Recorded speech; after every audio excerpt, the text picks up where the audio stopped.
and we have a job. And you got to talk to the media when you're having a bad day just as much as you want to talk to them when you have a good day. When I have 2 picks and a touchdown, hell yeah, I want to talk to you guys. But if I've had a bad game, well, at the end of the day, I have to be a man about it and talk to you guys as well. What's the most misunderstood thing about Belichick? Or the biggest surprise when you tell people? He actually is a cool guy. Actually, outside of football, I've heard he could dress. Like he dressed. I heard outside. Like if he wants to dress up, he can dress. I don't know if that's true or not. Have you seen pictures? He got a couple suits. He's an older guy now. Like, don't get me wrong. He got a couple sharp suits, but I think outside of football, like when we cross those white lines, it's business. It is what you see on TV. That's Belichick. But outside of that, like he'll joke here and there. So he's a pretty cool dude. What's up? These are the Sean and RJ morning snacks on 105.3 The Fan. From our fan studios secured by DFWsecurity.com, this is Sean and RJ on 105.3 The Fan. Good morning, Metroplex. We are live for the Monday edition of Sean and RJ, starting another week to try to close out February here on DFW Sports Station 105.3 The Fan. I'm Sean Sharif alongside Ralph James Choppy. We got Peyton and Rai in the back. We are live on the Fan Cam, live on Twitch, and live on YouTube. How was the weekend? Warm. I loved it. Great. Well, look at this farmer's tan I got here from baseball all weekend. Got the lawn done a little bit. No, it was I got some sleep too. That was needed after the Thursday night game. Yeah, I saw Bobby Saturday and I was like, "Oh, did you sleep? You crashed?" He's like, "No, still didn't sleep yet." Went on over to the Ford Center at the Star in Frisco and then working the other job. And then turns out Bobby later on took like a 5-hour nap. But that was Saturday night. It was Saturday night. Yeah, I didn't nap on Friday. I just went to bed early. I went to bed probably around 10, and then I slept till about 10. I got a good 12 hours. Yeah, I took a gummy and just went to bed. Oh, well, we're just coming out with it here. Yeah, I'm amazed by the people who can take gummies to go to sleep. With me, it races the mind. Oh, you're getting the sativas. Well, I don't indicas. get any now, but back so. Indica is the high. No, it's the low. That's the indica's the low. Sativa is get you more. It's a more of a mind one. Yeah, the indica's more the body, and I just took it and just melted into the bed. Nice. Slept. Hope the kids didn't need me. The kids were over that day. Hope they didn't need me at all. Yeah, I was not going to be worth it. Pepe, weekend, good. I know you did some gambling. You finally broke the streak. Oh yeah, Mackenzie no longer thinks I'm a loser in the gambling world. I was the curse was lifted over the weekend. I was losing every time I brought her to the casino, or had been with her since I went to the casino, and we broke the streak. But we found a new strategy. We're just gonna drink when we gamble. Just drink. Drink when we weren't drinking before. Well, I was drinking, but I wasn't like drunk or anything. I got pretty drunk there, and I think the gambling helped me a little bit while I was drinking and gambling. Because drinks not included, right? No, but we got a room up there, so we just stored everything in the room. We just went to the liquor store before. We just stored all the handles and everything, the beer, all that. Just kept going back and forth. How many people did you go with? You and her just getting handles?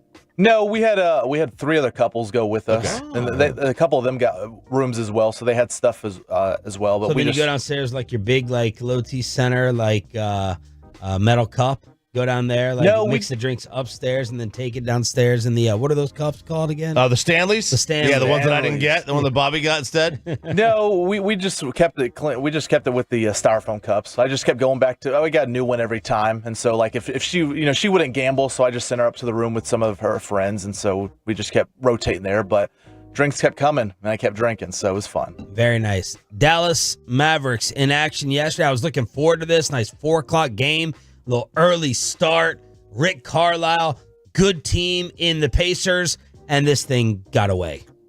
Baseball pass, Halliburton to Turner, who flushes it home. Big time pass there. Turner to the basket, lays it in. He's got 30. Wait a second. Big time pass there. Yeah. I love that guy. Who was that? That's my kind of color guy right there. Was that Rick Smits? My kind of pass right there. Man, we got to listen to that again on a little ISO.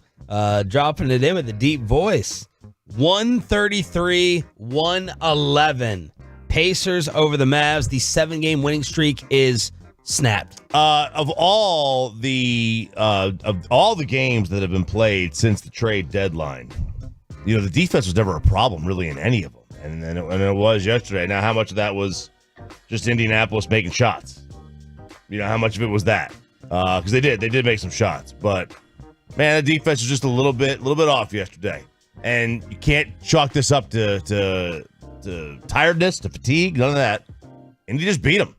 That's a good team, though. They are a good team. They're young, they're fast, they're athletic, they're a good team. 6 guys in double figures for the Pacers, all 5 in the starting lineup. Miles Turner with the local ties with a season-high 33 points. Kyrie got this down to about 4, and then, bam, you blink, and it went to 22. Yeah. 4-22 in the fourth quarter. Quick. Very, very quick. I love Mathurin. I loved him in college. I did not think I had no idea what to expect. First of all, I forgot they got Siakam. Right. Completely forgot they got Siakam. Yeah, he's like shooting it through the roof. I think he's like 43% from 3 since he went there. He's played well. I mean, they did a great job fitting him in. And I'm happy for Carlisle. I thought he was just going there and it was a throwaway. Mm-hmm. Like, okay, let's bring in a name here. The Pacers don't matter. They haven't mattered since Reggie Miller.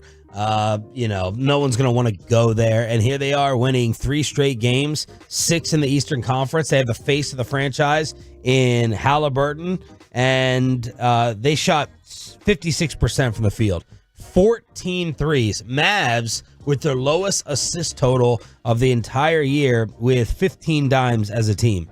15 assists, and they will take on the Cleveland Cavaliers tomorrow night. Let me hear that one more time, Pepe. Baseball pass, Halliburton to Turner, who flushes it home. Big time pass there. Turner to the basket, lays it in. He's got 30. Big time pass there. Let's see who their announcers are. Pacers TV, Jeremiah Johnson. And this 10th. Oh, okay, that's never mind. Play-by-play, color. Big time pass there. PJ Washington with 2 points. He had 2 points on 1 of 6 from the field. Derek Lively had 4 and 3. Kyrie 29. Jay Kidd was like, we need to get him the ball more when he's red hot like that. Hardaway continues to struggle from the field. He is not shooting it well. He shot 4 of 12. He scored 11 points. Luka looked like he was on his way to scoring 50 as he had 25 in the first half. This is Quinn Buckner. Oh, Quinn Buckner. Old MJ buddy. Absolutely. Okay. Legend. Look at PJ Washington's numbers. Do we have to? Yeah, we do. Man, this is a career 44% field goal shooter. He's shooting 37% here. It's almost as if when you come to play with Luka, you play worse than when you leave him, you play better. Dude, he's a career 35% three-point shooter. He's shooting 19% here. Even the free throws, RJ. He's a career 71% free throw shooter. He's shooting 50% here. The shooting percentages have plummeted and fallen right off the map for a friend of the show, PJ Washington. Usually scoring 13 a game, scoring 8 a game here. Well, if it makes you feel any better, Grant Williams' last 2 games scored 10 and 5. Okay. And getting into it, little scuffles with the Golden State Warriors. Man, this was a weekend of scuffles. Yeah. This was a weekend of fights everywhere, but good to see Grant slow down a tiny bit. Well, he only took, so in his previous 4 games, he had taken. Talking about Grant or PJ? Grant. Previous 4 games, taken 11, 12, 12, and 16 shots. Then he took 9 against Golden State and only 4 against Portland. I don't know if there was just what they did, what an issue, but I mean, Charlotte only scored 84 and 80 points in those games, so their offense kind of stinks. All right, we'll tell you about the fights this weekend, including the Cam Newton brawl that has gone viral. Everybody talking about it. We got an Evan Carter scare yesterday in Arizona. Jared Sandler is going to join us at 8 o'clock to recap the Rangers weekend, and just be prepared. Just when you think it's over, Everyone in the Metroplex is going to get sick all over again after the weather this week. It's the Monday edition of Sean Sharif, RJ Choppy. Glad you're waking up with us to start all of it right here on The Fan. Coming up in the next...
Just when you think that the flu season is going to come to an end, check out the weather this week.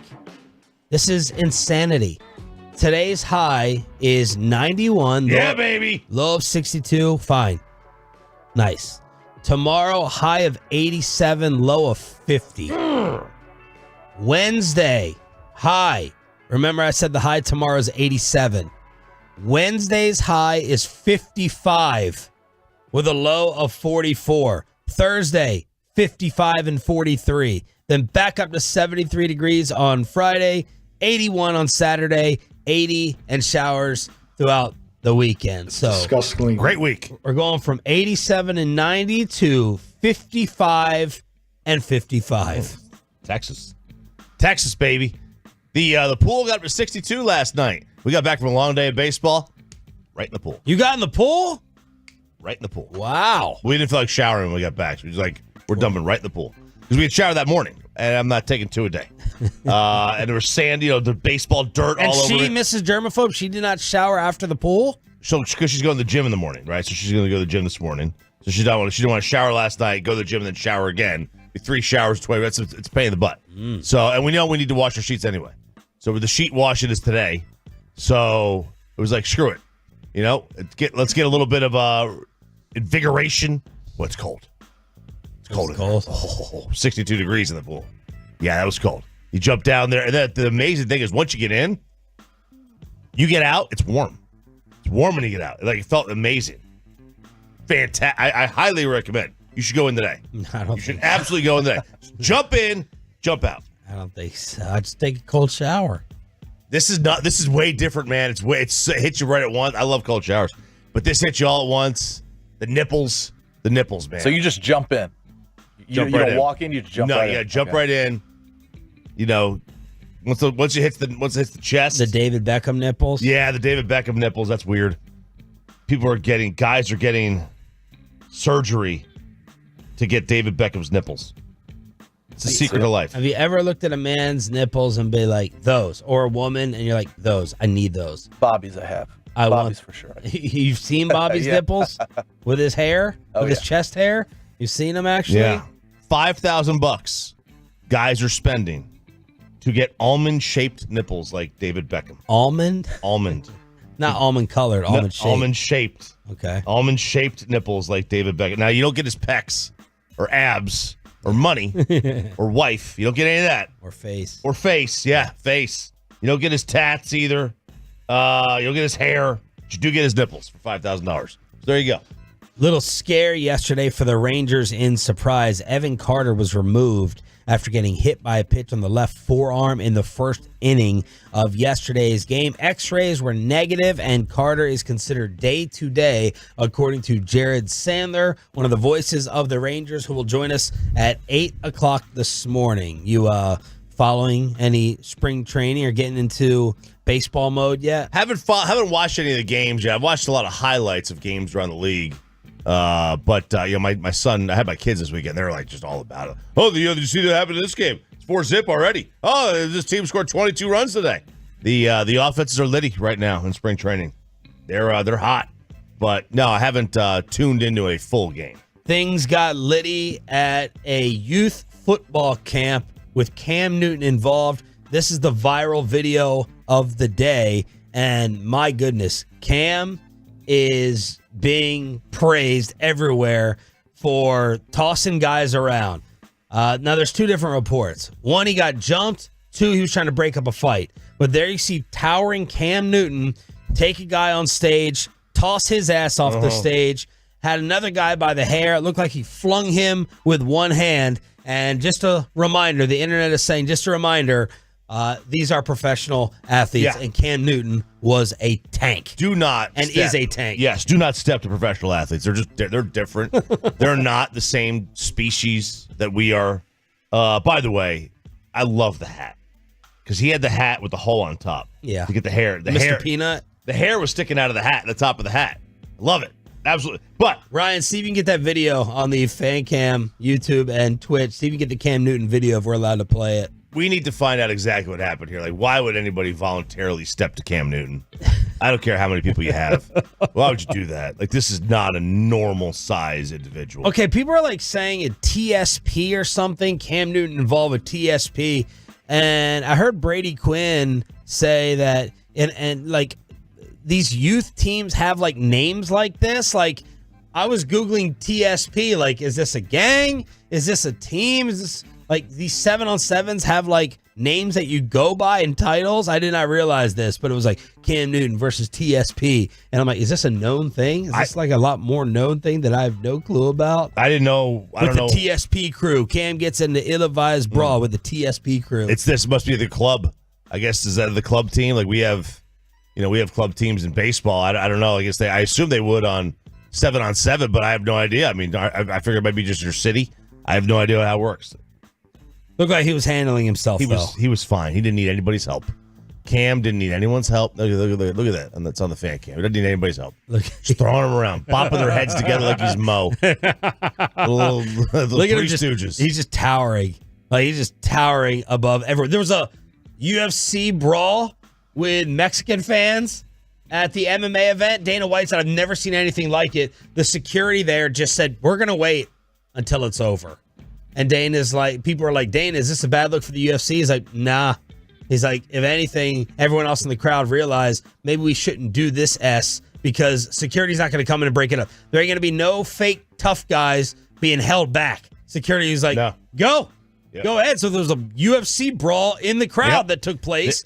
NBA brawls. Jimmy Butler's throat got grabbed. We talked about P.J. Washington and the Grant Williams and the Warriors. So people getting frisky this weekend. And the biggest one of all, Kyle Filipowski.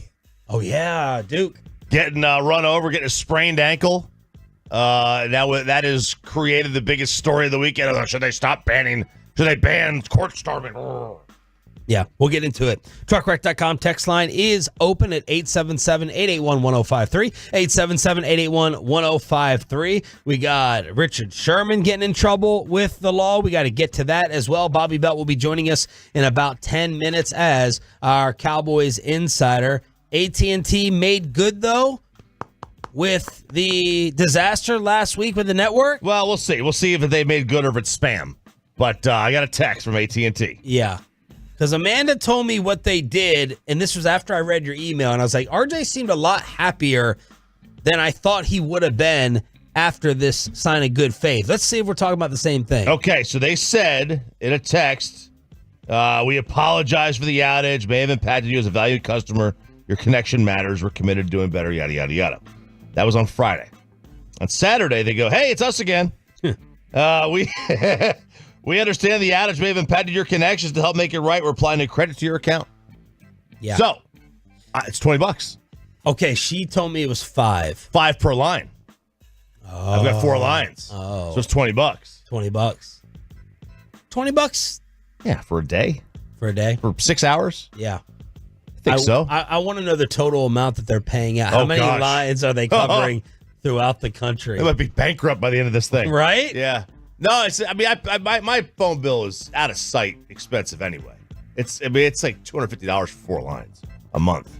All unlimited?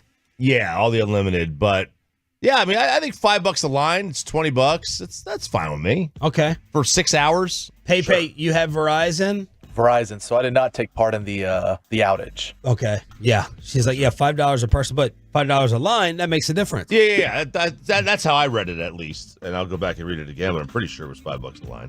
Scary story that the wife also told me about. If you're going on vacation anytime soon, you see the 5-year-old girl that died with the collapsing sand hole on the beach in South Florida.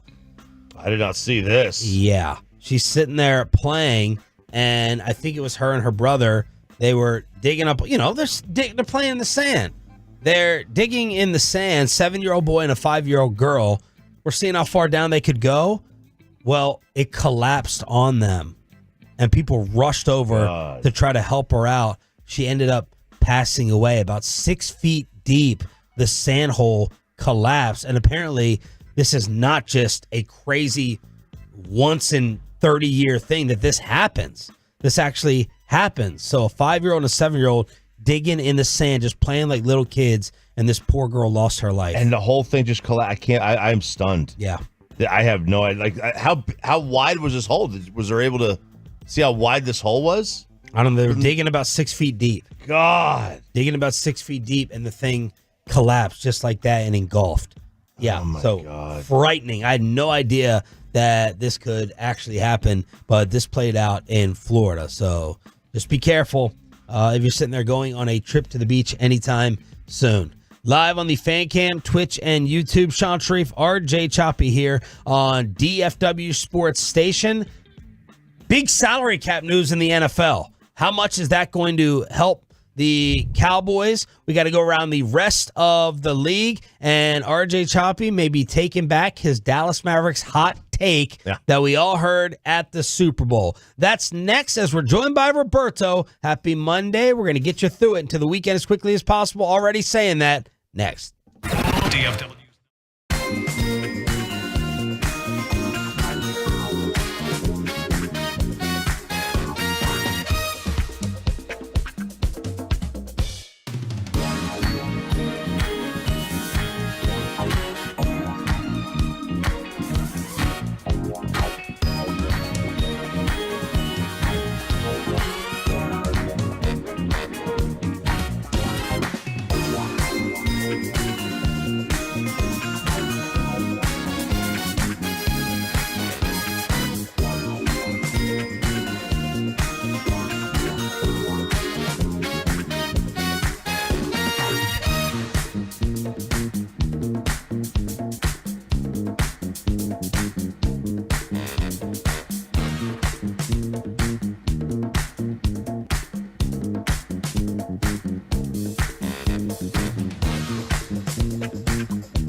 From our fan studios secured by DFWsecurity.com, this is Sean and RJ on 105.3 The Fan. Good morning, Metroplex. Shout out to the 6 a.m. club. Hopefully all of you had a fantastic and safe weekend. Got the entire squad here. Sean Sharif, RJ Choppy, and Bobby Belt representing Tarleton State. We're going back, baby. We're going back in 2 weeks.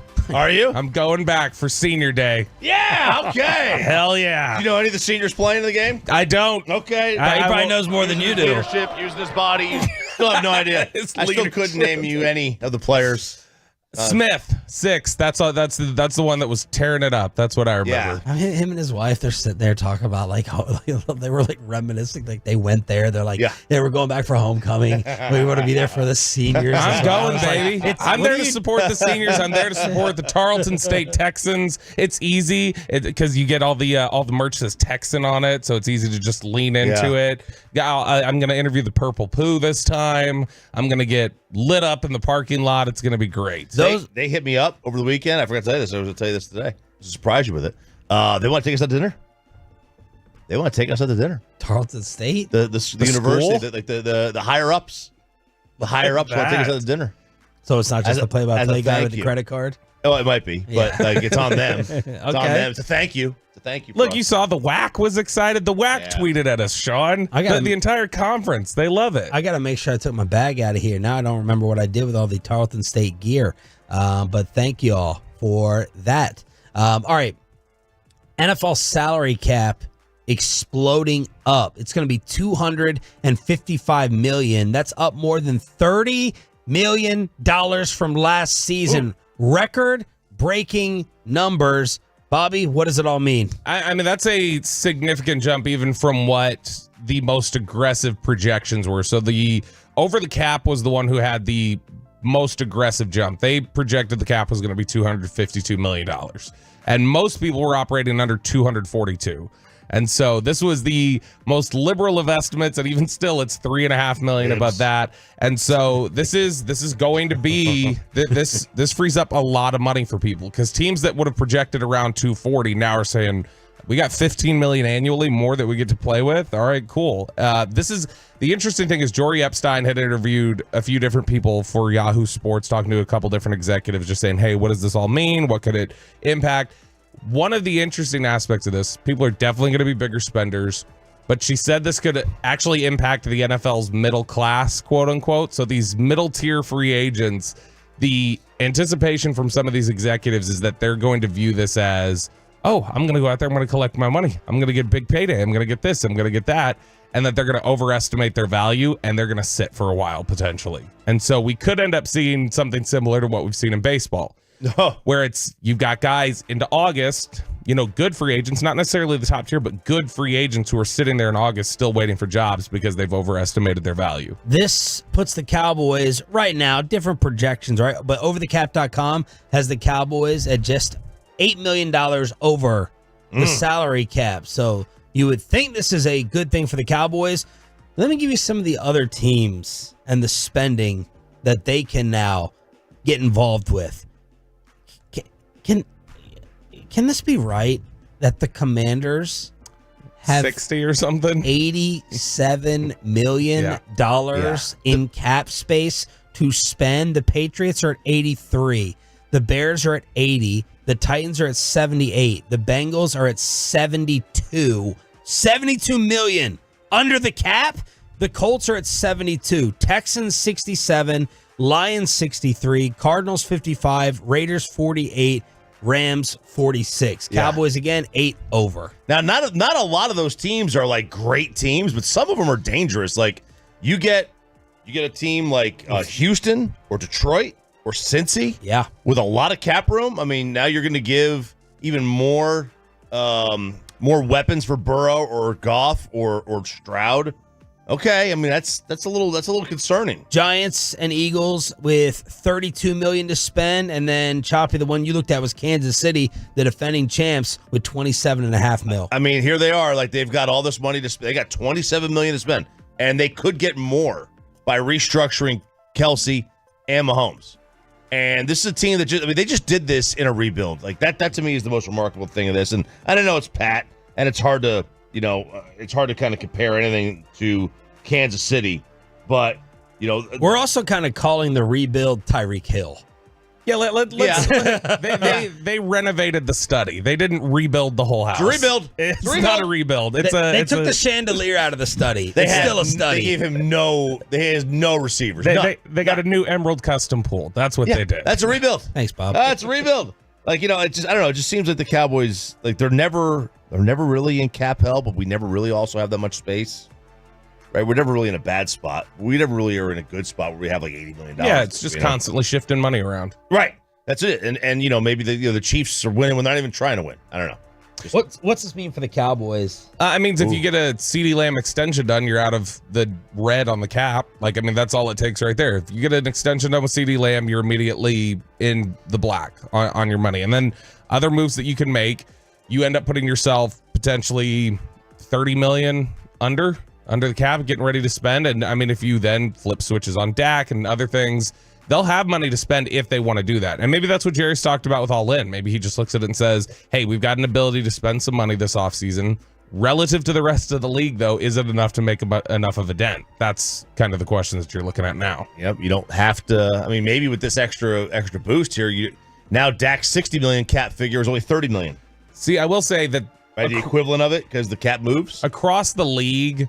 That's one of the things that if the Cowboys were to try and play hardball with Dak and get their best poker face on, they go, you can talk about hitting the market, but what are you going to do? You're going to hit the market, and who's going to have the cap space to sign you? A couple of awful teams. What are you going to do? Well, right now it looks like, there's plenty of teams that could fit your cap number if you hit free agency tomorrow. Yes. Like there are teams that can spend, and if they just decide, hey, let's communicate through back channels. We find out from Todd France that Dak will ride this season out, and then he'll be open and he'll be available. Cool. Who's to say Seattle or Washington or one of these other teams doesn't just say, okay, we'll ride out this year. We'll shift some money around, make it so that we'll hit our minimum, our spending floor that we have to, but then we'll be able to move on from that, and then next year have enough cap space to eat the cap hit of signing him as a free agent. A.J. Brown having to come out and kind of clear things up, clear the air there in Filthy. Yeah, which I love. This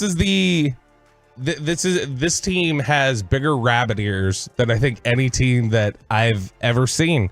A.J. Brown actually called in to WIP, our sister station, on Friday, and wanted to clear the air, wanted to say, look, all these rumors about my future, it's BS. He says, I have no problem. I want to be here. It's as simple as that. I love where I'm at. It's as simple as that. Next question. He says it's total BS, the discussion that he and Jalen Hurts have any sort of tension, any sort of issues. Of course, we all have eyeballs. We can see it on the sideline. We all see the interactions that they have. He says, I'm not going to get into mine and his relationship on the air, but it's total BS. You know what I'm saying? It wasn't a problem when I was on my 6-game streak. They weren't talking about it then, so they only started talking about it when we started losing. Yeah, that's generally how things work, is that when you start losing and you're not getting your touches, you get upset. That's why we talk about when things don't go well here. We talk about CeeDee Lamb and Dak and where's their relationship. It's a question that we ask about. CD doesn't get offended by it. CD stands up there at Super Bowl and goes, I understand the questions. It's wrong. Here's why I'll tell you it's wrong. Yeah. But this is they have cracks there. This is not going to be sustainable in Philly. And it tells you about the markets as well as maybe the management of the franchise with the players. I can't remember like a player in our almost 15 years together ever calling into a local radio show to like set the record straight over something that's happening. No. Maybe Dez. It did happen once with Dez. I remember called into the station. Dez called into the station a month before he got released, but that was it. Yeah, it was like at the end though.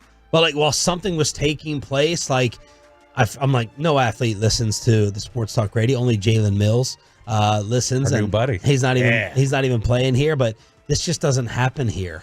Where A.J. Brown, like, pick up the hotline, New York City, pick up the hotline, call Mike Francesa. It doesn't happen here. You would have that. I mean, you would have that in, like Boston, like Schilling used to call in all the time. Just call in randomly, like listen in, just call into the show. It doesn't happen, and that's good. It's good that they don't have rabbit ears about that. Yep. But it does show, like it is a tough place to play, man. Like Philadelphia, brutal. It's the discipline is probably the difference. It's the discipline of the cities, and it's the way we don't sit here and antagonize players and try to draw them off sides. Typically, like Philly, I feel like does, But I mean, they also don't need to listen to local sports talk because they turn on the TV, at least for the Cowboys, and that's where they're being discussed. But I like that's the thing. I think it would surprise a lot of people how many different players do listen to sports talk radio around here. I feel like it's like it would shock me because I believe it's like nothing. Sure, but I mean, like, for instance, we've talked about this before. There have been certain people that I've said, like, oh, yeah, they listen, or, like, here's stuff like that you guys have found out about that you're like, oh, that's surprising. I would have had no clue. They generally don't want to, it's a never let them see you sweat thing. Yeah. They don't want to call in or get drawn off sides like that. But I'm sure it's much more difficult in Philly where they're constantly hearing nothing but negativity and tough talk. Mike Florio is reporting that Russell Wilson would be willing to take a massive pay cut to be a starter somewhere next season, and RJ Choppy says he would not sign him for even $1. Not $1. Nope. Not one red penny. Not a single penny. Out on him. Russell Wilson, out on him. If you're a average team, this has nothing to do with Russ the player. I mean, it kind of does. It kind of does, but also doesn't. This is about Ciara. No, it's not her either. It's Mr. Unlimited. Look. She's so hot. Yes, she is. Way out of his league. So, yeah. Mid. I'm sorry, what? Mid. You're an idiot. That makes makes me question so many more things about it. Is that worse than my food taste? Yes. Yes. To say that woman is mid. She's drop dead, stunningly gorgeous. I'll take a little sip. Yeah, phenomenal. So, like, he doesn't want to sit, right? Sierra missed. He wants to start. He doesn't want to sit. He doesn't want to be a backup. So he's willing to take less money. But if you're like an average team, he's not going to put you over the top. All he is good enough to not make you bad enough to be able to get a high pick and find a next quarterback. That's all he is. You cannot sign him. He is unsignable. You're Pittsburgh. You want to go down that road? You've already failed with Pickett and Mason Rudolph. You want to go down that road? Okay. You think he's worse than those guys, though? No, I don't. But I don't think he's going to bring them closer to a championship. And if he's not going to do that, you might as well just try to tank. But if they're already a borderline playoff team with those guys, and you bring Russ in there and Russ plays, and if Russ has been humbled by all of this, which when you read some of the reports, it sounds like it's at least possible he has. No. He can be humbled the year before humbled his ass. Yeah, you can't humble Russell. He's Mr. Humble. Now, he had 26 touchdowns, 8 interceptions. The QBR jumped back up to a 50 after it was a 38 the previous year. Yeah, he was not necessarily the problem there. 6.9 yards a pass. Yeah, nice. He's not. He is not a solution either, I don't think. And that's why I would just be like, all right, you know what? Great, it's cool. You can get a nice little, you want to sell some tickets? Wonderful. But he ain't going to get you any closer to a championship. And if that's the case, then just start somebody else and see what you got. And then try to draft somebody. Eric Bieniemy going to be the offensive coordinator at UCLA? And the associate head coach. Okay, and the assistant head coach, Sean. Sorry. He's joined Deshaun Foster, who wants to create an NFL culture, an NFL program there. Where there's going to be a lot of former players on the staff and in the building. So that's going to happen at UCLA. Wow. Problem is... Who is his agent? Who's Eric Bieniemy's agent? I don't know who his agent is, but, man, I don't think... It doesn't sound like... It sounds like he suffers from the same sort of thing that Chris Richard suffered from near the end here. Jason Fletcher. Love that guy. It sounds like he suffers from. I have no idea who that is. Chop. No clue. Shrimp cocktail with him in Indy this weekend. It sounds like he's got the same sort of issue where people are like he's too. Chris Richard, I think, got a bad rap here, especially at the end. But the idea for people was he's too much of a hard ass. He's too often it's like too much of a difficult, heavy-handed approach, and that people feel that way about Bieniemy. That Bieniemy's just always aggressive and always on top of people, and it wears people down. It's the question that we talk about with Zimmer. Like, is that going to be a concern with Zimmer here? Does he, is he too much on top of guys? I could see that. Mark that. I was trying so hard in my head to say it in a way that wasn't going to get it, and it did anyway. Look, I mean, UCLA's got their own problems though. Like as a program, they have no facilities, hardly any. They don't even have they don't even have a full indoor practice facility, full size. And Chip Kelly couldn't win there. And this is a guy who, he may have failed in the NFL, but he was great in college. Great. And he couldn't win there. On the same coast. we may have some news developing on Jordan Montgomery here on your home of the Rangers. We got an Evan Carter scare yesterday and did the next free agent domino fall with a big signing that took place yesterday. Let's talk about it on your home of the World Series champs right after this. But do you want to get a jump start?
Back to Sean and RJ right here on 105.3 The Fan segment here, brought to you by Window Nation and by the personal injury lawyers Frankel and Frankel. Life is unpredictable. Accidents happen. Frankel and Frankel are the go-to attorneys for car and truck wrecks and DFW. If you or a loved one have been in an accident, contact the Frankels for free at 214-817-333-3333 or go to truckwreck.com. In late June, Terry swings and lifts one out into right center field, and that will fall for the base hit. The ball picked up out in center field by Waters, but rounding third and coming in to score, Leody Taveras. Stopping at second is Sam Huff. It's a looping RBI single for Matt Duffy, and he's tied the game here at 1. And that is the call that you can only get here on your home of the World Series champs. That is Matt Hicks, the rest of the crew in surprise on the home of the World Series champs. Good morning, Metroplex. Sean Sharif, RJ Choppy, Bobby Butt. We got Peyton and Rai in the back. We are live on the Fan Cam, Twitch, and YouTube. Little Evan Carter scare yesterday. Getting drilled. Getting plunked in the forearm there, and had to come out of the game, and there was some concern. You could see Rangers Twitter was uneasy. They were not comfortable with this one, and then it comes out, no, it's just a day-to-day thing. Now, probably is just a day-to-day thing, but I'm also one of these people who now at this point just does not trust the Texas Rangers on anything they have to say about injuries at all. No. So I'm going to expect that he's going to miss the rest of spring training, and I'll be pleasantly surprised when it is just day-to-day. But that's my approach on this. But it sounds like bullet dodged, because that was the last thing they needed, was another injury to a core member of the team. Hang on. You're looking at this all wrong. You would just get another player back in the middle of the season. Yeah. You know? The meat of the schedule, right? I mean, we're Jerry going talks to about. win the trade deadline. Yeah. Fantastic. You're looking at this all wrong, man. Yeah. Positive vibe. Thanks to Tolo Uncle Jay, who sent me this from Peter Gammons. Ooh, what happened to him? I was about to say, what do we take from Peter Gammons? Mr. Boston, an hour ago, said one NL executive yesterday said, we're hearing the Red Sox, Scott Boras, had a good meeting recently and may get some deal eventually done on Jordan Montgomery. So there is a little update from Gammo when it comes to the Massholes and Montgomery. Yeah, so again, my biggest fear here, and I know people push back against this, my biggest fear here is, like, let's just make sure this isn't Jalen Brunson for the Rangers.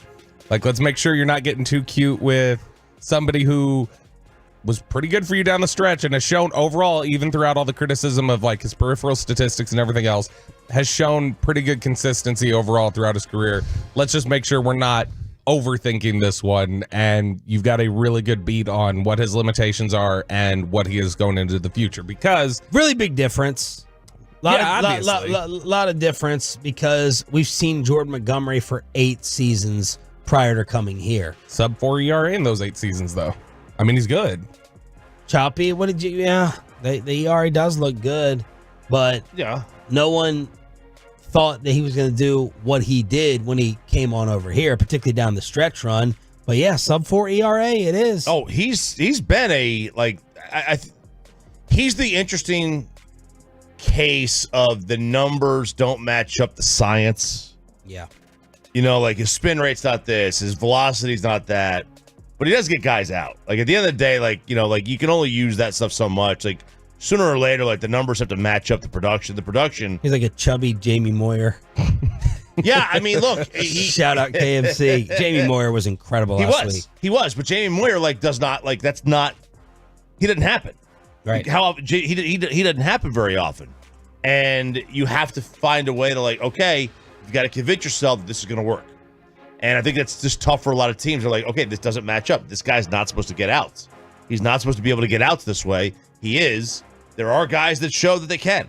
Tom Glavine did. Obviously Jamie Moyer did. Jordan Montgomery is. But this is the spot that they're in.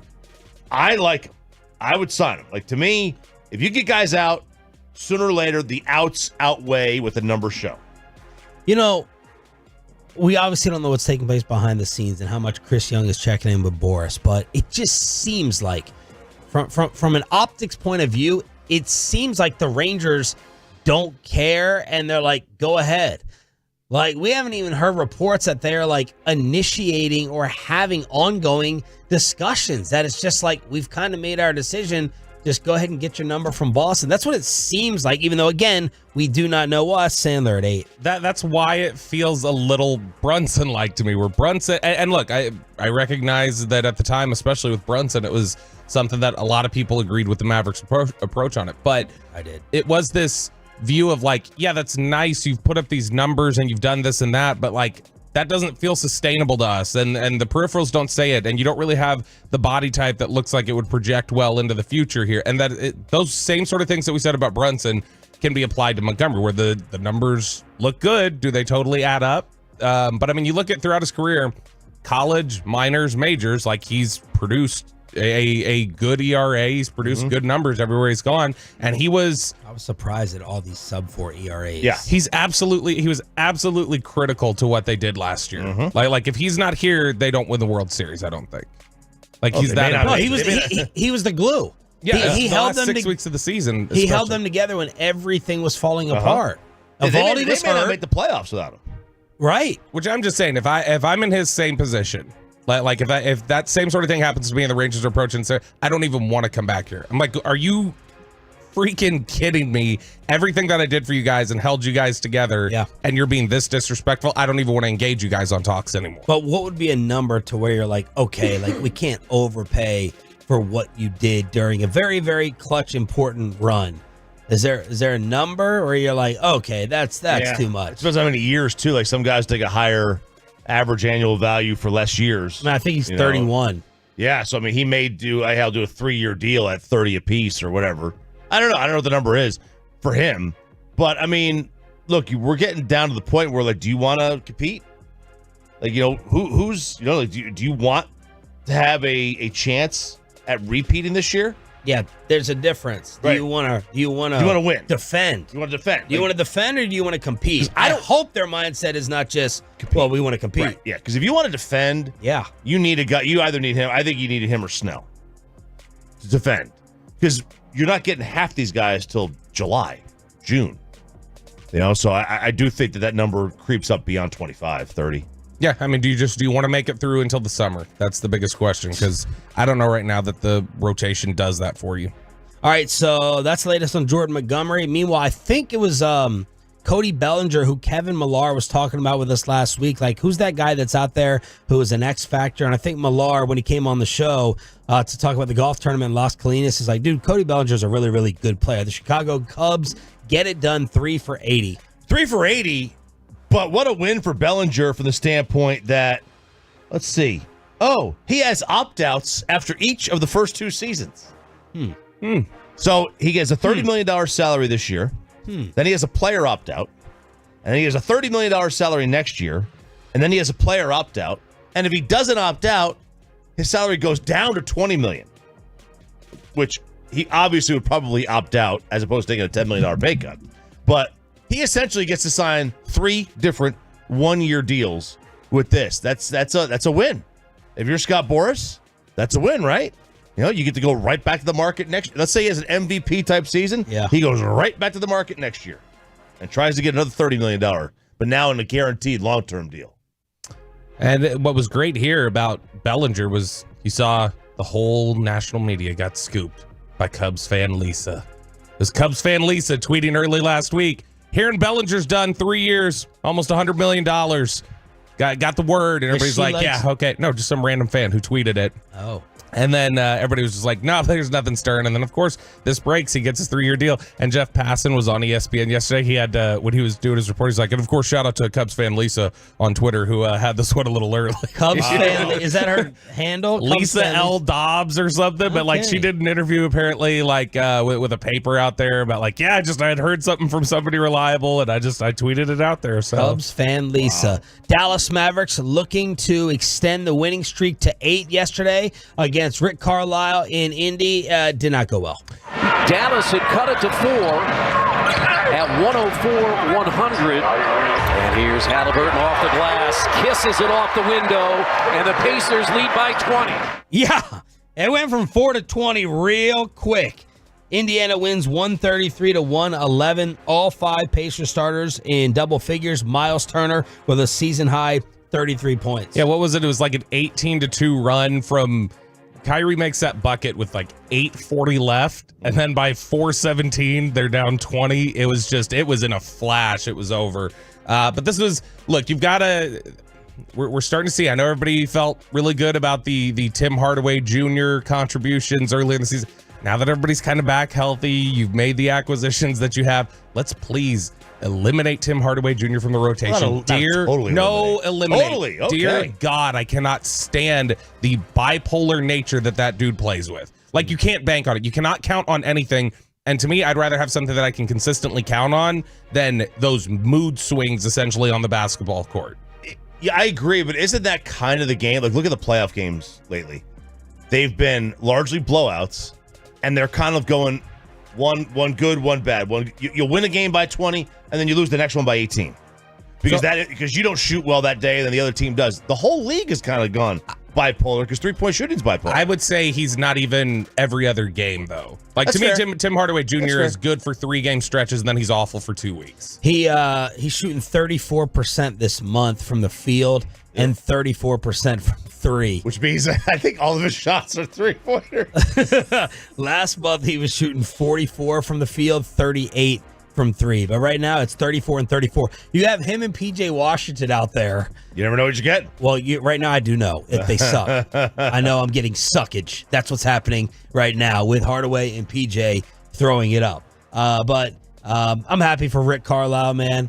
I was worried he was going to go there, and Pascal Siakam wasn't going to want to play for him. He would just burn out, the organization and the fan base. But Indiana, I mean, they ran us up and down yesterday. That was a game about pace. Yep. The Mavericks defense had no chance at all.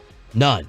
Lowest amount of assists as well on the season with 15, and the Mavs will try to respond tomorrow against the Cleveland Cavaliers. Yeah, and their defense has been pretty solid since the trades, and it just wasn't. And I think that has a lot more. That says a lot more about Indiana than the Mavs. This Wemby 5x5, babies. The Kirilenko special. Okay, Explain to me what this is. So you get 5 each of what? 5 assists, 5 blocks, 5 steals, 5 rebounds, 5 points. That's it's like a double-double, right? But it's all 5 of everything. Yeah. And so points, rebounds, assists, steals, blocks? Yeah, and he had 5 steals, 5 blocks, 8 assists, 10 rebounds, 27 points. Youngest player in NBA history to record a 5x5. And by the way, he did it in 30 minutes. Oh, yeah, he's doing a lot of these things in very little time. This is load management, right? This is Pop's load management down there. I don't know. Were they getting their ass kicked? I have no idea. I'm not watching the Spurs. They always are. But is a 5x5? Is it that impressive? Those a 5x5? That's so. His final numbers you read are impressive, but if you just had that stat line and I just gave you the 5s in all the categories, are you like 5 steals, 5 blocks? I'm thinking, if you have 6 points, 5 assists, 5 rebounds, 6 steals, and 5 blocks, I'm looking at that still and go like, whoa, that filled up the stat sheet. Filled it up. That's what Andre Draymond Green's best night. It is. It's triple single night. Andre Kirilenko used to do this all the time. Like not all the time, but he had more 5x5s than I think anybody in NBA history. He used to fill up the stat sheet this way. It's funny. This was the last week. The Ringer had an article up about what's happened to the quadruple double. that you look at the fact that the last time that happened, the last player to get one? It was David Robinson, like 30 years ago, was the last time we had a quadruple-double. And the triple-double has never been, like, we're getting so many of those, so much saturation with those numbers, but nobody's picked up the quadruple yet. And so the whole idea was like, when are we going to see somebody do that again? And Wembanyama's probably the best shot at it. Did RJ Choppy get a better tan than Alex Rodriguez? A former Maverick has some baby mama friend drama, and Richard Sherman is in trouble again. What a scandalous weekend. We'll tell you about it next on Sean and RJ. But first, if you got some...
Chevrolet. Why do so many Texans love classic Chevrolet in Grapevine? Because they've got the goods. More new Silverados than anyone with incredible savings. Why go anywhere else? Go see them today or visit ClassicChevrolet.com.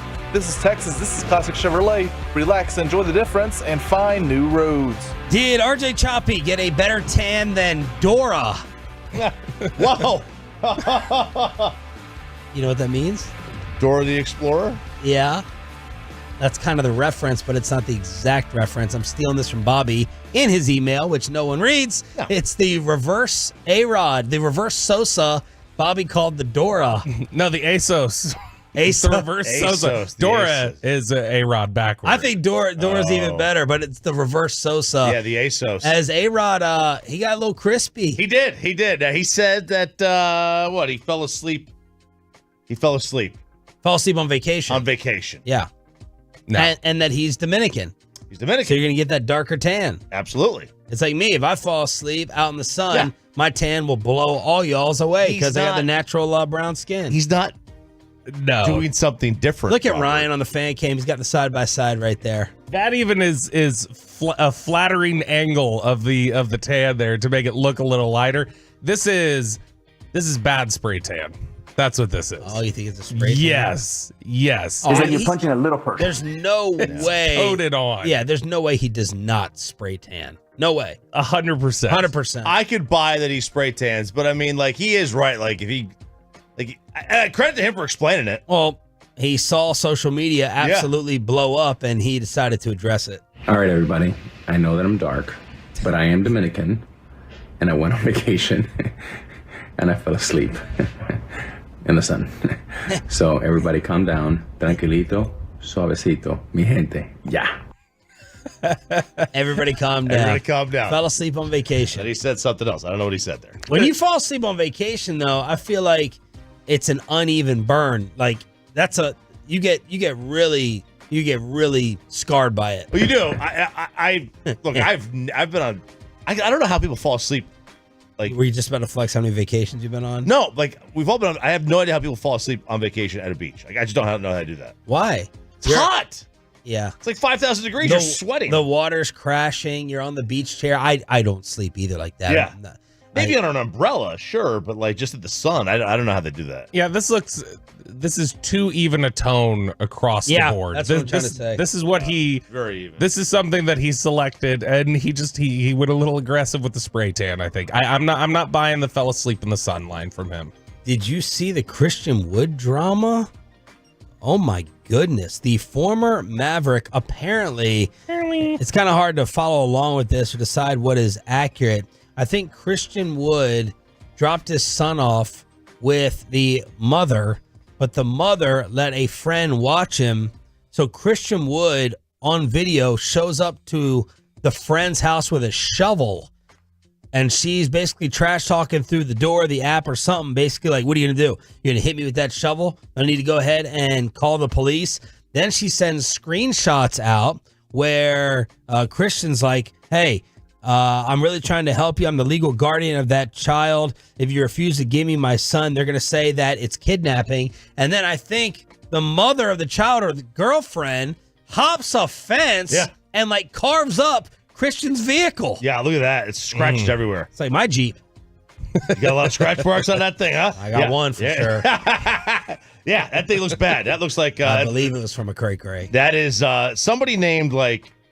Tiffany definitely did that. Tiffany's a big time.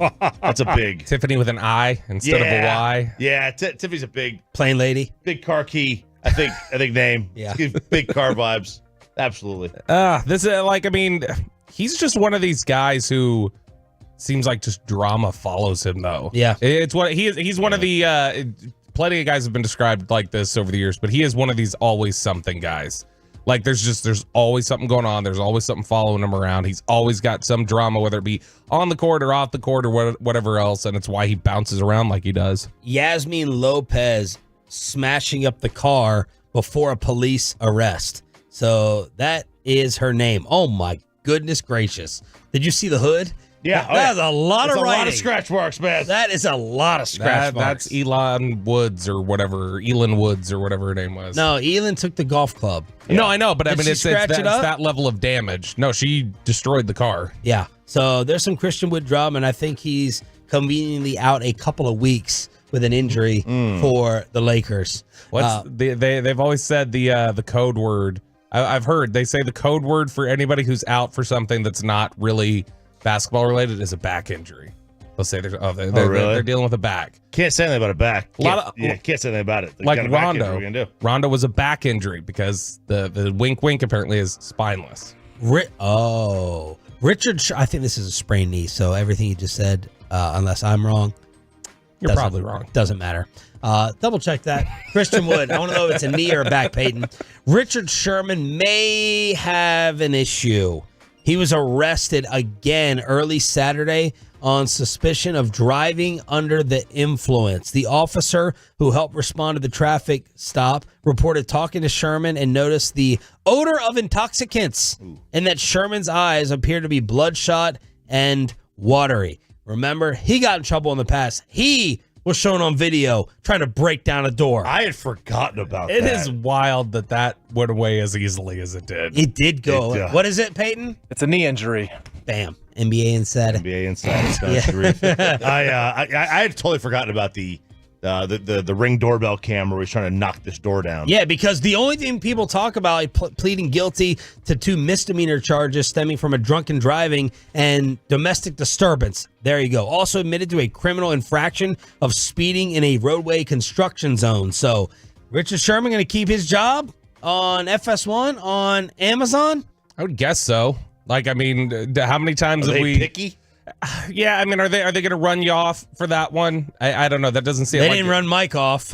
Yeah, I mean, it took a lot for Aqib Talib to finally for them to say, we're not going to have Aqib Talib in the booth, and so it certainly hasn't risen to this level. So I would think he's still going to be around. Maybe he's going to have to issue one of his public apologies. To me, it's crazy that again he kept his job after that video of him just belligerent trying to break down his father-in-law's door and like, let me in the house, and just like how was that yeah, it was his father-in-law's house. It was house. towards the father-in-law. Yeah, his like wife or whoever else was in the house, and he was trying to break it down. And I bet Cam would have broke through that door. Cam would have easily gone that door. Yes, absolutely. Cam would have just said open the door, and they would have opened it for him. He wouldn't have even need to have thrown the door down. All right, I don't know whether I got fooled and tricked by the Super Bowl streaker story over the weekend. RJ, maybe you can check the degenerate prop bets. But people are saying, all right, the guy who ran on the field went and laid down like $47,000 on the prop, got arrested, spent the night in jail, paid, by comparison, the small fine, and then walked away with tons and tons of cash. And people are like, no, fake story. They never would have cashed that out, or they would have had an alarm go up, and you can't even bet that amount on a prop bet like that anyway. So the Super Bowl streaker story went viral again over the weekend. I don't know what's truth. Yeah. LA Times said that the offshore betting site never paid the amount out. Okay. But was a bet placed? And they just didn't. Because that's a brilliant strategy. I don't know if the bet was. It doesn't say the bet was placed or not, but it does say they never paid it out. I assume they refunded him the money because, like, the moment he admitted it, they said as soon as he admitted it that there was never going to be any kind of payout. Well, why not admit it after you get the payout, though? That's what you do.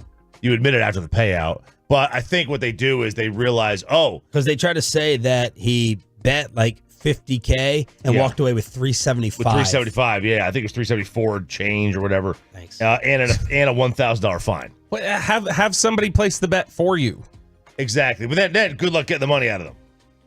Well, like if it's a buddy, somebody you trust, and say, "Hey, I'm going to do this. We'll split like the." But cash. Isn't there generally a limit on all these prop bets? Yeah, most of these prop bets have like a $5,000 limit, not $50. Because you get, inside. Your odds are crazy. Plus, you have insider information. Yeah. Like they have taken away the. You had inside info on something. I knew what the first song was going to be. This one.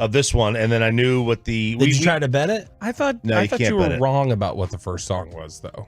What you told us during the break.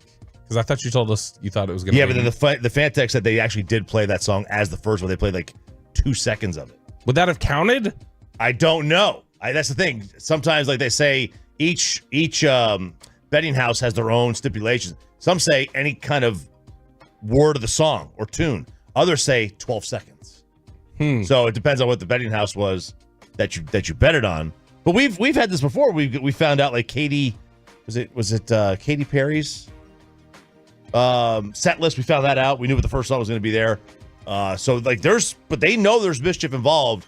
So a lot of these places won't even take bets on the halftime show. Then why don't you handle the ESPN graphics story? Oh, okay. All right, this is a good one here. So, what do you say to somebody who puts a photo on the TV talking about? I sent this to friends. They did not think this was real. I know this shouldn't have been real, but it is. During Black History Month, and on the top left corner of the screen it says Black History Always. It's talking about the ACC, the Atlantic Coast Conference, which has 9 of its 15 head coaches are black. Only ESPN decided the verbiage to use was ACC head coaches who happen to be black. As if they woke up one morning and just discovered, whoa, look at that. You know, Like A-Rod. Like A-Rod. Woke up one morning. Just happened to be. Not R. They just happen to be. You know what this is? This is PC. Yeah, what is it, Bobby? Tell us. This is like, I'll tell you exactly what it is. This is overthinking things out of an abundance of caution in a PC world. Yeah. And this is why they're trying to say, well, we can't say ACC coaches who are black. Like that sounds good. We just got to be like, hey, they're ACC coaches. They just happen to be black. Like they're trying to soften it and sound like this seems like you're trying to be so woke and politically correct that it comes off even more offensive in the end. Very easily said ACC leading the way in diversity. Yeah. Something like that, right? Anything. There's a million things they could have said other than happen to be. This is what whoever, a surprise. Like who wrote this and then who Sounds ran it about white. Who ran it by a producer and the producer's like, yeah, that's good. Like I'd like to think someone said I thought I was watching a scene from The Office, like Michael Scott. The Michael Scott clip. I'd like to think that this was idiots. Like something they revised and edited and settled on this. Like, yeah, we can't say that. Let's settle on this. This sounds nice. They just happen to be black. You know, their coaches first off, they just happen to be black. It's not a big deal. We're past this. 877-881-1053, truckwreck.com text line, live on YouTube, Twitch, and the fan cam here with Sean, RJ, and Bobby to start your week. They want to get rid of it. We're having the discussion again. It's time to get rid of. You guys participated in it late last week, Thursday night, rushing the court. Is it time to get rid of all of it? We'll talk about it next here on your home of the World Series champs, 105.3 The Fan. But I want to talk.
Fan Studios, secured by DFWSecurity.com. This is Sean and RJ on 105.3 The Fan.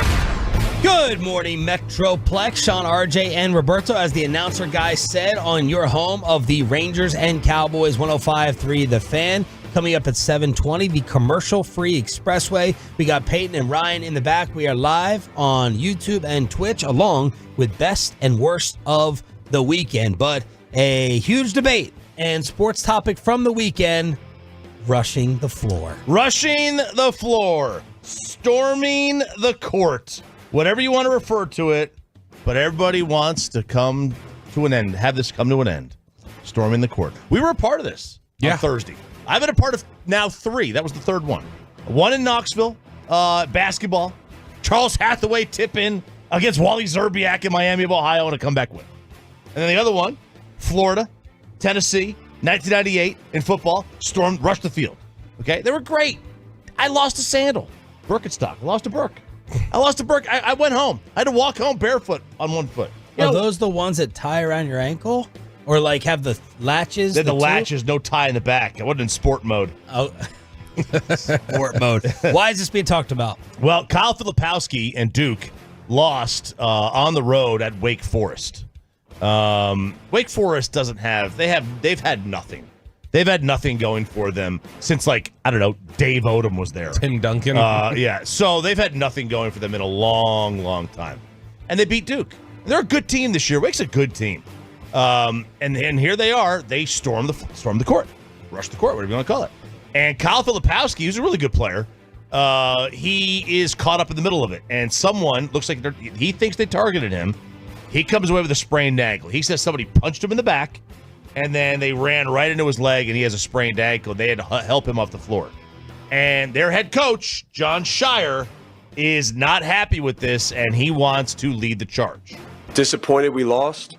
But look, for me, I'm more concerned about the well-being of our guys. You know, Flip sprains his ankle. When are we going to ban court storming? Like, when are we going to ban that? Like, how many times does a player have to get into something where they get punched or they get pushed or they get taunted right in their face? And it's a dangerous thing. But you look around the country and Caitlin Clark, something happens. And now Flip, I don't know what his status is going to be. He sprains his ankle. It's one thing, like when I played, at least it was 10 seconds in the court. You know, you would storm the court. Now it's the buzzer doesn't even go off and they're running on the floor. And this has happened to us a bunch this year. I don't want this to take away at all from Wake. They earned it. They deserve the win. They're really good.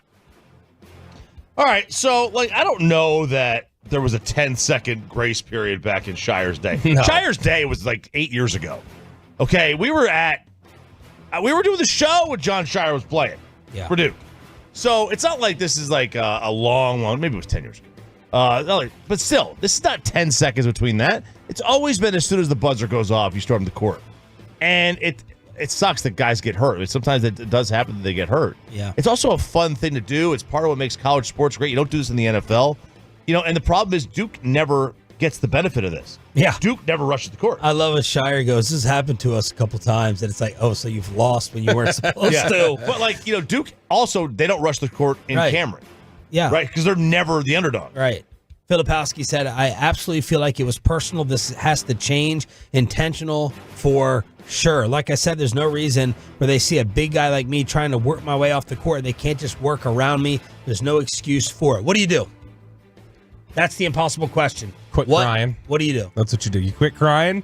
You let traditions be traditions. When you watch the video, like, it's somebody just, like, clearly jumping up, trying to get in his face, like, yeah. And he's like, he ultimately trips in part because he puts his hands out and tries to keep the guy away from him. And so, in essence, this is kind of Kyle Filipowski's fault, too. So I feel zero sympaty for Duke. Yeah, but they can all quit whining. Yeah, but the Wake coach agrees with it, too, that court storming should not be allowed. BYU agreed that Texas shouldn't, or that BYU fans shouldn't have had horns down. I don't care that Wake also agrees it's stupid. Yeah. It's tradition. It's one of the best things about college sports. There's already so many things that are going away that are great about college sports in the era of NIL. You're not also going to take away court storming.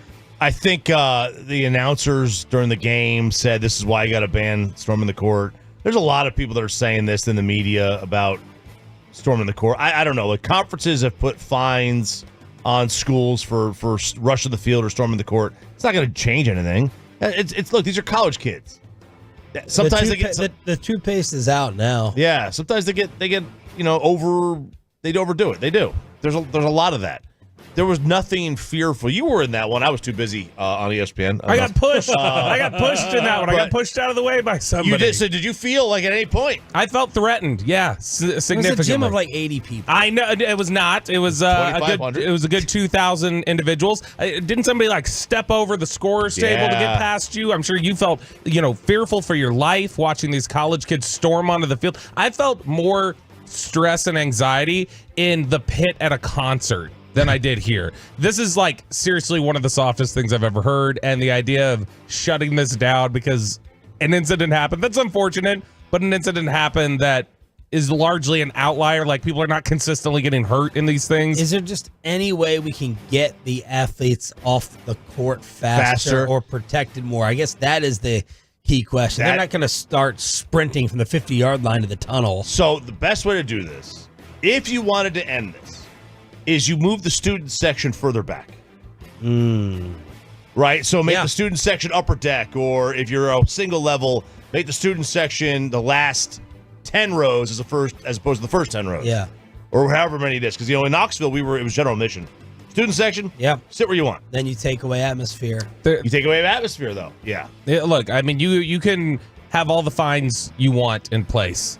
If the Tarleton State Texans have an upset, I'm storming the court. All right, I'm going out there. When they beat Grand Canyon University, when they beat that phony ass school, I was storming the court, regardless of the fines imposed on Tarleton State. We were going. Us Texans were going. Dallas Stars in action. They had been struggling. It was a 4-game losing streak. Could they stop it over the weekend? Stall. Pull up on Harley now. A chance out in front. And they'll score. Robertson. Held, and beat Kochetkov. That was the call on Hurricanes TV. Sean, RJ, and Bobby here on DFW Sports Station. Stars play again tonight. So they stopped the 4-game losing streak with the 2-1 win. First game coming back from a lengthy road trip can be a tough one. Islanders have lost 2 straight, but beat the Stars in New York. The prospect, their top prospect, what's his name? Stankassen. Stankoven. Logan Stankoven looked great in the debut. Saturday night in the win. So now you got 2 teams that you are fighting with in the Central. In Colorado tomorrow night and home for Winnipeg on Thursday. This is a really good win against Carolina over the weekend. The Canes are a really, really good team. And for a Stars team that have been struggling, they had a great night in net from Otter. And then, they didn't score much, but that was a game that they absolutely had to have. And now they got the Isles, and we'll see what happens. Because they're not out of the woods yet with the schedule. It's still not the easiest schedule in the world. I think they have Colorado, like you said, or Winnipeg coming up as well. Both. So it's they're not out of the woods yet, but that was a huge, huge win. By the way, Sandler texted Filipowski from Duke is dating a 26-year-old. They went to his prom together 2 years ago. What? Wow. 26. How's Jared know that? Yeah. How's Jared know anything that he knows? He's Mr. Jeopardy. So Sports she was Jeopardy. 24 at his prom? That's what it sounds like. Imagine. I mean, that's yeah, reversed. That's reversed. That is creepy. By the way, back to the Stars real quick. They're trying to work out a stream to help out the Tolos in the Metroplex. Good on the Dallas Stars. They are working to do a free direct-to-consumer TV stream to avoid their situation with their RSN, which is Bally. It's all about where Bally is. They have an RSN or not. They don't know what they're going to do this. They're not. This is not set in stone yet. But Brad Alberts is the CEO and president of the team. He's a good dude, and he talked about the possibility. Yes, talked about the possibility of doing a direct-to-consumer stream for TV, which could solve a lot of those issues. Steve Kerr, and by the way, I'm still trying to figure out my next cable supplier. Make your next move. I was hoping the Bally thing blew up so I could just cut the cord, and now I'm thinking about DirecTV Stream. Spectrum apparently does have Bally's. A lot of people getting Spectrum, so I still do not know what to do. I know people offer up these illegal things all the time that I'm interested in, but I get a little scared. I get a little scared. Like, what happens if, the thing gets blown up?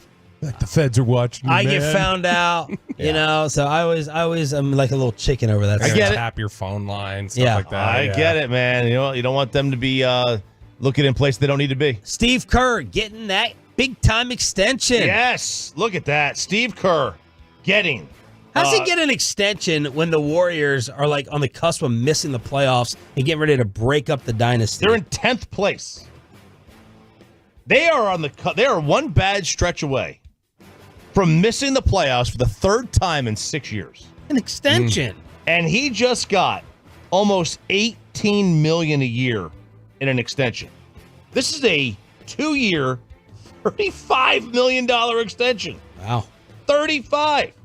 2 years, $35 million. It's $17.5 million a year. It's like Monty Williams money. Right? Remember that freaking idiotic contract those morons in Detroit paid out? Now he surpasses Spoelstra, who had $15 million, as now the highest paid head coach in the NBA, actually in NBA history right now, right? Because no one else would have made that kind of cash. Now that said, how do you do this if you're Golden State? They don't win anymore. I mean, they won the title a couple years ago out of nowhere. They won 3 in a row. Yeah, they won the title a couple years ago out of nowhere, after missing the playoffs for 2 years in a row, and now they're on the cusp of maybe missing again. And the 3-game winning streak got snapped by the Nuggets. We have to talk about the Joker for a second. We have to. And thanks to Tolo D for sending me all the Joker stats. The slowest, most amazing alley-oop pass in human history. Over the last 3 games, this guy is averaging 27, 16, and 15. 2.5 steals a game.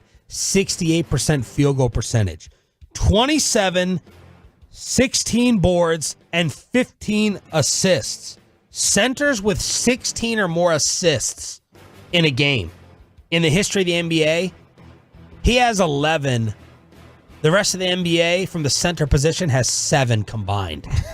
He's putting up 16 assists a night right now, the Joker. Is that good? That's good. He just looks like he's about to pass out on the floor, like he's miserable running. It's like me on the first 5 minutes of a treadmill, like, oh my God, like I'm labored. I'm like, please Why get are me the first 5 minutes always so hard? And then the next 5 is like a little bit easier, and then after a while you're just numb. Did you do cardio day on Friday when you were dead? Did you go to the gym? I did go to the gym. I did not do cardio. Wait a second. No, I didn't do that. I did legs. Joker. Look, the idea, I mean, just it's insane to watch Joker and Luka both as like these dad bods with this at times poor conditioning, and they are just like nobody can figure them out. Nobody can stop them. They give everybody nightmares, and so nightmares. Did you see the Tim Duncan quote about Joker? They're like, "How would you have matched up with Joker?" And he said, I think the quote was, "I faced Joker before he was him, and after I was me." That's a great quote. That's a really good quote. Great quote from Tim. Timmy.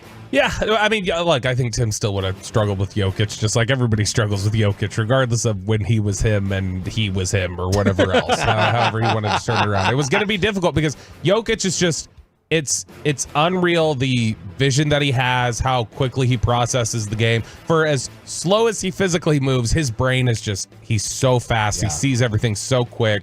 And I mean, just the way that he distributes the ball and everything else that he does, if he were a little more athletic, it would be terrified. All right, Bobby Belt, Brian Broaddus, and others are starting to put in the work for the draft show. DallasCowboys.com with a lot of the coverage. But RJ went and found the strengths and weaknesses of this draft. So let's line up this draft to the needs that the Dallas Cowboys have. Does this NFL draft line up for all the Cowboy problems? We'll talk about it next during the Expressway, commercial free on the home of America's team right after this.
105.3 The Fan. It is the Expressway right now on The Fan, and it's brought to you by the On Time Experts.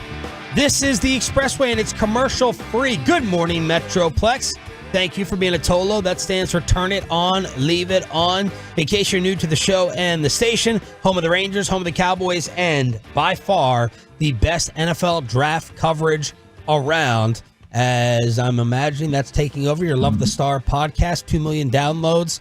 Cowboy Insider Bobby Bell. Started to a little bit. Obviously, we had... Have you caught up and watched enough players for Broadus' satisfaction yet? Yeah, he's not trying to kick me off the show actively as much anymore. He's still definitely ranking me below Aisha and Wolchuk and everybody else, but not actively trying to kick me out. Messy. Mainly because I've been in control of the film drive, and as soon as he kicks me off, he gets kicked off of the film drive. So you have like the player tape that they all need. Oh yeah. Yeah, they're not getting nothing. They're Doesn't going. it bug you though to think that the minute they were able to get access to the tape from someone else, they would push you off the cliff? Only so much that it bugs them to think that they have to keep my my lower level self around in order to get access to the tape. It's a mutually assured destruction. That's what we're looking at here. Okay. No, honestly, I'm back up to like 80 players right now, so I'm still off the pace of Brian a little bit, What's he I'm at? like 120. But I've caught up closer to the rest of the group. Like I think Wolchuk's up to like 100 players, so I'll catch up to all of them because there was a point where Brian was at 90 and I was at like 10. So I've like run through a bunch and seriously closed the gap. All right. But getting closer. Choppy, how does this draft line up with what we think are the Cowboy needs? Well, that first thing you got to do is find out who the Cowboy needs are or what positions. Yep. And I think most people would say the needs are in no order particularly, but you probably want an offensive lineman, probably want a defensive lineman. Yep. Probably want a running back, linebacker, safety. Yep. Missing anything? No. What if you were to order those 5 positions? You forgot quarterback. I did forget because you don't need that. What are you? You got one of the 5 best in the NFL, so you don't have to worry about it. Sandler was trying to troll Bobby earlier, and on the text he made a comparison to who. He said Bobby going after THJ for playing bipolar, and Sandler basically called Dak Tim Hardaway Jr. And then I asked him, I said, wow. And then I was like, oh, you're trying out for G-Bag, Sandler? Is that what you're doing here? Making comparisons of Dak to Tim Hardaway Jr.? But this is, I'd say, to me, the biggest offensive line is there's no telling based on what they're going to do in terms of re-signing guys and you're not exactly sure where that ranks on the priority list. They definitively need linebackers. They definitively need safeties to me. Okay. So, two positions that have been downgraded in the National Football League. Well, good news is there are 0 linebackers and 0 safeties that have first-round grades in this year's draft. Good. That's my grades so far. I don't have a first rounder on any of those. This is Matt Miller at ESPN. Thoughts? Mm-hmm. Okay. Okay. Okay. Yeah. Matt Miller. Yeah. Okay. All right. Same one who said Matt Corral had universal first round grades coming out of the draft and went in the fourth round. Everyone is going to miss. No. That's not a miss. That's you said that Schoonmaker was your favorite tight end. Right. And that's my evaluation. I'm talking about this guy said the NFL, all teams had universal first round grades on Matt Corral, and that was a lie. They did not because they didn't pick him till the 4th. Okay. So anyway, he runs down the list of first round grades in this draft. Now, he says there are, I believe, 16 true first-round picks. First-round grades. And the Cowboys board would label that as what? 1-1s or 1-1? Cowboys, yeah. They would call them 1-1 whatever. Between 1-1-0 and 1-1-9. Okay, there you go. So, 15 to 16.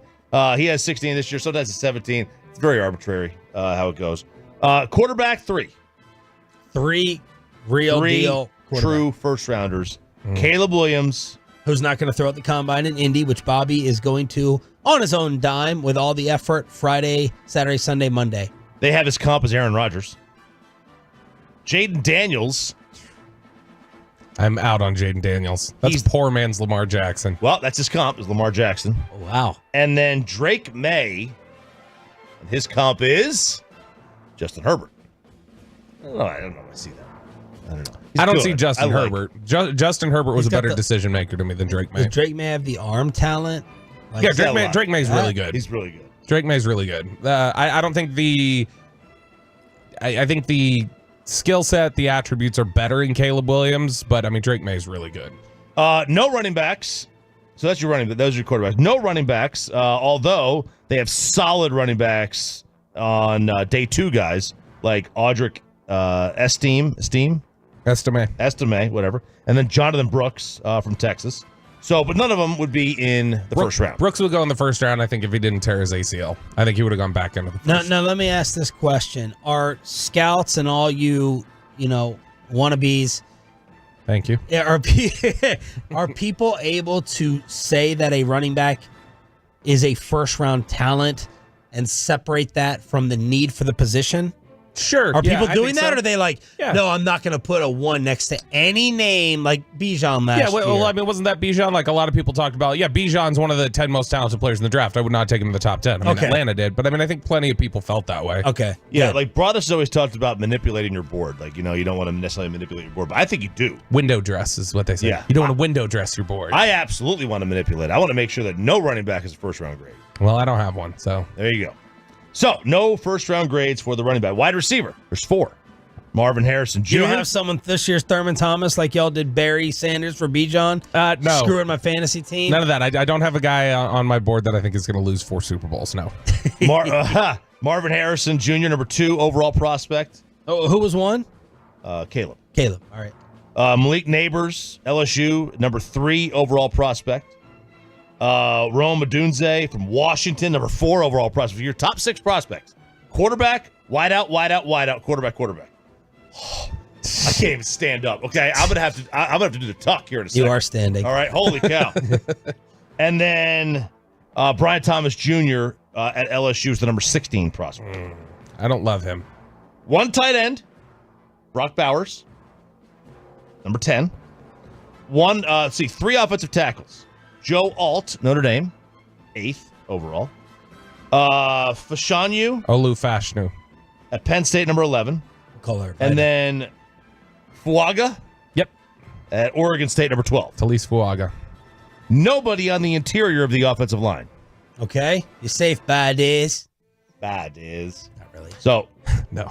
Nobody on the interior. By the way, there would be some. This sounds like he's lower on the offensive line class than a lot of other people are. Dane Brugler, I know, has, I think, 7 offensive linemen in his top 18 players or something like that. I mean, that's a lot. Wow. Okay. Edge rushers, 2, Dallas Turner, whose comp is Josh Allen, not the quarterback. Oh, yeah. And then Jared Verse out of Florida State, and his comp is Trey Hendrickson. Okay. I can see it. 1 defensive tackle. 1. Don't love that. Byron Murphy, Texas. Stud. Now, he will not be there. Probably not, no. He will probably go in the top 15, 16 picks. No linebackers. You got 2 corners, Terry and Arnold at Alabama. And I wouldn't be afraid of a corner either. That's just But me. he probably won't be available. No, Terry and Arnold won't be there. Well, this doesn't sound like it's lining up No. great. No. And then Ennis Rakestraw. Okay. No? No, I would not have Rick Straw as the second best corner in the draft. He's but at 15. There's a lot of, so this is, again, 16 is low, I feel like. I already have 17 first rounders on like my ranking, and I know Brada said he thinks he's going to finish with about 22. Oh, wow, because every year it feels like it's 15 or 16. Yeah, in the last couple years it definitely has been, but I mean the fact that like... So you think this is a good draft? Yeah. No, like I think it's a good draft. I think it's a great draft if you need a receiver or an offensive lineman. If you need one of those, it's a great draft. There's probably 15 receivers that could go in the top 100, like maybe even like top 90. I mean, there's a lot of really good receivers in this draft. Corner has decent depth. I don't know how top heavy it is. Terry and Arnold's a first rounder. A lot of people think Kool-Aid McKinstry is a first rounder from Alabama. Kool-Aid McKinstry. It's a nickname. Kool-Aid is not his birth name. Okay, well, you never know these days. Kool-Aid McKinstry. And a lot of people love Quinion Mitchell from busts Toledo. through the line of scrimmage. Hey. Oh, wait. What's the... No, that's Fat Albert. That's not He says, oh, yeah. You're thinking of the other big red guy with the red shirt on. No, Quinion Mitchell from Toledo. A lot of people think is a first-round corner. And then, you got Wiggins. Nate Wiggins from Clemson is another one. He's the same question that you have about like a guy like Diggs when he was coming out, where it's just like good length, good size, great ball skills, tries to, his read on things is really good, tries to get a jump on things, but because of his gambling tendencies, he can get beat deep occasionally. Now there is no that's it. That's the only player. No safeties. We are missing like one person's going to go in the top 10. It's not on here. That's JJ McCarthy. Oh my God, he's going to go in the top 10. Like just get ready for it. Just get ready. Who is doing this? Sean Payton. He wants him. He doesn't think he's going to be there though. JJ McCarthy, top 10 pick, shooting up boards. You could have who's Paul Allen? Not the former owner. He's the Vikings play-by-play guy. The Vikings play-by-play guy on the Noon podcast, talking about what he's hearing with Sean Payton. Interested in the Michigan quarterback? I've been here not a half week, but it's approaching a half week, and there's just a little bit of steam that's beginning to emerge locally that Sean Payton loves J.J. McCarthy. And he's a quarterback from a pro-style offense with a strong arm. I'm not going to say he reminds him of Drew Brees. McCarthy moves more than Drew, and he's taller. And he's not as accurate. And Drew Brees is football immortality. But the anti-Vike covets the next Drew Brees. So just keep that in mind, when you're thinking 11. And if you're thinking J.J. McCarthy at 11, just know behind you have a desperate anti-Vike who basically will beg, borrow, and steal to get exactly what he wants from this draft from a quarterback standpoint. But pretty reliable individual informed me over the weekend that Payton is quite enamored with J.J. McCarthy. I'm floored. Look, maybe my best sports attribute is just telling you what quarterback's going to be legit, except for Carson Wentz. Is that really Can you think of a better one? I mean, I'm here for the praise and the showering. I don't see you as a quarterback guy. I see you as a good receiver guy. I don't see you as a quarterback guy. I got the Pink Eye Academy here. Okay. Well, I was definitely out on Manziel. Definitely not loving Bryce Young like the rest of you. I'm good at tearing them down. Not necessarily. I can't. That's it. You tell us which ones are not going to be good. I can't tell you. I can't say CJ Stroud's going to be awesome, but I'm like, no, I can tear that one down. And I'm here to put the stamp of disapproval on J.J. McCarthy. J.J. McCarthy will not and is not an NFL playmaker. Derek Holland, that's right to your ear gate, brother. I saw enough. There's just no way. There's no way. Sean Payton, please. He spins it, though. Don't make me question your offensive genius by going ahead and labeling this guy as the next Drew Brees, if that podcast is right. And I don't see him spin it either. I don't have him in the first round. He's a game managing scrambler. See, I don't see that. I see a guy who he's not afraid to attack the middle of the field. I think that he throws with some good anticipation. He's small. He doesn't have great arm talent. Like, he's not got a big arm or anything else. His processing is average, roughly. But I mean, that's things that in the most important games. I'm gonna go all in on this, so you can use this against me with the receipts. In the most important games that I watched with Michigan at the end of the year, I never saw them turn it over to him one time to try to win for them. But that's Michigan. That's Michigan's Well, if you had style. a stud, I'm sorry, if you have a stud quarterback in the most important position, it's not, all right, let's run the football and let's play defense. He made some big time throws against Alabama. He's made big throws, the last couple years. And I think you see the progression. One of the things you like is when you watch JJ McCarthy play from year one to now, I think you see somebody who improves and you can project that out a little bit. I still have him in the third round. I have him as the fourth best quarterback in the draft, but I do think that he's got some upside. Okay, third rounder, you're basically agreeing with me. I wouldn't take him at number 10. No, all that talk, all that praise, you got him as a third. I mean, look, you gotta. I think the way you're talking about him being a total bust, I think that there's a. No, I'm saying there's no way he should ever go in the first round. And I think a third round quarterback taken at the back end of the first is not unheard of. I would take if I needed a quarterback, I would take him in the back end of the first probably, just because of the positional value. He won't get there. No, he won't. He won't. He'll go the But I'm just saying if I was picking back there. Here's what he did down the stretch for Michigan starting November 11th. I get the style. I get it with Harbaugh, okay? But still, come on. Passing yards in a row. 60, 141, 148, 147. He threw for 221 against Bama and then 140 in the national championship game. There were entire games where he didn't throw a pass in the second half. But that's not. Yeah, that's they're not, that's winning. Not, that's not a knock on him at all. But look, I like him. I think he's got a real chance to be very. I think he's got a lot of I think he's got a lot of ability. He's good. He's good throwing on the run. You have to be able to throw off schedule. He's pretty good throwing on the run. I don't think he's. I don't like the Drew Brees comp because he's not as accurate as Drew. Drew was stupid, but I think he could be a really, really good player. I think he's safe. That's the thing with him. He didn't have the upside of Caleb Williams or Drake May or Jaden Daniels, but I think he is easily the safest outside of maybe Caleb. Maybe Caleb. I have Caleb Williams, Drake May, and Michael Penix above him. But I think I think that if you needed a quarterback, you could potentially. I think he could be a decent starter at some point. Our boy Mark Schlereth crapping all over Michael Penix. He's out. He is out on Penix. That's a guy who's got a lot of split opinions about him. And this week will be huge for him because his medicals are a big question. What his knees are like and how he's going to be able to.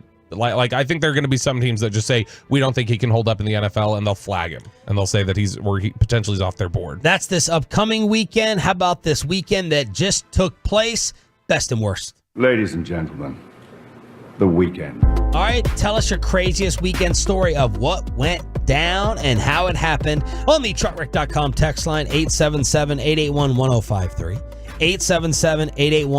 877-881-1053. As you had your nice little family photos from the weekend with a dog and dad update.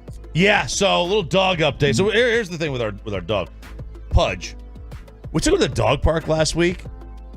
And he was running like crazy. We get done and we were wiping his feet off. Right, these are all muddy. Get him in the car. You see Spittle at that dog park trying to work his game? I did not see him there. Yeah. But I mean, look, that's not a bad idea. Oh, I'm convinced Gavin just got his dogs for the dog park. Oh, it's very possible. Yeah. It was fast. It was hard. Yeah. So, wiping his paws off, and we look on the bottom, and something on the ground. His little paw pad fell off. Like the outer layer of the paw pad skin. And now it's just like this red, it looks like you scrape your knee. You scrape your elbow or something like that on cement. Just looks raw red. Somebody took a knife and just sliced the top layers of skin off. Oh. And that's on all of them. So we take him home, and he's just very the next morning, not moving at all. Extremely lethargic. When he walks, he's like, oh my God, I can't even step on this thing. It hurts so much. He took a step, and we took him outside to pee, and he steps onto the turf. Turf Concepts Online, by the way. He steps on the turf, and this turf can also do well for your raw dog. So he stepped on the turf, and his paw was great. No, he said, and his leg gives away because of the pain, right? Because the turf's gonna have it's like coarser. Yeah, we've heard NFL players talk about it. So it bad for dogs too. we had Jerry will come on here. No, the studies on dogs. I just tried to negotiate grass. Yeah, because we got the pet turf. So the pet turf's a little bit coarser. They can scratch. They can lay on it, scratch, all that stuff. But his leg gives out because it hit him in the right spot. So we had no idea what was going on. Apparently, I felt so bad. He looked super sad and depressed. Yeah. He looked like a dog in a Sarah McLachlan video. Oh, right. gosh. Just so sad. So sad. He looked so sad. So depressed. And we finally get him this ointment. We called the vet. And they're like, yeah, this will happen. And I'm like, really? Because I've never seen anything about it. I'm Googling left and right. He's like the Wendy Williams of dogs. Yeah. I was just doing that as a reference for last night. The Wendy Williams, man, you got to watch the documentary. That's like my wife's hero. And she just sitting there heartbroken watching this documentary. It's crazy. It's so bad. I'm impressed that you know what I was talking about. It was cold. So you don't know though. You're faking reaction. I know the Wendy Williams thing. Yeah, I haven't seen the documentary, but I know her diagnosis. Yeah. It's sad. And it can't be reversed. Oh, I know.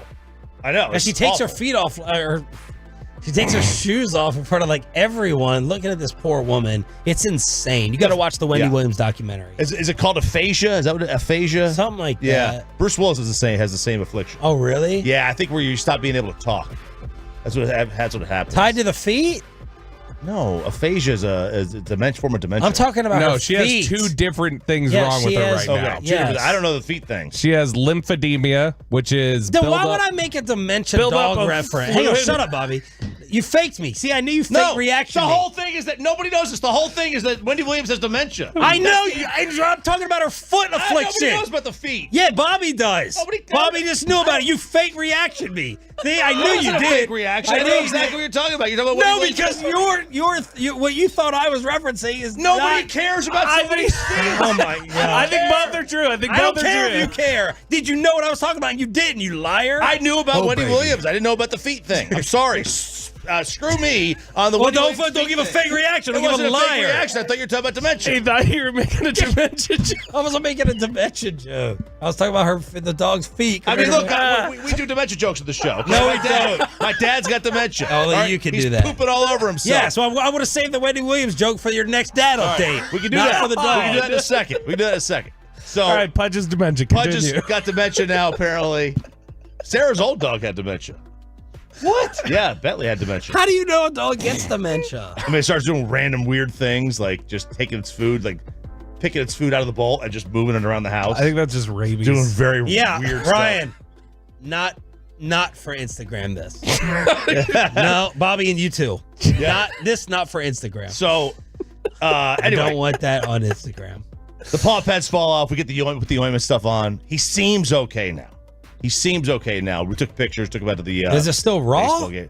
They're all red. They're all super red. Can't get infected or anything? Now we're cleaning them. Like literally every time we take it out to pee, we use those like dog antiseptic wipes and like clean up his feet. And they're just very dry, so that the ointment's like a lotion. Yeah. And this is a 10-month-old puppy. I mean, like he should not have cracked feet already. That's awful. This is bad. And then in terms of the dad, so now bring your Wendy Williams dementia jokes here.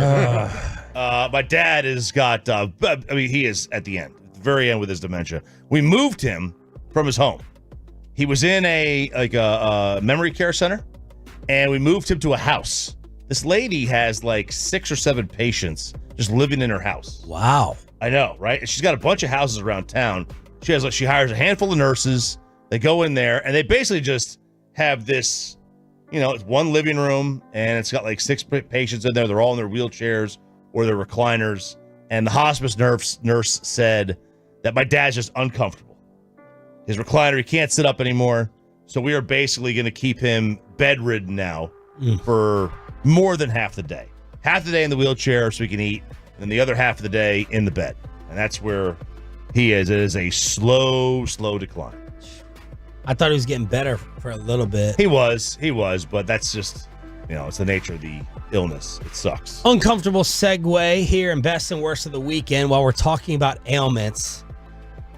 If I have to hear Peyton one more Bobby tear crying about all of his damn ailments. I saw his temper on Saturday over parking. Oh, yeah, I was ready to... Today, I thought we were going to have an iffy Bobby day. I didn't know it was going to be an iffy Bobby week because I'm seeing some frustration. I don't know whether lack of cereal's taking place or what, but I saw Bobby's temper starting on Saturday as I made him come hang out with the kids. Parking is stupid in Dallas. And I'm not even talking about like downtown Dallas, like people talk about or anything. Like this is just this is Dallas proper, just a neighborhood off Mockingbird.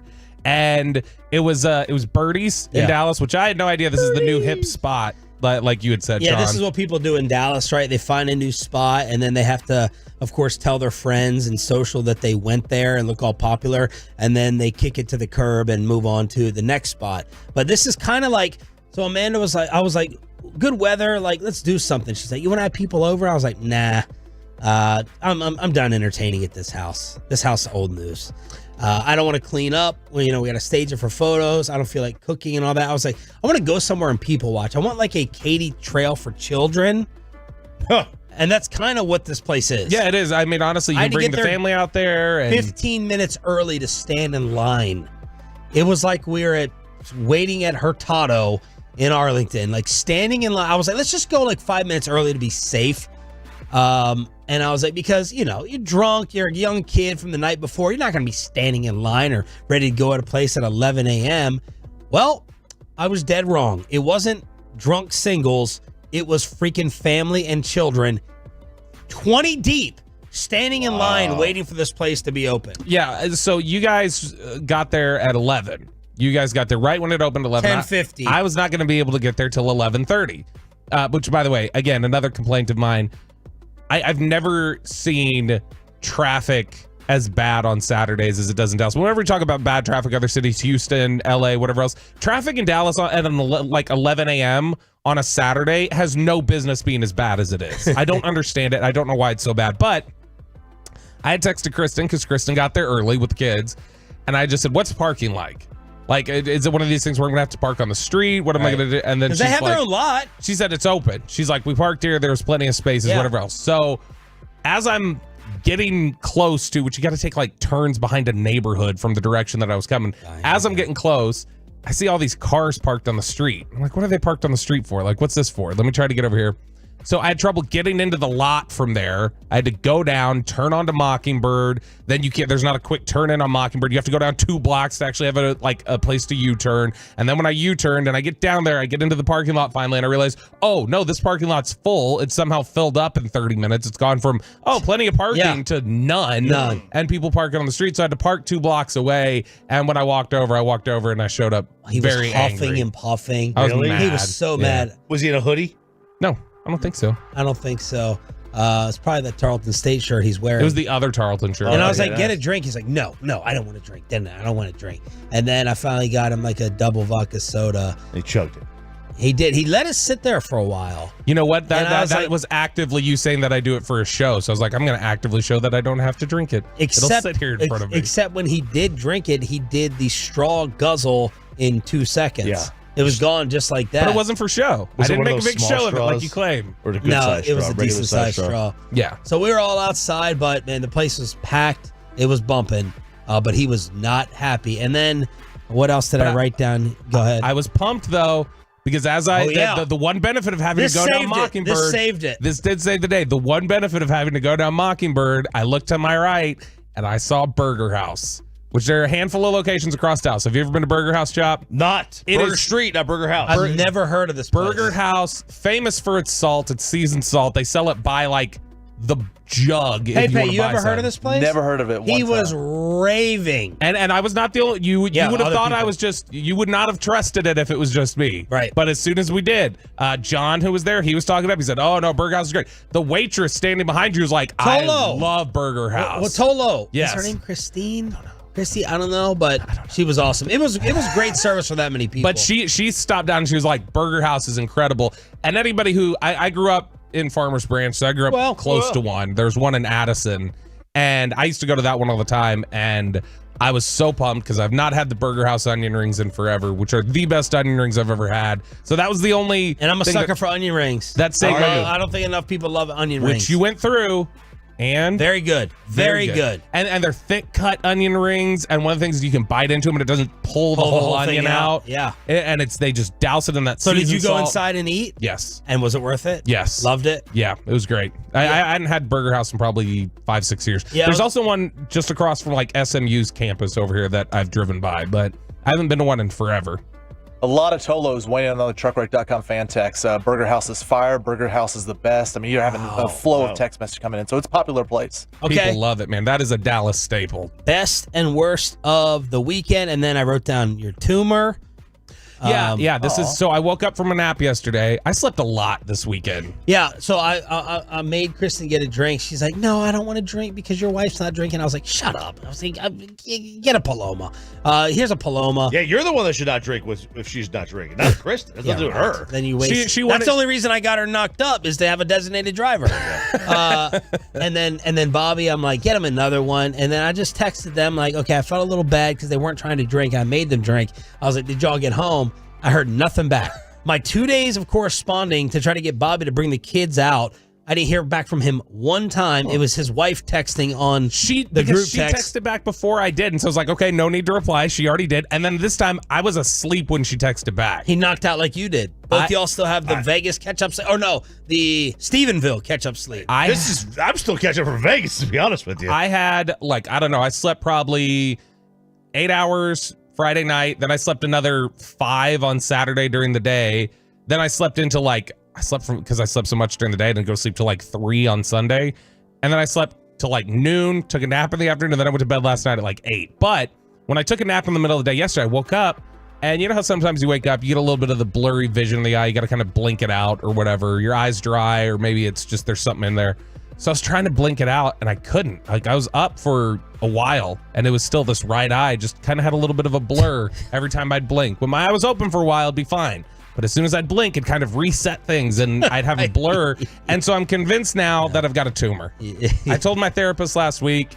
I didn't even bring this up on the air. I'll see you soon. I don't think that's what I told her. That's what I told her. I did. I told her last Monday. I was like, I can't explain it. This is not any sort of a depressed thing or anything else. I can't explain it, but I do just have a sense like I'm going to die soon. I was like, I don't know why. Could be pink eye. And so now that I've had that sense, now I'm starting to think, oh, this is it. It's this, because now my neck kind of hurts over here. So I'm convinced it's a tumor growing in the back on the right side of my neck, and it's pressing on an occipital nerve or something. Occipital? And it's messing up my vision. No, the commercial break will be these two talking about occipital nerves. I've never heard of that. I've accepted my fate. And then Pepe, you finally broke the losing streak at Choctaw. Man, I had such a bad losing streak, and then in Vegas as well, lost a bunch of money there, and then finally I decided just to go home up some money this weekend at Choctaw. Decided to stay the night, went with some friends and my girlfriend, and I was up $200. I said, you know what? That's it. I'm done. I'm walking away there. I'll take 200 profit. First profit in 6 months, it feels like.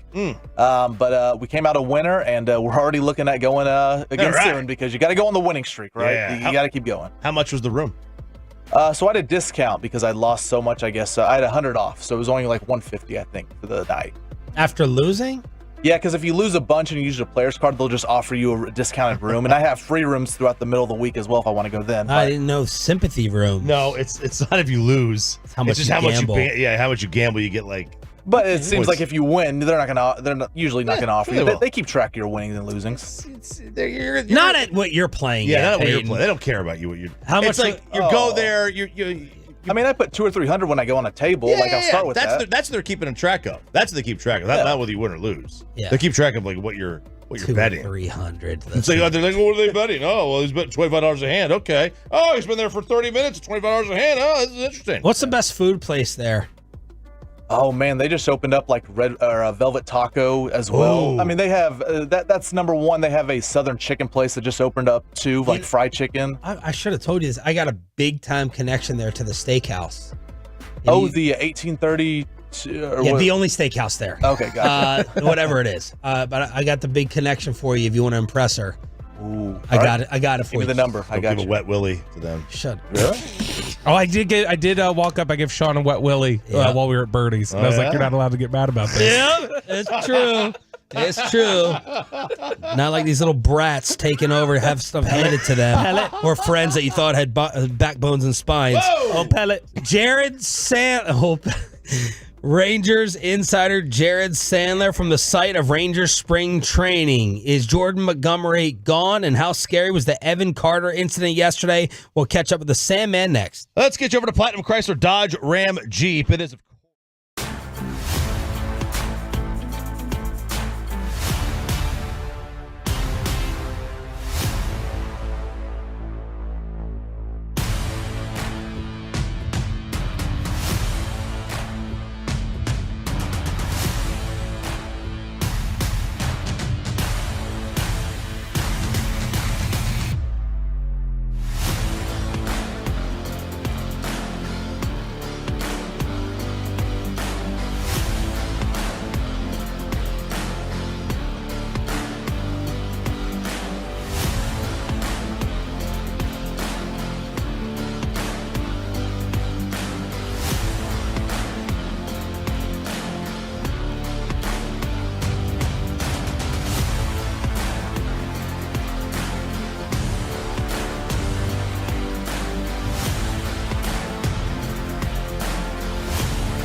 Our fan studio secured by DFWsecurity.com. This is Sean and RJ on 105.3 The Fan. 8 o'clock hour on your home of the World Series champs with Sean Sharif, RJ Choppy, and Roberto Belt. It's DFW Sports Station. Thanks for being a Tolo. That stands for Turn It On, Leave It On. We head on out to Surprise, Arizona for Rangers spring training. What time is Jared Sandler waking up out there every single day? What time are you waking up and why? 3:45 because I have to come on and talk to you guys. No, every other day. I got to mentally prepare for it. No, I wake up between 3:45 and 4 because I typically get to the field at around 6:45. I'm not one of these people who can just wake up and get right out of bed. So I wake up like this morning, alarm 3:45, sat in bed for about 30 minutes watching SportsCenter or whatever was on TV, looking at Twitter, and then got out of bed, got to the gym by 4:30, listened to you guys, and then I go home, shower, and then I get to the field, like I said, around 6:45 and get ready for the day. All right, so you got to go gym first. That's why. I like to work out in the morning. Now, I will sometimes pull 2-a-days here in spring training because this is my time to, get ready for the season, right? This is spring training. Got to, be in the best shape of my career for opening day. I don't show up here in the best shape of my career, but I do like to leave here in the best shape of my career, only to throw it away 3 games into the season. He shows up all Luka, and then he works through it. He Luka Sandler. So did the rest of the guys get in last night? Well, it's an interesting question. One person got sent home, and I guess you'll have to listen later to find out why he got sent home. Wow. But one member of one of the shows is not going to be a part of the coverage here in Arizona. But everyone else did get in. The rental car situation at Sky Harbor Airport in Phoenix is one of the most miserable experiences anyone can have. Sometimes you get lucky and your flight lands at 10 in the morning and it's not a rush hour rental car time, or maybe you come on a Wednesday. But these guys did not have that luck. They arrived on a Sunday. It was packed, and they were in line. We were trying to figure out dinner plans. They were in line for nearly 2 hours. KMC was. Now, great teamwork here, right? KMC waited in line for about 2 hours. G-Bag, for whatever reason, was not on the same flight. I'm not sure why. I'm sure there was a reason for it. So they showed up to the rental car place with 5 minutes left in KMC's line experience. So they came up to the front of the line and joined them. And so they did not have to wait in that line. That's teamwork. How happy was Mike Bassick about all of this? Oh, he was thrilled. You can imagine Mike Bassick was in the best mood of his life. The text messages I was getting about his rental car line experience was just full of glee and joy.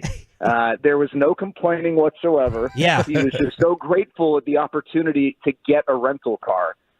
Just coming into camp with a positive attitude from the start. Oh, what's amazing about Bassick is normally he would bitch and moan 24/7 about this trip or having to go, but now that he's Mr. Television, he probably views it as essential to have to go out there as the Rangers TV color commentator. Yeah, this is a big dog era for Mike Bassick. I'm very curious to hear or to see how he comports himself, if it's any differently. I'll report back. We'll see if the TV stuff's gotten to his head. Yep. But yeah, he's he's like, why am I in the line for a car? I should have a driver. I should have John Radigan driving me around. He won a big court case. He's got TV.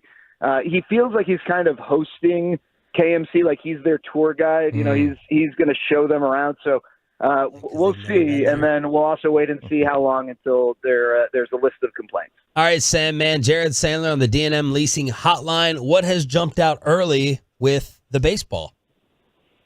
Well, it's obviously super early, and so you're not really getting extended looks from anyone.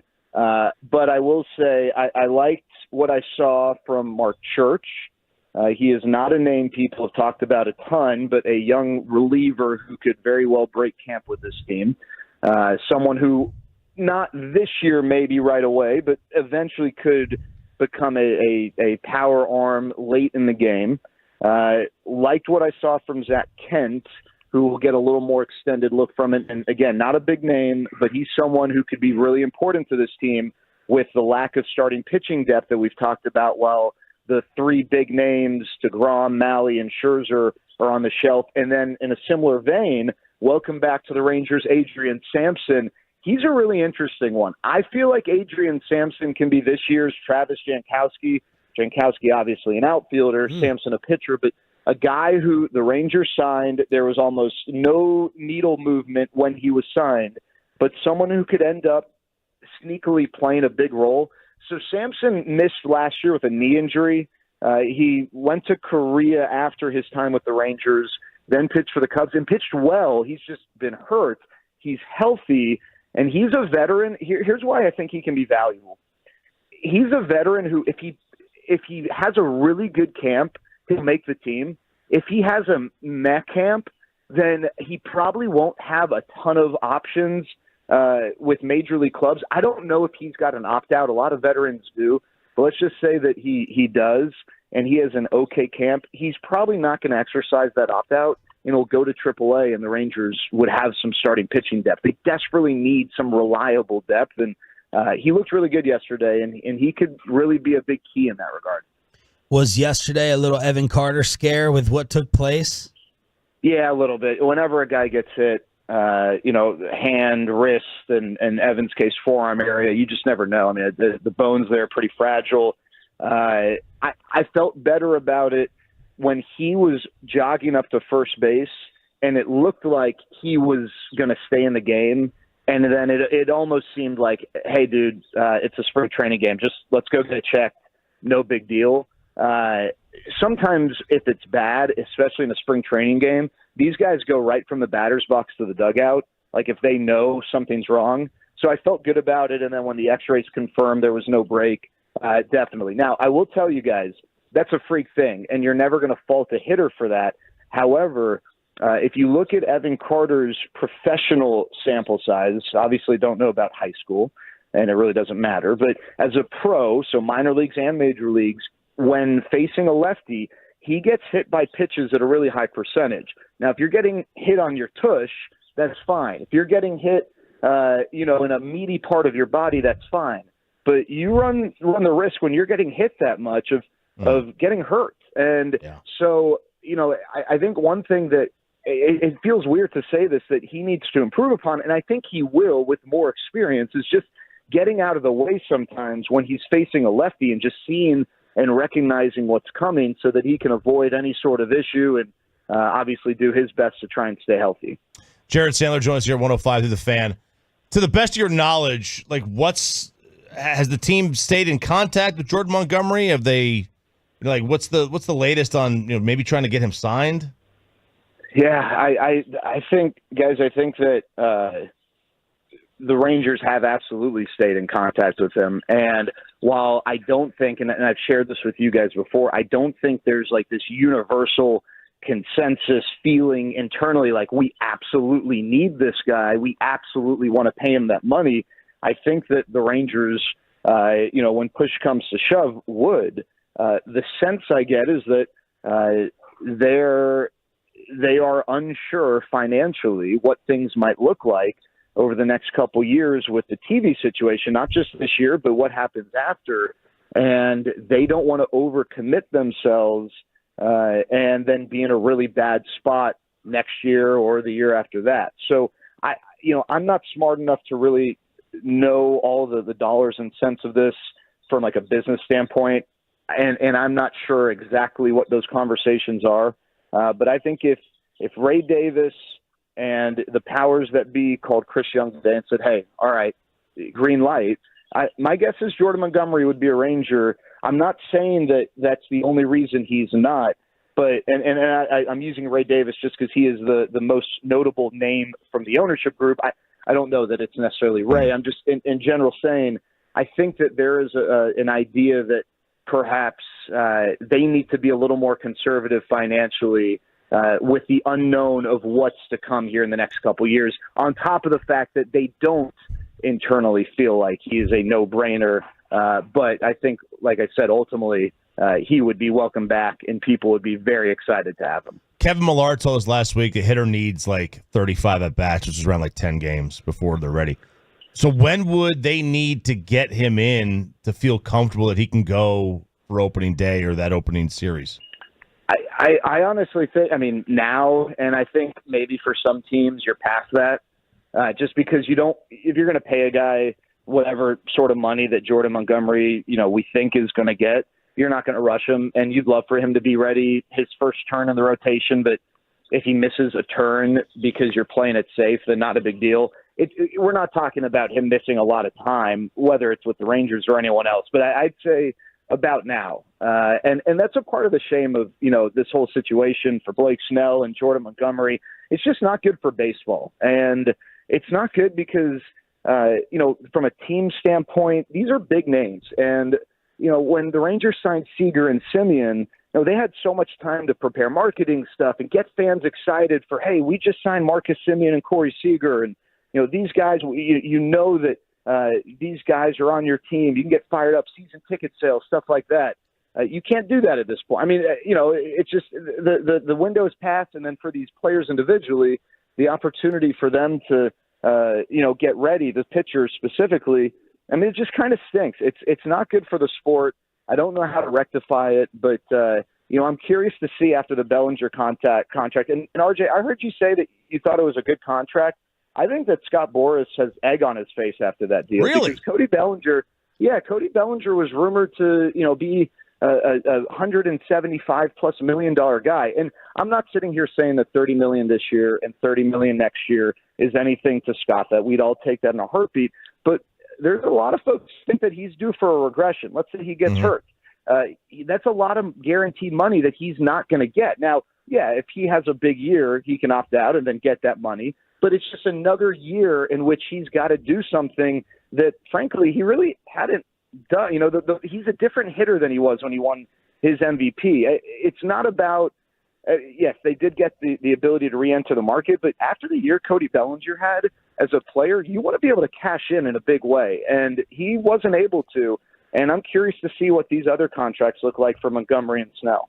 And Chapman, Matt Chapman as well, for that matter. Talking with Jared Sandler here on 105 through the Fan. Jared, the question about Wyatt Langford, his readiness to be with the Major League club right out of camp, how are you looking at, the decision of Wyatt Langford making the opening day roster? Yeah, I've gone back and forth on this, and I'll tell you this. I want to get this out of the way. So Wyatt Langford doesn't have a hit in 2 games. He could be 7 for 7, and I don't know that my opinion would totally change.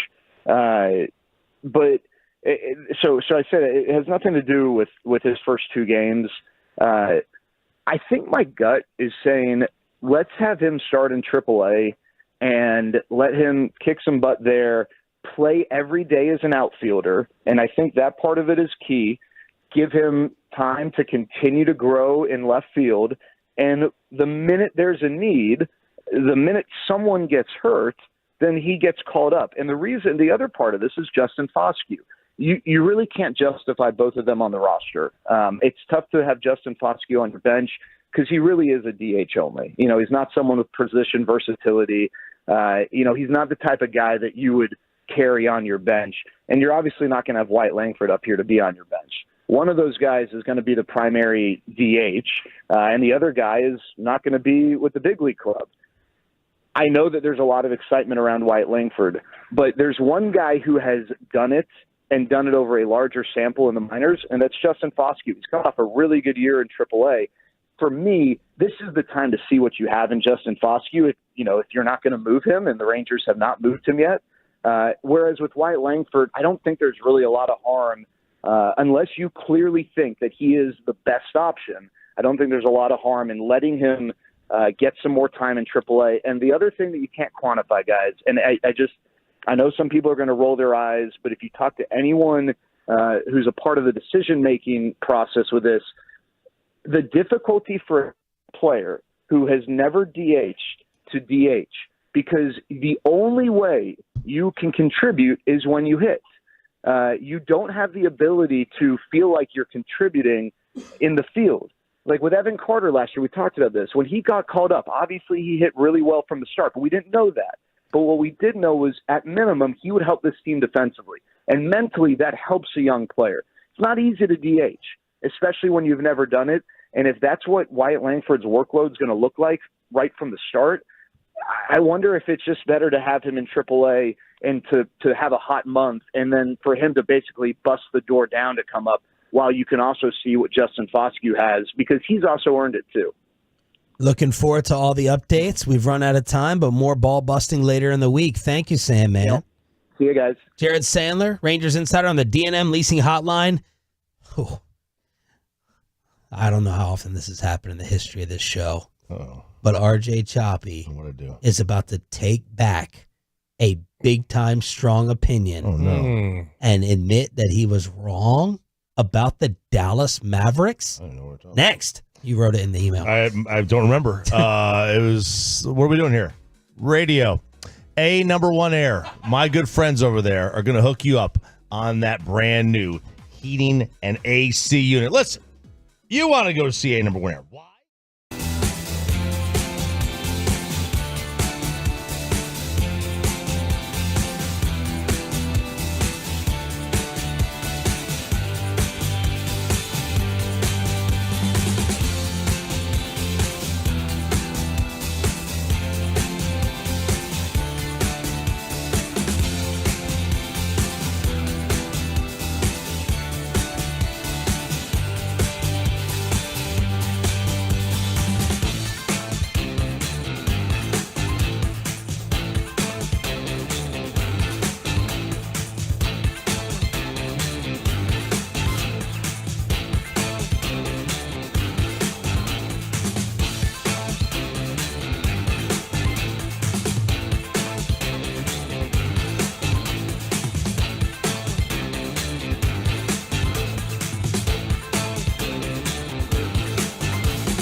And it's back to Sean and RJ right here on 105.3 The Fan segment here, brought to you by the personal injury lawyers Frankel and Frankel. Life is unpredictable. Accidents happen. Frankel and Frankel are the go-to attorneys for car and truck wrecks in DFW. If you or a loved one have been in an accident, contact the Frankels for free at 214-817-333-3333 or go to truckwreck.com.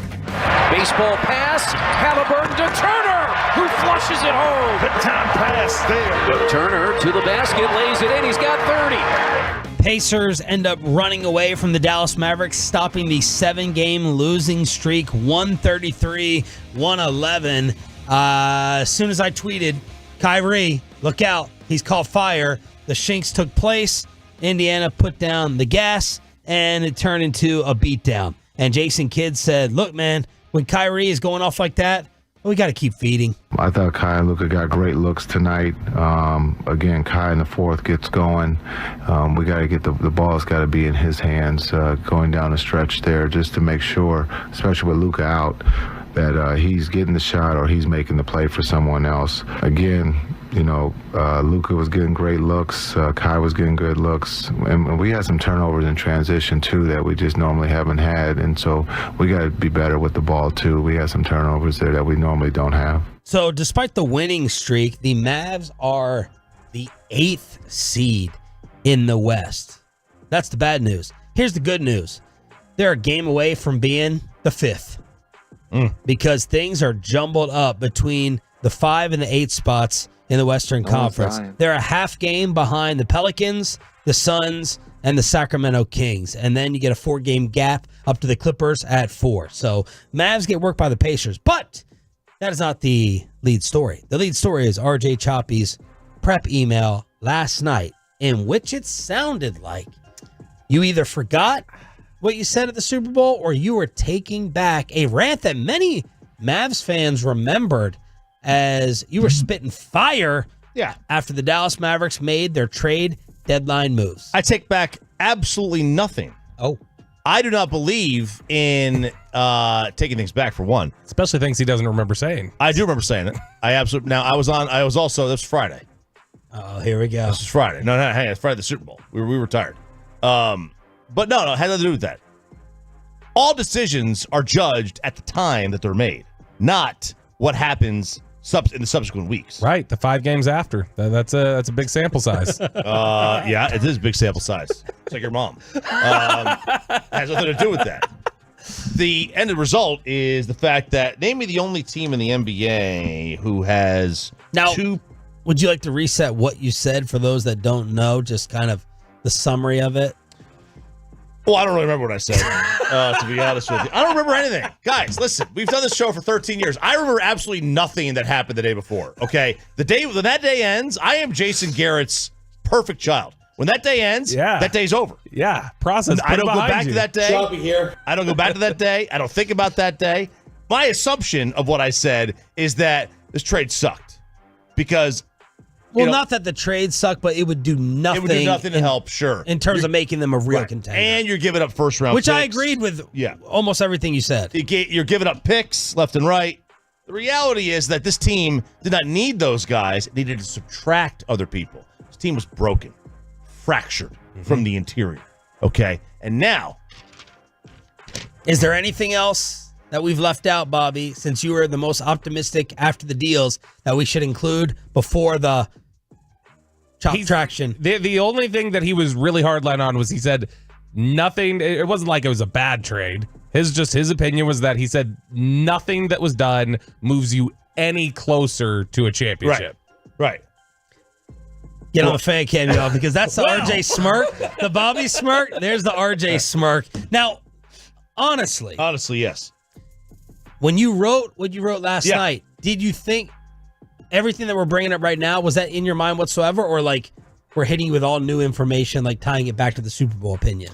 I had nothing. It had nothing to do with the Super Bowl. I don't remember. I don't even remember that. Zero. No, nothing. For real, nothing. Nothing at all. You weren't like, okay, I'm taking back what I said, or I'm gonna give a different opinion from the Super Bowl. Like you just gave this observation how I felt in the moment by itself. How I felt in the moment. Okay. Because I was looking at some stats and stuff, and who is the only team in the NBA that has 2 players in the top 13 of player efficiency rating?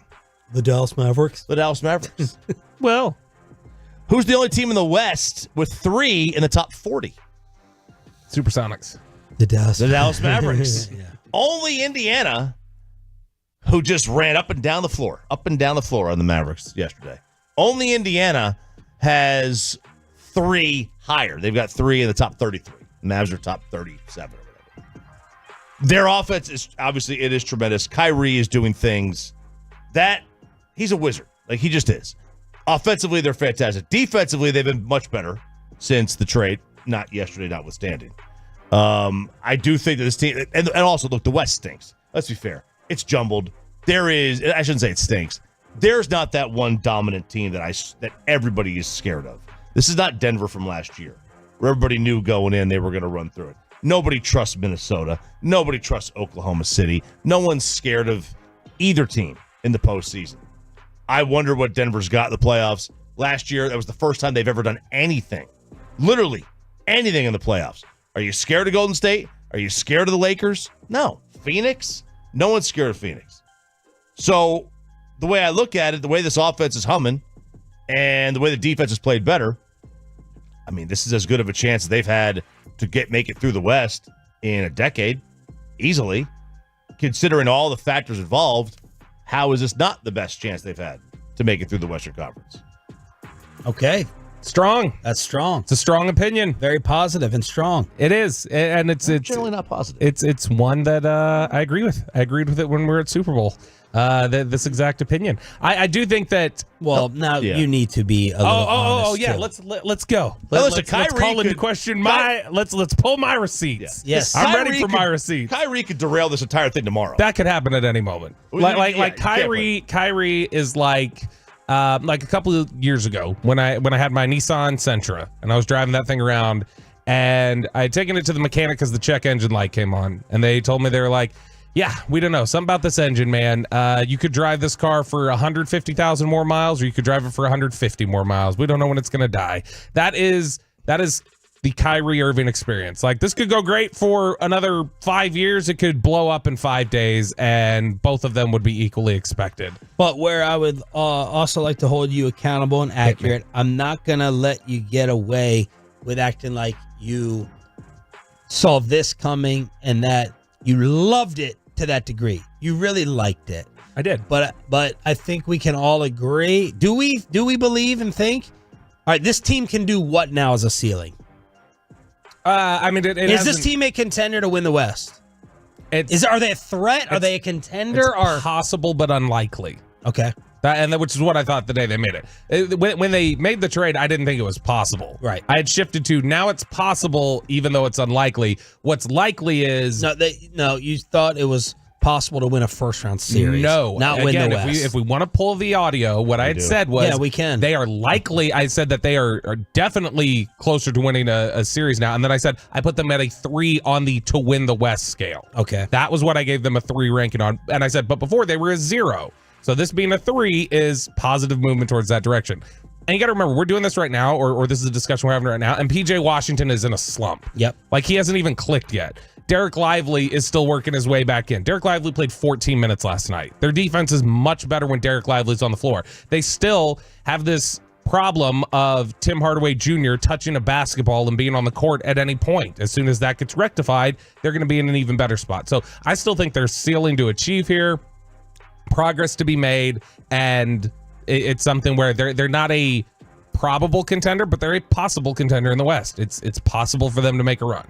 Biggest impact of these deals being depth and size, defense, and size. Sure. Well, they always have a big on the floor, or assuming there's no foul trouble or injuries, they always have a chance to have a big on the floor with Gafford and Lively.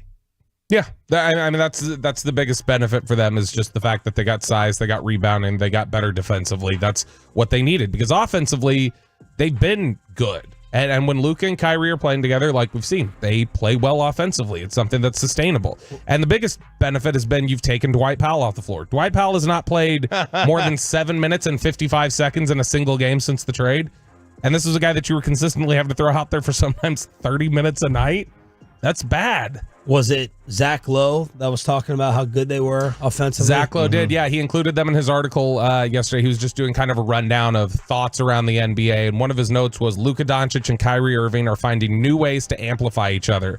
So he said the Mavericks have won 7 straight and are undefeated since remaking their team in the P.J. Washington and Daniel Gafford deals at the deadline. But he says that basically what you're looking at here with the Mavericks is that with Kyrie and Luka finally healthy at the same time and playing together, you're starting to see just how scary the Mavs offense can be. He says if the Mavs defend at least a league average level, they can do real damage in the playoffs. This offense is scary. He said the Mavs are borderline unguardable when they find creative ways to put Doncic and Irving together at center stage. The Thunder have Jalen Williams, and he has a play here where he shows the Thunder are doing everything right, and they still can't stop the Mavericks. He has a little video clip here, but he says the Mavericks have scored 121 points per 100 possessions with Doncic and Irving on the floor, about equivalent to Boston's top-ranked offense.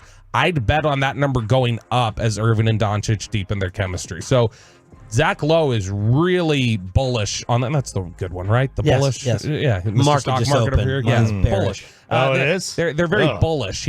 Zach Lowe is very bullish on the Mavericks offense and basically says that, look, if they can get just average defense, they are going to be really difficult to stop in the playoffs. The problem is getting average defense consistently. 877-881-1053 is the truckwreck.com text line for all your Mavs thoughts. They get worked by the Indiana Pacers in the fourth quarter yesterday, and they'll look to rebound against Dak Prescott and the Cleveland Cavaliers tomorrow, according to Mike Bassick.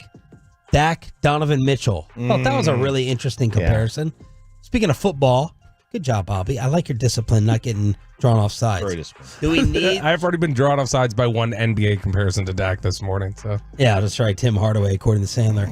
Do we need to give some flowers to Peter King, who's writing his final Monday morning quarterback column today and stepping away? I saw that. That was look, he is... I loved the column. It was the most reliably interesting NFL column over the last 20 years. It is fantastic. There were always really good notes in there. I'm always, whenever I watch him, he's got to have a ghostwriter, right? How do you churn out this much that you're writing in one sitting based off the... And it's always included in there, him talking to somebody like Aaron Rodgers. I talked to Aaron Rodgers after the game. I texted with, Tom Brady in the immediate aftermath. He's always got these little notes from almost every game of somebody he talked to.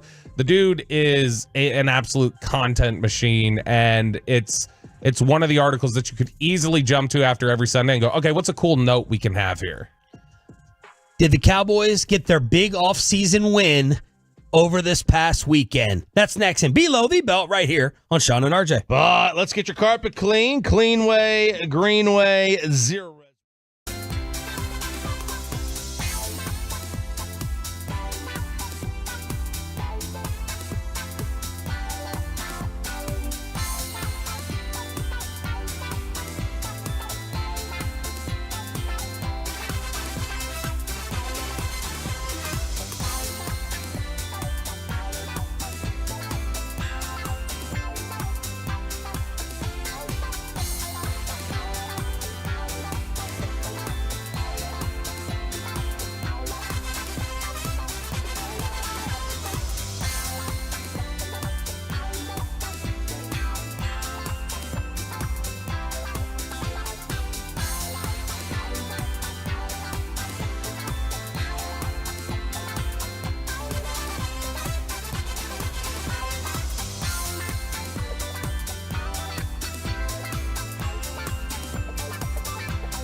The Fan segment here brought to you by Classic Chevrolet. Why do so many Texans love Classic Chevrolet in Grapevine? Because they've got the goods. More new Silverados than anyone with incredible savings. Why go anywhere else? Go see them today or visit ClassicChevrolet.com. This is Texas. This is Classic Chevrolet. Relax, enjoy the difference, and find new roads. The great Bobby Belt. You ruined the morning show. Don't make me take off my belt. Don't make me take off my belt. We're not. How full are my ears? I'll let Sean Sharif tell you about it here in just 1 second. First, Below the Belt is brought to you by Johnson Fitness and Wellness Home Fitness Equipment Stores. Be sure to check them out. We appreciate them sponsoring the segment every day at 8:40. What's up, Sean? So in the commercial break, Peyton, he's like, "Oh, my ears are so." We've had what have we had complaints of foggy, so far? Foggy eyes, foggy brain, foggy body. What was the thing that you thought you were having yesterday? A tumor pressing on my neck. Tumor. Yeah. And then, like, right before we came back on the air, he goes, "Oh, my ears are so full." My ears are so full. And I was like, "You are a P word." Yeah. And then he, you know what he came back at me with? He goes, "Yeah, but I won't be calling out tomorrow like some people in here." Whoa! Shots fired. Yeah. Yeah. So, yeah. You know, you could, because I had this, I've had this a couple times. I'll get like, my ears will get really, really full because of the headphones. So I have to get them cleaned out. One time I had to get your ears cleaned out? Yeah, they like shoot like water in there, like pressure wash your ears. I had a chunk of, looked like a chunk of chewing gum. It was earwax with grass and everything in there. Like everything that just flies in your ears. Spiders, who knows? Boy, everything. I feel bad for Byron or whoever at Tarleton State had to clean out the earbuds they gave me that I had to jam into my eardrums. Oh, man. Those were... Amanda's still scarred. Man, you could have lit a candle. Over the earbuds that you gave her, which she absolutely loves, but... Man, he gave these earbuds out of his ears, and they look worn and torn. Yeah. They look like they had been through it. Little brown. Oh, a lot brown. You use Q-tips ever? Yeah. I've actually driven one into my eardrum before. I produce a lot of wax. What do you want from me? Yeah, that's why Ryan said you were the dirtiest one. No, I keep up on it, though. I clean it. Did you hear him, by the way, before you came in today? He said him and Sarah went... Yes, disgusting. Gym, pool, neither showered, and I was shocked that Sarah did that. We baseball? We had baseball all day yesterday. Baseball. And then pool. We got home and we're like, it was late. We just wanted to go. We wanted to like just relax. So we jumped right in the pool. Yeah. 60 degrees. Yeah. Got a good little freeze going. Yeah. I mean, no bacteria can survive in that kind of cold. So it froze off. And then now we're both going to the gym. She's at the gym, or she was already at the gym this morning. I'll go after showers, of course, then. Ryan, thumbs up or thumbs down for the swimming pool being a bath? Thumbs down. Thank God. you know what? He doesn't. The amount of chlorine does not cure everything. The amount of chlorine that I put in that pool, my skin barely survives it. Okay, I'm at least 3 layers of skin off. Is that what happened to Pudge? Pudge has been in the pool too much. Maybe. Chlorine took off the pads. He's scared of the pool. Wendy Williams. God, another Wendy Williams reference. Did anyone on the fan text say that they watched Wendy Williams' documentary over the weekend? I did not see anybody say that they watched it. She does not look. No, it's bad. It's sad. You can tell. Like she does not look. It really, really is sad. Yeah, she's not looking good. Yeah. And so. How you doing? Yeah, check that out. Where's it at again? It's on what I think platform? it's Lifetime. Lifetime. Okay. The NFL salary cap. What a transition. The NFL salary cap is up over $30 million to $255.5 million essentially per team. This is above what even the most like liberal estimates from teams were. Like teams that had the most rosy projections on how much money they'd have to spend, even they have a couple extra million now, because this went way up. The highest projections, I believe, were 252. So being up to 255 and a half, that's significant. Cowboys now are just $8 million over the cap. We were sitting here trying to figure out, okay, how do you maneuver things and create $20 million in cap space? And now it's just 8 is all that you need. And you can get that by doing a couple different things. You can post June 1 Michael Gallup. That'll free up all the money that you need. You can give CeeDee Lamb an extension. You can, flip this switch over here. You can restructure Diggs. You can restructure Steele. You can give Dak Prescott an extension, which you absolutely should do. And that creates all of this money. The problem here, obviously, is now this creates an exorbitant amount of money for several other teams, including the Commanders, who are like $80 million for Dan Quinn to spend now, the Seahawks, the Titans. $87 million for the Commanders, most in the league, if over the cap is right. Patriots, $83 million, and RJ Chicago Bears at $80. Wow, that's a lot. You get the first pick, you get the 9th pick, you get 80-something million in cap room. That's whatever you get when you trade your quarterback. Whatever you get when you trade your quarterback, absolutely. Fourth round pick. So now I'm an idiot. So help me out here. So Dak, they owe Dak. It's going to cost $60 million. By the way, Dan Graziano was asked overreaction, underreaction on ESPN this morning, and it was for Dak getting a $60 million deal. He said overreaction. Overreaction. Now, not that Dan Graziano actually breaks or reports anything, but that's what he said. I was firing shots at that little guy for no reason. I don't think he's a reporter. He's like the Chris Broussard. He was, though. Yeah, he was. He's like the Chris Broussard of the NFL. He is listed. No, his title there is NFL Insider. That is his title at ESPN. Yeah, I would say insider. I don't know. I think reporter and insider are different. Maybe I'm wrong. You are. I consider. Well, a reporter, if he goes to the sideline to of a story that's happening, is he covering the story, or is he supposed to be giving rumors like Jeremy Fowler? Jeremy Fowler. Garofalo, they're insiders. Schefter. Schefter's an insider. Jane Slater's a reporter, I think, first and foremost. A reporter with Jane. So, all right. So, but my question here is, if they owe Dak $60 million against the cap next year, and the cap goes up $30 million, does that mean it's only the equivalent of a $30 million cap hit? Now I know it's still 60, but if you take, the increase in the cap basically reduces. No, because they what it does is it changes it from maybe, because percentage of the cap is what matters. So it may take it from being, in effect, we were expecting that thing to hit as $60 million.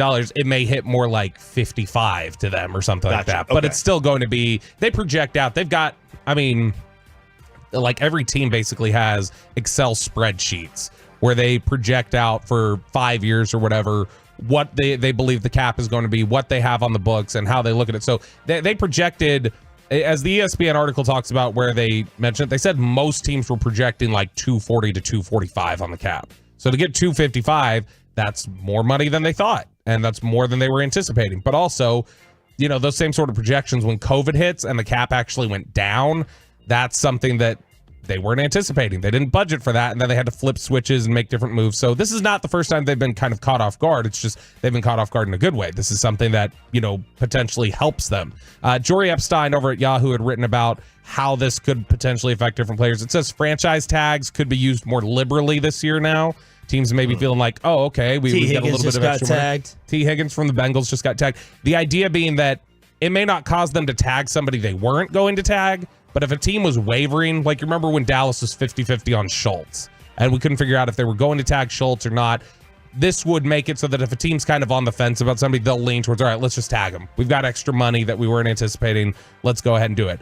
What's interesting is it talks about, Jory writes, then comes the NFL's so-called middle class. An NFC executive projected that an increasing number of Tier 2 and Tier 3 free agent players and their agents will misjudge the markets of what they can command. And that through that process, because they think there's more money to spend, we can collect more of it, that they'll start asking for things that teams are not willing to pay, and that they are going to potentially sit out longer into, maybe we're looking at July, August, some of the MLB spring training stuff that we've talked about, where you have guys like Bellinger that don't sign till late, or, when even on the smaller scale, when we've talked about guys like Robbie Grossman or Brandon Belt or some of these other guys that haven't been able to get deals, that the NFL could be looking at the same sort of thing. But ultimately, Does this help Dallas from a standpoint of being able to spend more? I don't think so necessarily, because obviously everybody else gets the same benefit, the same sort of bump. It just changed the market. What it does is it causes you to have to flip fewer switches. It allows your books, you're able to let other things ride out. And if you're genuinely going to let Dak's contract ride, if you were genuinely talking about doing that, it makes it easier to accept that as reality. Will this be their Mark Cuban excuse now and cover up of we were gonna go all in, but then the salary cap, they gave everyone more money to spend. It made it tougher. It made it more difficult. We were gonna go all in. That was our plan at the Senior Bowl, and now we got to change it at the Combine in Indianapolis. I mean, they usually have some excuse built in. Period. Like if they didn't raise it, that would have been the excuse. We had projected more. We thought we were going to get more money than we did, and it kind of tied our hands a little bit. We wanted to spend that money. We just didn't have it available to us. There are only so many switches that we can flip. You can't say... Well, they really don't have to have excuses ready, because they basically tell us we're not doing anything every year. But this year they told us they will. Yeah. No, they said they will. didn't. No, they said they're going to go all in. We don't know what that means. Don't better call chop me on this one. Don't lawyer me here. That's what they do. When they say something very vague, it leaves it up to us to decide what that means, and then they're just going to tell us that we're wrong in the end. Or that, hey, we re-signed Dak, CD, and Micah. What else do you want us to do? That's all in. Yeah, that's not all into anyone else's brain. But you're right. They may use that as the excuse. They fully believe signing their own free agents is no different than signing outside free agents. Then that means they have gone all in every year. They have. And in reality, Jerry, the way he talked about it was, this is something a different approach. Yeah. This is a different approach than we've done in the past. The different approach is going to be not giving an extension to Dak. Oh. Okay, well, that would be different. That would definitely, but that I don't think that people would consider that all in. That would be just a different approach. We're all in on just this year. Just this year. Maybe that's what it is. Look, I was talking to somebody last week who is convinced, not somebody in Dallas, somebody outside the organization who's convinced. They're like, this is it this year. If it does not go well, they are blowing this thing up in 10 months. That if it doesn't go right, that is foolish. They may blow it up with a new head coach. It's not going to be with a win now mentality. I think it's somebody who... Well, they're wrong. Okay, well, I'll tell you this. It carried weight to me who said it. Okay. That I was like, okay, this is somebody who's generally been right about So their I'll line of ask you, thinking. just all in, define blow it up. What does that mean? New coach, new quarterback? Yeah, reset. Okay. That basically... Because this is, this is somebody else who was part of that group that I talked to that was like, they're going to let go of Amari. They're going to move on from Amari. They're going to do that. This is somebody who's got experience with their line of thinking. And they say, if it doesn't work out this year, if they don't progress any further than they have, it's getting blown up. But do you think that would mean, what I'm trying to get at is Jerry's not going to, I don't think, draft a rookie quarterback to replace Dak to wait for that. You go and make a move, a win now move. You know what I mean? Yeah. I guess you can do both. You can blow it up and still try to contend. You blow out. Let's not say blow up. You blow out McCarthy and Dak. You get a new head coach, which could still be a win now move, and then it depends what you do at quarterback. It's the NFL. I mean, you contend just about every year in this league. Would this same person also believe they don't give Dak his extension now? Because how else are you going to blow it up? No, because I think you can move on. However you want to structure it, you can structure things to be able to move on after this year. It's just you'd have to do it with Dak willing to play ball, which I think Dak would be willing to play ball if you were wanting to just detonate things.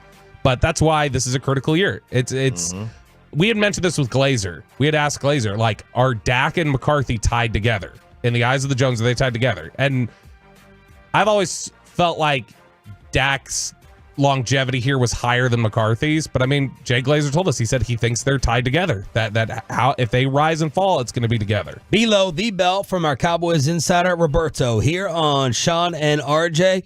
We got a little Monday college football kegger. Oh man. Oh baby. RJ Choppy says that a local team needs to be the favorite to win the national championship. And can you bully someone with peanuts these days? Final hour, Monday edition, right after this. Mike, that cat.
our fan studios, secured by DFWsecurity.com, this is Sean and RJ on 105.3 The Fan. I'd like to know where Lou Holtz is right now. Oh, I win.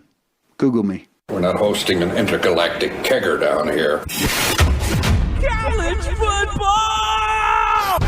Still my favorite thing is the I win Google me from the Kurt Signetti, the new Indiana coach. Yeah, you have to literally Google him because nobody knows who he is. You literally have to Google him.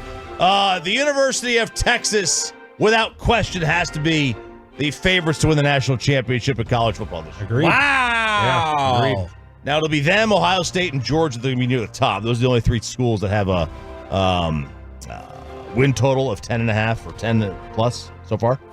But the five worst seasons in college football, five worst off seasons in college football this year, three of them were the University of Texas counterparts in the Final Four this year.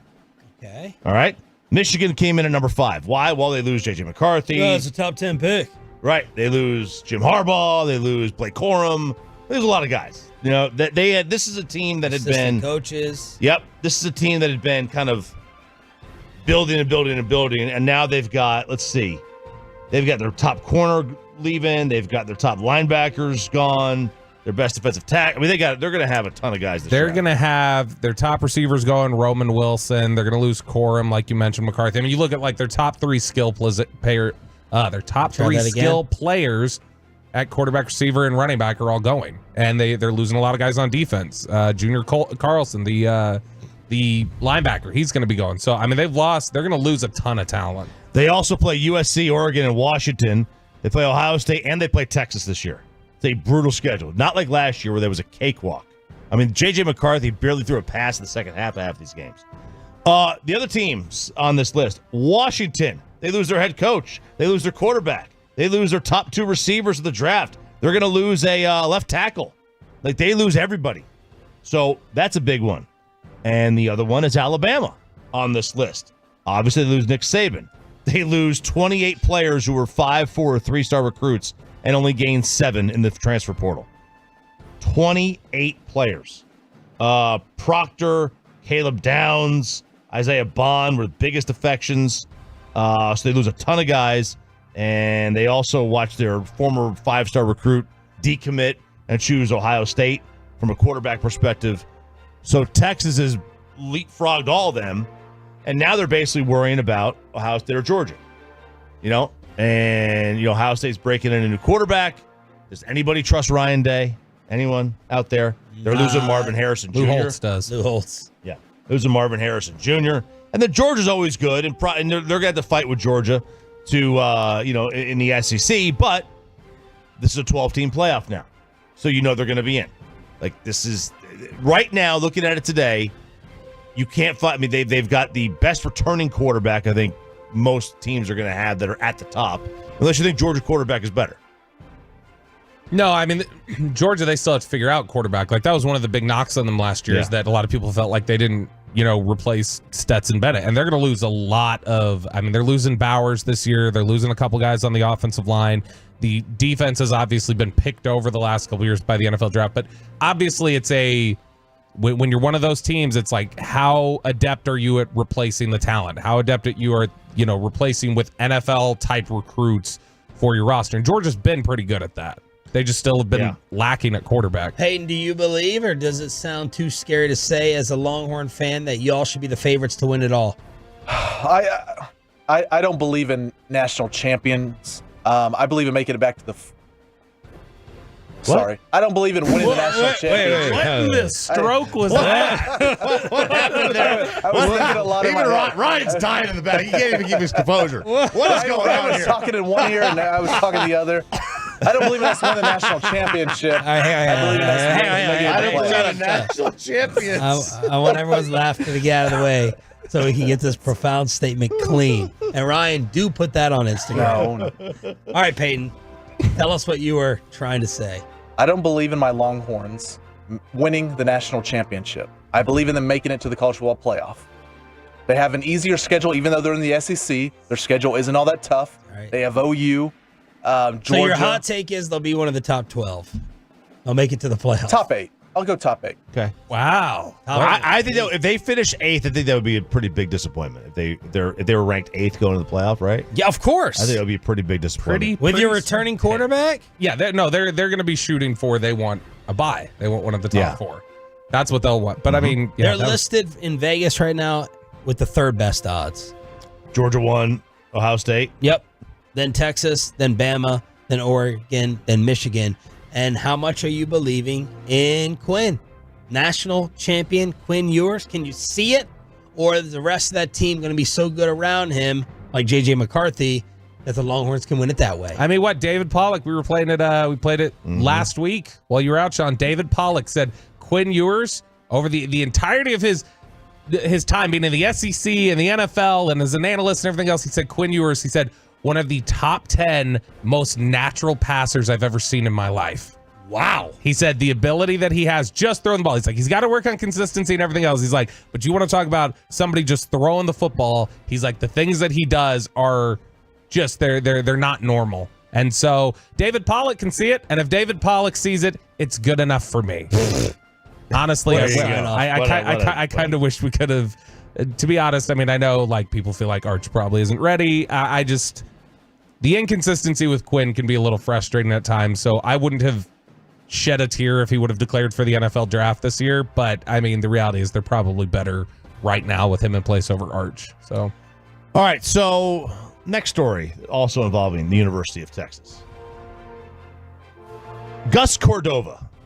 He is a recruit, 4-star recruit, that has had his scholarship offer canceled. This is fascinating. By Coach Steve Sarkisian and the University of Texas. This comes after allegations of bullying came to light against him after a potentially deadly prank on a high school teammate. They made him the offer to play defensive lineman, but they backed out when they were made aware of this prank. So according to a report by KXAN, he allegedly put peanuts in the locker of a high school teammate who had a peanut allergy. They don't play with this. The incident happened days after the student told his teammates about his food allergy. So the school district, they let him off the hook. They didn't punish him to the point like this. They basically let him off the hook.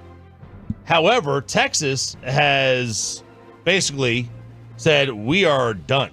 We are cutting ties. We are rescinding the scholarship offer. Because of the peanut prank. Because of the peanut prank, which it has really kind of made social media a buzz. Like they're saying bullying. This isn't bullying. They tried to kill him. Others, I wouldn't recruit him either. That's one way to lose a scholarship. Let's see. Of course, it's the Texas recruit doing it. This is terrible. How is this a prank? This is literally attempted murder. Attempted murder? Okay. So if you were to feed Addison, my middle one, if you were to feed her tree nuts, she would need to go to the ER. Like she would need an EpiPen instantly. Like it can kill her. Okay, but she has to consume them? It's consumes, others it's like literally just touching them or being her allergy is not that sensitive, but there are other people who you need an EpiPen if you get near them and you come into contact with them. So like this is in his locker, so all of his clothes, it's all over his clothes, his gear, so he would did they show him the prank, like he saw it, or was there a risk of him putting on the clothes while not knowing? I think he opened the locker and all the peanuts fell out. Yeah, which that's because if he comes in contact with it, it depends on your. So we should equate this to I put a bunch of rattlesnakes in your locker. Same thing. No. This is because to me it's what's a poisonous one? Give me a poisonous one, Chop. A poisonous what? Like a snake? Yeah. I mean, the rattle. Well, they're venomous, Sean. They're not poisonous. Yeah, there you go. What's the difference? Peanuts just sounds like a funny word, and rattlesnakes are not. Peanuts do, but I mean, this is more to me, without knowing the level of allergy, to me, it's like you're played Russian roulette with the kid. You have no idea how bad this allergy is. So you think this is justified?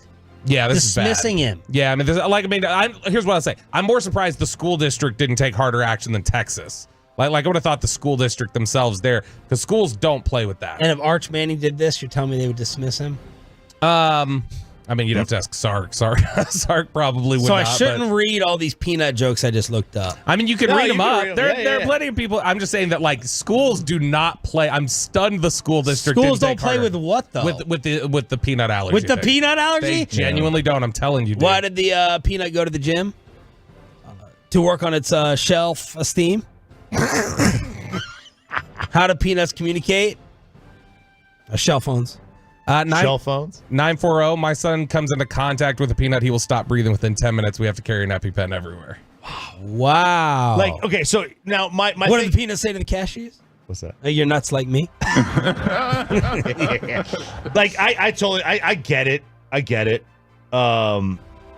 Like I do think though we sometimes look at these things through adults' eyes. Like there's a really good chance that this kid had no idea that this would cause that. Like it could potentially be deadly for him. Yeah. There's a real chance that's the case. Like I asked my 14-year-old over the week like what a food allergy was, and he has never heard of it. Apparently, he has no idea what your 14-year-old doesn't know. He doesn't know. I thought that was just a thing of this generation. Like he knows, like he doesn't know, like like that you could like die from it. Yeah, so apparently that's the thing. He thinks like your lips swell. 817 said apparently this kid had communicated to them like this could kill me, and he put the peanuts in there. And that's where they are saying like you knew how bad this was, and you did it. There's too many shell jokes. 469 Air Force won't let you in if you have a peanut allergy. Won't let you in? Yeah, because it's too much of a risk. What's a peanut's favorite movie genre? Nutflix and chill. Two peanuts were walking down the street. One of them was assaulted. Why did the peanut go to the party? Wanted to celebrate. Yeah. 817 every class party my kids have at school get notes saying bring that you can't have peanuts there. Like school. Okay, so how many kids when we were growing up? 0. When we were growing died. up, Died from a peanut allergy, and we just did not know. It's a different. No, I don't think it's a. How could this just develop? I don't get into evolution. Get Joe Rogan on here to explain it. Just but happens. It happens. I mean, it just happens. You're telling me peanut allergies have not been a thing? Well, like, I mean, they've been a thing, but like not like I remember like when I was a kid, like one person. There was this story that one person died at a restaurant, but like they had. This was way before any of us had ever talked about peanut allergies. I mean, I think it's similar to though. Like, I mean, if you look at the growth of peanut allergies, it's like the growth of any illnesses that we're seeing in this era compared to past ones. Like, I mean, it's anything else. Like, there's a knowledge aspect. You know more. There's that. But, I mean, it's also, like, I mean, the reality is that different things cause us harm now. We have other things in existence today that didn't exist 100 years ago that can cause you harm. Ask Aaron Rodgers. Peanut allergies a thing with you in school, with your classmates? Oh, yeah. Yeah, it was early on, too. They said no peanut allergies or nothing with peanuts in it, nothing else. So I just wanted to see if you could form a complete sentence. Compared to the beginning of the segment. Man, I thought we were going to have to. I thought we were going to have a stroke. I thought you were going to call the cops. Like in Louisville, they don't even, Louisville ISD, even if they're not going to take a chance that they don't know of an allergy, so they like ban peanut butter at lunch. You can't bring peanut butter to school. What? Mm-hmm. Wow. Oh, not even a peanut butter jelly sandwich. Real quick, the NCAA is dead. First, we saved Texas, and now we're saving college football. Talk about Tennessee. Yeah, as long as you're allowed to storm the field still. Right, as long as we're allowed to storm the field. Yeah. The NCAA, the federal judge granted the injunction against the NCAA, which means booster-funded NIL collectives can now talk to recruits. This was that entire thing. A couple of weeks back, there was that story about a few schools, mainly mine, Tennessee, having the issues with NIL and paying kids directly. And now this federal judge is like, NCAA, get the hell out of the way. The NCAA has nothing. They control nothing anymore. They are the biggest Ponzi scheme. I don't even know if they're a Ponzi scheme. I don't know if I'm using that term right, but I know it's bad, and I want to call them that. They're the biggest bunch of losers ever, and now they're done. They've got no power. We're done with them. College football playoff runs college football. The NCAA tournament should run college basketball and let them take care of badminton. A Monday edition of the College Football Kegger with Ralph James Choppy. Why is RJ talking about cutting Brandon Cooks and a Michael Gallup solution? That's next on the home of the boys, 105.3 The Fan. But I want to read you a little review from Texas.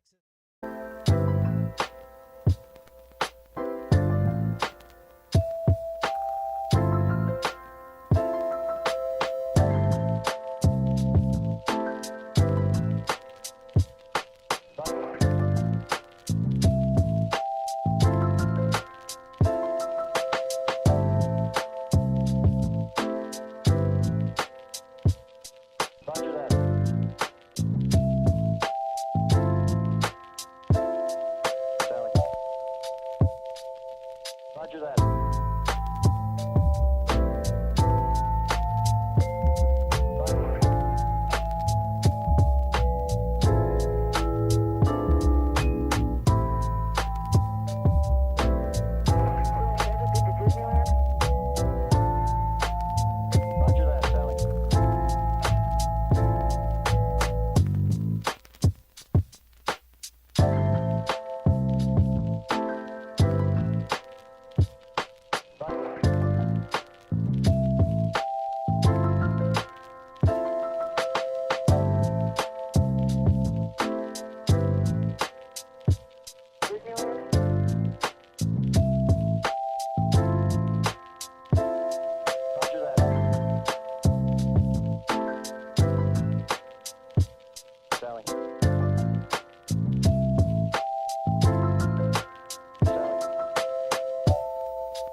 Roger that, Sally.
Donation and by the personal injury lawyers Frankel and Frankel. Life is unpredictable. Accidents happen. Frankel and Frankel are the go-to attorneys for car and truck wrecks and DFW.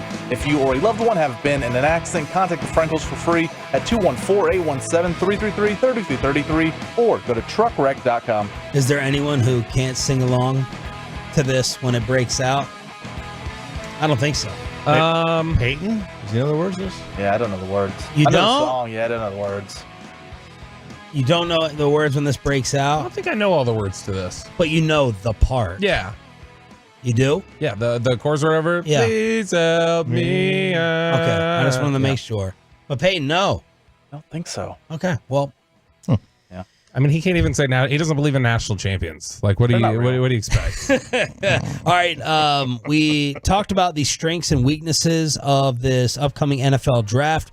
Bobby and Choppy saying it is loaded at receiver, so maybe keep that in the back of your mind when we talk about some Cowboy options. And what jumped out in your message the other night was someone talking about cutting Brandon Cooks. Insanity. This is USA Today, which is surprisingly enough, that's why the newspaper's about 2 pages now. Yeah. It just keeps shrinking and shrinking. They give it away free. The National Dallas Morning News, you mean? USA Today. Yeah. Used to be, right outside your hotel room door. Now they can slip it right under like it's an invoice. Like it's an invoice. That's it. It's all it is. Put it in an envelope and give it to me for all I care. But they had it's their version of F, Marry, Kill. It's trade, cut, sign. Okay. Sure. And I'll do the sign real quick first. That's signed Tyron Smith.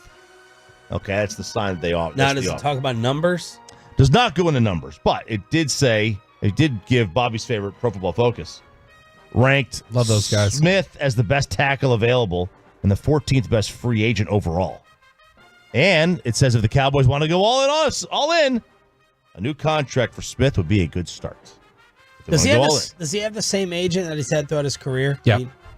All right. Were we wrong? And I just remember years and years ago when Tyron got that big extension, we were like, dude, you left way too much on the table. You let the Cowboys work you over. Was that the sentiment? Not incorrect. That is exactly what it was. He got worked. He left a lot of money on the tables over the years. Now, he may not, I don't know. I've never heard Tyron talk about it. Tyron may feel like this is what Tyron talk. Tyron, I mean, Tyron may have just wanted to, get the security of like, give me the long-term deal. I'm not going to worry about the amount that I'm leaving on the table. Give me the security. The trade. Bring in Stephon Diggs. Trade for Stephon Diggs. Yeah, because, Stephon Diggs definitely I would guess that if the Cowboys asked Mike Zimmer, hey, Zim, what was it like having Stephon Diggs in your locker room? That Zim would be like, it was awesome. Oh, yeah. Loved it. Loved having him around. You guys will love it. Zim was the guy when he forced his way out of there. Yeah, so I think Zimmer probably would tell them, I wouldn't go that way, guys. Rumblings of discontent in Buffalo won't go away.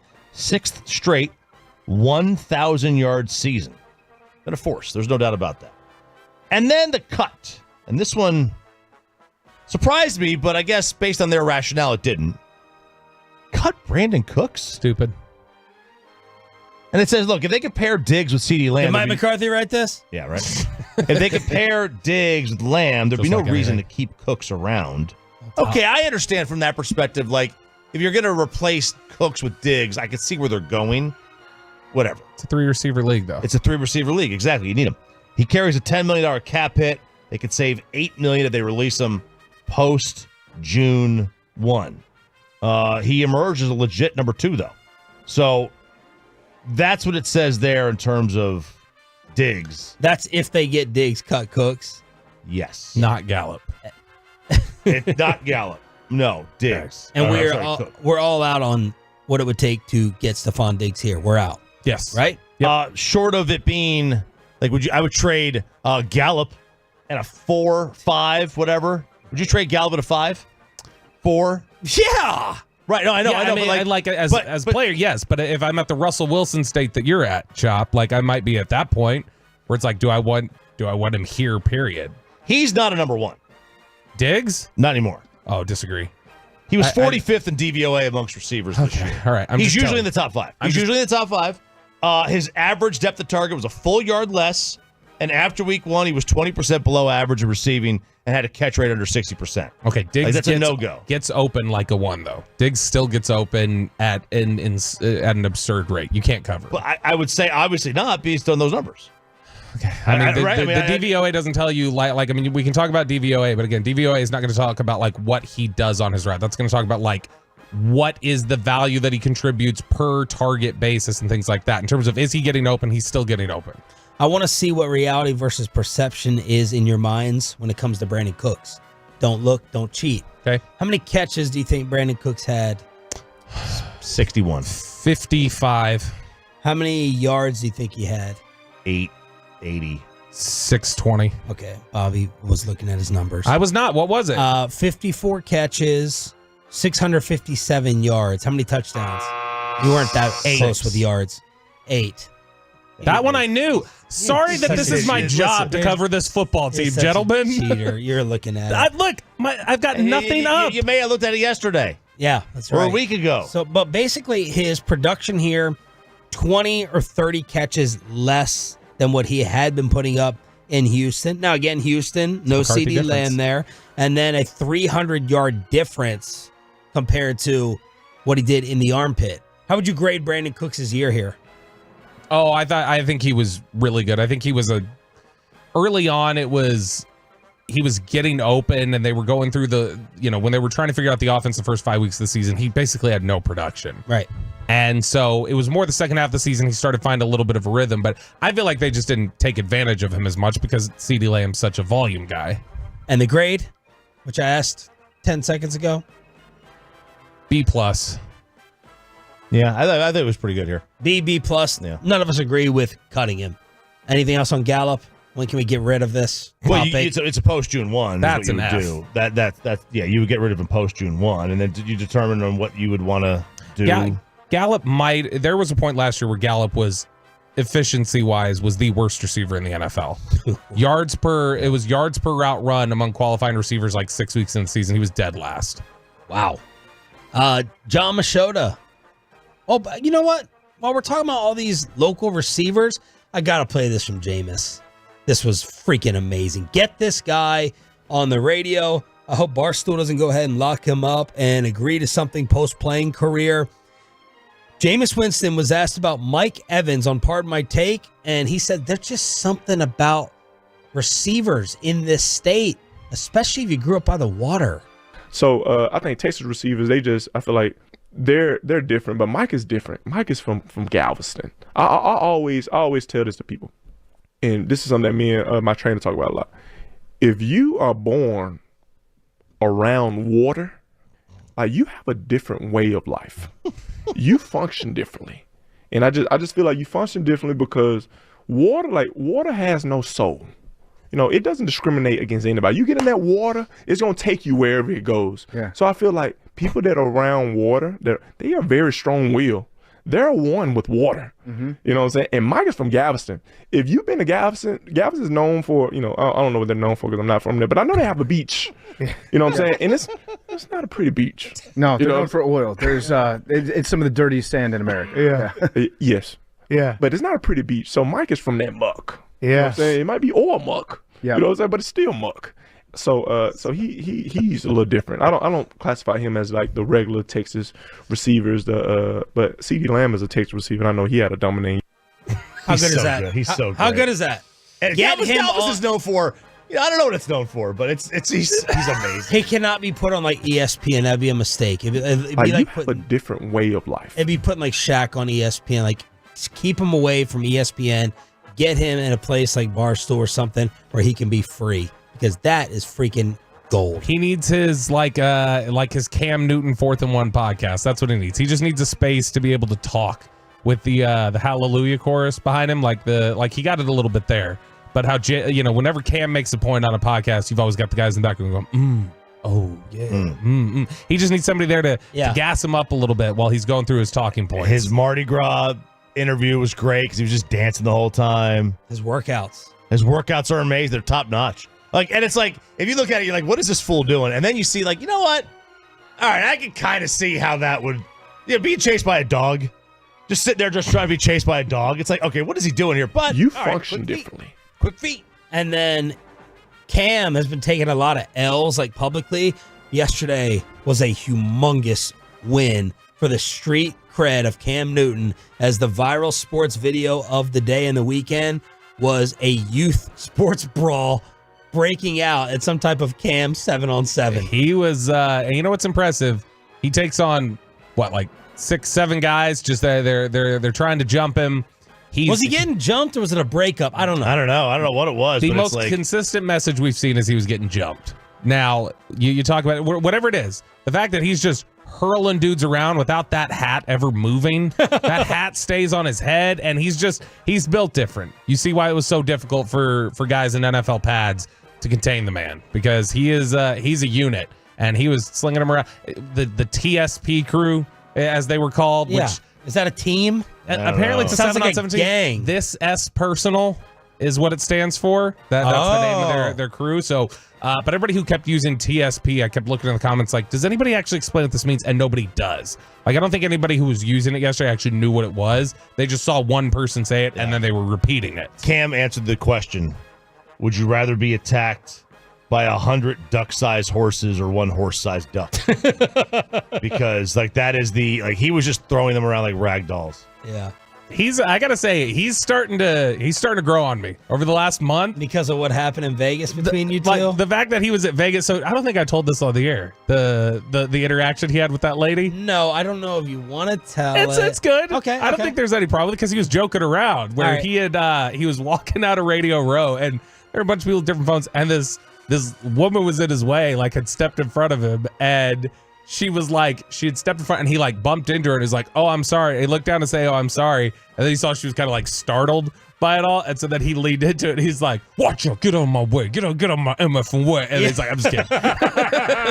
But he was playing with it. He showed up to Radio Row. There were a lot of people who didn't show up to Radio Row. I appreciated the hustle. He showed up out there, recorded, had people on his show. I liked his take on the whole CeeDee Lamb, the Facebook situation with the family and everything else.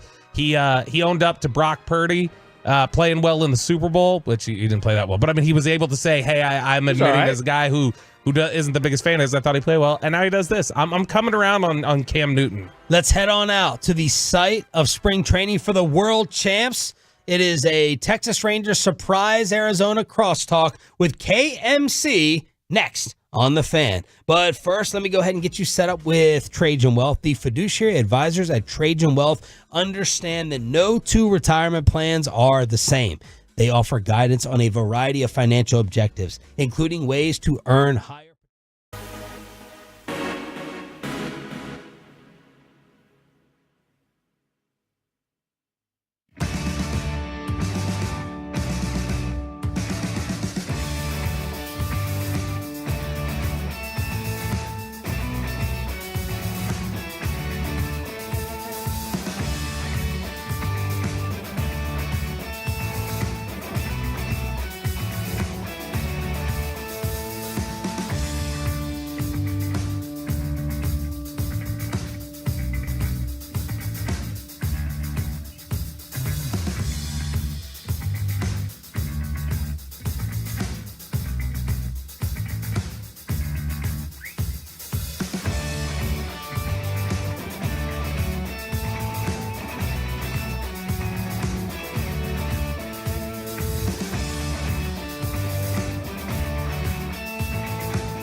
here on 105.3 The Fan segment here, brought to you by Classic Chevrolet. Why do so many Texans love Classic Chevrolet and Grapevine? Because they've got the goods. More new Silverados than anyone with incredible savings. Why go anywhere else? Go see them today or visit ClassicChevrolet.com.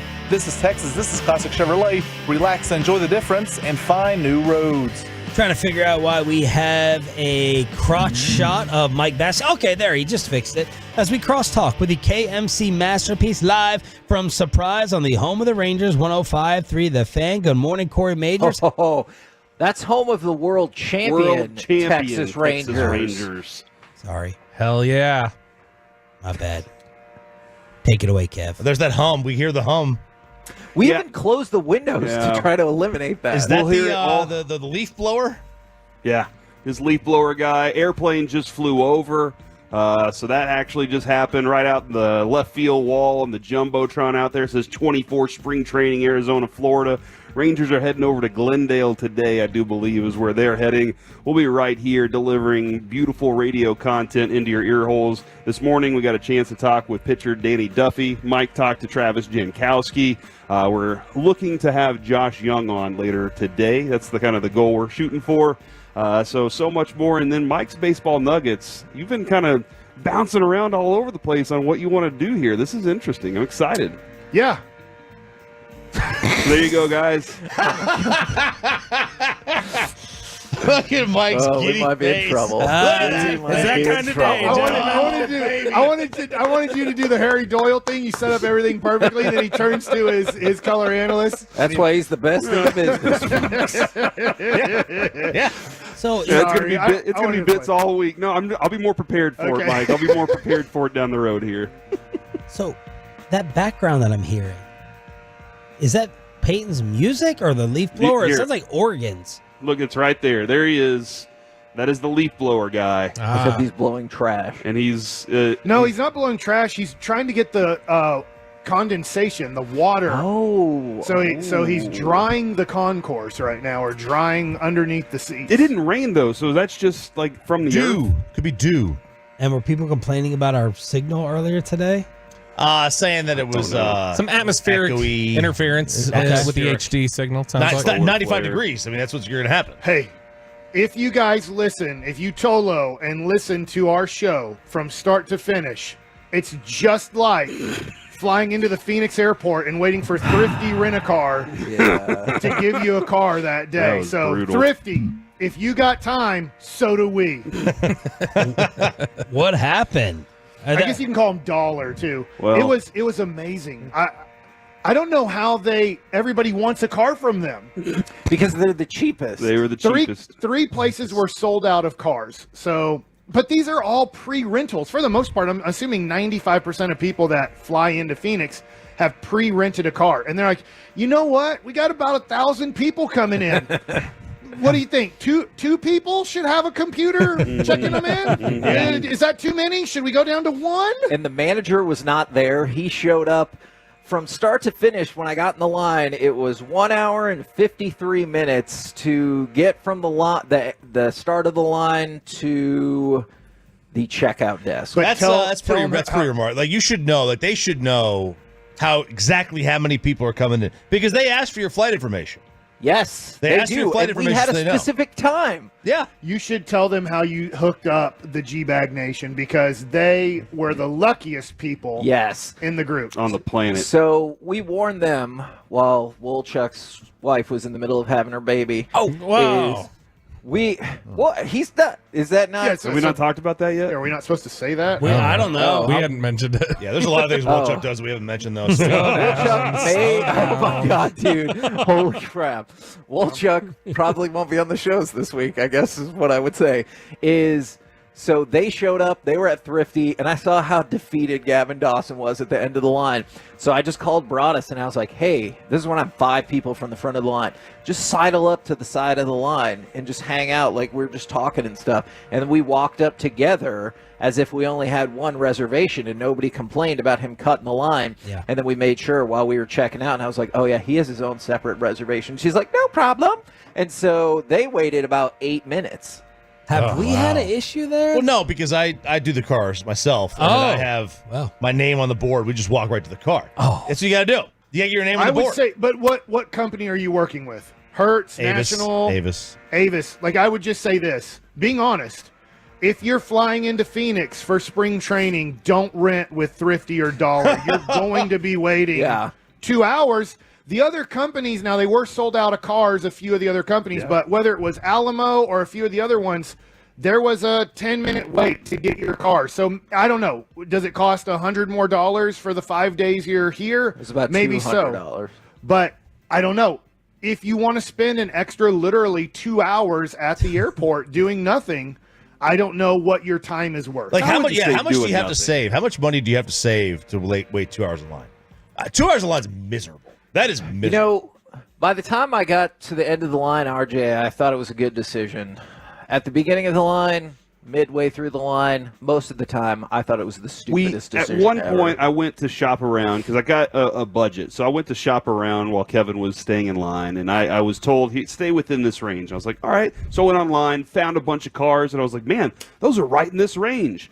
Go over to the other places, and when I walk up, I'm like, all right, hey, look, I got a picture. It says this car is this price. And they said, yep, 48% tax. And I was like, what? 48% tax?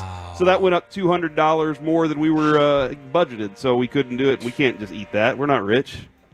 Who's the president of the United States who has a 48% tax on cars? This is a state tax, I believe. Yeah, this is a state. By the way,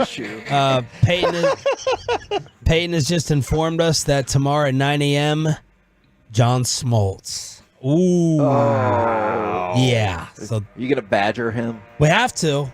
I mean, we have Have to. to. We have to. We just have to figure out how to. I'm gonna ask her. You can't even say what you're gonna ask him. I would like to know, when did you become such a big Diamondback fan?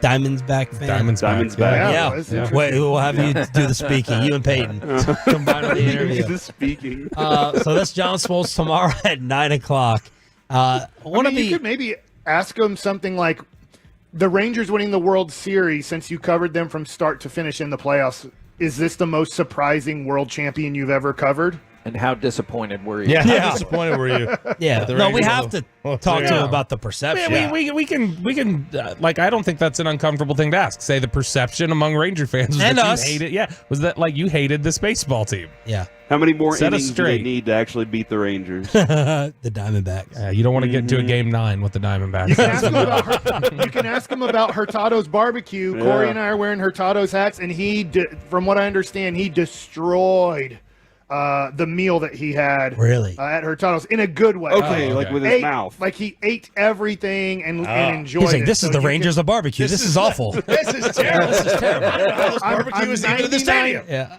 I'm 99% sure he will compliment Hurtado's barbecue tremendously. And if he Nice. forget to say the barbecue you had inside the stadium. All right. Awesome assist, Mikey. Kevin Hagelin, this is for you. With your Duke Blue Devils, maybe with the number one man. sports topic that there is, court rushing with what happened to one of your players. So Filipowski. Are they watched it live. Are the Blue Devils being soft? How do you police it? I think Atolo just told us that Jay Billis suggested that you arrest the court stormers. I think that was from T. Rainey. That was from Tarek. I have to go back and listen for myself. What's your opinion on the court storming issue, Kevin Hagelin, Mr. Dookie? The arrest part is tough because you could see the security guards like waving them in. And so that's going to be tough. Yeah. But here, I'm fine with the court storming. I would just hope, like, maybe we could find some sort of buffer. Like, play your championship song or play the song that gets you hyped up. Have everyone stand there for, like, 2 minutes. Let the other players get off the court. The alma mater. Yeah, that works for sure. But here's the other thing. Wake Forest was favored in that game. And that's the part I can't get around. Let's rush the court in a game we were supposed to win. Well, to be fair, it was the first time they were favored against Duke since 05. Wake Forest has nothing to live for, right? Nothing to play for. Oh, my God. Live for. Live for. Yes. They have nothing to live for either. They're number one in the country in baseball right now. See? Cool. So, you're like responding to a Bassett tease. So they got nothing. They've had nothing since like Dave Odom was there in basketball. What about Timmy Duncan? That was Dave Odom, right? Maybe Skip Prosser. Josh Howard. Josh Howard, yeah, way back when. Randolph. So it's been a while. It's been a while since Randolph Childress absolutely bodied Jeff McGinnis He was a lefty point guard, right? Am I remembering that? Randolph? No. You know Randolph? I think he was righty. No, he was a righty. Right. Stick to baseball, I don't know who you're thinking Oh of. my god. So anyway, but they've had Duke. The problem is Duke doesn't ever rush the floor because they're basically always supposed to win, and this happens to them a lot. Wake, even if they were favored, it's still Wake Forest, and I think Wake's unranked. And I don't think Duke in particular is being soft because I know Shire said something, but they might have really messed up his knee. Yeah, and a lot it of was other ankle, people right? are also calling. No, it's knee. Shire originally thought it was ankle, but more people are saying no, it was actually his knee that they think there might be something wrong with. I do think this. If a player goes into the stands, they're done. They're never playing college basketball again. It is weird that you allow the fans to rush onto the court. I mean, it's been done, I don't know, for 80 years in the history of basketball, but it is weird that they're just like, hey, security, security, security. We need security for the players. And when the game ends, you're like, 7,000 people sprint onto the court. Yeah. It doesn't seem right. It's soft. It's soft by Duke. That's what it is. It's gone on, like you said, for 70, 80 years. You might have taken out one of their best players because you couldn't wait 30 seconds. That's Well, soft. maybe he got taken out. Maybe he had the awkward landing because he pushed his arms out and was trying to push some little 5'8" sophomore out of the way. Yeah, or whatever the hell because he was trying to do. running right at him Because like a he's jumping. stampede of kids. Look, Caleb Williams is one of the softer players in the country, and even he wasn't rattled by somebody jumping in his face and screaming expletives. Yeah, because he climbed up to the stands with his mommy. He walked right back up. Regardless, it's ridiculous. Court storming has gone on for forever. Gosh, if this is just another one of the things that Gen Z successfully cancels because it's different than what they've experienced their entire I didn't say cancel it. I said wait a minute. No, yeah, that's the whole purpose. Clock at zero, you rush the court. You don't just go all right. That kills the whole momentum of storming the court. It's game's over. Yeah, you rush the court. You go nuts. You don't stand by for 2 minutes while you sing your fight song or whatever, and Duke slumps off. What you could have is the student section be further back. So they're not right in the first row. They're in the 15th row. It's going to take a little bit of time to get down there. Yeah, takes that experience away from the students. It is. Yeah. Look, it's the same theory of of the end zone touchdown dance. You want to keep them off the floor? Win the game. You want to keep somebody? You want to keep somebody from dancing? Keep them out of the end zone. So then, what is the point of security at these games? There is no point. Duke is supposed to be the security. It was They're bound supposed to win. happen. He's a clumsy giraffe. They were not supposed to win. They were the underdogs. Supposed to win. Was Duke the higher seed and the underdog though? Yeah, they have better ranking, but they were underdogged. Okay. Underdogs. Clearly deserved it. They lost. All right. Tomorrow, John Smoltz at 9 o'clock. Somebody Cam Newton's you. Don't worry, we're out here covering the world champs. Do you feel more important than Big Dog now that you're Bally color analyst Mike Bassett walking around? Or actually, I should ask Corey and Kevin if he's feeling more important walking around. Yeah, I do. He's soaking it all up right now. Huge week for us. He's soaking it up like this is the last Jack run of his life hey, here. Jack, put your underwear back on. I want to shake your hand here. Well, he really do that? Well, they're in their clubhouse. No, I know, It is but a did you weird- need to say that part? I don't think I should. Everybody we talked to already had clothes on. KMC is up next from Surprise right here. No, you had a shirt on. Go. Let's go, Peyton.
from our remote studios at Texas Rangers Spring Training, secured by DFWsecurity.com.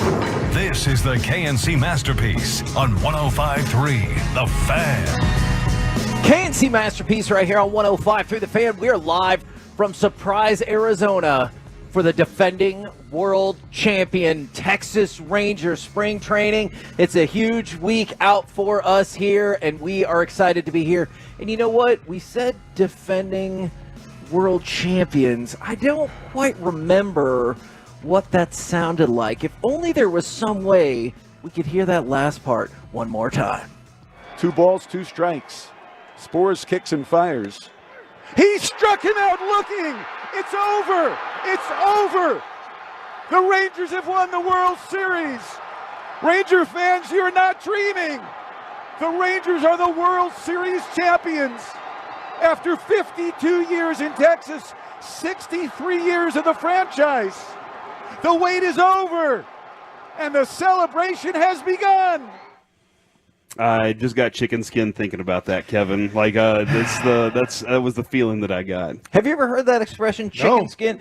This morning, I know they have skin because it tastes great. If it's crispy chicken skin, it's so good. This morning we were talking with Danny Duffy. I think we might play clips of that interview later, and you could see he was getting goosebumps talking about things, and he goes, you could see I got chicken skin right here. And I didn't stop because in my brain I thought, is that an accepted phrase? Like, I have not heard that phrase. They do have just like pokies, goosebumps, because you have to pluck their feathers when you kill them to get the feathers out so you can eat them. So I guess it's kind of like goosebumps. Yeah. But you don't say chicken bumps. Turkey because arm. then that's chicken pox. Yeah. And that's not good. Yeah, you don't want chicken pox. So you want chicken skin. Yeah, chicken skin, which has bumps all over it. Uh-huh. And so that's what I've picked that up, and now I'm going to use it forever. Never saying goosebumps again, saying chicken skin from now on. I'm going to say I got chicken pox. Well, that's a different approach to it. But Kevin, you're right. That feeling is so good, but that's last year, sir. Yeah, I know this that's is over. They're defending. They're defending that okay. title. Listen, Okay. I'm not like Peyton, where I'm out there saying, "Hey, give it up." It's already over with. But we're focused on this year now. Who was here last year in spring training before they were the world champions covering Me. the Texas Rangers? We were. Me, I was there. Yeah. And you were there. Yeah. And Hold you were on, there? are you insinuating some stations might just show up because now they're like, oh, I guess we gotta. Ruben wasn't here. Oh. We brought Ruben this year, though, so that might be it, Mike. Yeah, Ruben only shows up when they win the World Series. Yeah, we've been covering this bad boy for a while, and hell, Mike, you've been on pre and post game show, and now you're going to be on the broadcast Holy doing cow. the games. That's awesome. So like that's how much the Rangers love you. So that's a bounce back right there, man. I love it. Well, out here in Surprise, Arizona, as you stare out at the just beautiful fake it's gorgeous. cactus Yeah. behind center field, which they look real. Some of those cacti are real. Yeah. Are they? It's that one big cactus in the middle that's big and metal. The other ones are real? Yeah, All some right. of them are, I think. You have the Kansas City Royals logo just to the left of center field, and it has Royals.com. And just to the right of center field, I can't read it all, but I'm pretty sure it says World Champions. It does. With the World Series trophy, that just piece of metal. Mm-hmm. It's not a piece of metal anymore. Blake said that it's more firm and more. Yeah, he was talking about it. It's good now. And then with the Rangers tee. So that is really cool. Like, it's amazing to come out here. To be honest, I don't know if I ever thought I would come out to a Rangers spring training and the Rangers would be the ones with the World Championship logo for their spring training. Do they have to treat it differently? Like, do you have to have a different mentality to defend a title? It's a good question for Boach. Yeah, I just feel like you have this energy and you know what that feeling's like. You know, Kevin, we talked with Derek a lot, and that was like the energy to get back into it, the adrenaline that comes from it. It's a blast. But I do wonder if you kind of ramp yourself up a little too much. But then you hear was it Jankowski the other day say that our team is a bunch of low heart rate guys. So maybe that's the perfect group. Maybe the Corey Seagers and the Marcus Simeons are the perfect group for a defending title run because they don't get too far ahead of themselves. Would you say that's the golden harness? That is the golden harness if you want to discuss that for sure. So we got a story this morning because we got to bounce into the Rangers clubhouse this morning, talk with a bunch of players. Chiafalo was there. I did not see him violate any of the rules. He was yet. next to the couch. Yeah. He didn't sit on the couch, but the couch was open. He wanted that couch so bad. You really did. And one of the things that we learned is Duffy was telling us a story about he went to Alaska and got to go dog sledding with the team that won the Iditarod. And the lead dog, they said, gets the golden harness. And he was like, oh, how do you decide who the lead dog is? And it's like, oh, the one who's the most calm, the most steady. And the response was, well, sure, that makes sense. And then the dog trainers were like, no, you don't understand.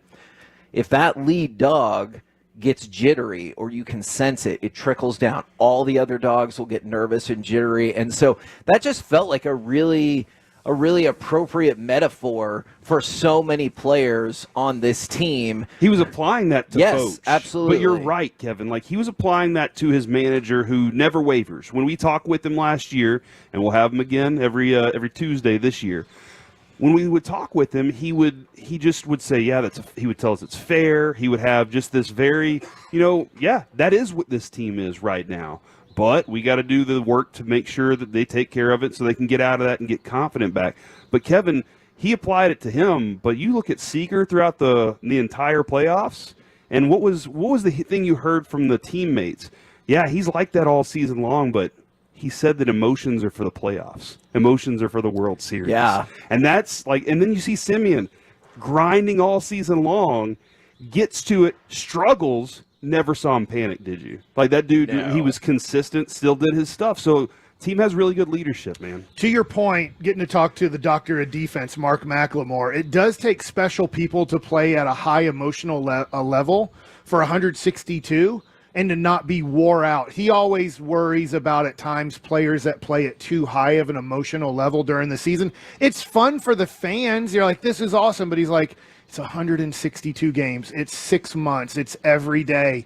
When you get that excited over maybe a small thing over the season, he's like, sometimes you'll see those guys get into August and September and their energy levels are lower and they're not celebrating like that anymore. And it's like, dude, you got to be the same. If you can't carry that energy for 6 months, then don't carry that energy for 4 months. Because now it looks like you're dead and you're tired and you're lazy and you don't want to be here anymore. And that's not the case, but you got to be consistent with who you are. So if you're going to be a Adolis Garcia, you have to be able to carry that throughout a 6-month season and not all of a sudden 4 months into the season with the stretch coming up be like, dude, my energy levels are low. It's like, well, if you're going to play at that, then you got to figure out how to stay at some sort of level where you are bringing down your emotions to make sure that you can play emotional, but not high emotion and then no emotion. I bet in the end. If you look at like the guys, let's say if you look at Seager, all season long it was low and flat. But Adolis Garcia, there were probably peaks and valleys for him all year long, especially that Twins game where he walks off home run. Okay. And so he's different, but most of the team was low and flat. I imagine Josh Young early in the season had high and then kind of came back down and floated through it. Jonah Heim seems like a very calm character as well. And then Kevin, was Madonna and Carmen Electra at that thing in Alaska? Because they're huge fans of the Iditarod. Man. We were so close. What do you think? If you 877 881 I've been holding that for 5 minutes. I was having curious a real how discussion. long you wanted to say that. All right, it's such a good I'm going to get on conversation. Twitch here. 1 out of 5. 5 being Mike, you've done it again. It's one of the greatest jokes I've ever heard. It's a 1. 1 is stop ruining the show. Okay, somewhere in between 1 and 5. Okay, what do you think of my Dennis Rodman joke there? I will. You've been ruining the show since you got here, though, Mike. Why stop this week? Yeah, running out of time. Get out of here! Thank you to the person who said 0 is from the 205. Please never let Mike leave the show. I just want to say I'm really proud of you because you did have to wait on that for 5 minutes. Yeah. How long did it take for you to formulate that, and how excited were you? As soon as you said Iditarod, for some reason, it clicked in my head. Madonna and Carmen Iditarod. Men. Rodman. Rodman. No. Dennis Rodman is that's who he's talking about. No, I get it. If anybody is too young to understand that. That is fair. On a scale of 1 to 5, 5 all the way. That's a 15, Mike. We're throwing that out. That does not fit on the scale. Is my follow-up question for the Tolos, the Twolos, the YouTubers rocking along with us is there anyone in particular that you want to hear from? Now, the Clubhouse opened a little later than usual, so we didn't get to stay the entire time, but we already talked with Duffy, Jankowski. We're going to hopefully get Josh Young up here today, and so we're going to... I do think we're getting the manager, Bruce Bochy, on Wednesday. Okay, because they play road games today and tomorrow, I believe, and so on a home game, he can get up here I'm giving us Mountain Time at 9 a.m. So I do think to start the show or the second segment, I believe on Wednesday, we'll be getting Bochy up here in the booth live. Okay, outstanding. And so I wanted to know if there's anybody else. Obviously, we want to talk with Wyatt Langford. Justin Foscue is somebody that I would really like to talk to. We saw Jacob deGrom in there. We attempted last year when he was healthy and ready to go to interview him, and it did not go well. So. I think what stinks about that is I played for the Mets. In your face, everybody. I know people love when I talk about my career. What they love the most is when you compare baseball to other sports. Yeah, I am famous. He grew up in an environment where the media is out to get you all of the time. Yeah.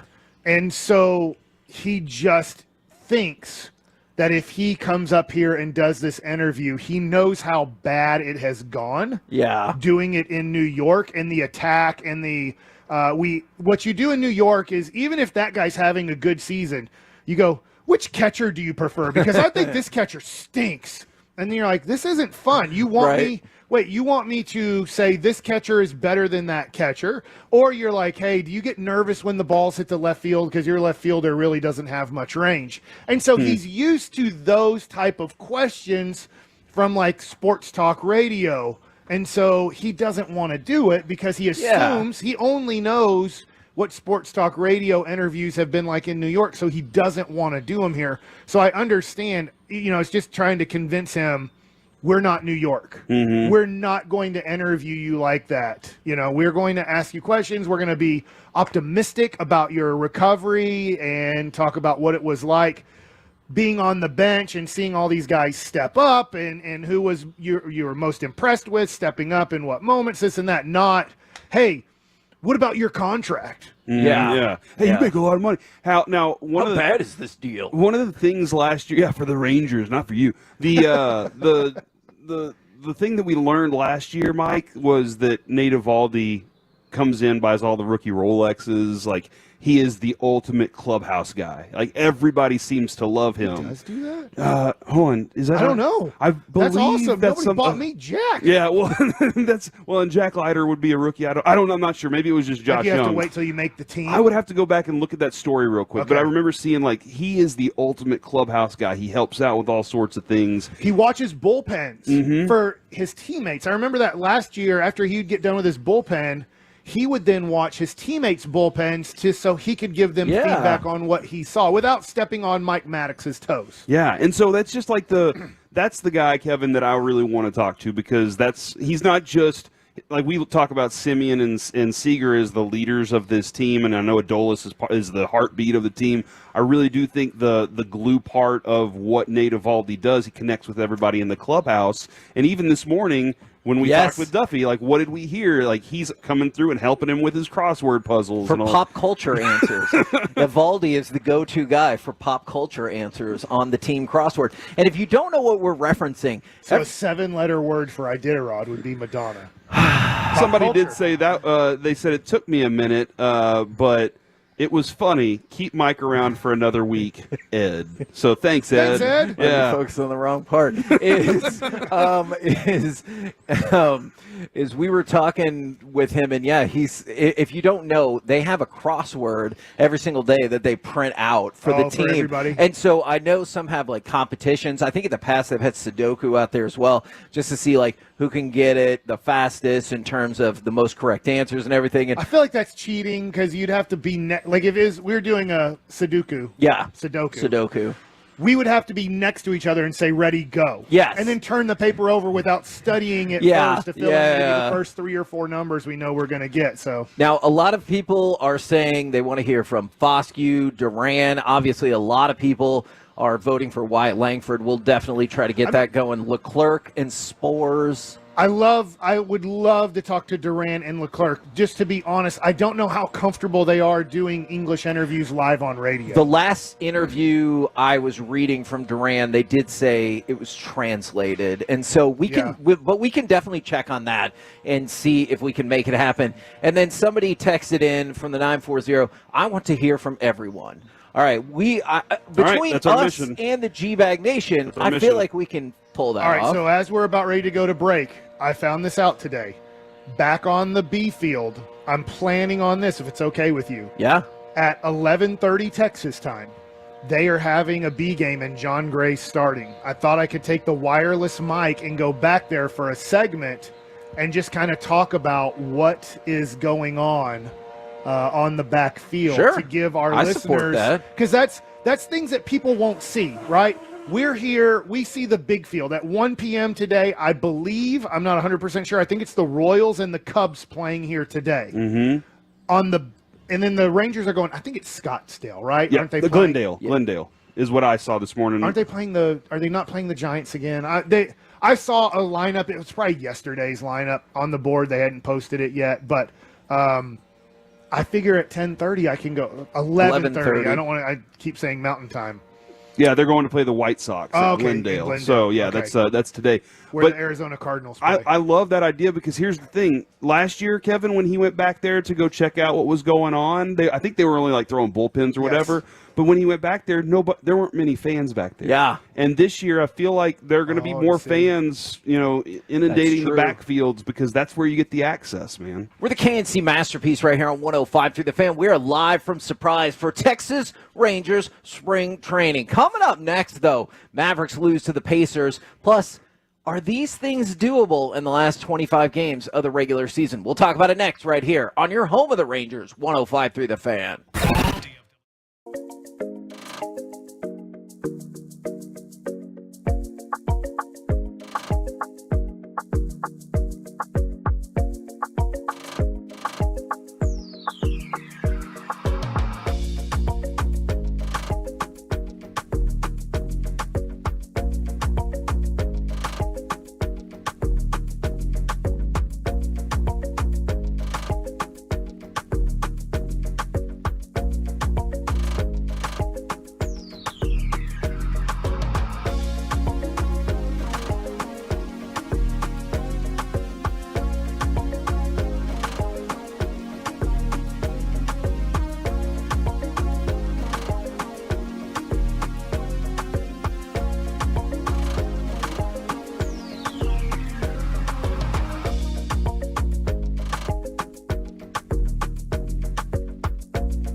Of the KNC Masterpiece is brought to you by state-of-the-art weight loss.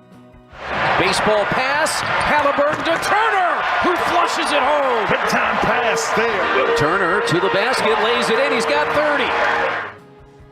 KNC Masterpiece back here on 105.3 The Fan. We're live in Surprise at Surprise Stadium for Texas Rangers spring training, but we're still going to try to do the show fairly similarly to the way we would back home. So let's talk a little Mavericks basketball, where I don't know if you think the final score is misleading, because the Mavericks were in a hole for quite a while, but they did pull within 4 in the fourth quarter before, well, the rest of it fell apart.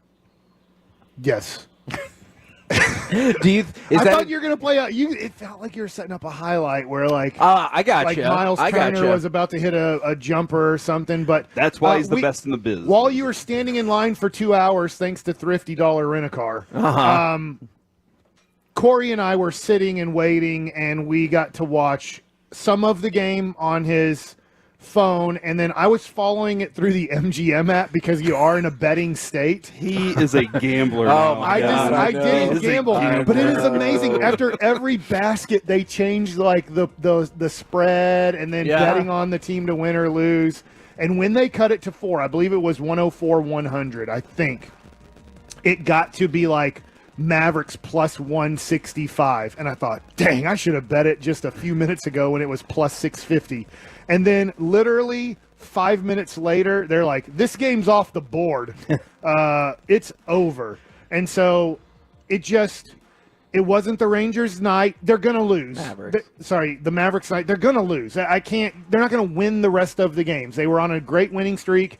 They didn't play well throughout the game, as you were watching it, Corey. They were down by 9 most of the game. They might cut it to 6, and then it would go back to 12. But it seemed to be around 9 for most of the game. And I'll give them, an excuse. Hey, it was a day game on a Sunday. I don't like the way the NBA isn't that competitive anymore. Back-to-back and get at it tonight, too, right? No, I think they have. Do they have today off? They have a couple days off, then a back-to-back. Yeah, and then a day off, and then they play Boston. So that was a tough one. Like, you looked at the schedule going, hey, you're better than Indiana, but, there's a lot to play for. I'm sure Rick Carlisle loves beating Luka Doncic and Mark Cuban. All right, there were 2 things involved there, and that's one of them I wanted to get to is, Mike, I kept watching, and they were full court pressing Luka. And that was making it difficult on Luka to get across midcourt. And more than anything, I think Rick just wants to pester Luka, kind of infuriate him, wear him out a little bit, just make him think extra because those steps take a little longer. And so they weren't really able to push the ball, even when Luka had the ball in his hands and wanted to. Those moments came a little fewer and far between. And I think that we discussed that. That's Rick Carlisle knowing this guy. He has a really good understanding of what Luka is, so he had a good game plan built, especially at least for Luka, but Luka still got his. Does it remind you at all of when the Mavericks won 67 Golden games State. And Don Nelson knew what could frustrate Dirk Nowitzki, and then did the defense pretty much that he knew gives him the most issues? Yes. No, I mean, that definitely plays into it, but then the other part of it, Mike, you pointed this out to me, and I didn't really look at it. Miles Turner had a really good game against the Mavericks. And when you look at Gafford and Lively's numbers, they're fine, but you would have liked for that to have been a lot better. And they did have to resort to a little more small ball because they were down and they were trying to get into it. But you would have loved for their minutes to have been a little more effective probably against Miles Turner. To your point, Kevin, this is early, but this was the concern that I threw out so Maverick fans could understand. I'm not watching tons of Charlotte games, but I do follow P.J. Washington through box scores and stuff. And this is P.J. Washington's career. This is what he does. He was 1 of 6 yesterday for 2 points. I didn't get to watch the game fully. I'm not going to tell you he had a horrible game, but this is the thing about P.J. Washington. If you're expecting him to do something, it's so inconsistent. Consistency is not his friend. It just doesn't mean he's a bad player. It just means you never know if he's going to give you absolutely nothing on offense, or possibly this next game he could drop 20 offensively, and you're like, that a boy, PJ, that's who we need you to be. And then the next game he goes to 4 points. And that's the thing, the Mavericks, it's going to be tough in this year, but for the next few years, this offseason, they have to figure out, and if they make a playoff run, P.J. Washington has to be close to their third best player because he has the talent. He's good enough to give you 15 to 16 points on a consistent basis. While still playing good defense. Yes. I can't figure out. Like, does he not know he's good? I'm throwing it to you. Does he not know he's good? Does he not know? Okay, hold on. That's an interesting question. And let me make an argument. Maybe it's that he is above average, but not all the way to good, because he can't string those together. You know what I'm saying? Because I feel like there's plenty of people who on one given night can pop 30 for you or can play lockdown defense. But don't you determine who is good based on, did you give it to me 4 out of 5 games or whatever? You know what I'm saying? He's still young. Sure. And he's 25? Yeah, he's had moments where he's had good months. Absolutely. Or a good couple weeks where you're like, he found it. He figured out how to be consistent. And this is a guy who should be $20+ million a year and be a third best player on a championship contender. And then he gives you 2 weeks where you're like, what the crap are you doing? Can I just tell you about that, though? I feel like that might be a little bit of Brandon Cook syndrome, where you see the thing and you're like, okay, I can push him up into this next level, when maybe he should just be your 4th best player. Okay, so that's kind of how I feel. Like, I wonder if he knows what he's good at. You know, like if he realizes, look, you're a physical athletic dude, and we can utilize you best doing these things. We need you to focus on these things more. You don't have to be a different player. You need to be this guy. You need to be what you actually are. I was sitting with Corey yesterday when you were standing in line for 2 hours. For 2.5 hours. I said, thanks for sharing that with me. We were talking, he looks like a horrible corner 3-point shooter. He is not now, good. To your point, why not? Now, they have to close on you hard enough, but why not pump fake that shot? He's talented enough. Agreed. If he gets the guy flying at him, he does sometimes, to then put the ball on the floor and then finish at the rim. I know the Mavericks offense is set up for that corner 3 is going to be open. Luka, a lot of times, is going to give you a great look in that corner 3. But maybe for him, shoot that corner 3 50% of the time you catch the ball. The other time, get that guy closing on you hard, and then take 1 or 2 hard dribbles and try to draw a foul / finish at the rim. I would absolutely accept some mid-range worked in there as well, because he's just not consistently been throughout his career a good distance shooter whatsoever. So I would like to see that. I would like to see the fake. I would like to see, even if it's 2 steps inside for a mid-range shot. Because, and look, you still have 25, 26 games 25, to go. 25 games until you get to the playoffs. I want P.J. Washington to be on the court the last 5 minutes. But this could be an issue if he keeps going 12 points, 2 points, 4 points, 14 points. Is now, I think Jason Kidd has to look at it and go, crap, do I have to put Tim Hardaway Jr. out there to just be more of a knockdown offensive player, and then have to live with Tim Hardaway Jr. struggling to guard anybody on the court? Or do I go with, all right, I'm going to put P.J. Washington out there. He's going to really help with me defensively, but they're going to let him shoot wide open 3-pointers for the whole 5 minutes of the final part of the game, and he's probably not going to make any of them. And look, you brought it up. This loss is, I don't think anyone is like, oh my God, I can't believe they lost. They did go to 8th place. But I was going to say, and it's a weird to show, if they would have won this morning, they would be in 5th. And instead they're in 8th. But there are 25 games. If there were 4 games left, I would probably be panicking quite a bit. Because one of the things I was looking at for predictions for the rest of the Mavericks season is 2 things that stood out. Is 1, the Mavericks will make the real playoffs. So they will be 1 through 6 and not have to worry about how the play-in plays out. And I still absolutely view this as a team, and we'll talk more about it tomorrow, why that is a top 6 team in the West. Like, I feel very good about that. I agree with you with that. It was 1 game. They didn't play well. Indiana's a solid team, right? They're going to make the playoffs. At least they're going to make the play-in situation. So it happened. Now, what can't happen is after going on a nice win streak, you don't lose all of these games on the road. Yeah. Because if you lose, I know Boston's Friday. Why am I drawing a blank of the in-between games that they're playing? It goes Indiana, then A team, B team, and then Boston. Cavs and Raptors. So, obviously, the Raptors, you have to win that game. That's an easy game. As long as you play hard, play well, focused, you'll win that game. You can play below average as long as you play with energy and effort and win that game. Cavs have been playing tremendously. I know. But And that's the thing. Can I take one of these Cavs or Boston games and finish this Eastern road trip going 2-2? If you do that, fine. Yeah. But if for some reason you were to lose all of these games, you're going to find yourself disconnected from the Phoenix, Sacramento, New Orleans race and then go, we have to go on another 6-game winning streak to get back into this mix. So play good here, win 2 of the next 3 somehow, some way, and I think you'll find yourself in good shape. I still feel positive and optimistic about this team, yes, making, I think, the 6th seed.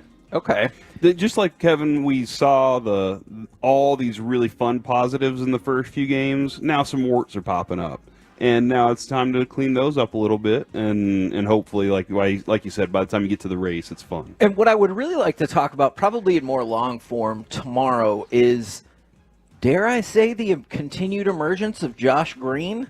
Like, while we've gotten caught up with, and for good reason, the moves for Gafford and P.J. Washington, I think you might be looking at a stretch of basketball from Josh Green that you're like, hey, this is what I've been hoping for all along. And I kind of want to dive into that maybe a little bit more tomorrow. Yeah, I'll save my opinion, but yes, I'm hoping that this is the guy. I have thoughts on that. Okay. For tomorrow. Okay. What time? I will get back. I mean, look, it depends on when Rangers people are available. I'll get back to you on that. Is Miles Turner yesterday, unbelievable, scored 11 of the first 15 points for the Pacers in the third quarter. I've seen him at Kroger near our place we do our work.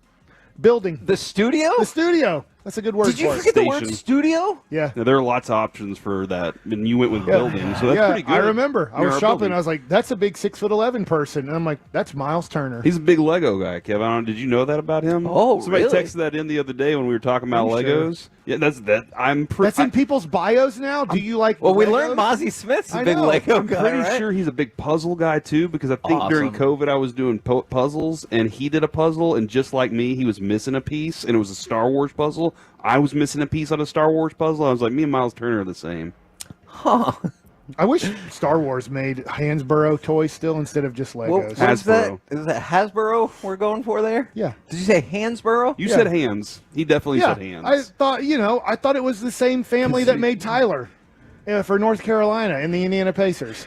Tyler Hansborough, the North Carolina player. He was You player of the believe year in came college from basketball. the Hansborough toy Yeah. family. Yeah. Okay. No to all of that. That wouldn't even be how you spelled it, and that's definitely not what it's called. I'm trying to make up for my mistake, okay? Okay. You guys keep pointing out things I say wrong. I'm sorry. We're 2 segments in, and I've said 2 things wrong, and you guys have made sure that the audience knows I've But screwed isn't up. that show we're paying attention at least? Yeah. Do like me and just let it go. And just like, I didn't even hear what you said. Okay. Okay. Fair enough. I will work on that. I'm enjoying these people throwing extra dirt on the field. Mike said a minute ago that we have limitless dirt. Yeah, we have unlimited dirt. Like, you're like, gosh, there's just bags of dirt. And then you're like, well, I mean, you're not really like spending a lot of money. There's unlimited dirt on this earth. But it's fancy dirt. They didn't get that dirt in a bag because they went out and put it in the bag. They bought it. My dad calls it kitty litter, but I think it's called diamond dry. Helium is not. Helium is dirt we got forever. I wonder if anybody's ever counted how much dirt we have and how much you could think Can of. you believe people sell dirt? Yeah. Like clean dirt in a also. bag. They're like, hey, you need this dirt for your baseball field? Give me $10,000. How about I just go randomly drive around and go find dirt and put it in my truck? That's what they did. That's how they got it in the bags. Do you put it in anything, or do you just shovel it into the bed of your You put a tarp down in the back of your car, Yeah. and then you shovel it in that way. Obviously, And then you back onto the field, and you're like, all right, just we dump go. it all out, or just pull the tarp out, and it just falls onto the field. Yeah, man. people buy sandbags. I mean, just go to the beach and start digging. There's unlimited sand. But and that could be probably that's really nice not- Italian sand. I know they make it illegal so then the sand people can sell sand. Like from Star Wars? Yeah. We're the KNC Masterpiece right here on 105. Coming up next. God help us, it's time for Baseball Nuggets with Mike Bassett. Hey, I asked Travis Jankowski what he had for breakfast this morning. Next. Okay, I'm ready.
Grapevine, they've got the goods. More new Silverados than anyone with incredible savings. Why go anywhere else? Go see them today or visit ClassicChevrolet.com. This is Texas. This is Classic Chevrolet. Find new roads. KNC Masterpiece back here on 105.3 The Fan. We're live in Surprise, Texas Rangers spring training, home of the defending world champions. And you know what's really amazing? I know you brought this up, Mike, at the sign out in the outfield. Right. And I'm going to post a picture of this a little bit later. The Rangers have a stairway that goes up to Heaven. Stairway to Heaven. Stairway to Kevin. Is to the executive offices and everything like that. Very highly of yourself. I'm just kidding. I'm kidding. I do not. And like on each step, they have, hey, division title, this and that. Okay. And it's amazing now because they have a golden step there that says 2023 World Series champions. And it's just cool because when you go in the clubhouse, the logo is 2023 World Series champion.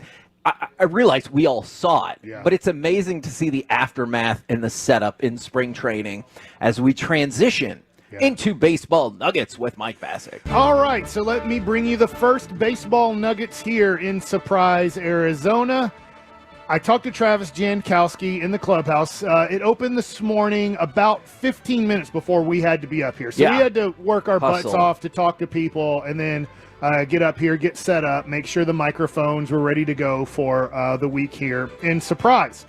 I got to talk to Travis Jankowski for a minute, and I came in with a plan. Now, this is a little bit sad for me, and I didn't realize this literally until we got here. It was 20 years ago when I came to spring training as a Texas Ranger. So I was only a Ranger for 1 year in 2004, came to big league spring training, did not make the team out of spring. Didn't have a very good chance after they gave me number 67, which isn't an odd number now in baseball, but when you come to spring training and you get to your locker room as a big league invite and they give you number 67, you're pretty screwed at that point. Mm-hmm. So, like Wyatt Langford's 82? Yeah, but that doesn't matter now. He'll be Jason Witten forever. Yeah. I wonder if he'd keep 82. That'd be a weird number, but I wonder if he'll go to 36. But in spring training in 2004, here was my routine. Stretch was usually at 9 o'clock, so you needed to get here somewhere between 7 and 8 a.m. Just it mattered what you kind of did the night before, if you were on, the trip, if you needed to get in and do any cardio or weightlifting or anything like that. But you would eat breakfast. And so my breakfast, and I thought I was eating a good breakfast. I'm going to be honest. This was the education I had in 2004. I was 25 or 26 years old at this point. Well, how old are you now? 46. Okay, just subtract 20 from that. Well, that's tough. I'll get that to you at the end of the segment. 26. Are you sure? Oh, my God. 46 minus 20 is 26. All right. What's 46 minus 26? We'll go with it. 420. Stop asking so many questions. Okay, so I would have 2 Eggo waffles. And on those Eggo waffles, I would get my protein. I would put peanut butter on those Eggo waffles. Okay. But I needed it to be... That was before they knew almond butter was better for you, right? But okay. I needed... And I'm not a big fan of, almond butter, by the way. Gotcha. But I needed some sort of wetness to it. So, yeah, I'm putting syrup on those. So, now... some sort of wetness? That's right. Yeah. And so... I'd have 2 Eggo waffles, and I'd have peanut butter and syrup on those, and I'd eat a banana, and I'd have a big glass of orange juice. And I thought, man, am I getting my vitamins out of this orange juice? The vitamin C and possibly other vitamins that are in this. What were you getting from the syrup for? Sugar. Okay. In my mind, that was the only sugar I was getting. I never looked at 26 years old at a peanut butter jar and saw how much sugar's in peanut butter, right. And I'm just thinking it's a protein. It's, like we've talked about, they just cream the nuts, and I thought nuts were good for you. Yes. Oh, and so, anyways, I'm looking at it and going, well, there's carbs in the Eggo, but it's like bread. It's just toasted bread for the most part, and it tastes better. Mm-hmm. And so now I realize... It tastes better because of all the little indentations in the bread. Yeah, but I was stupid. And now I know, especially through soda and through other things too, education, is I was having a huge sugar carb diet in that order. I was pretty much eating sugar and carbs with a hair of protein and a hair of potassium and a hair of vitamin C. So I was I was wondering why I was putting on weight in spring training. Not like a lot of weight, but when people are struggling to handle weight, I wasn't struggling. My body seemed to be like, we're just fine putting on about half a pound a day here. So anyways, that was my breakfast of choice. And guess what? Most everybody in 2004 was eating some sort of breakfast like that. Okay. So but here we are 20 years later. Here we are 20 years later, and I asked Travis Jankowski, I'm talking about what I would have for breakfast before spring training. And he was laughing. He's like, no. He's like, position players are different than pitchers. Position players, like we talked about, Evan Carter lost about 15 pounds of weight last year during the season. Position players struggle to keep on weight, most of them. Obviously, there are some players that don't struggle to keep on weight. I won't name any. They're running around and moving a lot. And then especially when you're playing in Texas Heat or Kansas City Heat. Now, Texas is different now. You're not going to sweat as much playing in Texas because of the indoor stadium. But Travis Jankowski, here's what he has for breakfast. He has a couple eggs, and then he has an egg sandwich, too. So he's getting carbs with having a sandwich. He has some turkey sausage. He has a Greek yogurt with fresh fruit in it. Wow. And then he's drinking like water or some sort of kind of protein shake.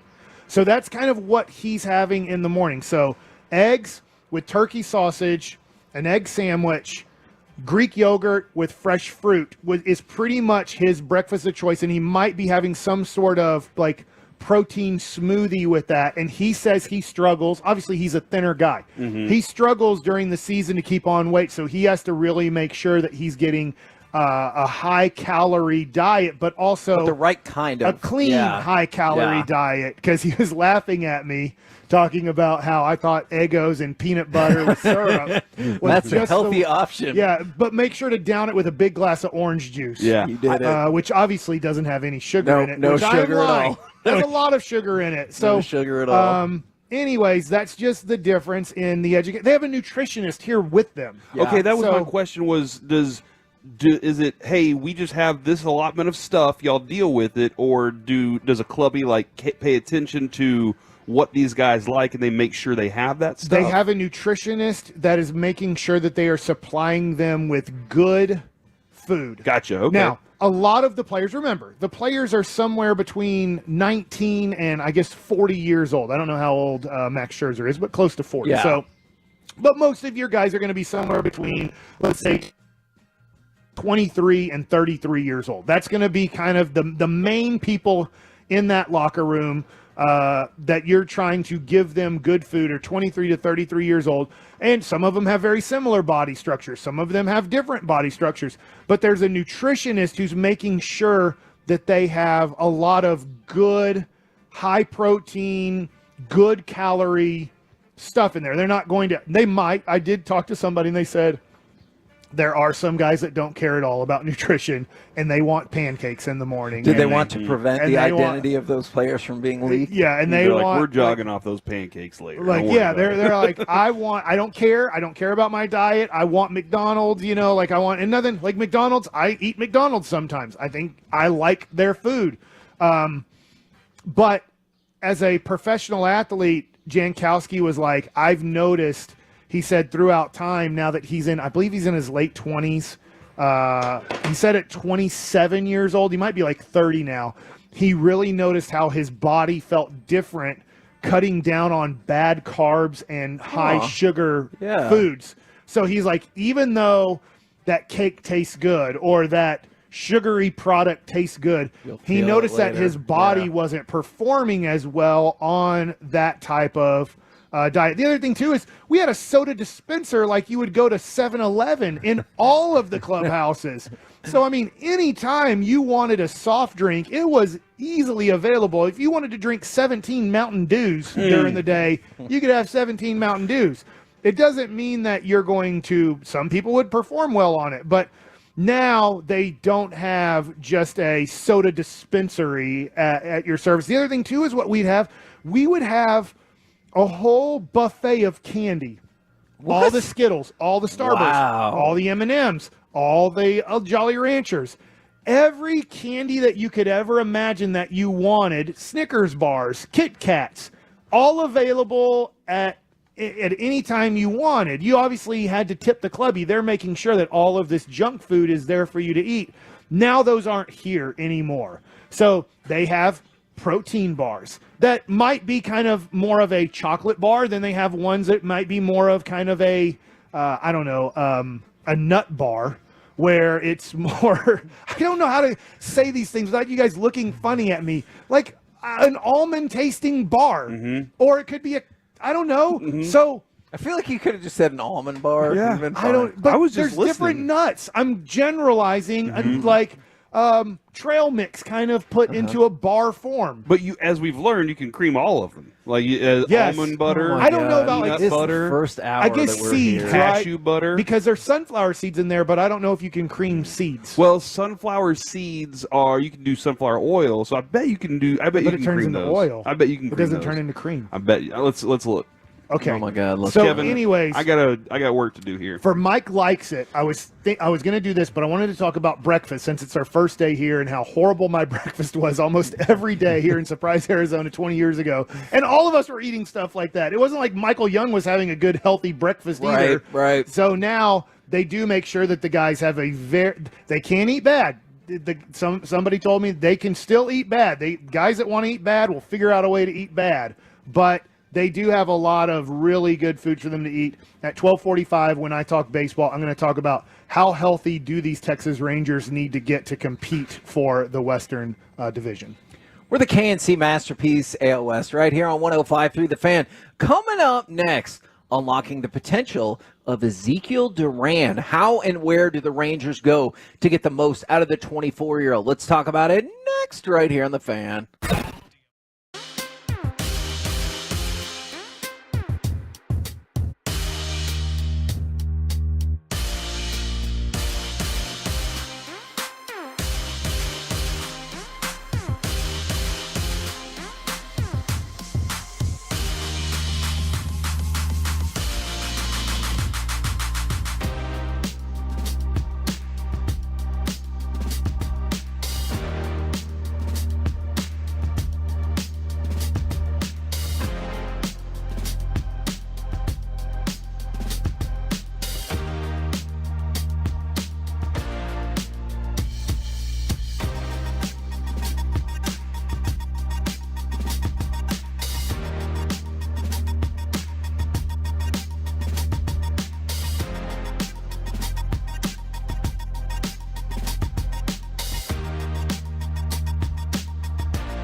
from our remote studios at Texas Rangers Spring Training, secured by DFWsecurity.com.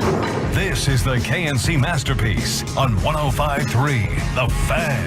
KNC Masterpiece right here on 105.3 The Fan. We are live in Surprise, Arizona for Texas Rangers Spring Training, the defending world champions. Now, you will notice Corey has departed just for now. He is on a mission. Is it a top secret mission, or do we tell everybody the mission before we get into Ezekiel Duran talk? You are the leader of the pack. You tell me. All right. You're the gold chain harness. Gold harness. Okay. All right. So, and I hope people dig this, is what we really wanted to do is we're hoping we're going to have Josh Young on later in the show, is get a special baseball for Peace-a-thon where all the people who come up into the broadcast booth, which is where we're at, just overlooking home plate at Surprise Stadium, and autograph a baseball that we can auction off for Peace-a-thon and for my possibilities. And so Corey has gone off on a mission to get the process started on that. So good for him. Top secret mission that I guess it's not secret anymore. I guess I've just told everybody about it. All right. Ezekiel Duran. Yes. I would like to talk about his potential and what you can realistically hope and think to get out of him. Because the first half of the season last year, I feel like we were all super stoked about Ezekiel Duran. He was hitting .308, on base .344 across the 70 games before the All-Star break. Clearly, you had some time. You had to help out with Corey Seager and other injuries. You saw him all around the field. Afterward, .226 batting average with a .296 on-base percentage. So a sharp drop, to be certain. Do you view Ezekiel Duran, I'm not just saying on this team, I just mean in general, do you look at Ezekiel Duran and you think that is an everyday major league player?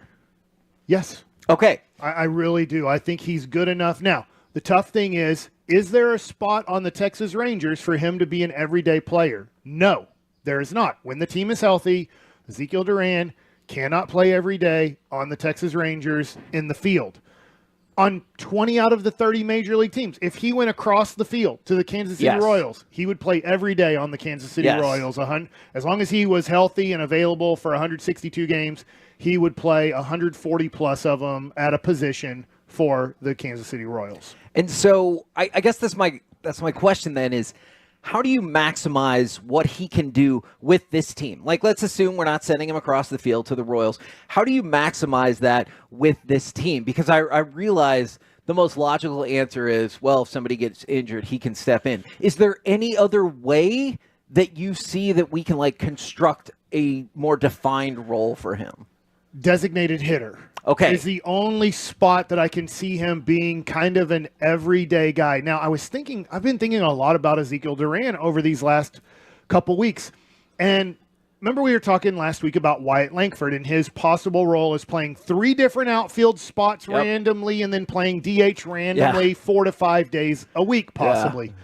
When Ezekiel Duran was at his best with the Texas Rangers, he played one position only, his most comfortable position, and that was shortstop. And think about how well he hit.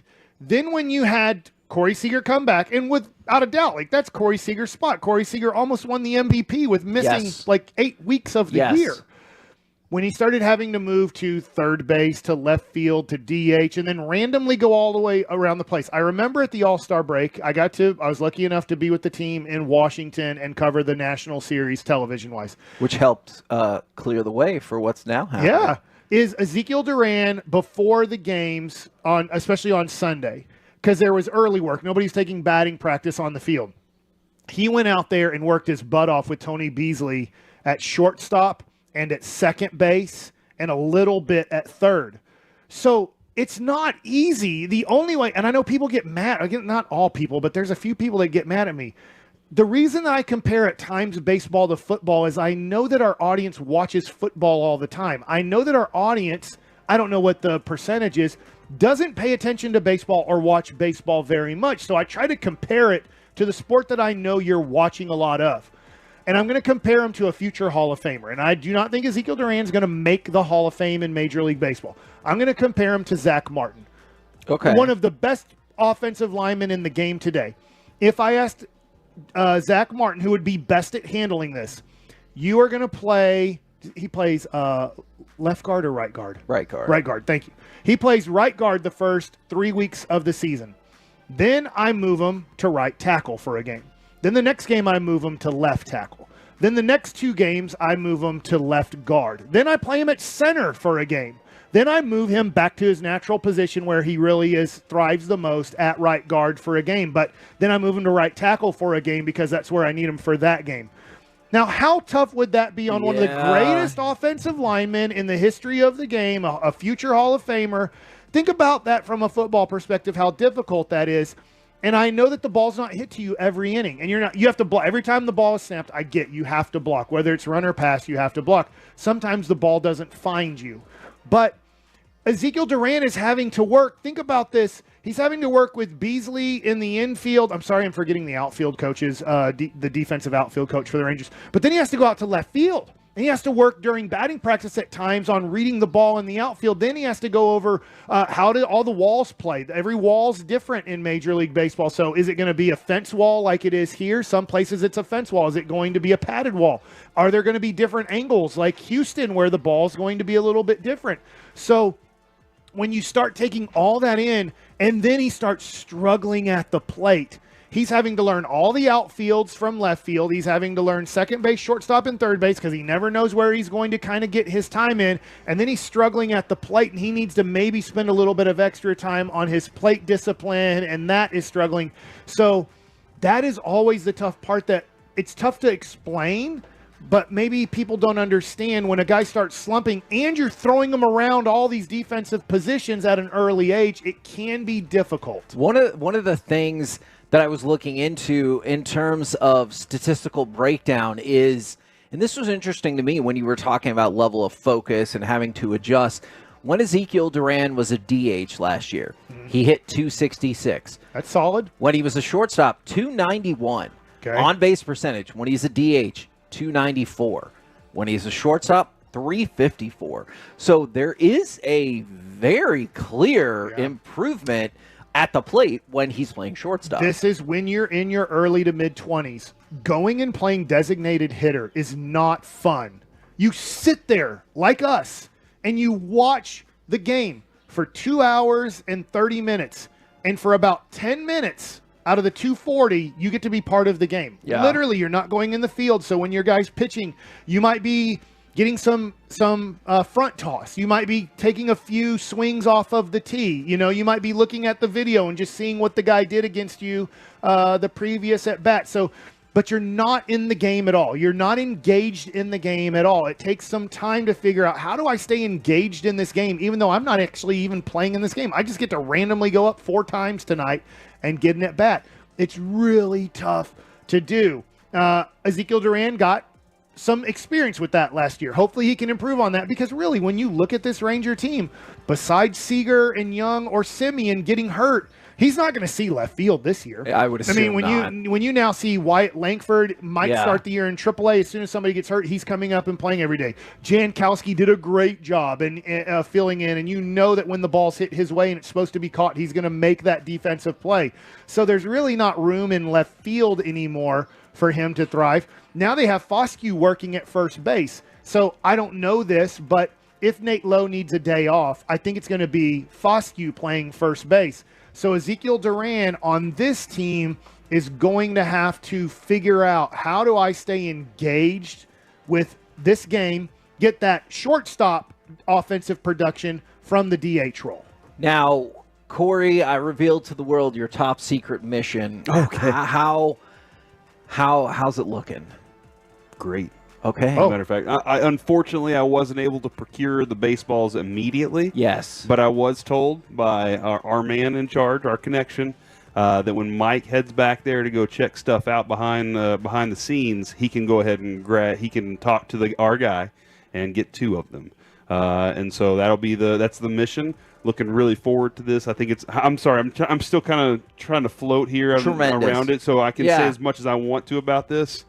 I revealed what we were doing. My goal, my hope here, Kevin, is to not only us but also G-Bag to whatever guests they might have roll through, if they could do that too, because that would be a very unique item to auction off that I think a lot of people would be really excited about. Absolutely. Now, can we talk a little baseball, fantasy football payoff? Yes, but real quick, I am optimistic about Ezekiel Duran. Okay, I do think okay, he can good. have a very positive impact on this team. He has a lot of talent, and like I said, for the majority of major league teams, they would love to have Ezekiel Duran as an everyday player. And that's why I'm and maybe you use him as trade bait in July if you have to. I'm not saying you trade him, but and that's what I go back to is because he is so valuable, it's a great luxury to have on this team. But if you see a gaping hole elsewhere, you like, man, I love Ezekiel Duran, but we're going to have to bite the bullet to try to plug that hole. No, it's a tremendous thing to have. I was so surprised by this pop. Maybe I'll discuss this. I didn't know he had that. Whenever it happened, I was like, hold on,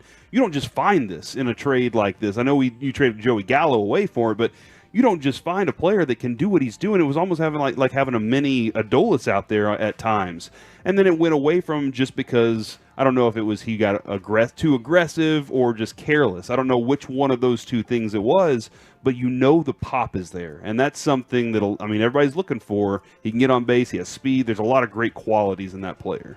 Now, as long as we're talking baseball, I thought this story was really funny.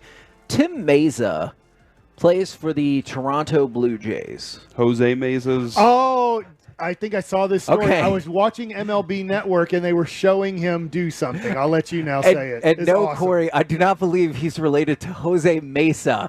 They spell their last names very differently. So he finished dead last in their fantasy football league, and he finished 4-10. So what the Blue Jays came up with as a punishment for a spring training game, they made him a custom jersey that had his last name, but instead of a number, it said 4-10. I saw that, yeah. And then he had to serve as the bat boy for the first 3 innings in what turned out to be a 14-13 game. Yeah. So I imagine those innings were not short. He was lucky that during that part of the game, it didn't get out of hand. As the Okay, game it was the progressed, later, got out of yeah. hand. But he's sprinting to get the bats and then bring the balls to the umpire. Some things that you just don't pay attention to because the umpire waits till it's a foul ball, and then the bat boy sprints to the umpire with 4 baseballs to put in his pocket, so when there's a foul ball, it's just easily throw him a new one and keep going. But he was running, and they made him go get if they got to first base and they were taking off their elbow guard or whatever, but he was running around. And honestly, I would say having a blast because his teammates were loving it, and he was engaged in the game. He had something to do during the game, and then he got interviewed like in the 3rd or 4th inning, and they were throwing sunflower seeds at him while he was getting interviewed. But that is a good punishment for being last place in your fantasy team if you're on a Major League Baseball team. Is the clubby making that jersey? How does that jersey so get? you tell the PR, whether it's a Rich Brilliant. Rice or John Blake, or you just say, hey, when we get to spring training, we need a jersey with 4-10 on there. And PR guy Kevin, is like, man, that's going to make headlines. Absolutely. And it's funny, you get different perspectives from the players. So Danny Jansen was asked, what's the breakdown of why this loss came to pass? And he goes, I think he was the champ of the league. Yes, he was. Yeah. And he said he's not willing to trade. He's not willing to trade or willing to change. I was trying to get Tyreek Hill for weeks, maybe even a month. But then he said, Tim's the commissioner, and he lost his own league. But then we go to Tim, who he had a different perspective, as your window might fall, is Danny likes to do this. He finished in last place last year, and when he saw I was eliminated, he was trying to get Tyreek at a discount.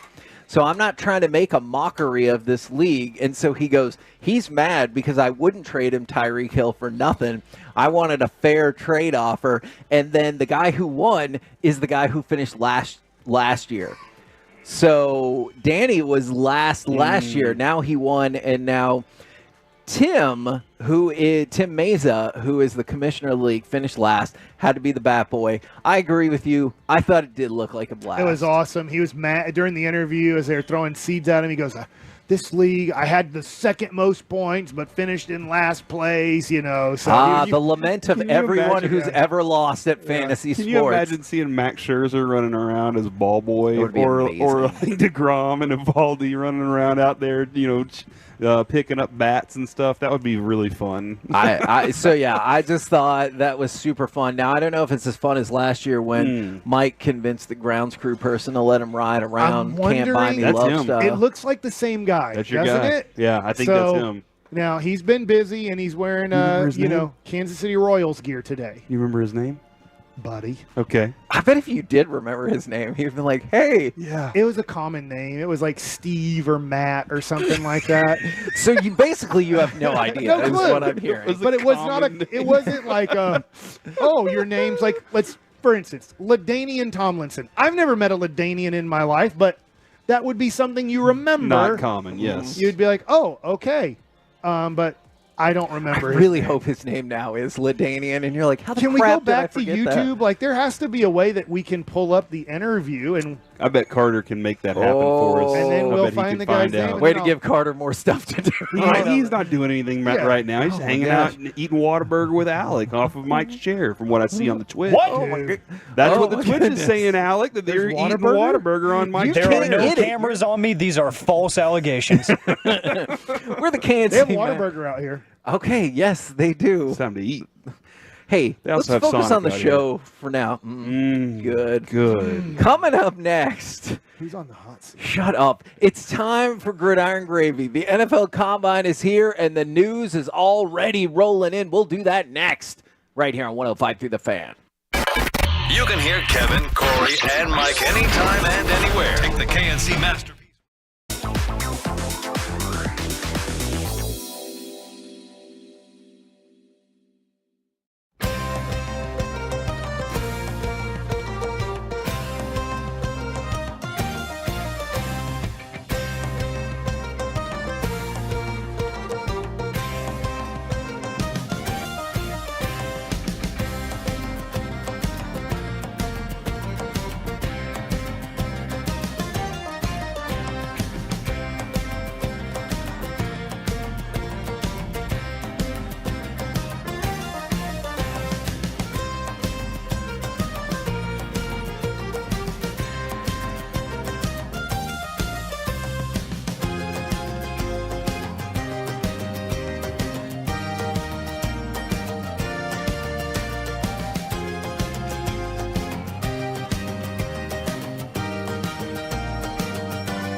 KNC Masterpiece back here on 105 through the Fan. We are live from Surprise in Arizona at Texas Rangers spring training.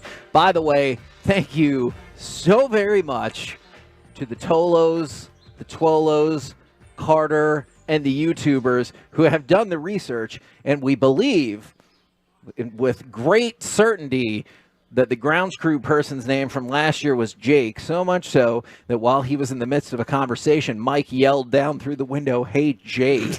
And so I don't think he got his attention. Well, he was in the middle of a conversation. I know. Talking about the ground. Sure, and how much they paid for all that dirt. So we Or are... maybe they stole it. Oh, like my Mike gosh. suggested. We're going to work on that, but also John Gray is starting a game on the backfields for the Texas Rangers. And so Mike is making his way down there to hopefully get us some insight. And if you're curious, I know we talked about this last week before we headed out, but essentially it is like a giant little league complex in the back almost, you know? I'm not kidding about that, where there are, 15 fields back there, and it's split up between the Rangers and the Royals. But there's like a couple of metal bleachers at some of the spots, and other ones people just stand by the fence and everything because you don't get access for everyone back there. And it is really cool because you'll see major leaguers, minor leaguers for both organizations spread out. And on the backfields is a cool thing where, like, let's say, I know Corey Seager's still making his way back, but let's say you wanted him to get a couple at bats. You could be like, hey, we're going to have him hit in the first inning, in the second inning, in the third inning. And everyone's like, sounds good. And you just kind of go from there. So you're able to make some tweaks to get the specific thing that you're working on. So with John Gray starting, obviously he will be hopefully a part of your starting rotation. Is we're going to have Mike out there to see what he sees. You know, a couple things about John Gray is, one, the dude's very thoughtful. He put a lot of thought into what he needed to do whenever his opportunity was there. Yep. And Mike will tell you this all the time when you watch. He has the best stuff. He can have the best stuff on this team. It's just whether or not those thoughtful thoughts are positive for him. And when he overthinks it instead of just throwing, that's one of the things I think is the biggest factor for him is overthinking.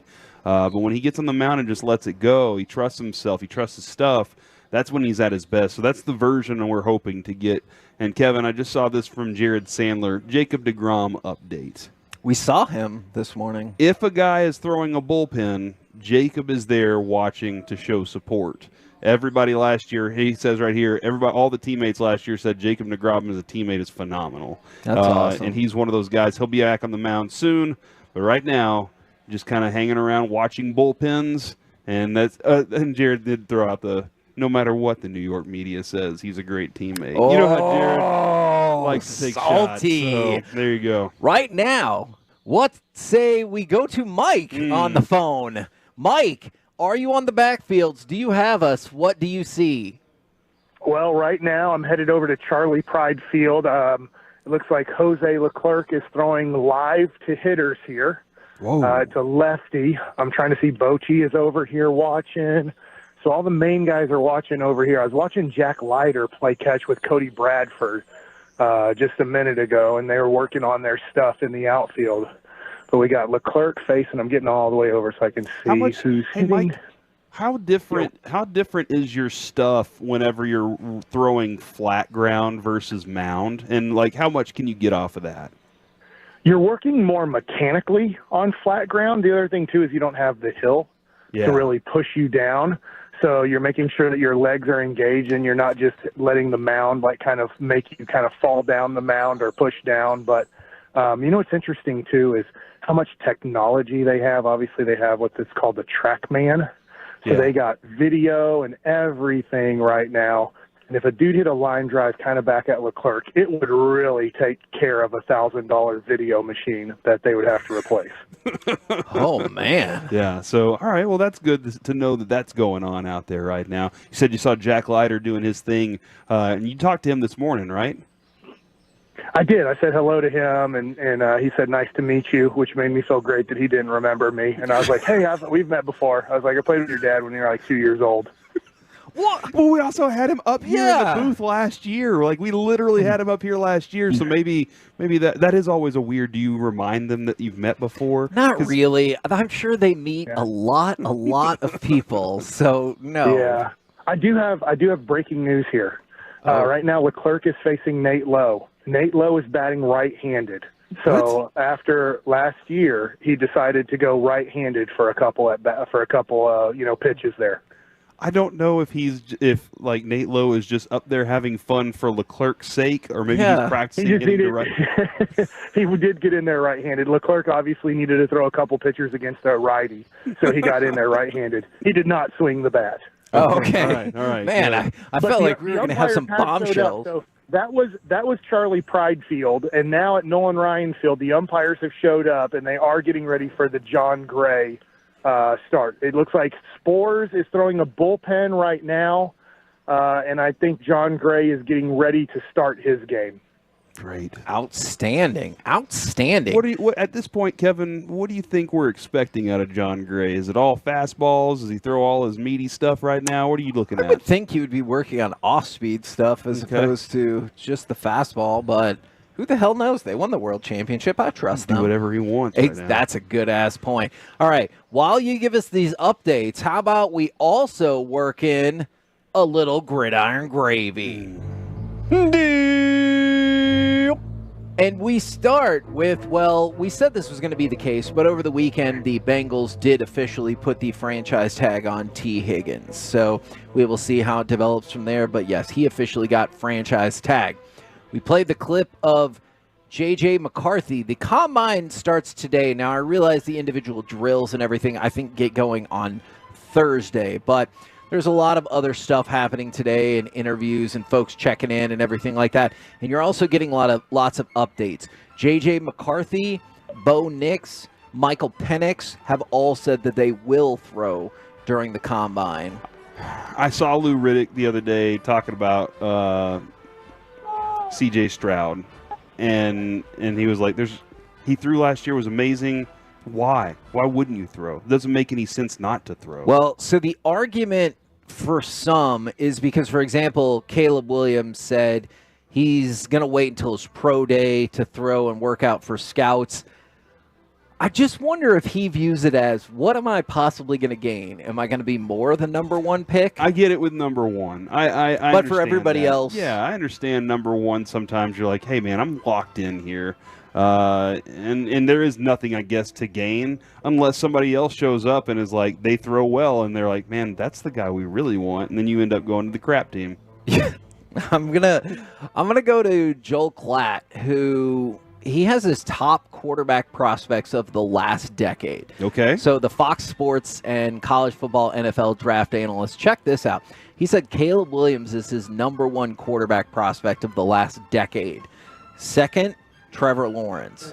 Third, Joe Burrow. Yes, we heard you test. Fourth, Drake May. Okay. So just think about if you're going one or two. I know North Carolina, maybe not the best track record of quarterbacks, but if you hear Trevor Lawrence and Joe Burrow, and these two are sandwiched around them, that feels pretty good. But then also Bryce Young was fifth. So I don't know if you look at his rookie year and you'd be like, ooh, so not a perfect science. But clearly, Joe Burrow is awesome, and Trevor Lawrence has been good. Well, very good. To say not a perfect science, I mean, just ask Broadus, like how difficult he thinks it is to find with quarterbacks, because there's just so much to try and know about them. But where did you say Stroud was on that?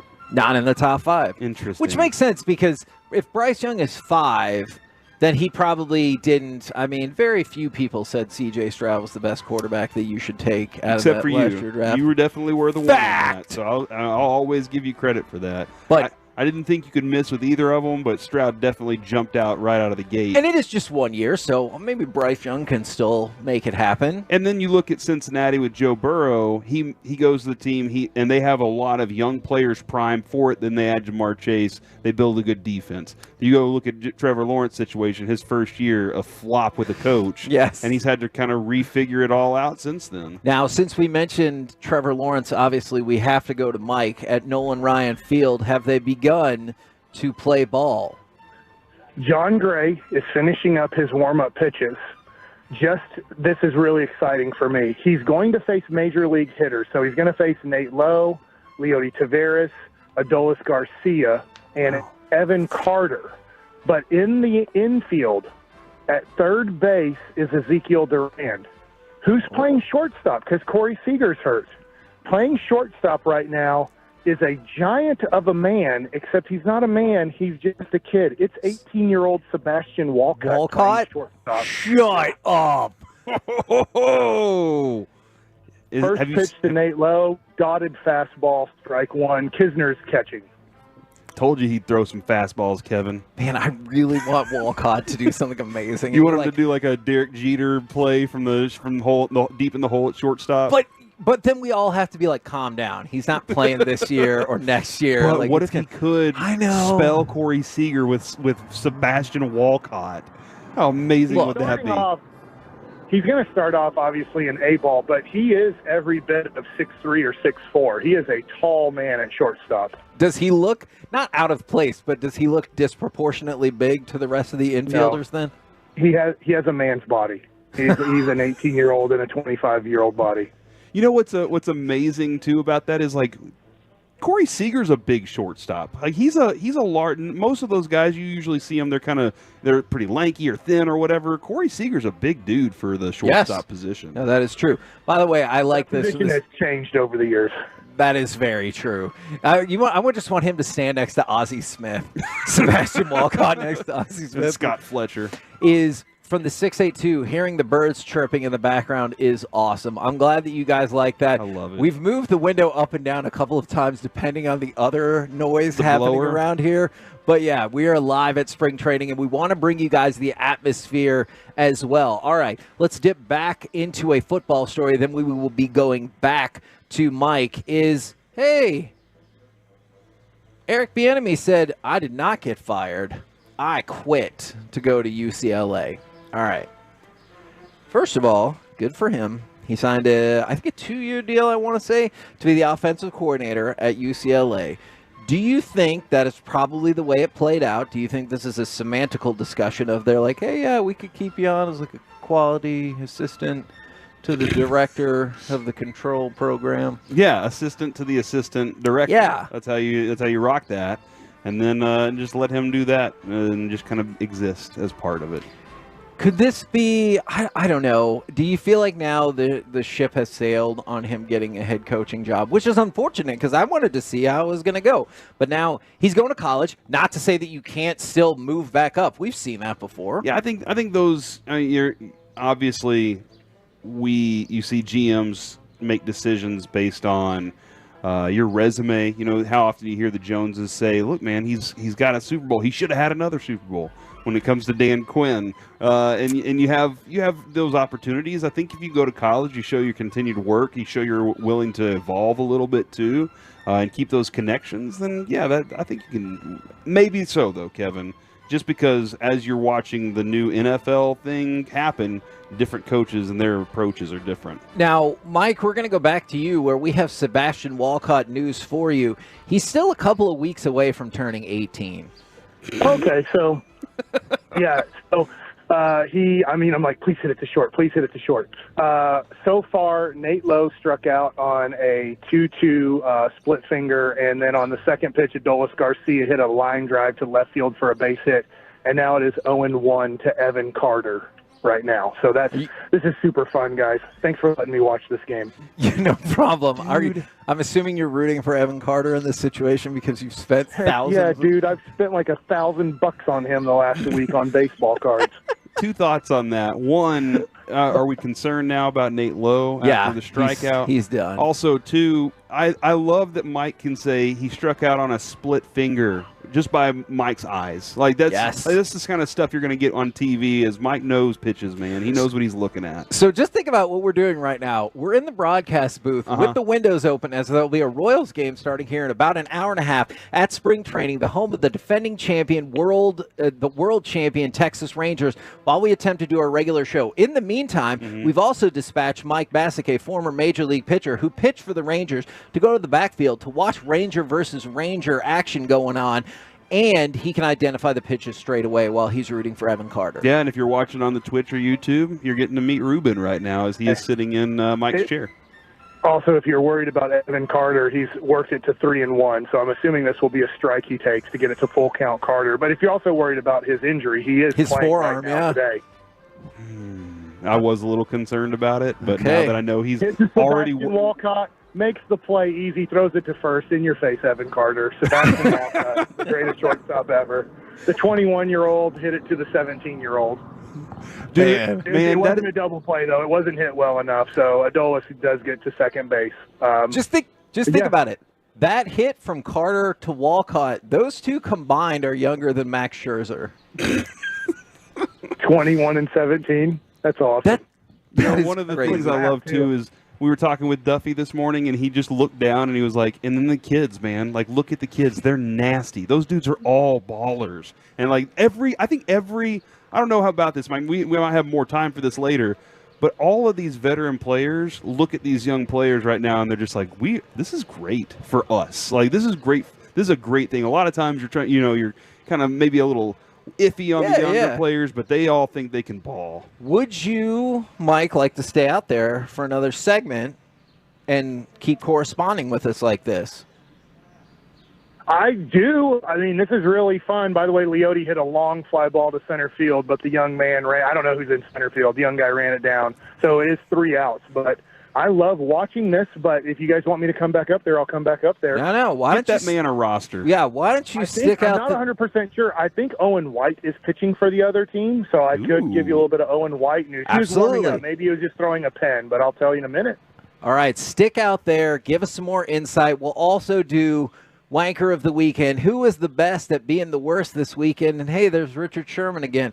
Let's talk about it next. Well, not here because, he's busy. We'll talk about it next live from Surprise on 105.3 The Fan. The IRS is the most powerful collection agency on earth. And if you owe back taxes, the news isn't good.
Why do so many Texans love classic Chevrolet in Grapevine? They've got the goods. More new Silverados than anyone with incredible savings. Why go anywhere else? Go see them today or visit ClassicChevrolet.com. This is Texas. This is Classic Chevrolet. Find new roads. KNC Masterpiece right here on 105.3 The Fan. We're live at Texas Rangers spring training in Surprise as the world champions get their defense started. Now, we're going to work in some Wanker of the Weekend here, and we've already got several submissions. However, we need to take you also back to Nolan Ryan Field, where Mike Bassick is on the watch, on the call. Wyatt Langford in the break stepped up to the plate. What happened? Well, Tinoco's pitching for the Rangers, and he looked great. I'm telling you, I don't have a gun here, but it looked close to 100 miles an hour what he was pumping.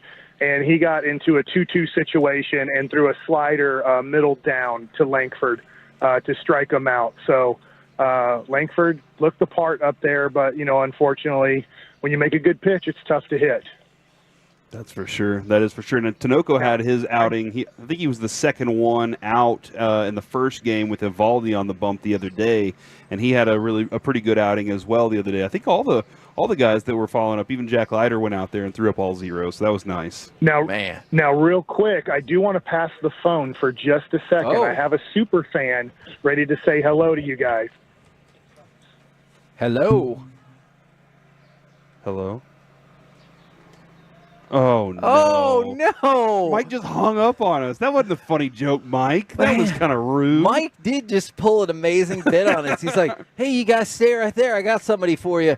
Bloop. Well, actually, you know what? This happens all the time, Kevin. I don't know if it happens with you as an Android user, but a lot of times Adrian will see something funny on her phone and then hand me the phone.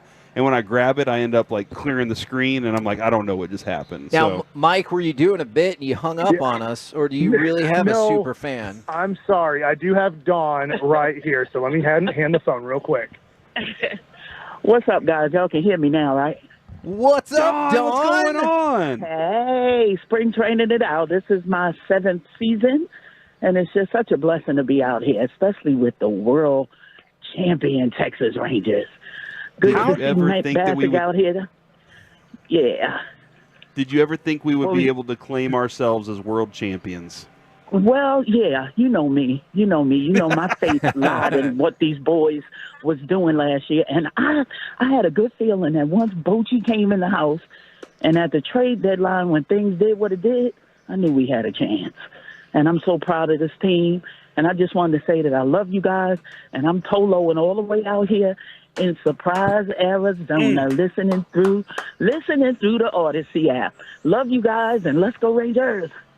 Fantastic stuff from Dawn right there. You know she wanted to say "Let's go Rangers" a lot louder than that. Absolutely, but I appreciate it, and that's one of the things, Mike, that we were talking about on the backfield is people. You have people back there that are able to catch a glimpse of things, and you just said Owen White was throwing a pen. John Gray's out there. Sebastian Walcott's playing the field. Wyatt Langford is up at bat. It sounds tremendous. What any other updates? What are you looking at right now? Adolis Garcia, after getting a hit off of John Gray in the first inning, in the second inning, it's a rotation of 6 major league hitters. So Adolis got to hit again off of John Gray, and John Gray struck him out with a breaking ball down and away. Very now, nice. just to tell you the atmosphere, all the Ranger fans right now are just on the fence or kind of in the I call them high school bleachers watching the game, but there's also because there's minor 3 leaguers rows of bleachers. Yeah. There's 4 minor leaguers that people are just standing next to watching the game with too. Evan Carter hits the ball crazy into the gap, and he just hit a home run. Evan Carter just went deep. What? Yeah. So he just went. How excited are you right now, Mike? I'm going to buy another black numbered to 73. Why not? Let's just drop another 300. The value in his cards just went up based off that home run. Yeah, it was. I believe it was a 2-1 count. That was a fastball closer to center field than right field, probably about, I would guess, 400 feet. I have a question for you about that, Mike, because you just said 2-1 count. I know you got a 3-1 count earlier, and then he grounded out. But on the 2-1 count, how much does that matter right now during spring training, or is it more about just seeing ball, hitting ball? You're just trying to see pitches. Right now, if a pitcher is on, you're going to have the advantage. These guys, if you listen to former major leaguers like Sean Casey, and I'm just bringing him up for an example, he'll tell you that 85 miles an hour looks 105 right now. You're just trying to get used to the speed, but the more you see, the better your eye picks it up, and the slower, 95 looks. I'm not saying it looks slow, but it just takes time for your eyes to recognize the pitch again, because obviously it is coming in at a high velocity, but it's pretty quick. I mean, that was pretty awesome to see Evan Carter do that. Now, and those fences are regulation fences out there on the backfield? That's a good question. So this field, this is the Nolan Ryan Field. It is constructed the same way the ballpark in Arlington is constructed. So you have the wedgie down the right field line at 329. So they didn't change the construction of the fence. When they built this in early 2000s, they built it the same dimensions as the ballpark in Arlington. That makes a lot of sense to me. Well done right there. And well done, Evan Carter. Also, we're mixing in some wanker of the weekend, and I wanted to throw out $50.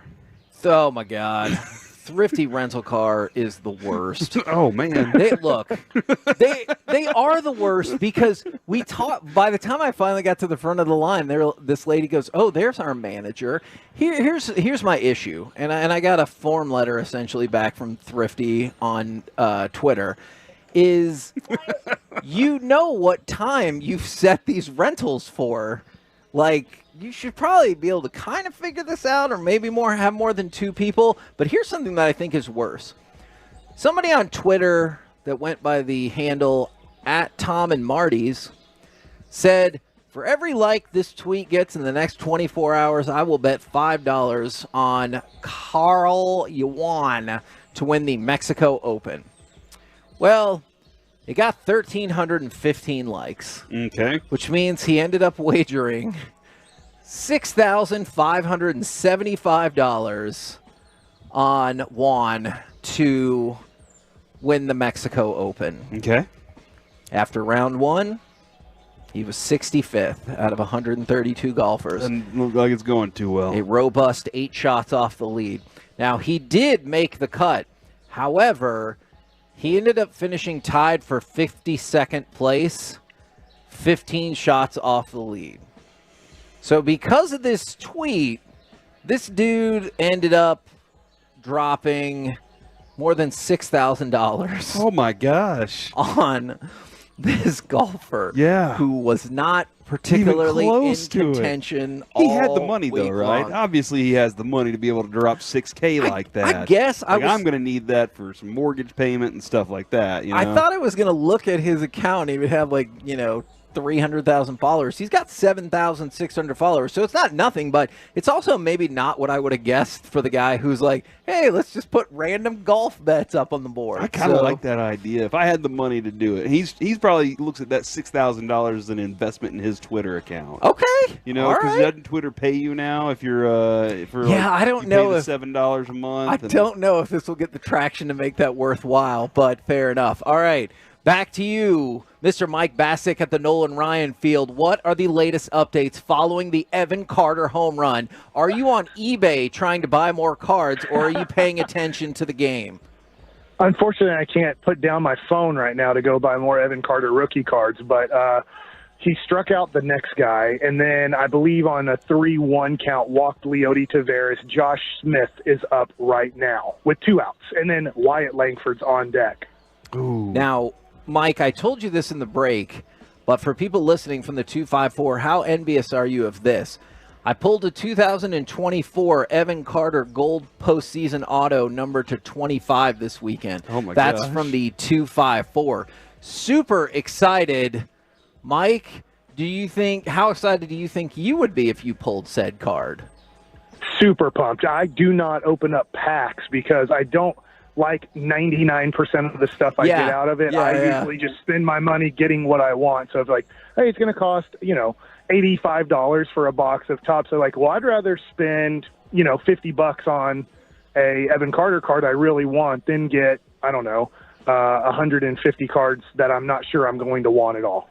And then, but this is part of the appeal of chasing the boxes, chasing the packs, is you get a Evan Carter, essentially gold rookie card, autograph number to 25. Yeah, that's probably a $1,000 card. So for $85, you hit a $1,000 card.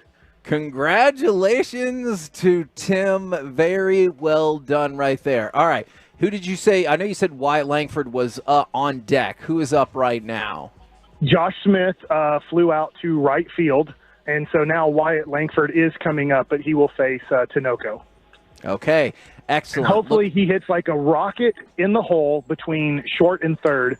Sebastian Walcott then dives, backhands it, gets up, throws it 133 miles an hour to first base for an out, so we like everything we see.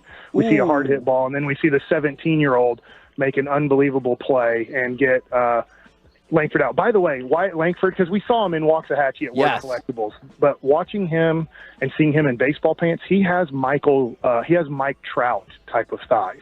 Like he looks like a linebacker. Yeah, he definitely is. In a baseball uniform, he looks thicker. Yeah, outstanding. I wasn't checking out his thighs at the card shop, but I am checking out his thighs here. Okay, well, I appreciate the insight very, very much. If you want to make your way back here, Corey, do we think, or do we need more reporting? Hey, he can I'll come back. I just want to watch Walcott maybe hit one.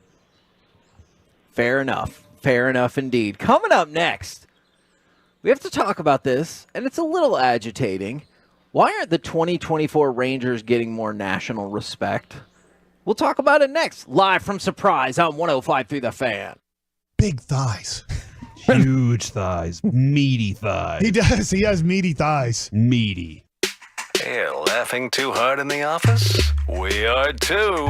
This is the KNC Masterpiece. Looks like you've been missing a lot of work lately. I wouldn't say I've been missing it. On 105.3 The Fan and the Odyssey app.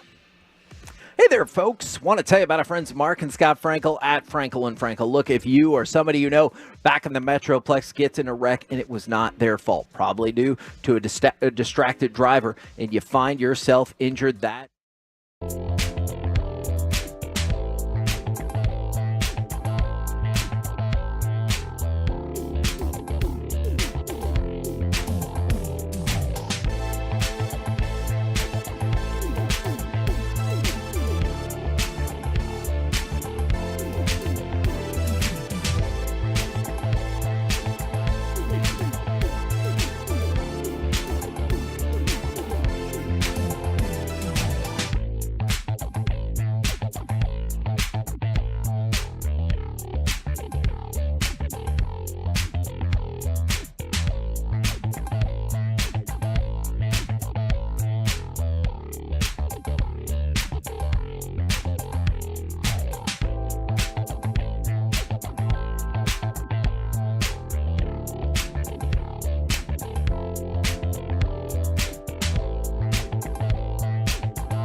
Security.com. This is the KNC Masterpiece on 105.3 The Fan. KNC Masterpiece right here on 105.3 The Fan. We are live at Texas Rangers spring training in Surprise. We're at Surprise Stadium right now. I believe the Royals will have a game getting going in about 2 hours, I want to say. Langford struck out again. I He think struck out twice? I think they're going to send him down. I would. Hold on. Because he struck out twice in the backfields. They're like, send him down. I will say this. He doesn't got it. And it was a ball that he swung at for strike 3. Tinoco looked great. Now, what does that mean? You seem pretty high on him out there. February 26th. Are they going to be like, he made the team February 26th? No, I'm not saying that. But what I'm saying is his stuff looked really good. He's making a great first impression on the backfield today. By the way, he was working, but I was right next to Michael Young. Just to give you an idea, he's on the other side of the fence. He's watching the game, but literally you can stand right next to Michael Young on the other side of the fence and watch the game right next to Michael Young right now. That is so freaking awesome, man. And, Kevin, I don't know if you saw, but if you're looking on the Twitch right now, it's a nice pair. Mike did procure us a pair of baseballs, that is, for Peace-a-thon here. So this is really awesome, man. And they said really Josh Young, they'll bring up Josh Young when he's ready to come up, but it'll be during our show. Okay. Well, fair enough. Hey, as long as it's during the show. Just report what I've been told. That's fine. As long as it's during the show, that's fine. All right. Why aren't the 2024 Rangers getting more national respect? And I know this isn't a surprise to you guys, but now that we're actually in Surprise, I was looking at a couple of different things, and I just wanted to lay it out like this.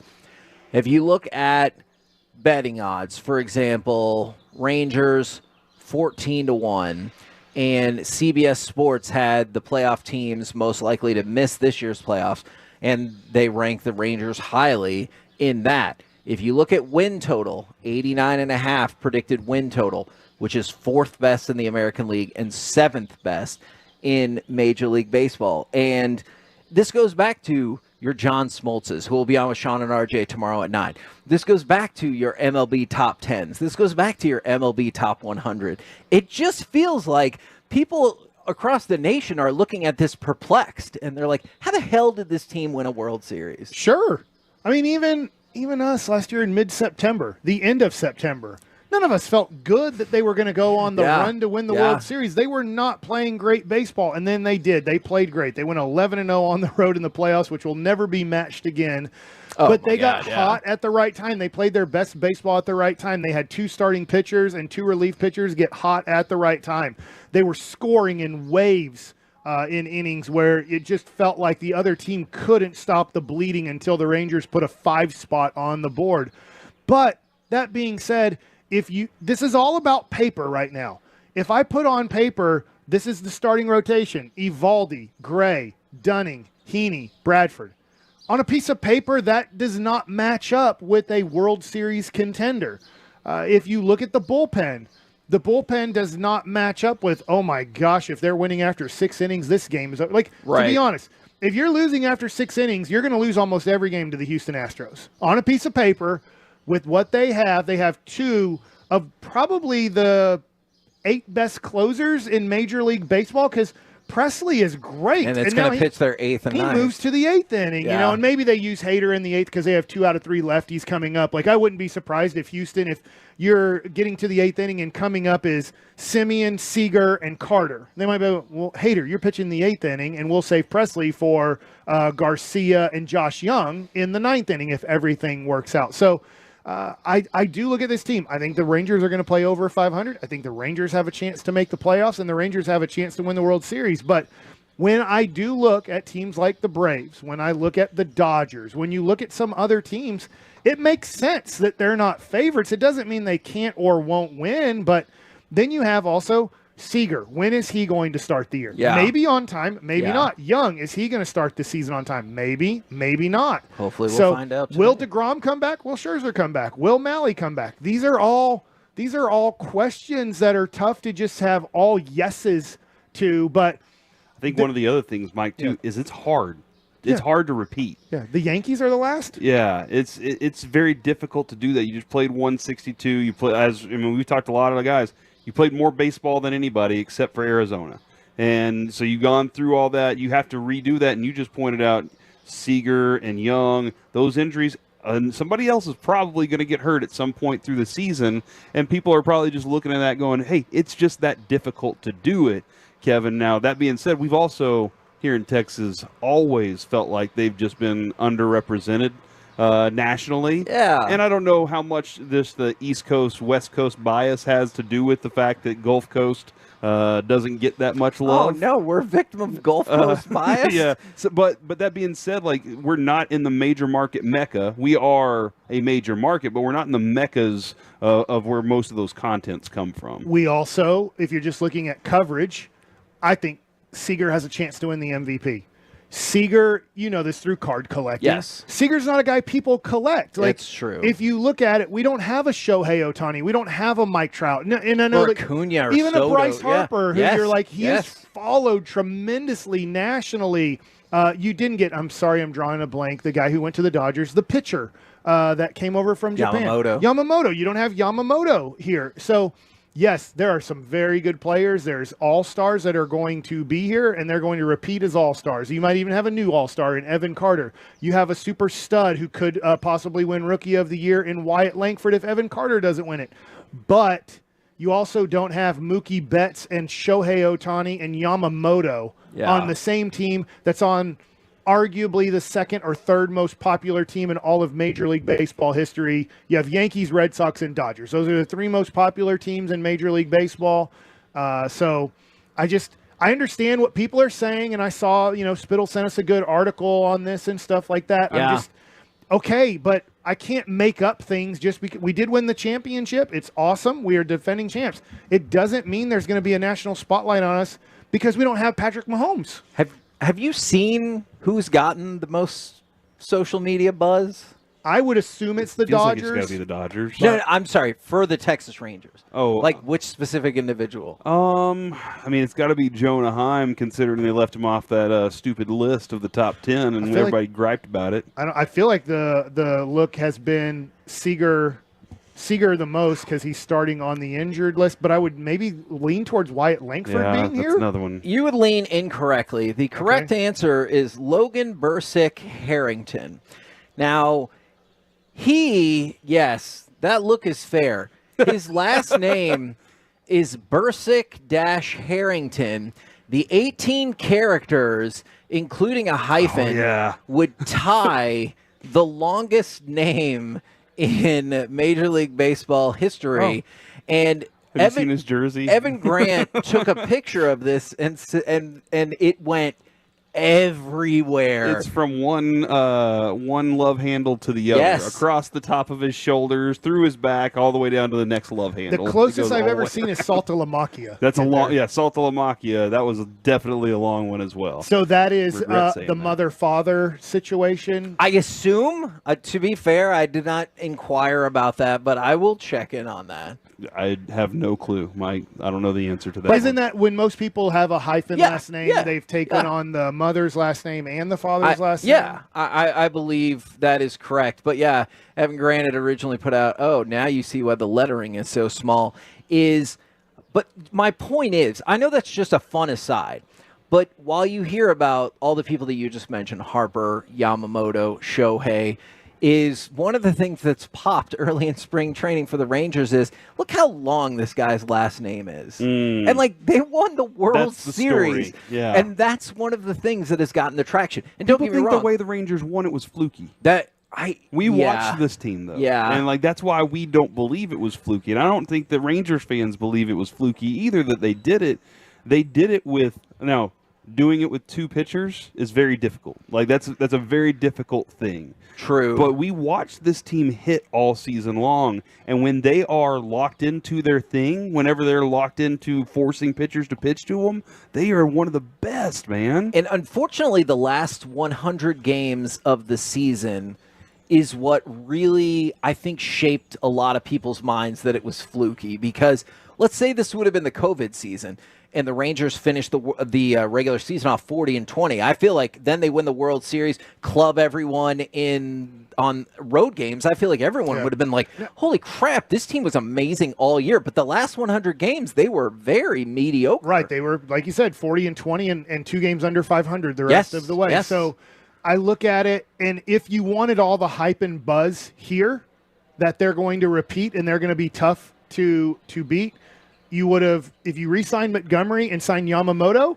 oh my God, all the hype and buzz would be like, dude, they just kept Montgomery and they added Yamamoto, and they could be getting back to Grom and Scherzer after the All-Star break. Now, all of a sudden, you would see the over-under being probably 95.5. You would see the odds, instead of being 14-1 to repeat as the World Series champs, it might be 8-1 to repeat as the World Series champ. So, you have to look at the offseason. I'm happy with what the Rangers did. Could they have done more with their budget? I guess not. But if they would have really gone like all in and said, screw it, let's do it again, 3 years. And, they did it 2 years. They did it with the middle infield, and then they did it with pitching last offseason. If they would have gone all in again and been like, we're going to pay we're going to give $60 million to Major League Baseball and say, give it to the poor teams because we're going all in. Somebody just texted in, Kevin. This is interesting.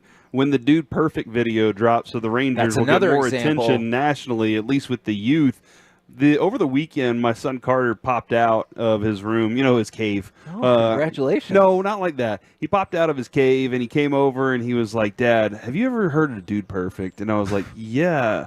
As a matter of fact, one of the guys on Dude Perfect used to work with us, old Kevin Sparkman, who's now working with them. And I'm still shocked by that. But then you go back and think about what you saw him do athletically, and it was like, oh yeah, that dude's like, he fits in perfect with those guys. So yeah, one of our old KNC nighttime friends is doing some great stuff with Dude Perfect. You love to see it. You love to hear it. We're the KNC Masterpiece right here on 105 through the Fan. We're live from Surprise. Coming up next, the storming the court debate, plus which is better, hockey fights, in the stand fights, or Cam Newton fights.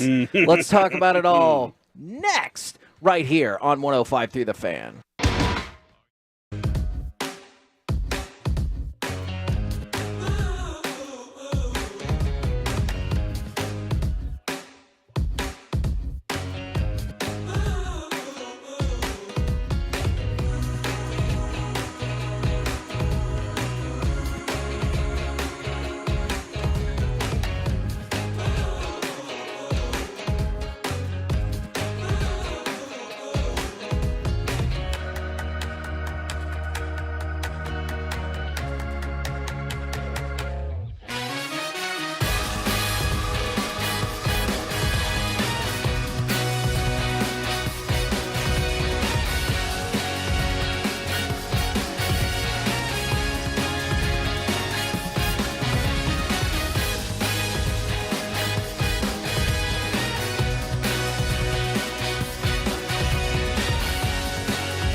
And the Expressway on 105.3 The Fan is brought to you by the On Time Experts. KNC Masterpiece right here on 105.3 The Fan. We're live at Texas Rangers Spring Training, brought to you by Sonic. Thank you very, very much to Sonic for being the presenting sponsor. Also, thank you very much to the On Time Experts. Best Buy Windows and Siding. You'll see some of our confessional videos brought to you by them as well. So thank you very, very much. And I guess now that I think about it, you said Evan Carter went yard when you were down on the Nolan Ryan field earlier. I guess that means he does not have to be on the injury report brought to you by Men's T Clinic. 100%. I think that was the great news is, yeah, everybody was worried. He's day-to-day. He's not in the lineup for today's Arizona, I always want to say Grapefruit League game. What is this called? The Desert game? Why am I drawing Cactus a League. Cactus League. There's a cactus right there in the middle of the center field, Mike. You brought it up earlier. I know, but it doesn't mean it's the league. They're not putting grapefruits out in the middle of the field in Florida. Are you sure? Yeah, are you sure? They didn't when I was there. Okay. But grapefruits grow on a tree, right? Oh, for sure. What did you think they did? You think they're potatoes? Maybe. I have no idea. I'm glad you're with me on this. I have no clue. I've never seen a grapefruit tree before, Mike. I've never seen one. They're in Florida. All right, I'm going to go look it up. I don't know. It's the Grapefruit League. By the way, cactuses grow here. Grapefruits grow in Florida. While you guys are focused on how a grapefruit grows, people on the fan text are already letting you know that they're disappointed. Is, in case you missed it, our presenting sponsor for spring training is Sonic. Good. Oh, Sonic. All right. You ever had their Nerd Shake thing? I feel like that's too much sugar. My kids love them. My kids, the slushy with nerds in them, my kids are like, when we go to Sonic, they're like, can I get a blue one with nerds? And I'm like, sure. But I'm like, that seems like overload, but it works for the kids. Their tots are the best tots, dude. I love always their tots. perfectly I agree. cooked Crispy tots. I do agree. I'm going to Sonic after the show. All right. Do they have them out here? Yeah. Yes, we went to Sonic last year. Yeah. We did a video last year while you were doing the Rangers, while you were doing the broadcast. That was when Mookie went deep. Yep. Yes, and we did hear that. I remember that home run. I didn't see it. I just heard the crack of the bat, and I thought, that's not good. All right. So the storming the court debate. Kyle Filipowski, it looks like he hurt his knee. I know originally Duke head coach John Shire said it was his ankle, but you can clearly see, and Filipowski said later, it was his knee. He is hobbling off. If you get a chance to go back and watch this video, watch I can't remember if it's the Duke equipment manager or like student assistant or whatever. That kid, or maybe man, like goes out there and he like straight up Kevin Costner bodyguards that thing. And he's like, I'll get you, Flip. I will save you. It was horrible. I was watching it live. And then I saw him limping off, and here's what I thought. Because they threw, it was kind of the Christian Laettner play for no reason. They were down by 4. Yeah. So there is no way to win unless you catch it with 1.8 seconds, shoot it, make it, get fouled, make your free throw to send it to overtime. But it was immediately intercepted, game ends, rush court, and then they show the replay, and I'm like, how did he get hurt? Was he jumping for the ball? And then they show a kid run right by him and like sweep the leg Karate Kid style. And then he got almost trampled once he was off balance. And so I was just, I'm not a Duke fan. I'm not a Duke hater either. I was actually showing my son how to play kind of a big man role. I'm like, the way that this kid plays, Filipowski, I need you to watch him because next year, like when he plays freshman basketball, this is going to kind of be your role on the basketball team. This is a good person to watch. And then freaking some kid from Wake Forest. I don't know how to punish him exactly, but he should be punished some way, somehow for hurting another player. That can't be allowed. You cannot have a fan. I know it was by accident. I don't think he was trying to intentionally hurt him, but you just can't have that. Yeah, I do wonder like if I don't know if there's any charges that can be pressed or anything, or if they would, for something like that. But Kevin, I love this line. Just trying to get my way off the court, and you've got these crazy college students just doing whatever they want. It's got to be a little more protective when things like that happen. And I just like that. There's crazy college kids out here. Who's the biggest story? Who's the biggest singular player in all of college basketball this year? Oh crap! There's a kid from Baylor who I know is good. There's Filipowski who's good. All of college basketball. Not the kid from Nebraska? Biggest player. It's not the big tall dude from story. Purdue? Not even close. It's not Zach Edey. It's Caitlin Clark. Oh, yeah. Okay, sorry. I wasn't thinking about that. I need to, you know what, That's Kevin? on you. You're right. I need to start thinking about women more. Is playing basketball? Sports. About a month or so ago, she got trucked and people rushing. And just think how big of a deal it was. It's like, hey, she broke the all-time women's scoring record. She's obviously coming up on Pete Maravich's all-time NCAA scoring record. What if like that would have caused a shoulder injury or something? I realize it happened with Duke. I like Duke basketball. They lost that game fair and square, but I was listening to Seth Greenberg this morning, and I thought he made a really salient point. And then, Corey, you had a great addition this morning. Is like, can we not take like a minute? Play the alma mater is what Corey's suggestion was, to go in it. And then everybody can rush the court and go wild, and that's just the deal. It's like, you need to hustle your ass off the court if you're one of those players. Yeah. Well, it does take away from the emotion if you play the alma mater, but it's probably a safer pursuit of it. For everybody involved. Mike, when it comes to... I just feel like this. What if instead of Filipowski getting hurt, he sees that person running at him, and he makes solid contact with both hands, pushing him away. And that's like LeGarrette Blunt, right? That kid falls down and pops his head on the hardwood floor and has a concussion. He's getting sued, one. Now the NCAA is suspending him probably for at least the ACC conference tournament. For protecting themselves. And then he'd be like, well, I have literally 150, if not more, crazy people college kids sprinting at me. And so the one that was closest to me, I put my hands out to make sure that he couldn't touch me. And he's, so little and small. I didn't know he was going to fall back and pop his head on there. But it's my fault. So the court I'm playing at that nobody's supposed to be on except for the players, you allow all these people to come out. And if I do anything, I'm considered the bad guy. But in this case, it feels like to me that the fan who did this is not considered a bad person. Like, I'm not saying a bad person in general, like his whole life, but didn't do a bad thing. What he did was a bad thing that you need to make sure never happens again in college basketball. Pro basketball, they don't allow anybody to rush the court anymore, so you don't have to worry about that. There are two things on that. We know Filipowski's name. We don't know the other guy at all. Yeah, and I do. It's weird. I'm sorry, Corey. I see some people are like, oh, it looks like Filipowski was the one who's trying to make contact.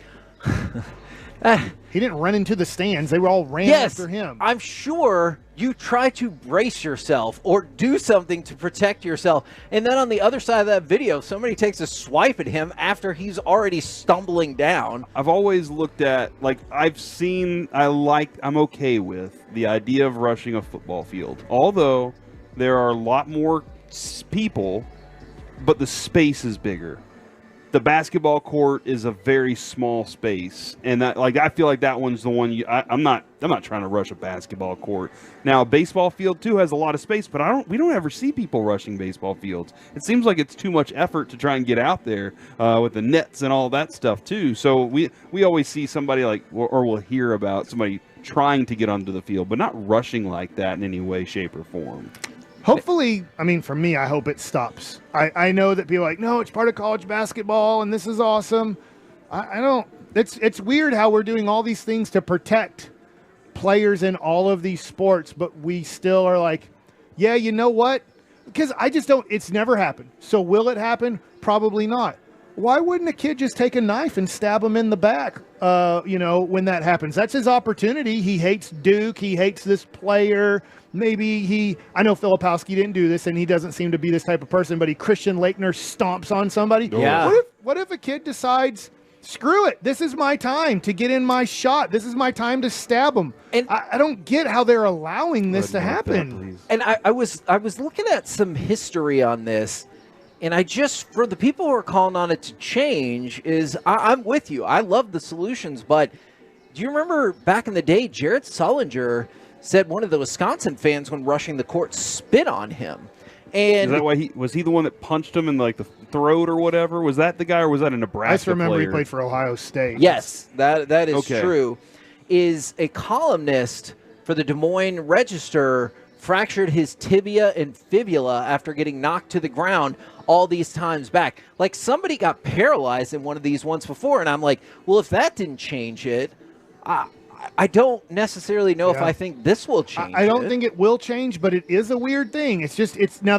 Now if you watched basketball in the 80s, like when the Celtics would beat the Lakers, all the Boston Celtic fans would run onto the court. And, yes. They were all lined up. It was intimidating. And they were kind of taking shots at Kareem, and so it's just and the NBA said we have to stop this. So literally, I don't think college campuses can do this, but you just hire 150 security guards. So with 2 minutes left in an NBA finals game or a conference finals game, you'll start seeing literally security shoulder to shoulder to make sure people can't run onto the court. And then over time, nobody even thinks to run onto the court in an NBA basketball game after the Mavericks or somebody wins the championship. And I'm not here to phase it out from college basketball, college football. I would just if you can figure out a way to make that buffer happen. So, the players can get off the court, off the field, and they're okay. Now, if we're talking about these interactions, what is more exciting? And I want to play you one clip of audio. Is it a Cam Newton fight, the fight in the stands, or is it the hockey fight? So I'm going to take you to cut number 8. If you have seen this fight, if you have not, we might stop and fast forward this audio, but there was a fight over the weekend that was incredible. And we have the possibility of a heavyweight battle right here. Delorier and Rempe sizing each other up. This started in warm-up. Just listen to the crowd.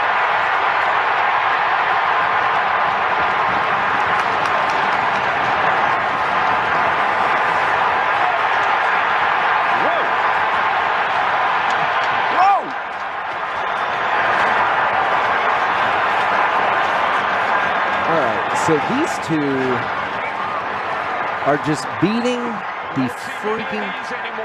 Okay, hold on. Back it up just a little bit, Alec. Back it up just a little bit and play the announcers at the very end again. These two beat the crap out of each other for about 38 seconds, and then the announcers come back in and say this. You don't see many of these anymore. Oh, you don't. I was just thinking that, reminiscent of the old days in this rivalry.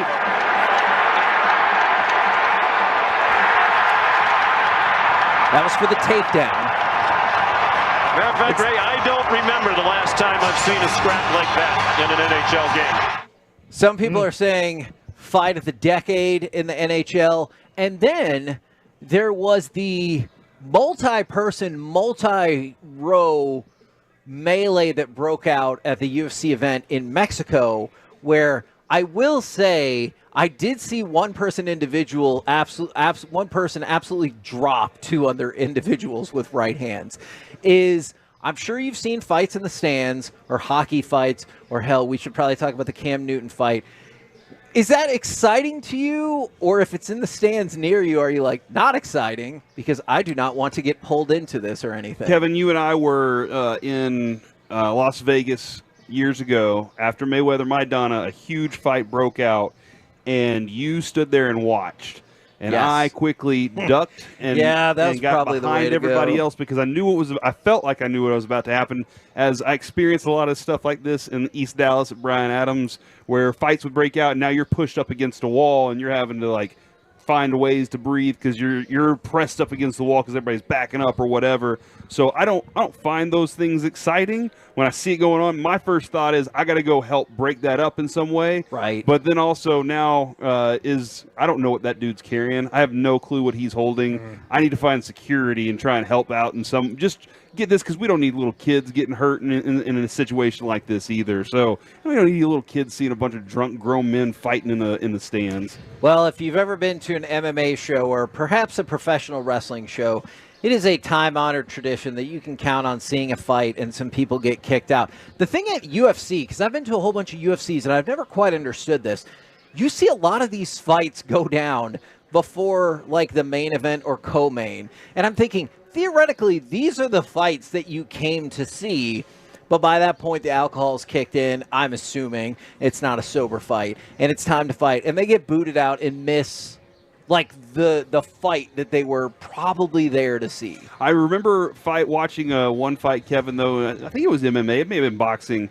But these two dudes, I don't even know if they blocked any punches the whole time. They just punched each other in the face for like 8 straight rounds. Yes. And they were, by the end of it, they were just bloody. And I was like, that was insane. They didn't care. They were just sitting there hitting as hard as they could and taking punches, and they never looked fazed by it. And I was like, those guys have got to be done with life right now. So I'm going to combine the stands and MMA. First of all, MMA for me, I just can't handle the gruesomeness of it. Yeah. I can handle boxing, but for me personally, like when the guy who his leg cracked when he stepped back. Anderson Silva. Yeah, there's a whole bunch of them. The dude who he talked a lot of trash. He fought Floyd Mayweather Jr. His last fight, his leg snapped when he just kind of stepped back. Oh yeah, okay, yeah. But like I can't handle that stuff. But Conor McGregor, thank you. But when these drunk people, most likely in the stands, what if you had drunk MMA?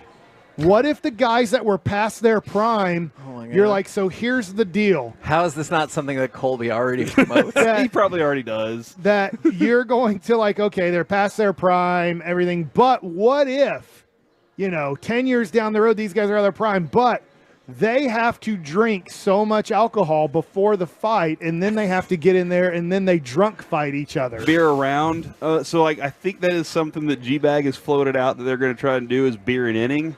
I'm not going to say I won't watch it. Because they're going to be doing their shows out here during these games. So every inning you have to finish your beer before the inning's over with. So beer around would be a very fun, get a couple drinks started. That way you're kind of loose, Mike. I see where you're going with this. You're loose a little bit. But and then as the rounds go on, you have to, instead of water, you take on alcohol. You could get, when they're both on the ground, like you could get some really dirty play because your brain isn't working. So you just see a guy just take a chunk out of the guy's like tricep. You're like, he just bit him in the tricep. And he's like, I'm drunk.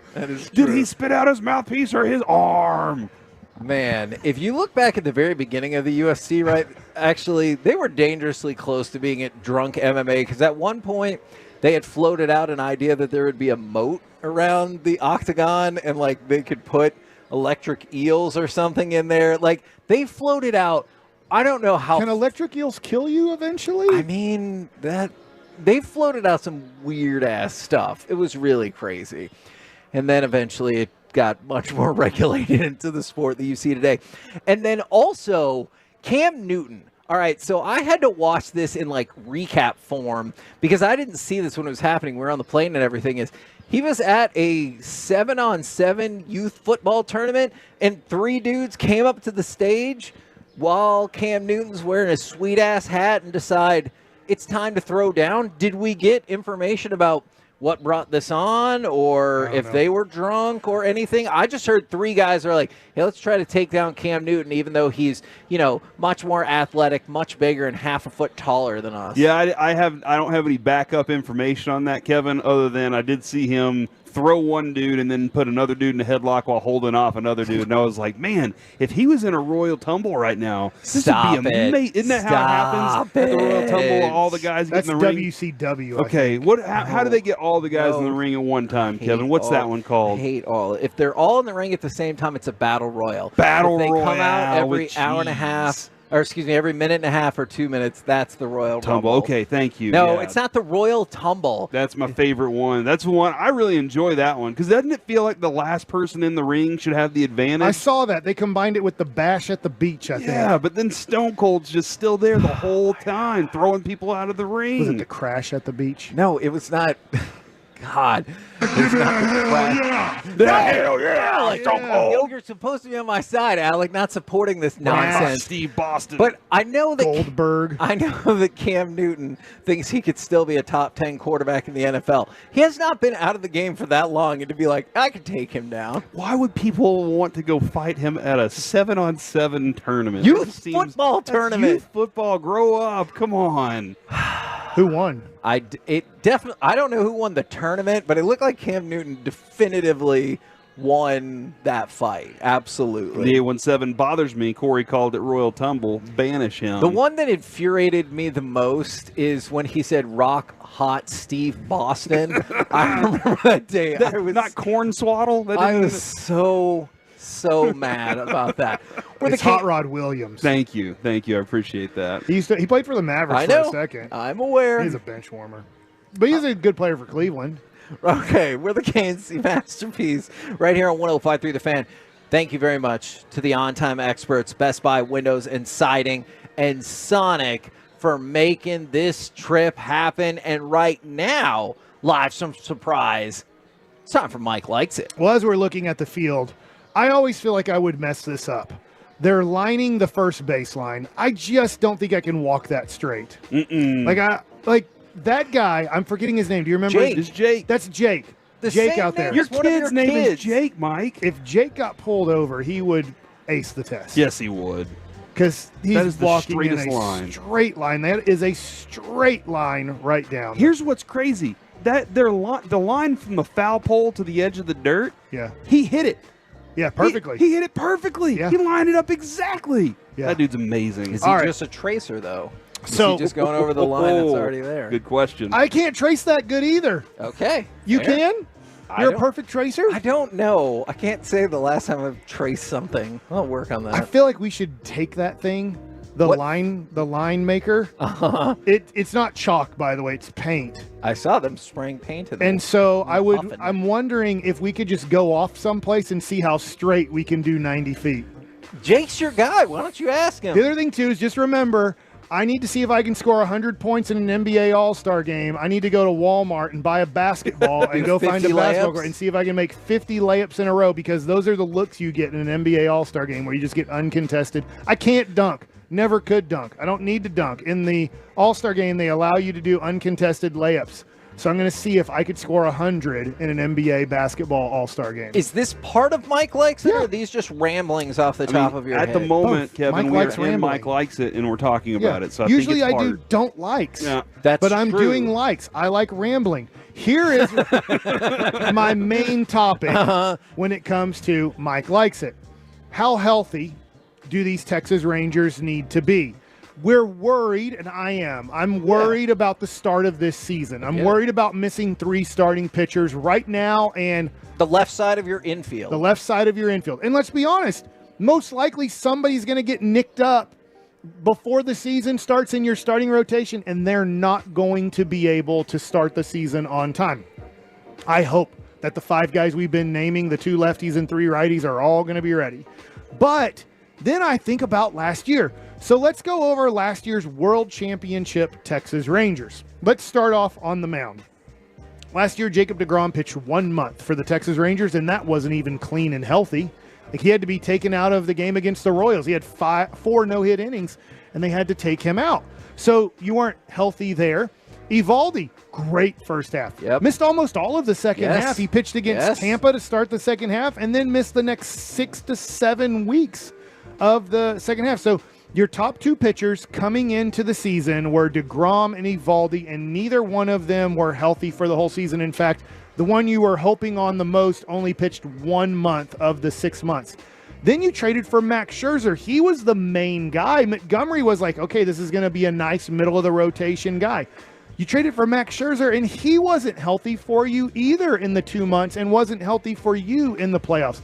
So you weren't healthy on the mound last year when it came to starting rotation. So now let's go around the field because you had a lot of all-stars. Let's start off the way that they say number 2 on your scorecard would be the catcher, Jonah Heim. Was he healthy? No, he was not healthy for the whole season. He missed a good part of the time. And in fact, when he came back, he couldn't even be a switch hitter. It hurt too much to bat from the right side. We saw him trying to work that out. Yeah, so he was not healthy. Nate Lowe, he was healthy. That's the number 3 spot on your scorecard, first base. He was. Number 4, yes, he played all the games. Last year, Marcus Semien, Scottie Pippened it, and he played all the games, 162. Shortstop, not even close. There were 2 major parts in the season, early in the season and then in the second half of the season, that Corey Seager was out. In fact, he kind of played hurt at the end of the year and through the playoffs. You would have never known it the way he played in the playoffs, but he was not healthy for the playoff run. Josh Young, who we're going to have up here any minute now to talk about this upcoming season. He was not healthy. He took a line drive off of the thumb and it broke his thumb, and he was out approximately 6 weeks of the year. So he was hurt. So now we go to the outfield. So now we go to left field. You never had a consistent left fielder. Now, guys filled in great there. Jankowski at times did a great job. You had Ezekiel Duran go out there. We went over his numbers. I don't know what he was when he played left field, but you tried to have his offense out there. You used some other guys out there. But that left field was a random position for the whole season. Leody Taveras was healthy for the majority of the season, but he started off hurt.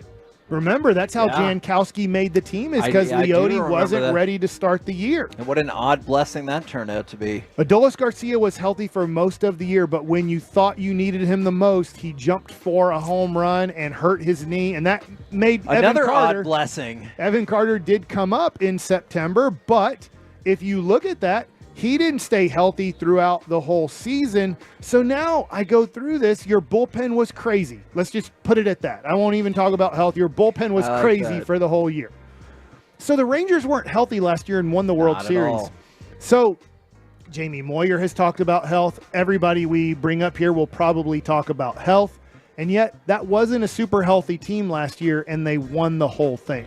I would say one of the things, I mean, go look at the way the schedule worked out.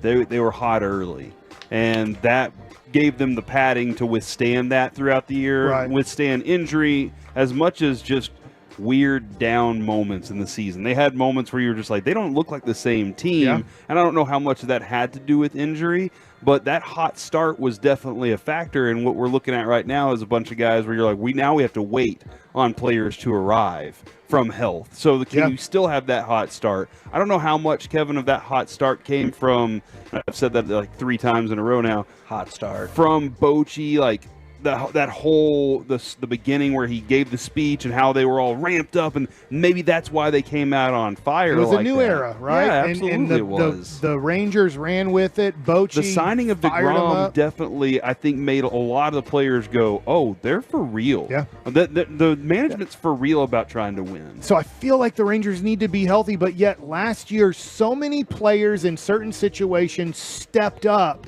And then when somebody would fall, as in somebody would get hurt or somebody would get cold, somebody else picked up the slack. And so can the Rangers accomplish that again? Because to be honest, you can't say, can the Rangers stay as healthy as last year? Because they weren't. Yeah, like that was not the case. They did not win 90 games based off of good health. They won 90 games based off of depth and based off of guys stepping up tremendously in roles. When you needed somebody to step up, you just lost an all-star catcher. Mitch Garver stepped up and became for that time, he was an all-star. If you look at his numbers for that 6-week stretch approximately, he was an all-star catcher. When you look at what Ezekiel Duran did early on in the year when Corey Seager got hurt, he put up all-star numbers at shortstop.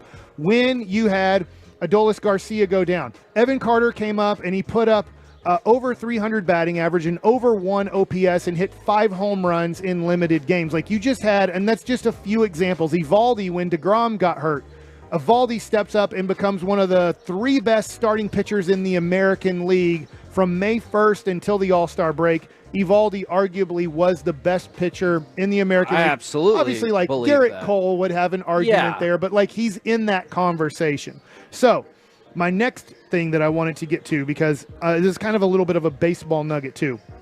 According to MLB.com, the Angels are getting close to signing Blake Snell or Jordan Montgomery, not and. Really? So I don't know if that is going to happen, but I just wanted to report that Montgomery might stay in the division in the West by signing with the Angels. I was reading this morning from MLB.com. It says the Angels are close to possibly signing one of the free agent lefties. Because for a while it seemed like the Yankees and Snell, and then for lately it's felt like Montgomery and the Red Sox were pretty attached. But what's going to be interesting there is you are signing with a team that doesn't look like they can win anytime soon. Are you signing with a team that's going to trade you to a team? I would think that Snell or Montgomery would want at least a 50% no trade clause, and that would mean right now pick out 15 teams or 14 teams that you will not go to. Like, if we work out a deal with these teams, you can immediately void it. I don't know. It might be more of a list of 20 teams. I don't know. But how tough is this, Mike? I'd be really curious about this. I realize it is a crap ton more money, but let's just say he signs for, I don't know, like 4 for $100. Yeah. And the Yankees, I realized they were going after Snell, but the Yankees were like, hey, I'll give you 3 for $70. Even though it's a no-brainer to take the $30 million more dollars, how tough do you think it is as a player to be like, I'm going to be stuck in potentially baseball hell for a long time? I think it can be tough. I think that was what was really tough on Corey Seager because he was in baseball heaven with the Dodgers. So if you kind of have come up through a system that, let's just say you're a Royal, and the Royals have won a championship recently. They won it in 15, I believe. So, but if you've been with the Royals the last 5 years and then you go sign with the Angels, maybe it doesn't feel as bad because you're used to it. And I should have brought this up because you're talking about the money situation. One of the 4 Boris clients did sign. Cody Bellinger did sign back with the Chicago Cubs. So for opening night, this matters to the Rangers. Cody Bellinger will be ready to go on opening night. The Rangers host the Cubs for that first series. Cody Bellinger will be there. It looks like Boris, I don't know this, might be giving up on the big long-term contract. Cody Bellinger, who's 3 in for 80? 3 for 80, but the first 2 years are $30 million. So $30 million this year. $30 million next year, and a player option for $20 million in year 3. There's actually a player option after this year. So if Cody Bellinger repeats his season, he can opt out of this $30 million contract. So it's $30 million opt out, $30 million opt out, $20 million free agent. So interesting. I thought that was interesting. I'm wondering if Boris is giving in and going, I'm not going to get you guys long-term deals. I can still get you the money, but it's going to be on a short-term deal. We're the KNC Masterpiece right here on 105 through the Fan, live from Surprise Stadium in Arizona for Texas Rangers spring training. Coming up next, it's time for the C Block starring Corey Majors. Couple things here. One, your top 3 annoying human things, nuisances that happen, like burning your tongue. Also, potentially Jared Sandler. Also, potentially a Rangers third baseman. We'll find out next.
Live from our remote studios at Texas Rangers Spring Training, secured by DFWsecurity.com.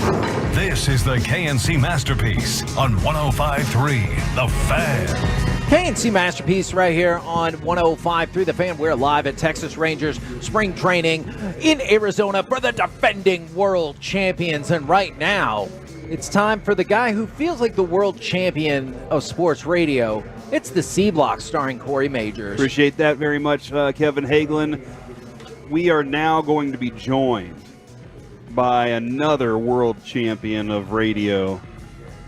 Jared Sandler joins us right now as he will be hanging out here in Surprise with us, and he was the one last night that got us all together at Chili's. I know Mike was the one that suggested it, but Jared was the one that made it happen. Jared, how's it going today, man? Hey, not everyone, because Broadus just decided to go rogue on his own and went to Oregano's with DJ, who had a good excuse, but then Ruben, who just decided he was better than us and also bailed. So he actually went to the Italian restaurant with DJ and Broadus. No, I know he did, but Ruben waited to the last second. He was like, I'm not going, but he didn't say, hey, why don't we go to Oregano's and all be together there? Ruben's screw you guys. I'm going to go and just have some one-on-one time with DJ. I would have loved to have hung out with DJ. I didn't realize DJ was going to be here. DJ's my favorite person out of everyone who is in Surprise right now. More importantly, Jared. My goodness. What the hell? Tied with all of you guys. Minus Ruben. After Evan Carter hit another 400-foot bomb on the B field back there, on the Nolan Ryan field, I bought another $50 Evan Carter rookie card. Was that a good idea? You're insane. Does Sue know? Do you have to run these purchases by Sue? I mean, at what point do we get concerned about your spending habits?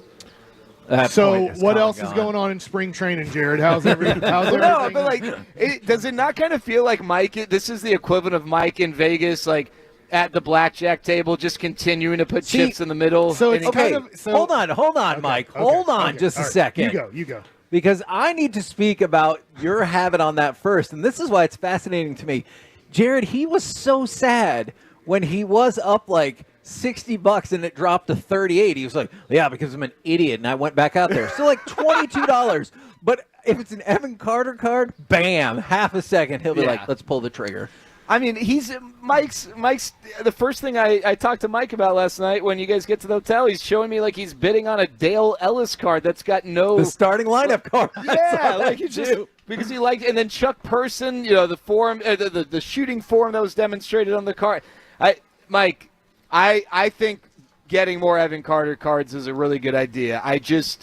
You got some great kids, and I'd hate to mortgage their college future on this. I tell you what could be interesting. It's one at bat on the backfield, but I think a lot of people don't believe Evan Carter is going to be a power hitter. And I'm not suggesting he's going to hit 40-plus home runs this upcoming season, or maybe, that might be a career high in a season that he hits 40. But I do think there's more power there than people think.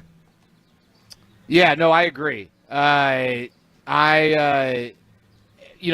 of all, he is more the classic, the power comes last type hitter, right? That for me, when I was growing up, that's what everyone would say is power. They become a hitter first, and then the power comes. But then that shifted. You'd have all these guys that would come up, and it's a different way of going about things, different swing types, and the power didn't really delay and showing, but maybe some of the foundational hitting skills weren't there. Well, Evan Carter is a little more traditional in that, he is very advanced with the foundational hitting skills, and I think he is learning how to slug. And we saw it last year, right? I mean, in a small sample, it didn't seem like he had much of a problem. He's a guy who I think will live in the 20s when it comes to homers, but maybe, he has a few seasons where he's in the 30s. That would not surprise me at all.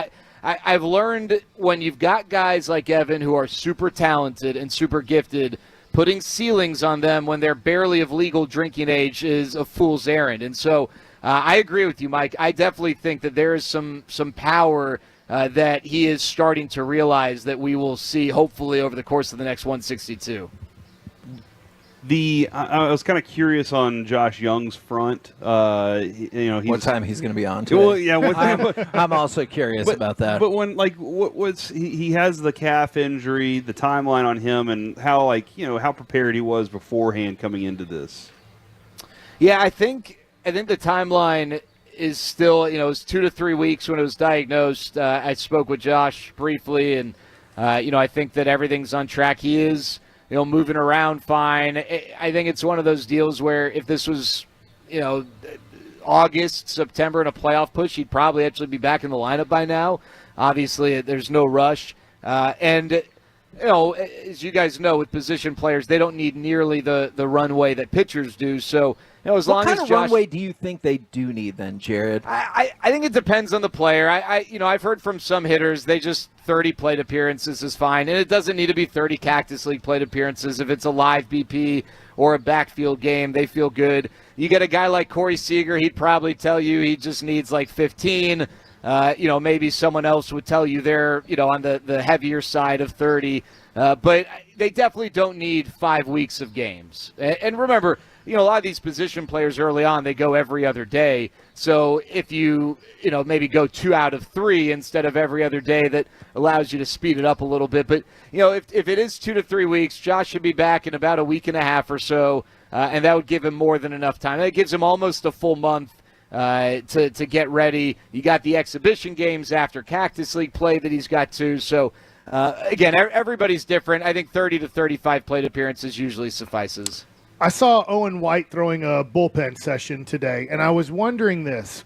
Right now, do the Rangers have a 6th and 7th starter? Which what I'm getting to is if somebody wasn't able to, I'm talking about the 2 lefties and 3 righties that everybody knows, if they're not able to start the season on time because of a setback, who right now would the Rangers feel comfortable putting into the rotation? Can I say Adrian Sampson? That's fine. You know more than I do. No. I mean, yeah. I think right now, guys, I believe that Adrian Sampson, I said this on Sean and RJ this morning, Adrian Sampson has a chance to be this year's Travis Jankowski in that he's a non-roster guy who did not get a lot of pub when he was signed, but could end up playing a valuable role as a role player type. I think Adrian Sampson makes this team either as a multi-inning reliever with the ability to move into the rotation or a starter if one of the 5 guys, and those 5 being in no particular order other than Evaldi first, Evaldi, Gray, Heaney, Dunning, and Bradford, if one of those 5 guys has some sort of a minor delay and they're not ready right away. And I think Adrian Sampson also has potential value. I don't know if he has an opt-out. That stuff doesn't really get publicized. I could probably ask him. But he's one of these guys who, even with an opt-out, he's got ties to the Rangers organization, as you know. I think that Adrian Sampson knows that the Rangers are thin at starting pitching. I think he would either not exercise his opt-out, or perhaps if he doesn't have a great camp, he's not going to have opportunities to justify exercising it. I think Adrian Sampson is going to provide this team with some important depth. I'm not saying he's going to be a super stud, but he's a guy who could give the Rangers 10 to 15 starts if needed and probably give you a 4.25, 4.5 ERA, which with this lineup, hopefully is going to suffice. Another guy, and I'm going to go back to a veteran, is Jose Urena. His numbers have not been great, but he's a guy who has pitched at the big league level and could, give you some starts. I don't feel comfortable at this time, Mike, saying for sure that right away in April it would be Owen White or Jack Leiter or Zach Kent. Could they earn that with a good camp? Yes, but we have not seen that yet, and hopefully those guys make themselves options as the season goes on, but I'm not so sure that one of those guys would be ahead of Adrian Sampson or Jose Urena if, again, one of the 5 presumed starters has a minor setback delay and isn't ready until, say, mid-April. Jared, if you could only get one of these 2 World items. Series. I understand we did that. Yeah, we did that already. Let's go get another one. But if you could only get one of these 2 items, would you get the Rangers powder blue spring training hat or the new batting practice hat? Oh. Have you seen both of these? The yes, powder I blue have. And then the other one is kind of like the pinwheel. It's more like the Braves look back in the day with the white front and the red bill, blue back, the blue back with the old tee, red old tee. Yeah, I'll tell you, I'll go batting practice hat, and here's why. Nothing against the spring training hats because they're sweet, and I've probably gotten like 17 requests from people to buy and bring back a spring training hat. I need to start like turning that into some sort of consignment business or something. Yes. But there's something about having like the spring training identification. It's not regular season. It's not, like it's an exhibition hat. So the batting practice hat, at least, while it is not going to be in-game used, it's something you'll see during the regular season. So I will go with the pinwheel batting practice hat. I like that red, white, and blue look. I think it's pretty smooth. It is sharp, man. That is definitely a sharp-looking hat right there. And, Jared, also, this is the last thing for you before we let you go. I burned my tongue over the weekend, all right? I was making some fried chicken sandwiches. I like how concerned I've never fried chicken before, I don't actually. like that. I've never fried a chicken sandwich before, so this is my first try. And when I got done, I saw a piece of the crust that was sitting there, and it looked really good. And so I grabbed a piece and took a bite. Melted my tongue. All right, it's terrible. And I've decided that melting your tongue is right behind hiccups is number 1, and then the pimple on the inside of your nose is number 2. I have one right now. It stinks. And then burning your tongue is number 3. What would be on your top 3 rankings of things that human nuisances is what I like to call it? Yeah. There are a lot that are coming to mind. Sometimes I get this it's not a twitch, it's like this with my nose where I flare my nostrils and I just can't help myself.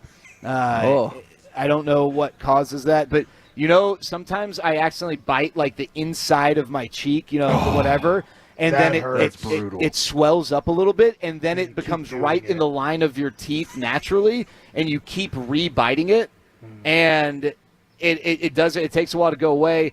I think the paper cut under a nail is a pain in the butt.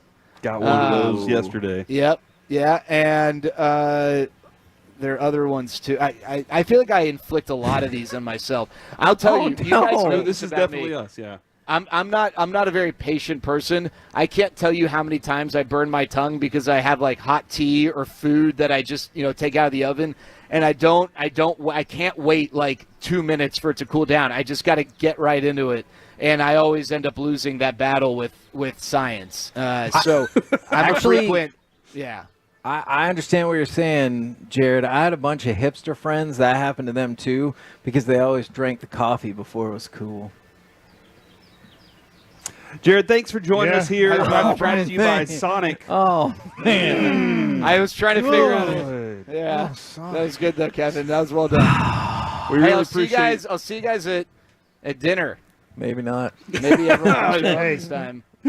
Good job, Jared. Thanks, Jared. We'll talk to you later, good job, man. guys. You guys are the best. There on he that goes. Twitch. 1 out of 5. I had the Dennis Rodman joke.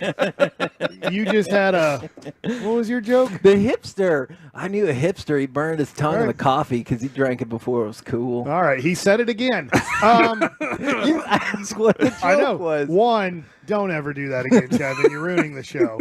5, oh my God, that's the greatest joke I've ever heard. On the Twitch, please vote as I'm clicking on the Twitch now. Oh, man. I feel like this is not going to work out as well for me as your Rodman joke did for you. To stick with that, by the way, Brad Sham did reply to my tweet about this, and he said paper cut. Somebody said, Joseph said hitting your funny bone or biting the inside of your cheek. Some people said stubbing your toe is the worst one. Can I tell you the one that annoys me a lot is when you're drinking something and it goes down the wrong pipe, as they say. The trachea? Yeah, and then it looks like you're going to die. I think that's right. The larynx or the pharynx, I do believe, is what those are. No, that's like a Mr. Who book I think you just named. That's the Lorax. The Lorax. The larynx or the pharynx. Mr. Who? Yeah, Yertle the Turtle.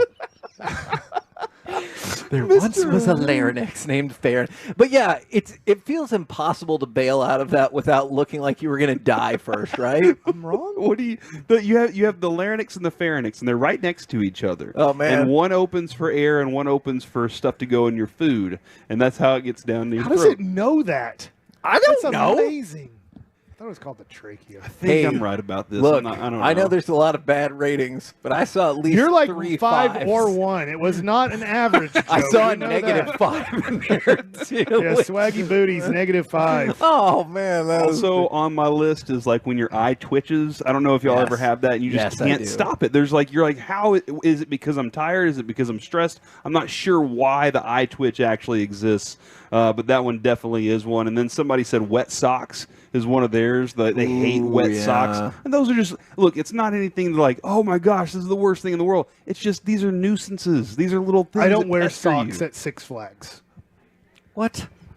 I don't wear socks at Six Flags because of that. Because if I get on one of those wet rides, the log ride or whatever, then I don't want my feet getting wet. If the shoe, I'm wearing like a boat shoe or whatever, I'm like, I'm okay. But if I have a sock inside the boat shoe, yucky McGucky. Yes. You know?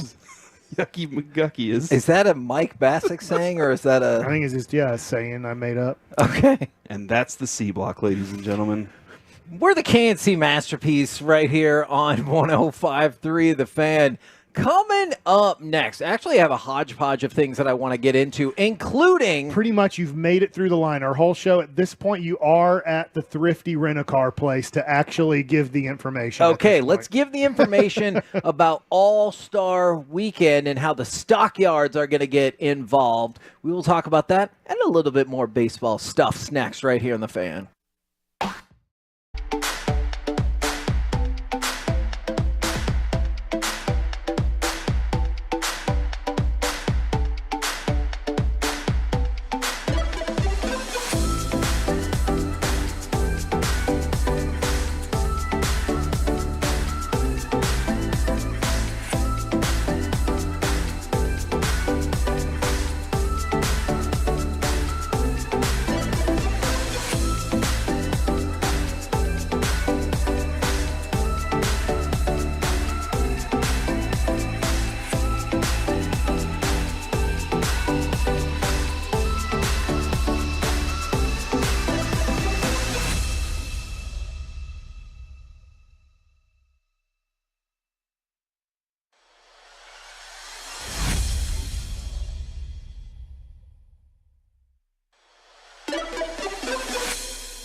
This segment of the KNC Masterpiece is brought to you by the personal injury lawyers Frankel and Frankel. Life is unpredictable. Accidents happen. Frankel and Frankel are the go-to attorneys for car and truck wrecks in DFW.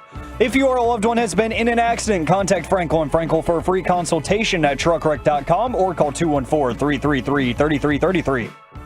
Stall. Pull up on Harley now. A chance out in front. And they'll score. Robertson. Held, and beat Kochetkov. That's our guy. KNC Masterpiece back here on 105 through the Fan.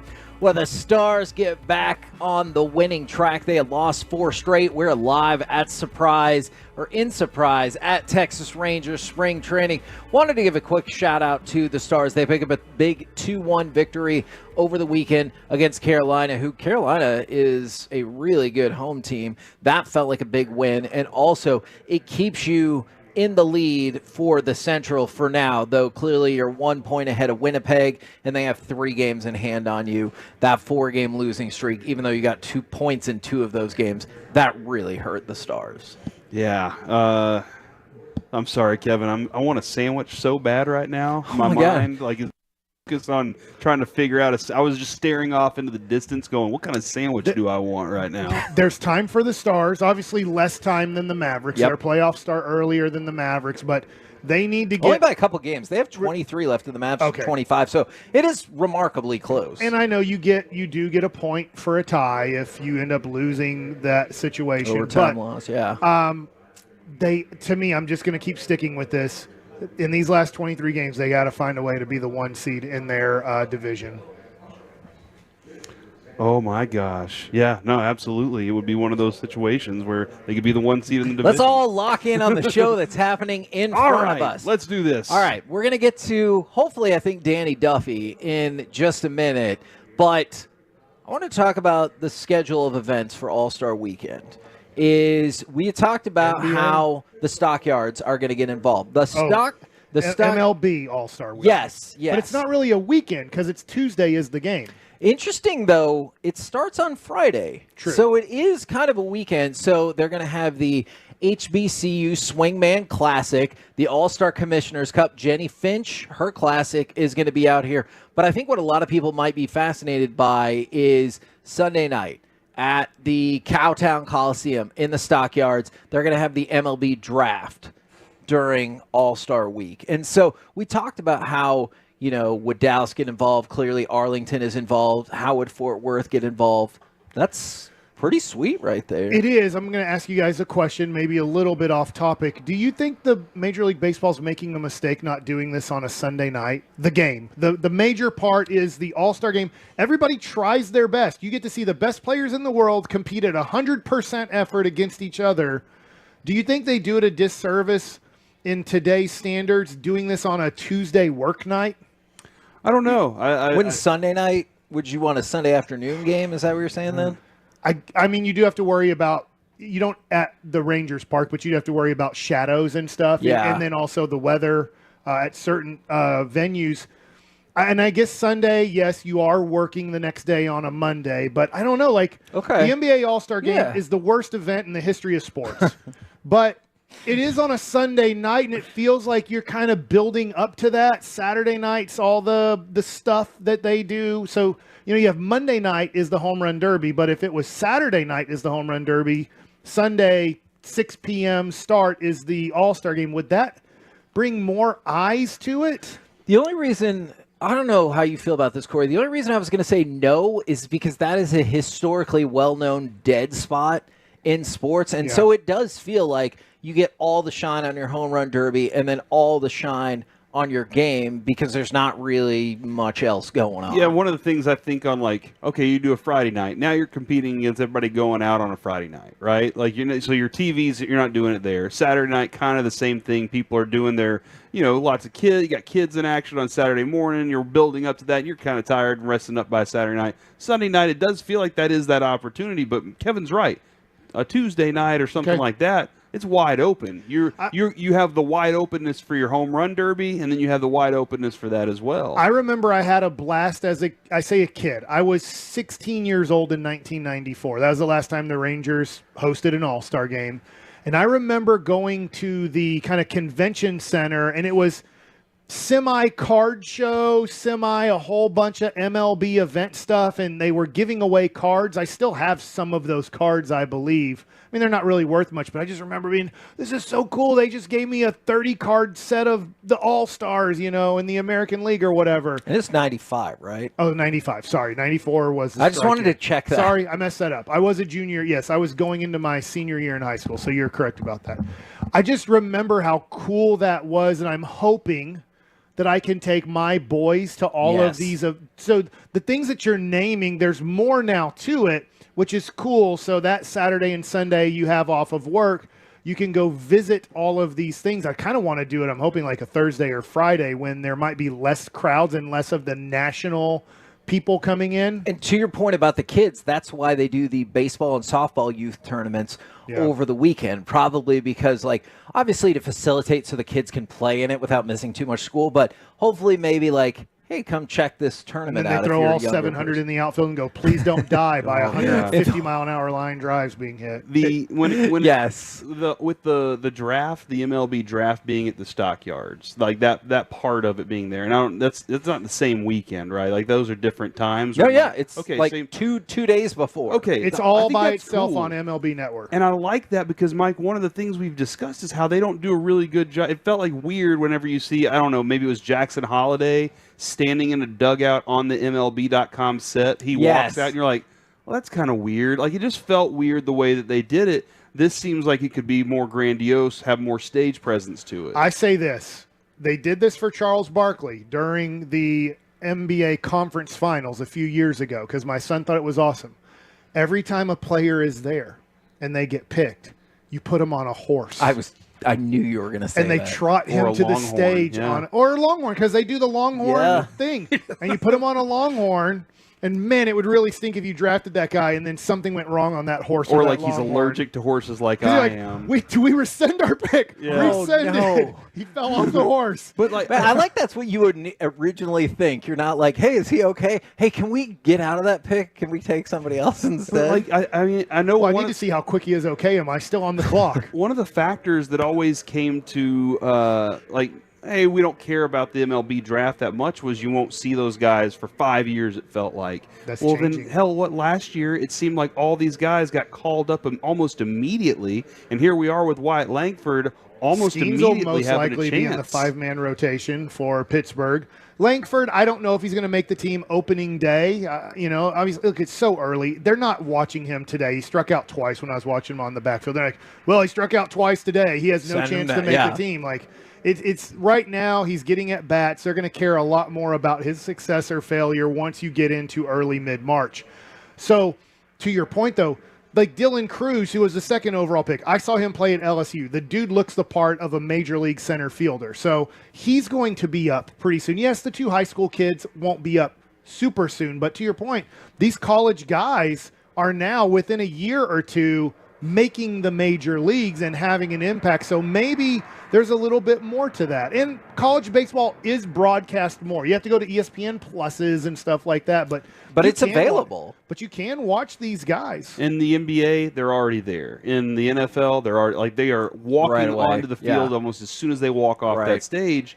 And then in hockey, you run into the same problems with hockey sometimes. And when it comes to hockey, you kind of have to dig to find out who these guys like. It's really kind of tough to find all that out. So I do like that MLB's like, hey, you know what? As we're seeing these guys almost make their presence known quickly, let's go ahead and give it a lot more presence to the audience who wants to see this, and let's see if we can take advantage of it. Stockyard's a great place to do it, man. It's awesome down there. Now, if you can hear it in the background, they're getting ready to start a Royals game out here, which will be rocking during the G-Bag Nation. But this morning, we did get the opportunity to go into the Rangers clubhouse, just chat for a few minutes. And so a lot of this stuff we talk with Danny Duffy off air about. That's where we got the golden harness about the Iditarod and everything. But just real quick, I wanted to throw it over to, we chatted for just a few minutes with Danny Duffy this morning. We got Danny Duffy here hanging out with us in the KNC Masterpiece on 105.3 The Fan. Now, when somebody's charging the mound, what's the first thought that goes through your mind?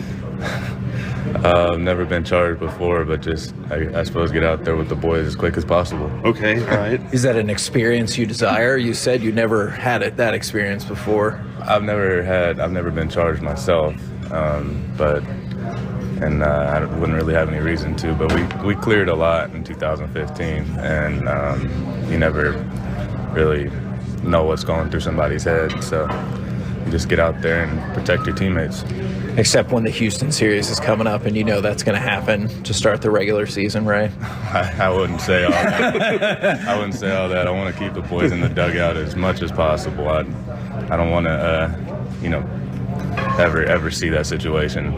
But if it happens, you just got to be out there for the boys. Yeah, throw strikes. Throw strikes is what we're looking at. Exactly. Right now, we're fascinated by the team crossword puzzle. How's it going thus far this morning? It looks like it could be a struggle. Yeah, I'm grinding right now. Need Nate's help every once in a while. He comes in, gives me a celebrity answer. So, is the pop culture your weak spot on the crossword puzzles? Yeah, I'm not too well versed in that. So. Okay. Hold on now, Nate Lowe or Ivaldi? Ivaldi. He's the celebrity guy. He comes through and hooks me up, man. He definitely gives me some nuggets for sure. That's good. Is he the most well-rounded crossworder, you think, or is there? I haven't even seen him do his own. He just does everybody else through and helps. So he's the reliever for crosswords? Yeah, he's hooking me up. He's more of a closer. Okay. Yeah. I like that. Now, it's still early on in camp. Usually, we end up getting sent out here towards the end of camp because they think we might cause problems. You know how it goes. Yeah. But we got to go here towards the beginning. What do you think the vibe is like now as opposed to in 3 weeks? I think it's probably going to just, the excitement's going to creep up, as it always does towards the end of camp. But we're all pretty locked in, man. Everybody's pulling on the same end of the rope. We're all trying to get what we need to get accomplished out here. And the vibe's high already, though. I've always been curious. Sorry, Corey. I've always been curious. You guys are all pulling the same direction, like you just said, but at the same time, there's competition inside competition. How do you balance that? Because that seems like it could be difficult. If you really just focus on getting better yourself every day and just trying to outdo what you did yesterday personally, I think that's kind of the way to go here. It's just one of those things. There's obviously going to be competition, but nothing but encouragement for everyone in here. But if you take care of your business yourself personally, then you're going to be all right. Now, that guy over there in the striped shirt is our other co-host, Mike Bassick. He used to pitch for the Rangers, and he gave up Barry Bonds' record-breaking home run. Oh, wow. How often should I charge him when he's just on the microphone? Should I just charge him every day? Is that kind of... You guys have some trouble in paradise? Oh, it's just always, it's all fun. It's teetering on the brink at all points. But I feel like that drives us to be better. We love each other and hate each other all in one. It's a very brother relationship. You guys spend a lot of time together, man. No for kidding. sure. It's a good clubhouse. No kidding. I really liked how Kevin, he quickly protected his team from anything when dealing with Houston, the Astros. yeah. He very quickly was like, hey, hold on. Let's not go that far yet, man. I like that. He also... What relationship do people have where they have to speak to each other for 20 hours a week? I don't even think I speak to my wife for 20 hours a week. Oh, no. That's a good It is a very unique relationship that not very many people get to have. That's actually. True. Like directly Think talk about to how each other. little we fight based off of how many hours we have to spend with each other, where the job is you have to keep talking to each other. So maybe it's not so bad. Even if you didn't want to talk to them, you need to talk. You have to talk to them right now. I did like that Danny Duffy, he said he might put the sign in for us the rest of the week if we see him and he needs help with the crossword. He said, I might go to the left arm. I might go to the bullpen and let you know that it's time for you guys He's to a good roll dude. up. He's a really good dude. I really enjoyed chatting. We chatted with him a lot more even off record there, and he had a lot of really great insight into not only the way he's thinking, but just applying other life thoughts to baseball. I'm pulling for that dude to have a really good spring. And we didn't get Josh Young. Hopefully this happens, but they just said he just was running late with the things that he was working on, and hopefully we can get him tomorrow. I'd rather him rehab his calf, make sure that he's getting ready for the season, and screw the calf. Let's go do radio. No, for sure. I'm with you on that. So hopefully Josh Young tomorrow will also try to go to the clubhouse, get some more inside info, interviews, and everything like that. So appreciate you guys rocking with us. And thank you very much, Danny Duffy, for jumping in to the hot seat brought to you by Blue Chew. RJ couldn't be here, but it feels like he is. Chew. Because Blue Chew brings you that hot seat. It works. It could be. Do you think it could be a similar tagline to the Sonic one? Blue Chew. Blue. Hot 5-on-5 action. There it is, right there. Whoa. We're the KNC masterpiece already, and this is why they send us out at the end of camp usually. She's going to like it too. Coming up next, let's chit-chat with those fellas from the G-Bag Nation and find out why one of them will not be here this week. We'll do it next right here on The Fan.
More new Silverados than anyone with incredible savings. Why go anywhere else? Go see them today or visit ClassicChevrolet.com. This is Texas. This is Classic Chevrolet. Find new roads.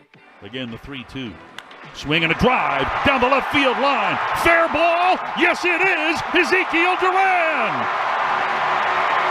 A little bat flip, a little point to his teammates in the dugout. Zeke has given the Rangers a 4-3 lead. KNC Masterpiece back here on 105.3 The Fan. And earlier today, if you heard it, we got to hear the live, somewhat muted call from Mike Bassick of Evan Carter hitting a home run on the backfield, probably because he can't go, "That's out of here." Evan Carter hit it out into the gap. And then it was like a 2-minute pause. He goes, "Oh, that's a home run right there." Well, I had to wait and see. A little bit of a pause on television. There might be a bit of a pause too. That's not my job. He was not waiting and seeing on that. He was opening up eBay to see what card he could close out before it went yard and be like, "This is the dude." That was just the really fun part about being out in spring training. If you're back in the Metroplex and you're thinking about it, here it is. I'm on the backfield on a chain link fence with other Ranger fans, and you're Young. Watching. And Michael Young's right next to me on the fence, and you're just watching whether it's Wyatt Langford, Evan Carter, Sebastian Walcott, the 17-year-old is playing shortstop behind John Gray. I mean, you're getting to see these things, and so there's just 6 batters for the whole game. So every 6th time you're seeing Evan Carter and Wyatt Langford come up to the plate with Adolis Garcia, Leody Taveras. So it's fun. Right now, courtesy of D&M Leasing, it is time for our chit-chat with those fellas from the G-Bag Nation. Gentlemen, how is you today? Doing great, Heggie. How about yourself? I am doing excellent. Thank you for asking. Have you noticed what's in these two fellas' hands so far? Are we? I got a microphone. We day drinking here? We're day drinking. We've got day baseball. And you know my love for day baseball. I love day baseball. So, got a pretzel. It's his excuse to day drink. Yeah. And by the way, we've got baseball here all week while we're watching. So there will be a lot of consumption of cold beer. Arizona makes some good beer, by the way. They do. They have some.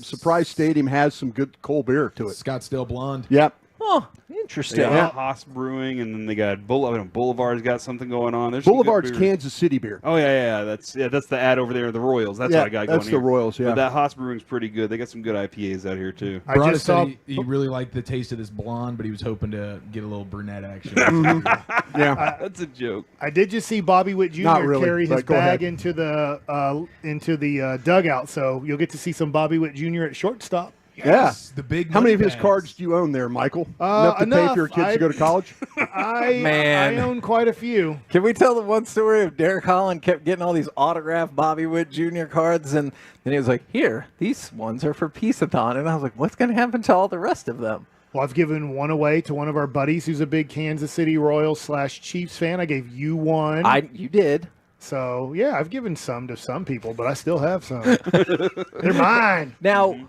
we mentioned it just a little bit. You will be without Mr. Woolchuck this week. Yeah, how about that? Who it is? I knew we were down a man. Yeah, because I saw Gavin eating popcorn, so he's here. Dawson's here. Lucius is holding it down, hopefully in the As studio. he always does, yes. Gators. So that would mean that Woolchuck is not here. For people who missed it, what's the story? Birth of his child. The wheels hit the runway, and he got the text that water broke. Y'all said his phone is like blown up. Which, if your phone's ever gonna blow up, this and then is probably... I went into full scramble mode to try and get him a flight home. Yeah, I went into dad mode.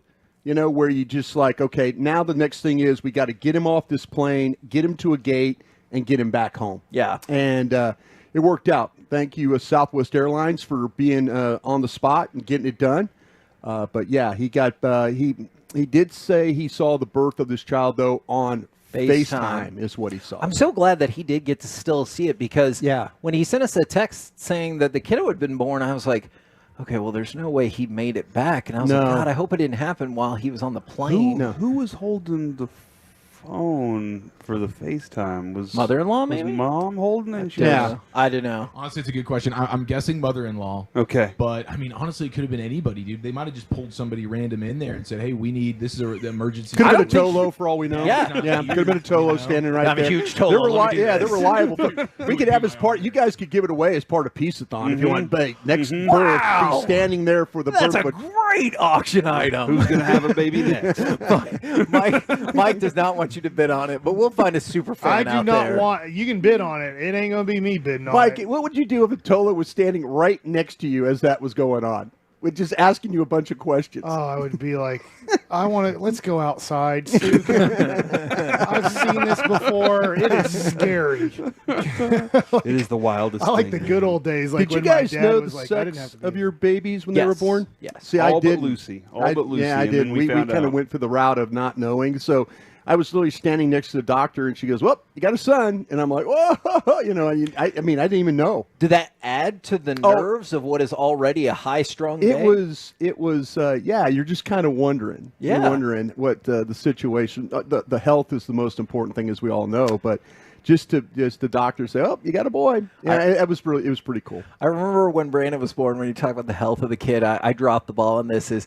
He was breathing and he was okay, and I told everybody. And and Brandon's grandmother, not my mom, but she said at the time, "Does he have 10 fingers and 10 toes?" Oh, that's what you count. And I thought, "Oh crap, I don't think I counted." I go, "I'll be back." He does. I feel like you would have seen it if it was wrong.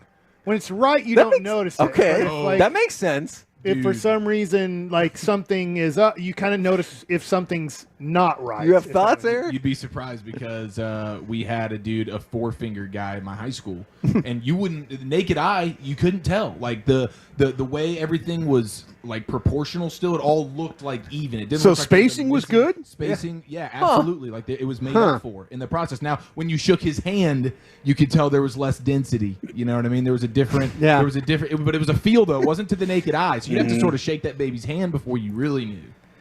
I feel like. Yeah, I felt like I made a point just because I'd heard fair. that joke so many times about, fingers and toes and all that stuff. Yeah, I made a I point did not. whenever every single one of them was born. I went and just knocked it out real quick. Hey, Mike, can I ask you a question? Yesterday, did Dutch throw out the first pitch at the Michigan baseball game yesterday? Yeah. Man. Yeah. Did he throw 2 balls at once? Yeah. Did I say how do you do that? I have never practiced finger. that. Yeah. But Now, you can see that. I don't why know. you're doing radio I now. don't know if it's up down or side to side. Yeah. But he got the ball to Yeah, he got him to perfectly. split to both mitts. Yeah, that's with amazing. Tommy John elbow and everything. And he's going to be in Arizona tomorrow. All right. Are we supposed to talk about that, dude? Never mind. Maybe he will be. Maybe. Well, if anybody would want to be now? Doesn't he have a home out here? He has a home out here. So Probably. I think, he can be He's anywhere. doing He did important good stuff. in baseball. World, dude. Yeah, he he's did very million I only there. got one home out of it. But you also did get wouldn't a home though. You wouldn't buy your parents. That's a home. good way of looking at it. I'll always remember. Got a Broadus, wife, a home, kids. I was Did- going to have to work for a catering company where I would have to obviously help carry in the food and be party one of down. the servers. And then I got called up to the major leagues, and I called up my wife, then told her I was going to the major leagues, and I also said, "Can you call up your friends and tell them I don't need to be working at the catering service either this off season?" So you made her do that job, right? Yeah, well, she was the one who got me the job. Yeah. And so then I was like, guess what? Made the majors. Don't need to go do that. Let's go around the room. What kind of catering help do you think Mike would have been? Oh my God! Right up until he was red with anger. Yeah, you know, somebody would have he pissed been him off very about accommodating. the cocktail weenies or something. Yes. Yeah. He would have wanted though to watch people eat the baked goods because Yeah. he's a big fan of baked goods. So he would have wanted to be like, "Hey, how's that one taste?" See, I think he would have switched I food was out the because caterer. of that and be like, I made that. Go to my catering. For my sister-in-law's wedding, I made 400 mini cakes. Whoa. Pies, and then I made 4 regular size pies. Dude, I didn't know you. I didn't know you had that I know skill. you like to he's cook, a big but pie guy. Yeah. are you a guy that when you bake, do you measure? Oh, 100%. Yeah, have to. That's the thing about Everything else That's you the can thing kind of about get it. away with. But baking, you have to measure. That's why a lot of people like Bobby Flay doesn't like baking. He does likes it. kind of throwing like it together. Yeah, Yep. you can't do that. I mean, I guess you can when you're experimenting before you serve to people, but it's a thing. If you mess up the sugar content to the flour content or Salt. whatever, you've screwed it up. See, because it might be our show, but I would have always guessed G-Bag was the show that most liked baking.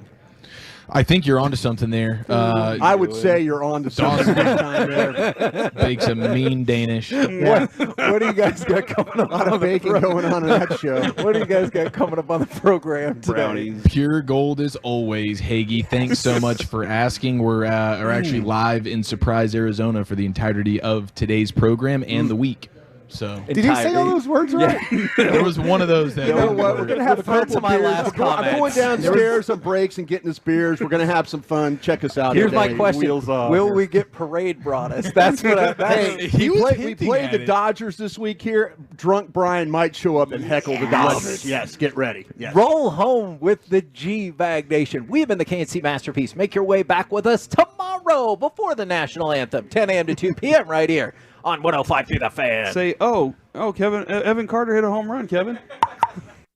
You're right. I need to start thinking about women more. We have you.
Live from our remote studios at Texas Rangers Spring Training, secured by DFWSecurity.com. You're rolling with the G-Bag Nation on 105.3 The Fan. Here we go. It's hour one of the G-Bag Nation live from Surprise, Arizona. Welcome into the first hour of the nation of your Spring Training World Series champions, Texas Rangers, and salute to our presenting sponsor of Spring Training, Sonic. Good.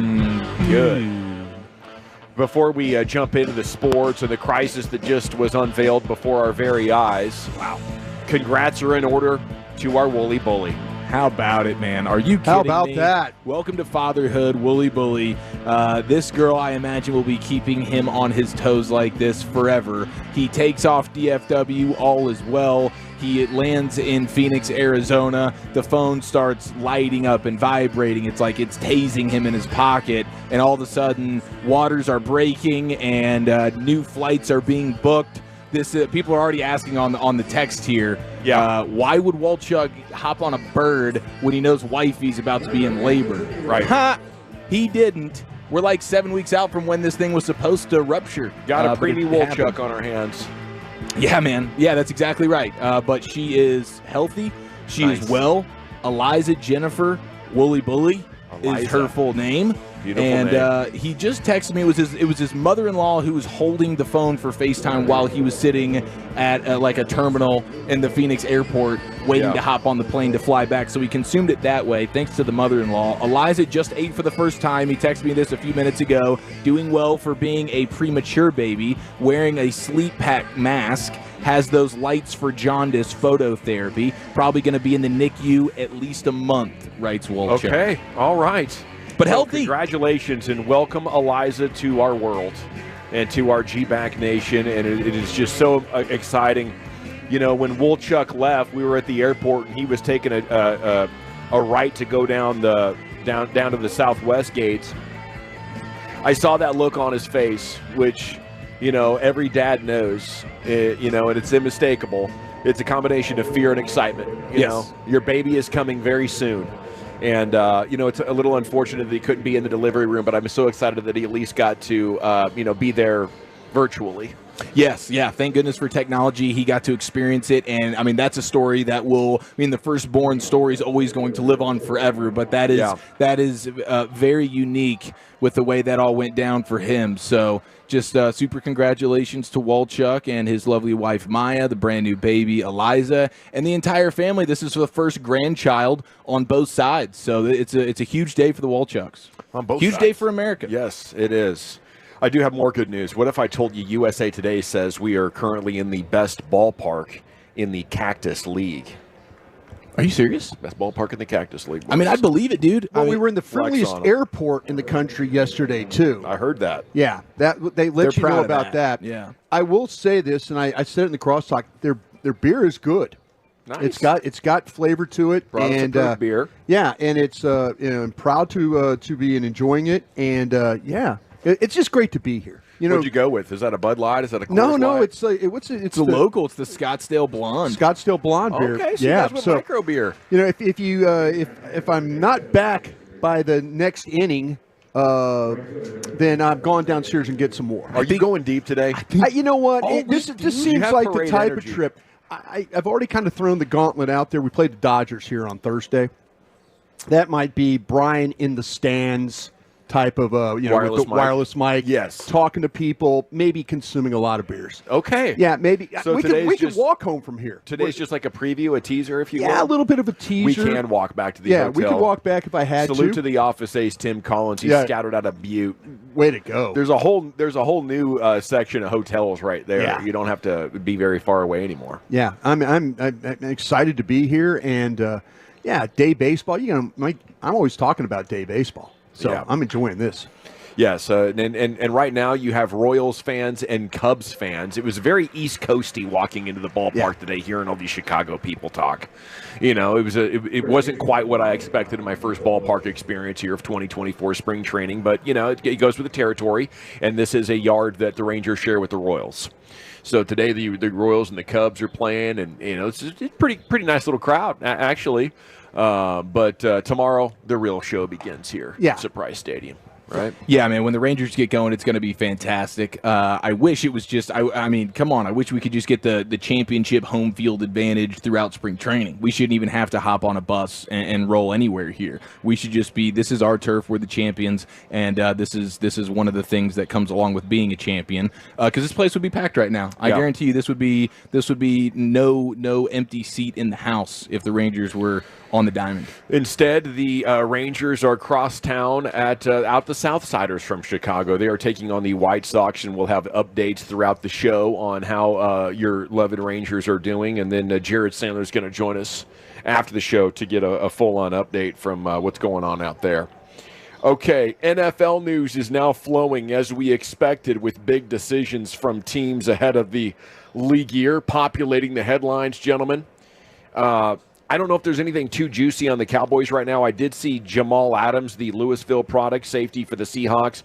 He's about to be released. The cap savings is significant for them. Long shot for the Cowboys, and Mike Zimmer maybe doesn't play the type of safety that Zimmer is looking for, but that's a big name that's about to be in these salary cap casualties, Brian. What you need to look at with Zimmer is interchangeable safeties. Yeah. So if you can't play back, you're probably not going to be in Zimmer's lineup. So Adams, more of a down player we've seen in the past. Yeah. So when you start to think about Zim, think of interchangeable safeties in that regard. It doesn't seem like it, unless he's regressed so far, Adams has, that he's just part of your safety room. I don't even know what a salary expectations for Jamal Adams should look like. They say he's coming off an injured year where a quadriceps in a knee really prevented him from playing well, and also they played him back more than at any point in his career, and it really cost him. I mean, like, the passer rating against and his defensive profile is really bad. He just doesn't have the movement skills that he once had. He was a guy that was able to play in coverage, did have some flexibility in his game. Injuries, age, all those things have kind of robbed him of that opportunity, Gavin. Okay, so we'll be, of course, on the lookout for a lot of Cowboy stuff. You hearing anything fun, Brian? No, nothing new that I'm hearing. Got the Combine going on this week, so will be, you'll start to kind of hear some whispers maybe coming out of that. Bobby Belt, I know, will be at the Combine this weekend for the station and handling some things. In Krusty's Corner, if I could tease forward to you, yes, I've already started looking at some of these linebackers. Oh. So I got 3 linebackers that I'm going to present to you just to give fans out there an idea of what maybe the Cowboys are getting into, if this all-in means going out and signing a free agent or two.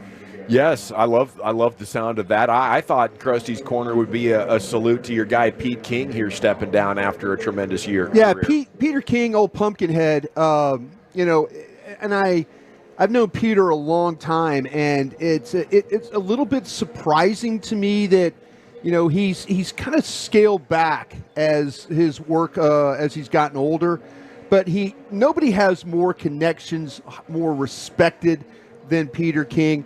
Hopefully, I'm not saying this week, but maybe when we get back to Dallas, we can get Peter King on the airwaves and kind of give him a little bit of a salute that way.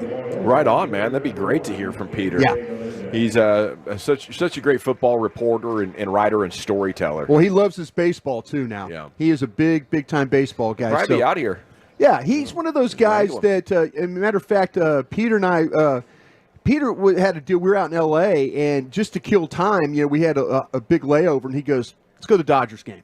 Yeah. So we show up at the Dodgers-Pirates game one night, kill a couple hours, and then and head back to the airport. Just, he didn't want to wait around the airport. He's like, why am I wasting an opportunity where I could be at Dodger Stadium eating a dog, keeping score, and watching some baseball? Taking a couple innings in, yeah. Yeah. The flying in was pretty good, wasn't it? I mean, other than the emergency when we landed, Wolchuk having to jump, I thought a little slight delay when we took off. I thought Wolchuk handled it extremely well. I really, really did. And, I felt as a teammate it was important to try and, he was like, okay, what do we need to do? I'm like, I immediately grabbed my phone and started looking at flights. I asked the American airline, the stewardess there that was with us, the flight attendant, what's the situation?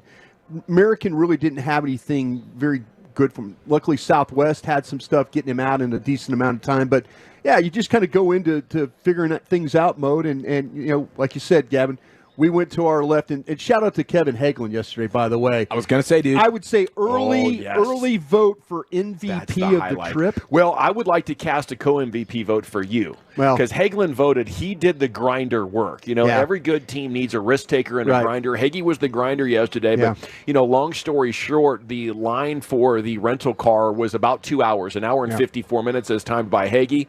Hagee was sitting there or standing there the entire time. Yeah. As we walk up, because we were on a later flight, Hagee had literally made it like 5 people from the front of the line. Yeah. Still took us like 20 minutes, but when Hagee got up there, Broadus slid over there like a veteran line cutter. Yeah. I was like, hey, Hagee, how you doing? Next thing you know, the agent at the counter is helping both Broadus and Hagelin get the keys to their vehicle. That was an outstanding effort by you, Brian. Well, I appreciate that, but you're right. The entire legwork of it all was Hagee.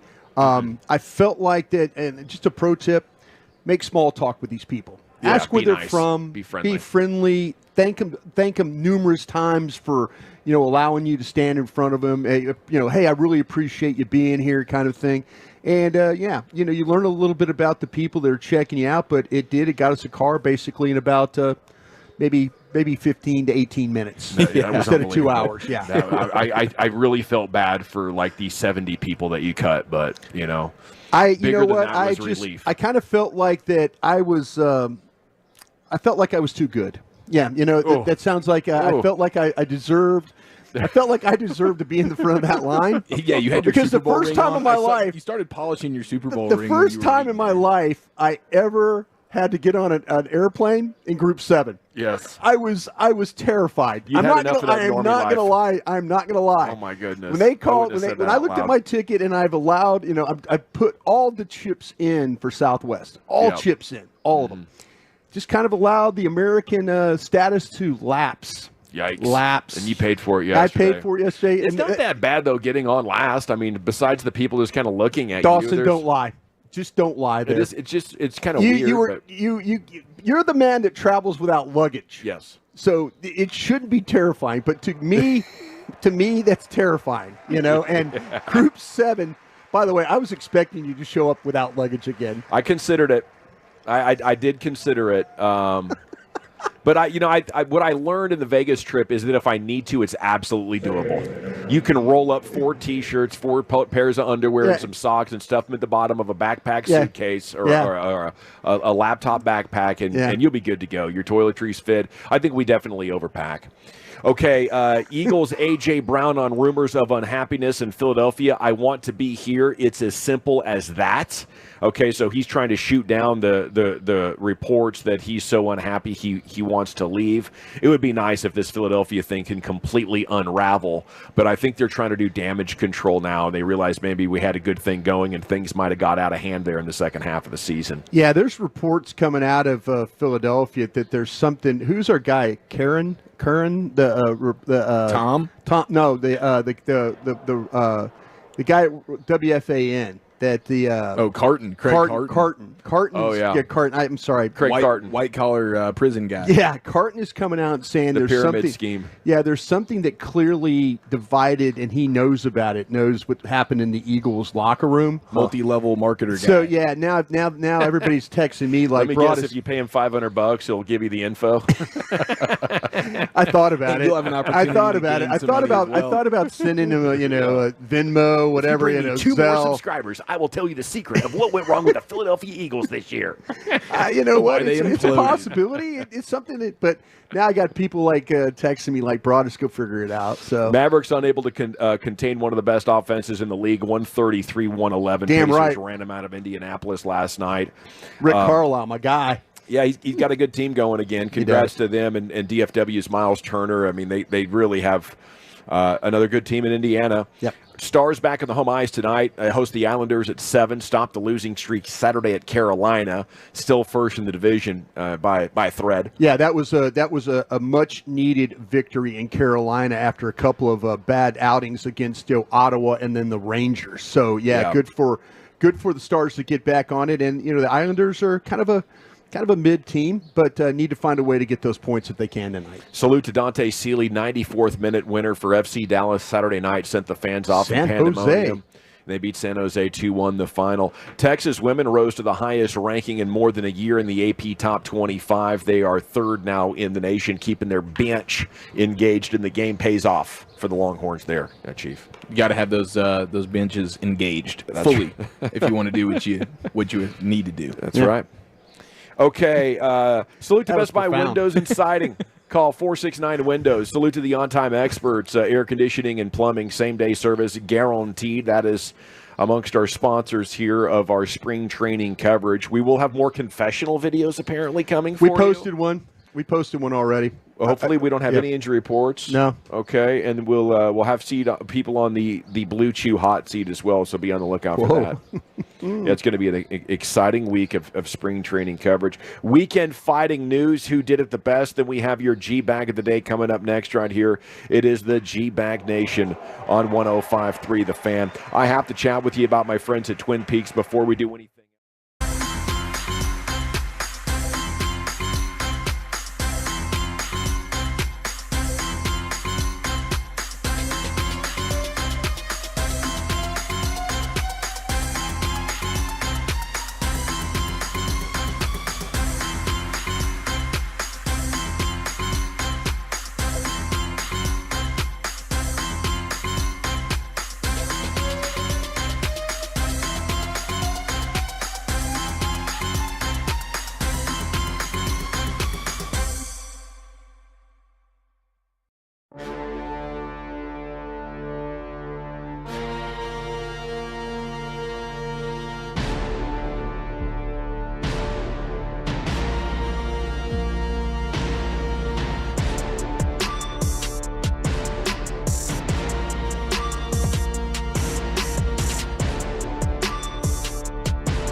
Welcome back, Nation. We're live at spring training. Our coverage brought to you by Sonic.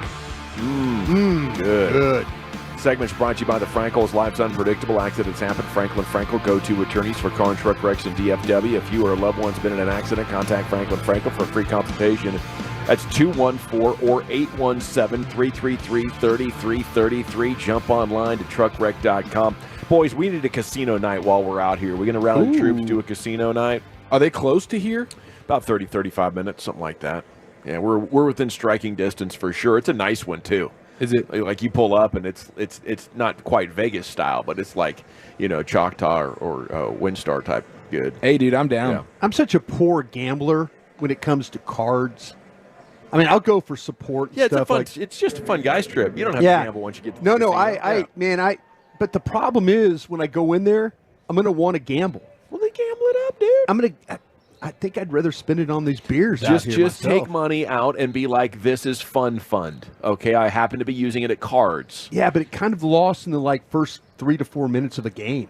Well, we got to pick the right game for you. Okay, Yeah. one that. I was watching you hold on 12 and win, so I don't have that kind of. Well, there's knowledge. strategy involved in every game. Some are a more, lot of strategy. More complicated. Some are more simple, and we'll find it. But I think 21 is cool. You can just ask the dealer, "What should I do?" If you have any questions, they were helpful. And they'll tell you they want you to win. Yeah. Okay, so if you ever have any questions, remember that. You guys see the weekend fights, dude.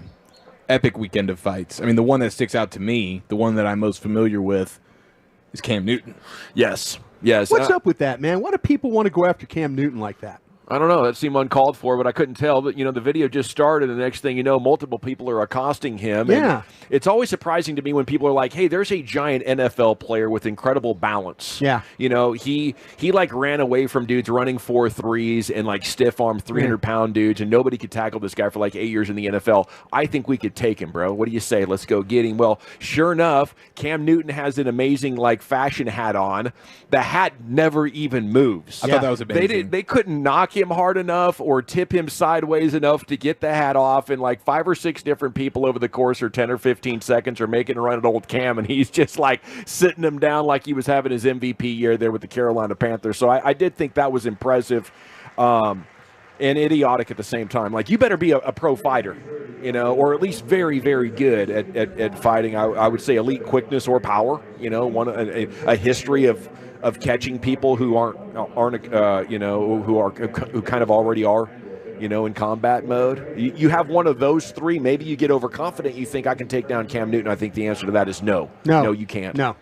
One of the biggest takeaways from Radio Row in Vegas, from collectively, is how big pro athletes are. Well, how big pro athletes are, but specifically Cam Newton, who was there for a day or two on Radio Row. Giant. And it was oh my gosh, everybody was blown away and taking to Twitter and being I'm at Radio Row. I haven't seen anything like Cam Newton. I understand why Cam Newton is the single greatest short yardage back, basically, Heisman in the Trophy history winner of the sport. If you need 1 yard, if you need 2 yards for a first down or a touchdown, in the history of the sport, I don't think anybody's doing it at a better clip than Cam Newton. He is as giant as it gets, and to think that you're going to need more than you and your one bro. It was you and a buddy, and Cam Newton's got the one dude just swallowed up the whole time. This dude's got no chance, and then while he's holding the one guy, he's fighting off the other. It was dude, come on, man. That is incredible. I loved one comment was this guy won the national championship without anybody who caught a pass or ran for over 100 yards in any NFL game. Yes. It was just a bunch of guys. Yeah.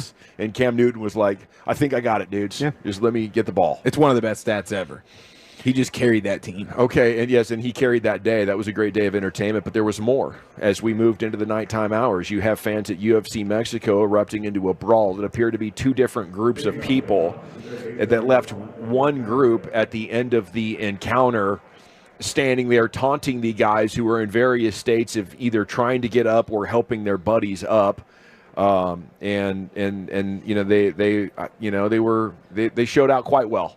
Other than the maybe one partial cheap shot that ended it. But once you're in combat like that, anybody on the other side that's been in combat with you, if they're kind of not looking, that's kind of what you're in for, I think, in a group combat situation like that. So they also handled themselves quite well as well. Yeah, there they are. There's the winners. Dude, all the losers are like, man, they're picking themselves up off the floor, the ones that can. One of those guys had his hat knocked off, and then he just left-hand KOs 2 dudes, and then calmly picks his hat back up and just puts it right back on. Yes. Nothing to see here, fellas. That's the problem with fighting at a pro fight is there's a lot of amateur fighters or former fighters or people that just love it. Now, I'm not saying everybody there can fight, but your chances of picking a fight with somebody that can is very high at a boxing match. Again, it goes to my description of the kind of people that maybe might feel like they can challenge Cam Newton. Yeah, I mean, I fighting at an event at a boxing, I couldn't imagine that. No, I mean, because like, even men and maybe even women, you don't even know if they're the. Yes. You know, I mean, you just don't know who you're messing with. You might mess with some dude, and his girlfriend's a fighter. Yep. And all of a sudden, she just takes you out there too. That so happens a lot. yeah, I'm not. That's hot, you think? No, it happens a lot. Oh, it happens. I know. It's not hot. Did you say it was hot? I do have a buddy that would, at least one buddy who would consider that to like one of the hottest things ever. For me personally, that a girl just destroys a guy? Yeah. With the like, yeah. Yeah, one of my buddies is down to get punched like by a girl, and he think it'd be awesome. I think He's down how for it. scared do you think Wolchuk was to get slapped by that lady? Dude, that never showed up. It was palpable how nervous, like his hand, he was getting clammy. He was getting kind of, He was pacing around in the breaks. He was like that was his biggest dub ever, was not having that lady show up. Yeah. Yeah, Super Bowl Radio Row, we were going to interview one of these ladies who is the slap lady, the greatest striker in the slap thing. Okay, I wanted to also tip our hat to Houston. We did mention the Longhorns. They moved up to 3 on the women's side. Now on the men's side, you guys saw that game on Saturday, an incredible finish Baylor. of regulation. Yeah. In overtime. Houston did get the win holding off Baylor, and they've moved to number 1 for the first time this season in the poll release last night. Kelvin Houston, Sampson. 5th team to hold that spot this year. Purdue rose to 2. Kelvin Sampson's Cougars spent 7 weeks at 1 last year, their first stint at the top since the Phi Slamma Jamma days during 82-83 season. I was there for featuring those. Hakeem Olajuwon and Clyde Drexler. You watched Dream and Clyde play? Yeah, I did. Matter of fact, they came to Baton Rouge Wow. and beat us up one night. That Yeah, must have been awesome. It was awesome. Okay, live from Surprise, it is time now for the G Bag of the Day. Back into the Pimp Cup we go. Here's Lisa. Yo, check 1, check 2. Check 1, check 2. What up, folks? How you doing? Hey, sir. Hey, sir. I hope Cam is closed from now on. Cam closed until further notice. Was that his camp? That was his camp, right? That was his camp, man. Hey, man. That's where that happened? Yeah, Wow. and this is the 3rd time that something viral has come out of that camp with him and the kids. Wow. Yeah, something, I don't know. Atlanta don't love Cam like that. The kids don't. I don't know what it is, but it's over with. It's like an episode of Boondocks every time he's out there trying to coach the kid to do a dig route. Yeah. Poor kids. All right, let's see here. Boom, doom, doom, doom. Our winner and champ is Texas Rangers insider Seth MacFarlane of the Dallas Morning News. Oh, yeah, Sean. I said Yeah. Seth MacFarlane again, see? Yeah, you did, yeah. See? I didn't even blink when you See? said it. I was like, you who? nailed Yeah, it. all right. I'm Yep. digging this. I can't help but look at it and think Seth MacFarlane, but it's actually Sean MacFarlane from the Dallas Morning News. I apologize, Sean. Getting to know you. He cracked the uncrackable code set up by Mr. One Chiafalo. Pay attention to this.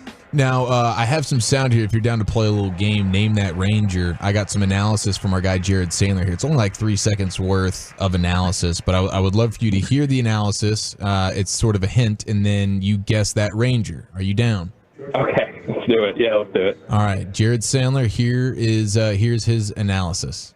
You know, what he's got working there between the knee and the waist is pretty impressive. What would he be talking about? Oh, I don't even want to take a guess on knee and the... Oh, man.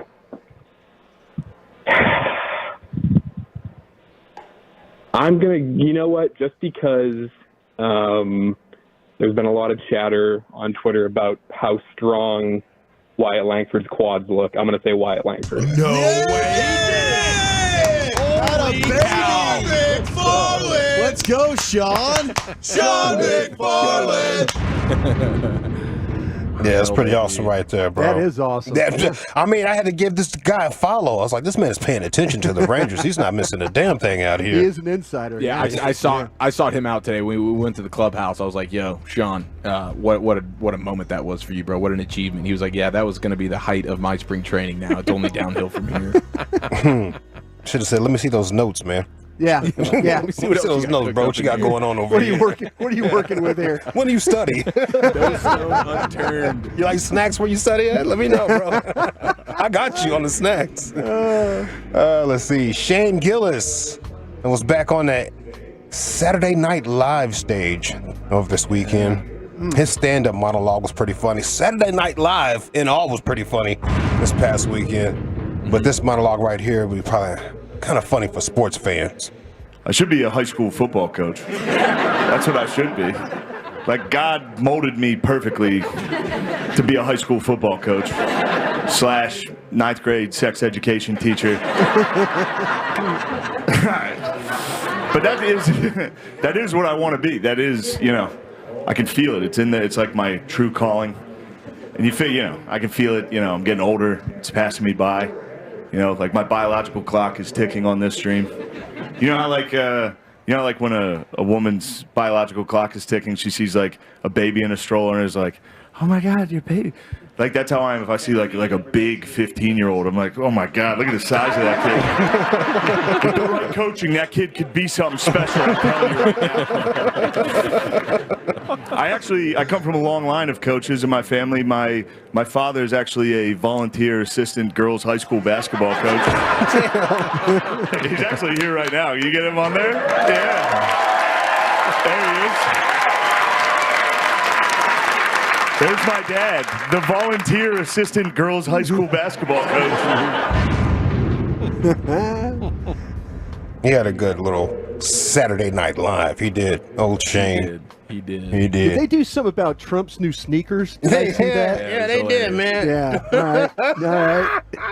No, I seen somebody online have a Biden pair of sneakers for sale, but they had Velcro on it, bro. It had the Velcro. Come on, man. Did they light up a little bit? Oh, we are going to hell, yo.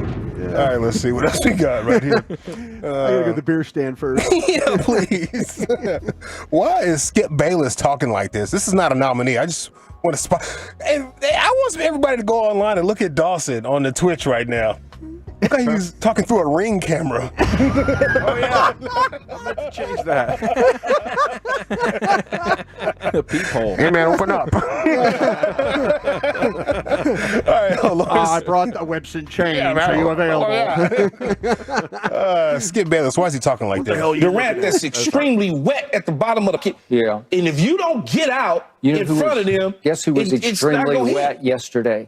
Grayson Allen and why is he talking like that? No, why is he talking like that? Just talk how you talk, man. Just talk how you talk. All right, fellas, what is stopping you from going to church? Nothing. I go. That's what I'm talking about. Yeah. Stand on it, man. Yeah, I go. All right, you go. I just can't find the place that like resonates with my spirituality perfectly. That's weed. Yes. That's weed. Okay. Oh, we can't smoke it. Okay. Gotcha. Okay. This is smoke free. Oh, I'm not mad at that. Facility. Well, this particular deacon right here, he's not going to let it's not going to let anything stop him from going to church.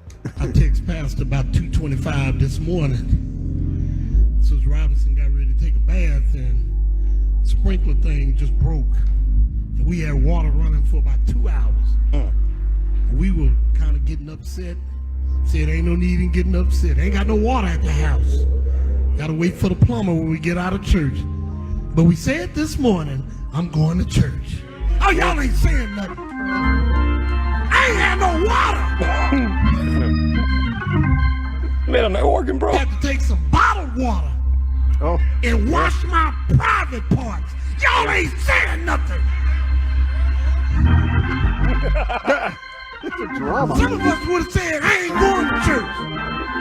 I said, get up this morning, we going to church. They in church funky as hell. Just told everybody why these Yeah, yeah. Hope the AC is working there today. That bass line was funky too, Luke. Hey, man, listen. The dude on the organ was getting crazy. He was getting I didn't even wash my privates. The mic technique and the scoring, 100 out of 100 for that presentation. Oh, my God. All right, let's get this one. Let's get this in. Gavin, did you catch Tom Green on Joe? You should be following Tom Green, bro. He lives out of his van, travels the whole country with him and his dog, and they like camp all the time. It's really sweet. Yes, I need to watch this then. Yeah. Just follow it on your timeline on Instagram. I can't take you serious with that door cam you got going on, bro. I don't know how to get rid of it now. I like it, though, at the same time. It's great, dude. Yeah, there I am. Oh, we got to vote? Yeah. Okay. See? I thought you were going to play a Tom Green cut. from Oh, Joe no, Rogan. I was reading the fan text. Somebody was trying to get your attention about Tom Green on Rogan. Okay, I'll look for it. Thank you, sir. Thank you, sir. Sean McFarlane, our one-time champ. Shane Gillis, SNL monologue. Deacon at a church. I'm gonna go with our champ, Sean McFarlane. There. I'll go with old Shane Gillis. We're tied at 1, Lucius. Shoot. Yeah, me too. Brian. Champ. We're tied at 2. That means you want to jump onto Twitter at GBagNation, where you can vote on which one of these two you think should be our champ. Is it Sean McFarlane or is it Shane Gillis? And then we're coming back with Krusty's Corner. And Brian, where are we going with that? Yeah, I took a look at some of these linebackers in free agency. I'll give you my reports on those guys next. Coming up Tuesday morning on Sean and RJ.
Why do so many Texans love classic Chevrolet and Grapevine? They've got the goods and more new Silverados than anyone with incredible savings. Go see them today or visit ClassicChevrolet.com. This is Texas. This is Classic Chevrolet. Find new roads, relax, and enjoy the difference. Thank you, Lucius. We are here in Surprise. Our coverage brought to you by Sonic. Good. And Bobby Witt Jr. just hit into an out there in right field as we're watching the Royals and Cubbies play. Rangers are cross town. We'll get an update from Sandler after the game on the top storylines with them. It is time now for Krusty's Corner, and here's the king of the Krusties, Brian Broaddus. Thank you very much, General. Appreciate that. Missed you guys last week. Yeah, missed you too. By the way, Shane Gillis wins G-Bag of the day in a close vote-off. But yes, we did miss you. I hope you enjoyed your time. Shane Gillis wins that. Good for him. All right. Yeah, it was. I kept seeing like you guys would post the run sheet. You know, you'd say, okay, and what we're going to do, and then you still had Krusty's Corner in there, and I felt like, wow, these guys still kind of care about me. I thought you might have just said, he's gone. We're not going to do anything anymore. Just punt on the corner. Yeah, just punt on the corner. Like we're going to turn this into a segment that's the like millennial Lucius corner segments, that actually do some good. Get traction, help with the ratings. I do think, we should have just doubled up on the LA Lives at 240 LA Live. And I totally agree on that. That would have probably been better. And we were going to have Wolchuk permanently take it over, but his baby came early yesterday. Yeah, and congratulations to the Wolchucks. And you think Zach's dad was outside the hospital just firing up the cigs, waiting on the birth. I think he was probably lighting up a stogie. To celebrate. I told Wolchuk when we parted ways, I said, no cheap cigars for us, bro. No. If you're gonna, it's your baby, get good cigars for everybody as you hand them out, kind of a thing. I think he was picking up some Rillos on the way to the hospital. Yeah, Rolos, cigarillos. It's Top Flight. I have no idea what it's you're like talking. Cubans, and then there's the Rillos. Rolos. Yeah. You're bluffing me. Yeah. He grabbed a pack of Garcia Vegas. Yeah. Okay. Thanks for jumping in. Yeah, thank you for jumping in, Lucius. I never heard of those. I'm an old dude. I can't believe of Black you and do. Miles. Got the wood tip. I'm buying you beers all day, and you want to do stuff like that. Dude, I've been away from you for a week. I gotta. All right, well, stop talking right now. Just stop. Okay, we're gonna get some beers. Fine. It's your segment. All right, I told you this. I'm looking at linebackers. You know what I'm going to start doing because we're getting close. The draft. We got the combine. I'm going to start sprinkling in some free agency talk too. Sprinkle me, man. Sprinkle in some sit down and evaluate some of these pro prospect guys too, as far as free agents and stuff. And so I took a look at 3 linebackers today, and I just want to kind of go through them. I hope I'm not boring anybody with my scouting report and all these. But the guys I took a look at, and we all know that like Patrick Queen. I don't think Patrick Queen from the Ravens is a guy that's going to show up here for Dallas. Agreed, 100%. I don't think Dallas is going to that. We talk about all in. We're trying to figure out what all in is. Maybe we'll learn at the combine this week what all in really means. I know what it's not. It's not a $20 million per year linebacker. Yeah. Well, I know what ball in means. Ballin'? Yeah. Go get a ball in linebacker? Yeah. All right. Exactly. I don't think they're going to do it, though, Dawson. I don't think so either. Not on Patrick Queen's level. Yeah. But there's a lot of depth to this free agent linebacker class. There right? is. You don't have to spend all the wood. That's what I'm saying. Okay. Frankie Louvu. Have you familiar with Frankie Louvu from the Carolina Panthers? Yes. Really good blitzer, gets after the passer, that kind of guy. Okay. 27 years old, right? And I'm looking right now at kind of those inside linebacker guys because that's where this thing is gonna need. College, we get to the college game, some good linebackers. There's some banged up linebackers. There's some really banged up guys already hurt, and I don't want to go that route again. Agreed. I don't want to go with even though I think they're going to have to draft a linebacker, I still want to go in free agency and try and grab one. Frankie Louvu is a guy that I really, really like from the Carolina Panthers. And the things I like about him is that when you watch him play, he's going to stand in there and he is going to hold up against blockers. That's the one thing that, we saw too much last year with the Cowboys. When you start to talk about playing really good run defense, you've got to be able to find a way to take on blockers. And you've got to be able to play with your hands, and you've got to be able to disengage in those things.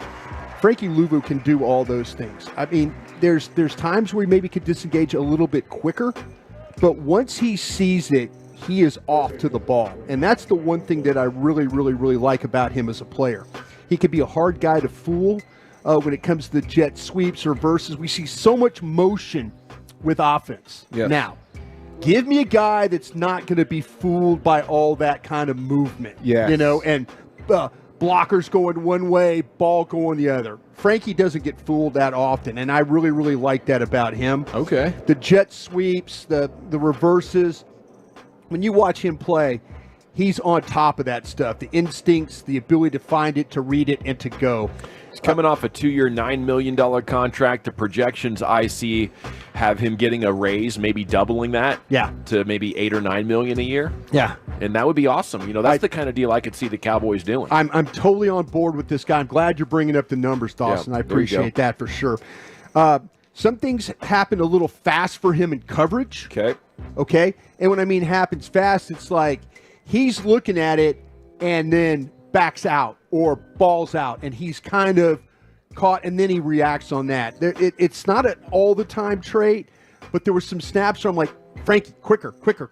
See it quicker. You know that back's your guy. Go be that guy. Go get that guy. So that's the stuff that the run stuff I think is good for him. The pass stuff you mentioned about the blitzing stuff, he had a nice sack against the Green Bay Packers of shooting up through the gap, right there, and just exploding through the gap there, and then being able to go and get the guy down, you know, with the quarterback, get him down on the ground. So you can use him as a blitzer. He's got some pop to him the way he plays. He's got the quickness you want for the close. I mentioned the sack against Green Bay, and he can really cover some ground when he's in that inside linebacker position of getting out to the sidelines. Right. Okay, cool. All right. The next guy I looked at was Azeez Al-Shazir. The player from the Tennessee Titans. Yeah, formerly of the Niners. Yeah, the Niners, yeah. He's the guy that I've been looking at as making sense. Like, I think he'll be pretty dang cheap. Okay, this is a 27-year-old player right now, and you watch him play, and I'll tell you what, this guy, he plays a ton of snaps. He's one of those guys that doesn't even come off the field. He's that kind of a player. Really quick reactions as a player. Mentioned covers a lot of ground. You see him avoid trash. When there's blockers and stuff kind of in that, you know, that he's having to deal with, he can find his way to fight through all that, get to the ball. He plays with leverage. I like that about him. He's not going to let the ball get outside of him. You know, he's going to keep that outside shoulder free and be able to move to the football. He's not going to get hooked. And those are the things with linebackers. You don't want those guys to get locked up on people, you know, and then all of a sudden the ball goes by them that way. I mentioned he could really close in a hurry in the running game. I think he needs a little bit more awareness and coverage, where Luvu, I think, sees it a little bit better.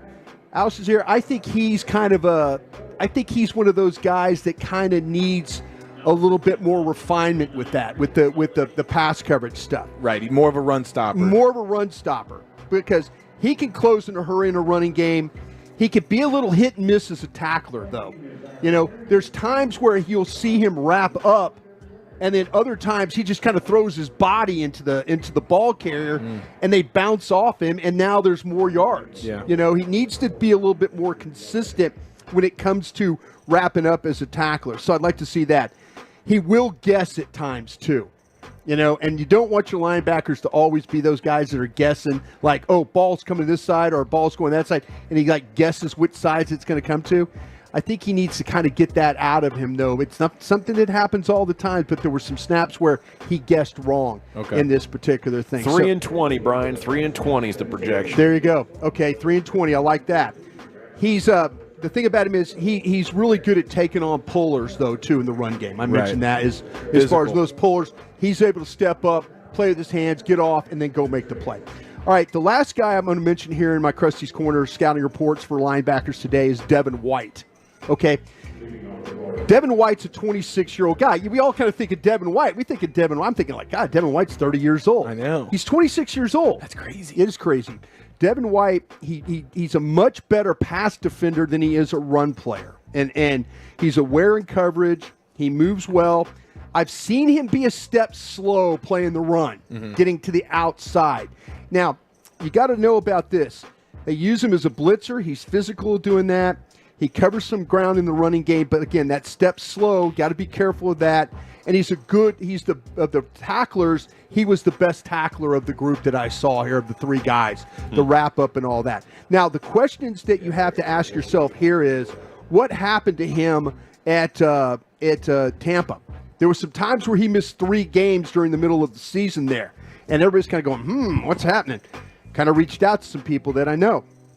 He was mentally checked out during the season at times. He was a little bit toxic in the locker room. Ooh. He was a little bit horrible with the attitude. Oh, wow. And he burned a lot of bridges along the way. So just a little bit horrible. Yeah, just a little bit. Good player. Little goes a long way in that department, I guess. Good player, but maybe you need to be a little careful and dig in a little bit deeper about Mr. White here when we're talking about, is he a guy that potentially would you want on the Dallas Cowboys? Good player, but you need to answer some questions there. Maybe 1 year, $7 million prove it type deal because of what you're talking about right there. There you go. Not a robust market for him at this point. There you go. People gonna dive in on him because of the type of player he is.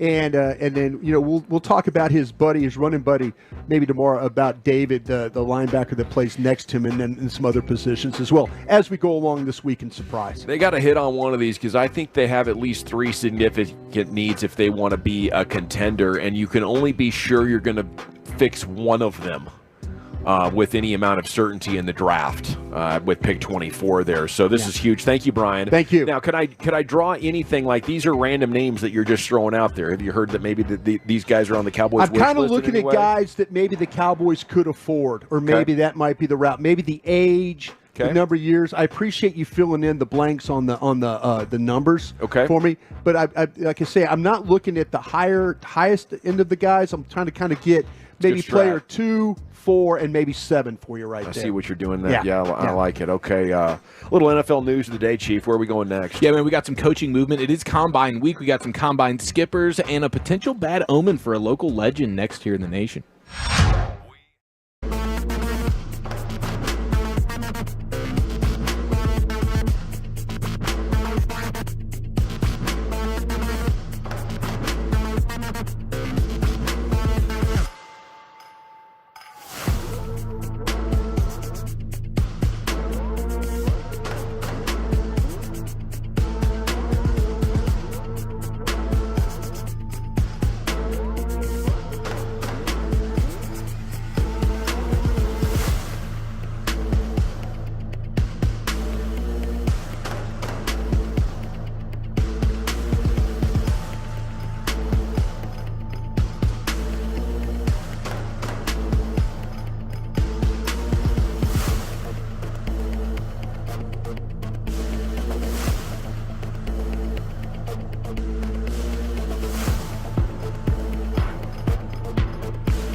Live from our remote studios at Texas Rangers Spring Training, secured by DFWSecurity.com. You're rolling with the G-Bag Nation on 105.3 The Fan.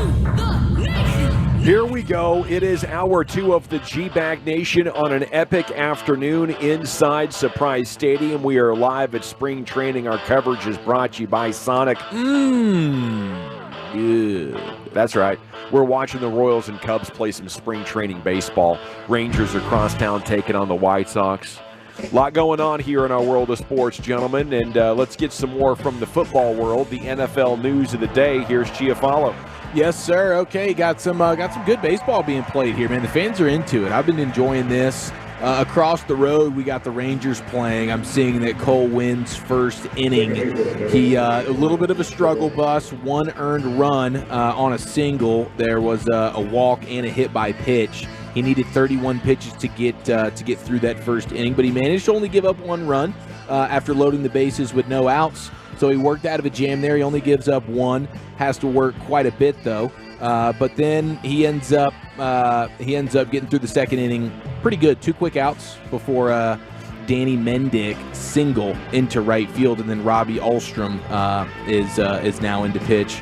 That was a few minutes ago there. Sam Huff did get a triple. Let's which go. Is It's exciting. because you talked to him this morning. I think there's something to that. I think Broadus. there's something to that. He's in the lineup today, and we had a great conversation in the clubhouse that we'll play a little bit later on in the program. But Sam Huff, probably my new favorite Ranger. Okay. I don't want to be knee-jerk here, first day at spring training, but man, that guy gave me the time of day. Nice. He really We're did. going to have some audio highlights of that a little bit later on in the show, aren't we? Yes, looking forward to that very much so. And brand new Ranger Danny Duffy as well. So get some clubhouse exclusives going. But the NFL situation right now, man, it's combine week. Plenty of combine news to get to. I think the football thing that stood out to me the most this weekend, though, was seeing Austin Eckler. We think of him as little scatback Austin Eckler. He's in the weight room. He's got a 100-pound dumbbell hanging between his ankles, and he's doing pull-ups. You know, like Dawson. You watch him, like you get the feeling like, okay, maybe it is possible. You know, if a human being can put $100 or 100 pounds, he's holding that with his feet. Yeah, he's got the dumbbells, a 100-pound dumbbell. Wow. That he's holding his feet with, and he's doing pull-ups with it, and he's getting double digits, easy money. I'm like, okay. This is a scat back in the NFL. Just adding a hundo to it. Yeah, I got Strong as bad an news ox. for you. I have not worked out back and buys, I think, for over a week now. I got to hit that hotel gym, buddy. I got to get right. I'm following down a mighty slippery slope right now. I'll be honest with you. I'd be a bad gym partner for anybody in this moment. I've been, since the turn of the new year, there's just the desires has just been gone. I went to the gym here at the hotel. Nice gym, best hotel gym I've probably ever experienced. There's some size to it. There's a freshness to it. And I just can't get the gumption to really break the sweat that I need. So hopefully we can get there together. You in that state might actually be my perfect workout partner right now, Chief. It's a workout perfectly. Bush, you ready to go? Yes, sir. Let's rock. Yeah, the guy you don't want to do that with right now is Sandler. That dude's animal, waking up 3:45 in the morning. He's trying to get the heart rate and the sweat going, good lubrication before he attacks a spring training day here in Surprise, Arizona. He's a savage. I mean, his weight does oscillate, go back and forth quite a bit, you know. Yes, like he's a very all-in, all-out kind of guy. He's constantly eating. Depending on the season. That too. Yeah, he constantly eats. It's And it's very health much like food, watching. too. Yeah, it's like watching that show Brad Pitt in like Ocean's 11. You know, like he's constantly snacking. Yeah. I've never seen Jarrett not snack. Never seen a guy love a rice cake more than Jared Sandler. I'll tell you what, though. He offered me a couple of them. I've been so hungry so times you're thinking, I'm not going to have one of these. But you're so hungry you have it, and you're grateful. Oh, they're good. Yeah, at that point, they're good. But other than that, they're complete trash. It wants a little peanut butter or something to go along with it. Yeah, I in a agree. perfect world. Yeah. There's some steam building that potentially, maybe, possibly, Justin Jefferson, wide receiver for the Vikings. Traded? Broadus' LSU Tiger Man. Go Tigers. Could be available via trade. He's obviously set to break the bank. He's lent voice to the idea that he's trying to basically get every dollar possible, which is fair. He wants guaranteed money. Yeah, when you're the best receiver in the league, and if it's not you, Justin Jefferson, it's Tyreek Hill. It's kind of like some hair splitting there, but he's incredible. There's the quarterback situation that's up in the air a little bit with Kirk Cousins being the free agent. So he also wants to have some assurances of like who's going to be my quarterback. So I don't know. This could be one of those weird deals where a guy has he even reached the prime of his career yet? I don't know. But he's certainly one of the best in the league, and he might be available. That's a dude that will command quite a bit via a trade, I would imagine. The Vikings would probably get quite the haul for him, but he'd be worth it. That's a dude who's still super Could you young. get more for an offensive player or a defensive player? Offensive. They sell jerseys, and they last longer. Yeah, I at the height of think their powers. Obviously, each position, it depends on the position. Shot back. I don't know. I don't think there would be a defensive player that would get as much as Justin Jefferson. Parsons would be right there. I mean, yeah, Parsons, even like a Chris Jones might be a little too old now to get quite the same length and numbers on a deal, but it'd be close. I think the offensive player generally, though, if you're the superstar offensive player, that's going to be high value. Not talking about the quarterback. Sure. Yeah. Not talking about the quarterback, just saying a receiver, a tackle. There's an occasional edge or corner that might be good enough to make as much as the top wide receivers, but other than that, yeah. I mean, wide receiver now you're sitting at 30, right? Yeah, and even probably now, like Justin Jefferson, I think it's going to be around like $35 million a year. Nice. So he's going to get all the bag for sure. But will it be with the Vikings? That is a bit of a question at this point. Caleb Williams, who is set to be very likely the number 1 overall pick in the upcoming NFL draft, will not be throwing at the scouting combine. He's going to be awaiting his pro day. And we're getting a lot of this. Hangnail, I heard. A painted hangnail. yeah. He will be waiting until his pro day to throw and work out for scouts. So he will be in Indianapolis for the scouting combine, but he will not be throwing. So yeah, he'll be doing the interviews portion there. But I'm sorry, Eric. No, you're good. You're good. And I'm interrupting you about 75 times today already. It's fine, dude. Honestly, that's one of the things we missed most last week, wasn't it, Dawson? My Just interruptions? like getting interrupted. Yeah. You forget how much you actually appreciate a lot that. less work to do with Brian interrupting you every 2 seconds. Seriously, man. Take some off my plate. No, go ahead, sure. The thing that you worry about a little bit when you're a quarterback throwing at the combine is that they put you in alphabetical order in the way you work out. So you're at the little bit of the mercy of the receivers you're dealing with. So you might be no dealing, chemistry. There's no so chemistry. So if your last name's Williams and the last name wide receiver Williams isn't good, isn't a W or close to that, you might have jobbers. You can either catch this thing perfect. Here's Marvin Harrison Jr. Yeah, he's not doing the combine. Neighbors, and I mean, you catch this thing perfect. You get a run of receivers, or you get a receivers that are going to drop everything. That they're not going to adjust. They're not going to make you look. That's the danger of working out as a quarterback at the combine. Yeah, I'll see. Because you're at the mercy of the receivers that you're working with. Yeah, too. Yeah, for sure. You are having to trust the idea that, hey, these guys that are watching this aren't just married to, was it a completion or not? Like, how did the ball where was pop the out ball? of my hand? Sometimes these receivers can make a quarterback look really good. Yeah, for sure. And that's the issue. But I mean, last year you had C.J. Stroud throwing at the combine, and I think that helped him. Obviously, not enough to become the number 1 overall pick, but he turned some heads. Who do you think will be of the quarterbacks that are going to be participating? And it won't be Caleb Williams. It doesn't sound like Daniels is participating either. Right. You're going to get the J.J. McCarthy's. You're going to get the Rattlers, the Knickses, the Penixes, all those kind of guys. Who do you think will be combine impressive throwing the football? I'd say the one thing that I think Michael Penix I think he could be super accurate throwing the football. Okay. And the way that left-handed throwing motion too, the way it kind of comes off his hand, these guys that do throw in the scouts' eyes, they're going to get some points out of this. Right. Because it's the whole competitive situation. Mm-hmm. But I could see guys. It could only help guys like Nix, McCarthy, Rattler especially. I mean, he showed up at the Senior Bowl. He's a guy that they talk about. I mean, he was one of the top flight recruits coming out. The way, like his story is bouncing around, right? But I think from like just throwing the football guy, strong arm, the way he spins it, looks good doing it, the fundamentals. I think he might be a guy that people just look at the combine and be like, oh, that.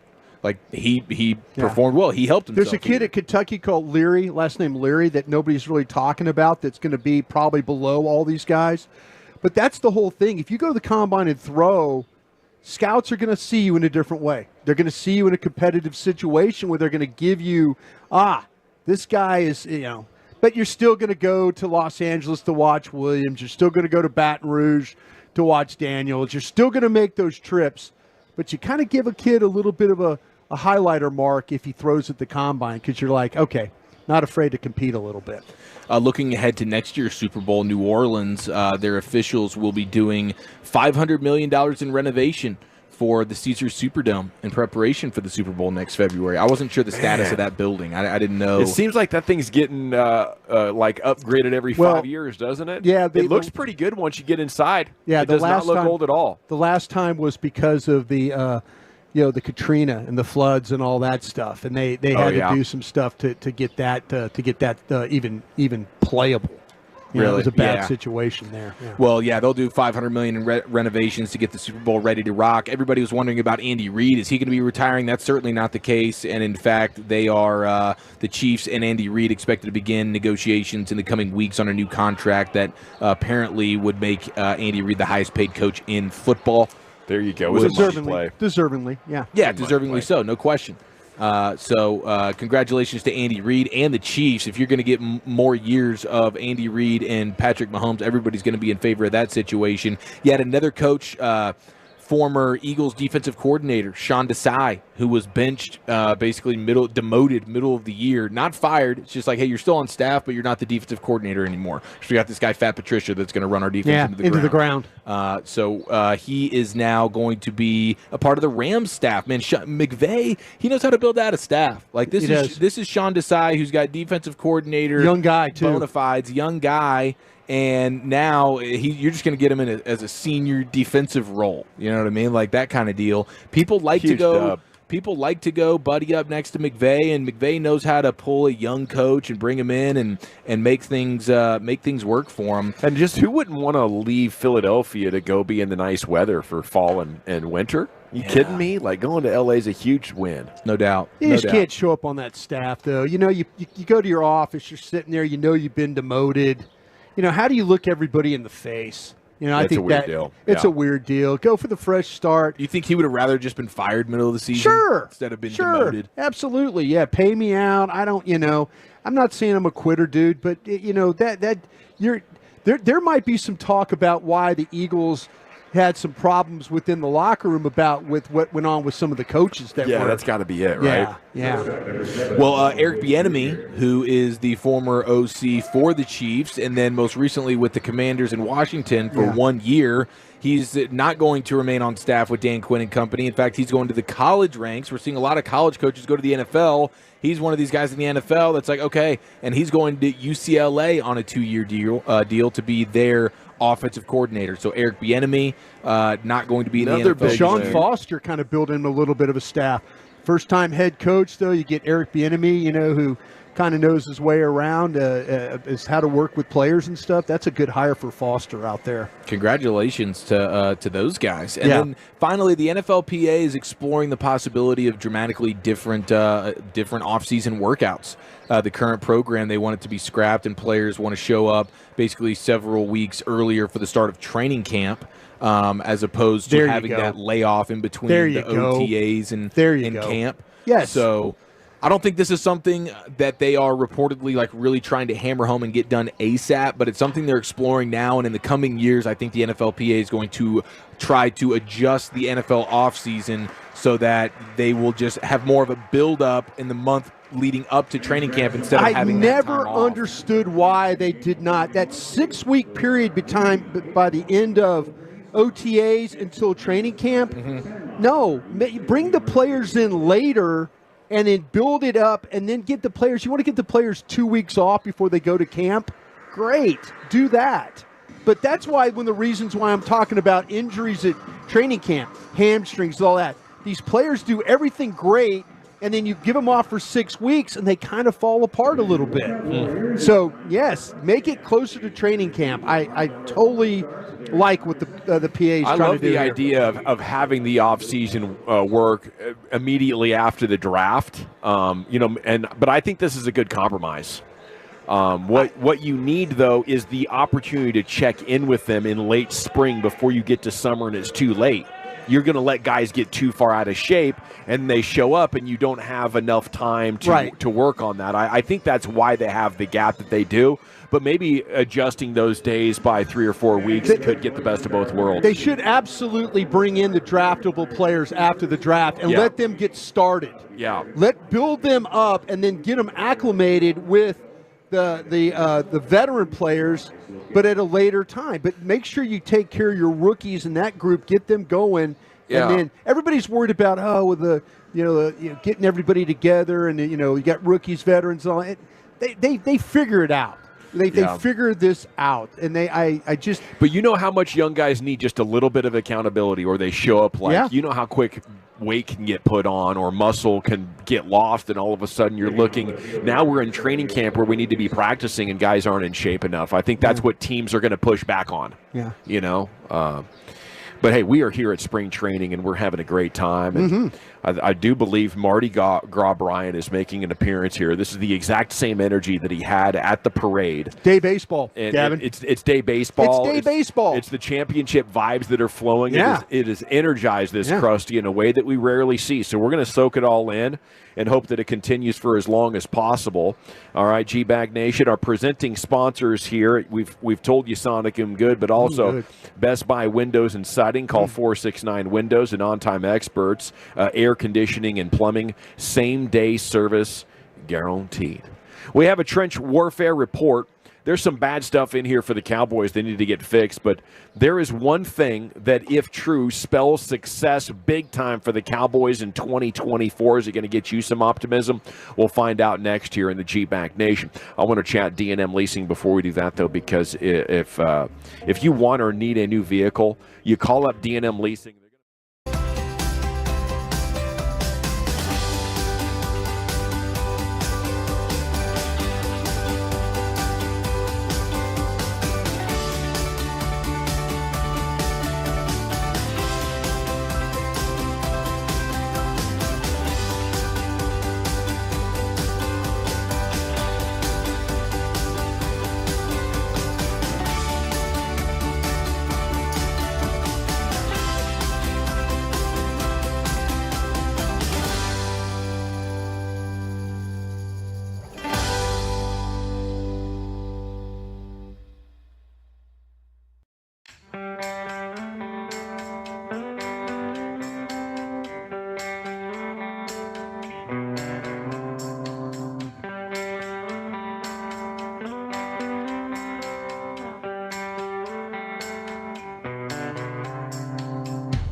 Arizona. Hope you're having a great day. Now, it is time for the Trench Warfare Report. Cowboys fans, friends, at the end of the day, I just really, really like the passing game and the passing defense. But in order to get to Valhalla, you got to be good there in the trenches. Okay, so Jones boys, we need for your plan on this to be advance and keep on advancing.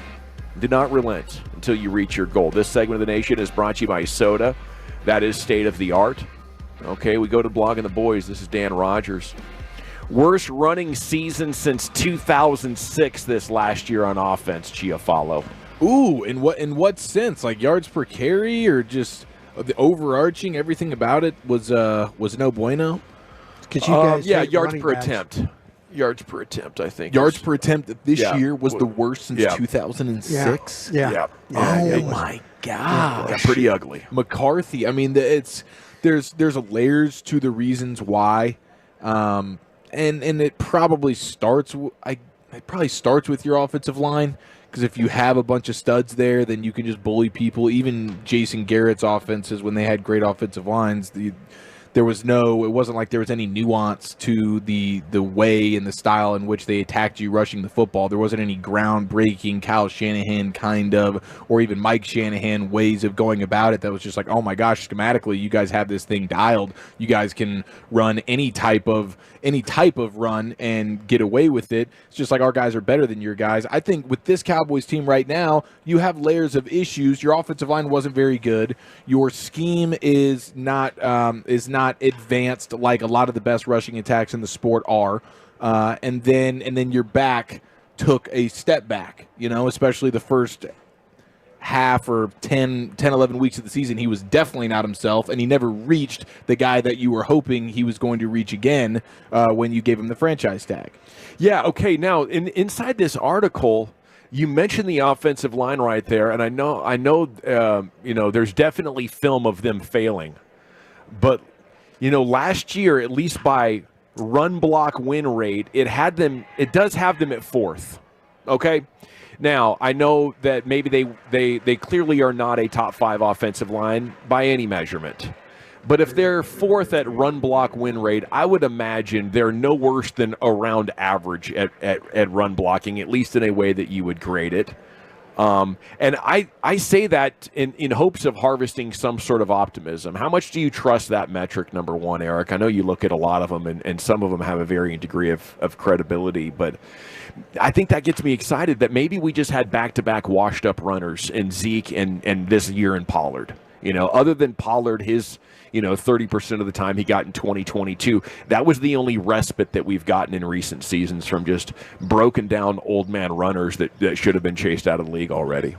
I mean, when it comes to any of the offensive line metrics, I think I take those with probably the most grain of salt of maybe any position, because it doesn't seem like the Cowboys always have them graded highly, even though we sit there and watch them and we're like, this is not a good offensive line. Yep. Like they grade them and they're like, they just see the Cowboys, and the narrative over the last decade generally is the Cowboys have a really good offensive line. And so it's like they just put them there and you're going, are they really top 5? This seems insane. And I know nobody's got a great offensive line these days. There's like a couple of teams and then everybody's sort of average. But I'm like, man, it's crazy to think that year in, year out, even though when we watch them, and Broadus, you watch the film. Yeah. I mean, when you watch the film, how often are you going, my gosh, I don't know how many running backs could have done that. I don't know what metrics everybody's dealing with here, but if you watch the games, they're not a good run blocking offensive line. They're not good at the point of attack. I think it's regressed to a point where no teams are. So even though they look crappy on film and you're like, wow, this isn't good, they're actually around average. That's what you get. And if you have a young electric running back or a great scheme, they'll make that work. There seemed like 2 games that they were able to really run the ball against, and they're both against the Commanders. Yeah. Other than that, it seemed like that they weren't good enough at the point of attack. They can't secure down linemen. They struggle to get the center up on the second level. They can't secure the 1 or the 3 inside. They get bullied a little bit at the point of attack, as I mentioned. So the metrics for me was that you'd better figure it out. And what really, really worried me, guys, is that Mike McCarthy identified that as something that needed to change. You remember last year? It's like, oh, we've got to run the ball better, and we've got to do, and you're okay. You get rid of Kellen Moore. You want to run the ball better. You want to do all those kinds of things, and you didn't. Got worse, much worse. Worse. Yeah. So anything that Mike McCarthy says now, I kind of go, well, this has a chance to be not worth an S. Yeah, like last week when they were like, well, we're going to stay home because we got to work on the defense. I'm like, also the running game, right? Yeah. Like, please, you cannot rest with building a team. And if they think that their passing game is good enough that if they just get a better defense, they're going to be there and they're going to be fine, they are sorely mistaken. What's the bigger concern, offensively or defense, when it comes to the running game? Listen to this. Cowboys defense has allowed at least 150 rushing yards in 20 games over the last 4 years. That's 30% of their games. Needless to say, the Cowboys aren't winning many of those as they finish with a 5-15 record in those contests. And sure, 8 of those 20 came during the Mike Nolan season, but the bleeding hasn't stopped since. They've allowed over 200 yards rushing 2 times in each of the last 2 seasons. What's a bigger concern, Brian, their own rushing offense or their inability to stop the run? I think the rushing offense is the biggest concern here because, to me, you saw what happened. Your quarterback played at an MVP level, and he didn't have a running game. Imagine if you could have helped him that way. And I got to the point where towards the end of the season, I was like, they're not going to run the ball. They're not going to be able to run the ball. I'm hopeful that Dak can continue to play like this. I think Zimmer was going to make this run defense better. The way that he schemes, the way that he uses his linebackers. He realizes, and I think some of the run defense problems you had were the fact you're playing dime package the whole game. You're playing 212-pound linebackers. You're playing right. The injuries really got him. Yeah, but that was due to lack of depth. It did. Yeah. But the run offense, I think, is a bigger concern than the run defense. So I don't know how you look at this, Eric, but I think they need a center, they need a defensive tackle, they need a linebacker, and a running back. They need 4 positions if they want to play championship football. Maybe you could get away taking 3 of those. But, how do you approach that when it comes to the limited resources that you have in the draft, even more so this year after the trades they made?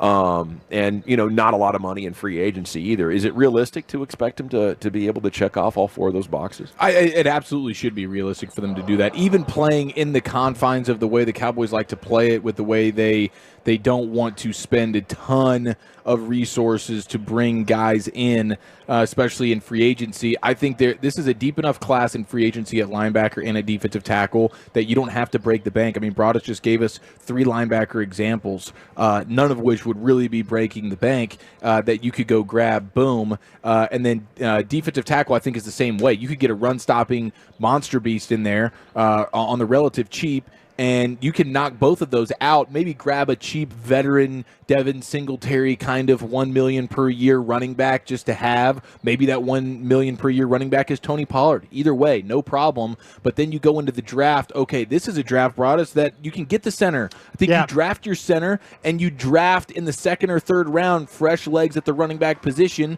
and that is how I would attack it. And I think it's very feasible, very doable. You're not reaching for the running back in the draft, and you're not reaching for the center. They're both going to be there for the taking at good value.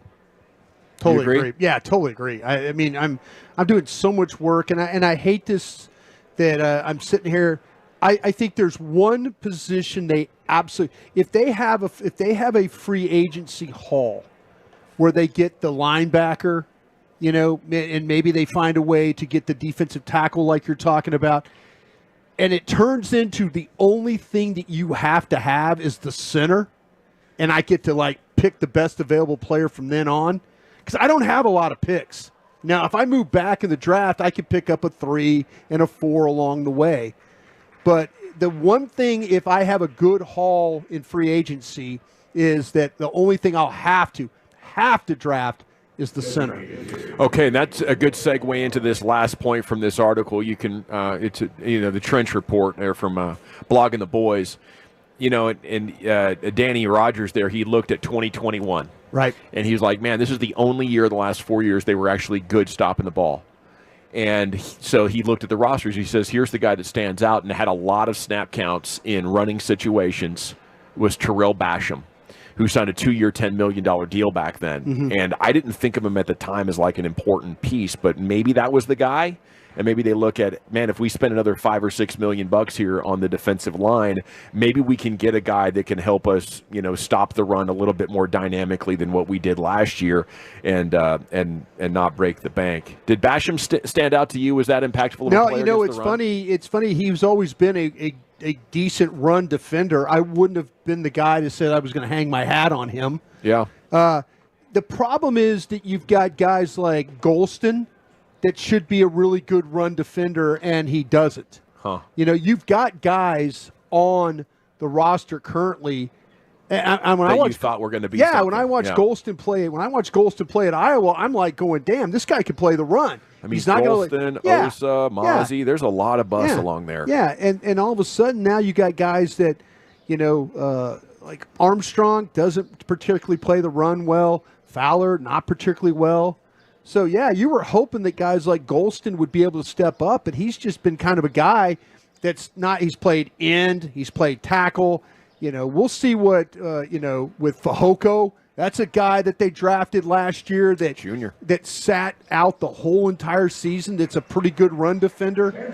But, yeah, they need to get better on the edges for sure.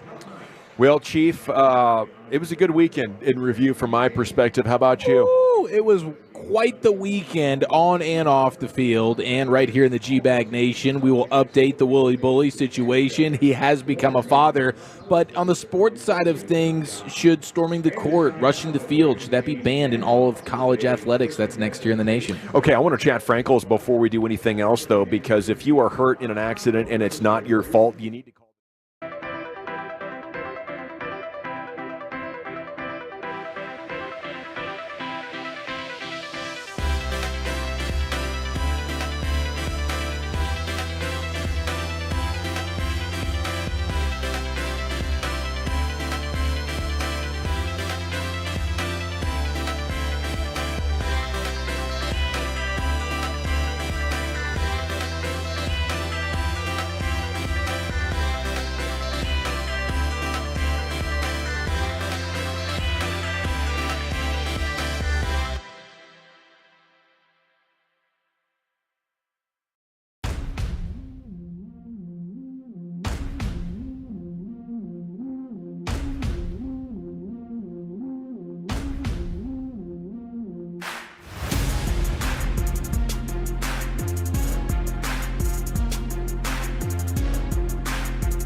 crosstown taking on the White Sox right now. Sands is going to join us when that thing goes final, give you all the takeaways of the day.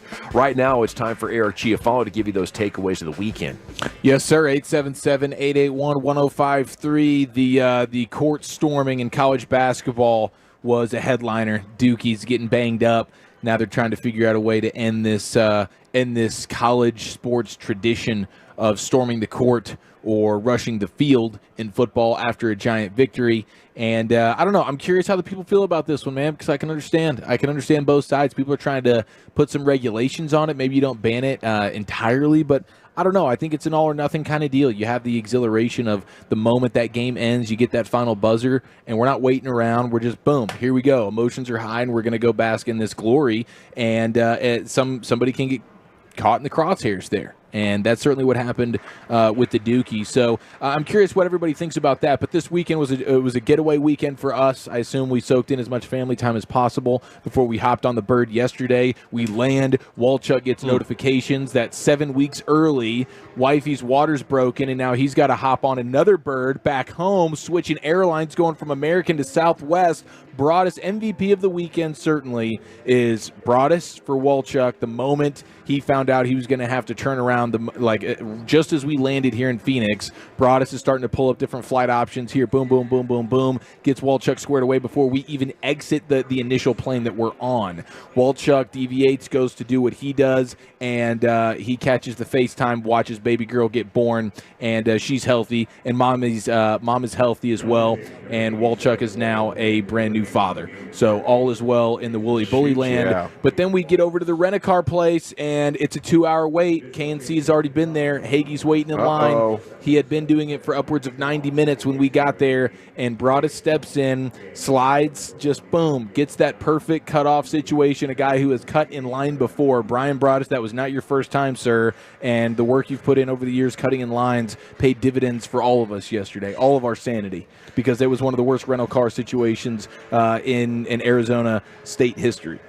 Yeah, I do want to say thanks to the young lady who doesn't even work for that company. She works for Hertz. Really? And she manages Hertz, and she came over to help them out. She's the real deal. So thank her for, because they were in a two agent situation. She made it the 3-agent situation, and we were able to. But I want to say thanks to Heggie as well, because he could have just said, you know what, no, you wait like I've waited. But he immediately texted me and said, hey, if you want to cut when I get close, let's do it. Yeah, jump in here. And Sneak Dawson's credit, he went on a exploratory mission to see if we could get another car. Yeah, I was about to go to a different agency. Thrifty was the only packed one. Yeah. Everybody else had cars, and so Dawson kind of says, well, I don't know, but see what you could do. And I was also being a good teammate backing up first base on the throw. As you went to cut, I got into the back of our line. Yeah, so if cutting didn't work out, I would have at least saved us the extra 20 minutes there. Well, credit to the people, too, that let me cut in line. Full team effort. Yeah, the people that let me cut in line. But I tried to play it as kind of this is my buddy. He's been standing in line for us. Yeah. Yes. This is my buddy. He's our rep. Yeah, we're all on the same itinerary. We're all on the same. We have to check in together. Yeah. But the people that it wasn't like, hey, fat guy. They weren't doing any of that number. They were, hey, what are you doing? To be honest with you, you played it smart going to the same place as Hagee. Yeah. See, if you'd have waited there and then gone to a different agent, maybe they would have been annoyed. But I don't think a lot of those people knew what hit them. No, I let Hagee do his business first. Yeah. And then I just put my credit card. I had my credit card and license ready to go. Yeah. And she was the lady there did a nice job of completely helping us out. Big shout out to Bill Brock, who's Tolo just Venmoed me $50 so that we can continue to get Broadus hammered today. Yeah. So that's exciting. Cheers to you. We have a $50 beer tab courtesy of we got the 7th inning coming up, and the Chicago Cubs are in town. You want me to do my Harry Carey? Yeah. 1, 2, 3. Yes. Take me out to the ball game. What if I stand up and just start singing "Take Me Out to the Ball Game"? Oh, you will. It's appropriate, the way this bro. day is going. Yeah. What? It's honestly going to be an upset if you don't at this point. So Duke star basketball player Kyle Filipowski gets banged up during the students rushing the court. Yeah. And that's certainly unfortunate, but now everybody's trying to end the court storming. How do we Game's feel over. about this? This is fan space now, bruh. Yeah, I mean, I know whatever we do, it shouldn't be Jay Billis's idea where he says if they really want to stop the court storming, you just let it happen one more time, and then once all these kids are on the court, you detain them and give them all citations and arrest them if you want to. That's his honest-to-God serious take when he woke up this morning to start the sports week. Thank you, Jay Billis. He's a Super Duke fan. You know, he has some great takes on stuff, and maybe that's the answer. I don't know. Maybe it's gotten to the point where people are getting hurt and it's time to end the fun of it, but I think this is just bad luck. Where Caitlin Clark got knocked into and one dude got hurt, but we're not going to end the fun for literally hundreds of thousands of people because a Dookie got his knee bruised. Is there a way that we can still have court storming but allow both teams to get off the court before we do it? Is there a way to allow, does that work for you? A little buffer time? Yeah, you know there's going to be a storming situation. Yeah, storms are brewing. Storms are brewing, but you cannot go until the visiting team is off the floor. Once the visiting team's off the floor, then you can come onto the court. Yeah, but you'll get some funny guy lollygaggers. Yeah, and I think you ruin the spontaneity of the moment. The thing is, the game goes final, and here come the fans. Boom. You know, I think what you should do. What about just allow 50 students to do it? Nope, not cool. It's got to be total pandemonium, right? All the rules are getting broken because we won. Joe Burrow is smoking a cigar in the facility, which is technically illegal, but nobody cares because we won. What you do is you arrest the people that hurt players. Why are we trying to once again punish the people who are willing to have an awesome time and be responsible? If you run out and hit a player, your ass might go to jail. Now everybody's having fun. Players feel protected. I think that might be the most rational way to pull it off and still maintain it. Yeah. Because a lot of these suggestions, like arresting and citing these kids or just banning it in its entirety, I think that takes away one of the funnest things in all of college sports. And you guys have talked about this. I haven't even had that pleasure. I haven't had that feeling of adrenaline when my team gets the upset victory. I've never rushed the field or stormed the court. So you guys who have been there, done that, you know how special of experience that was for you personally. Yeah. And you wouldn't want these rules to take that memory away from you or future generations. Yes. Yeah, I just think you have to be mindful, though, if you storm the court.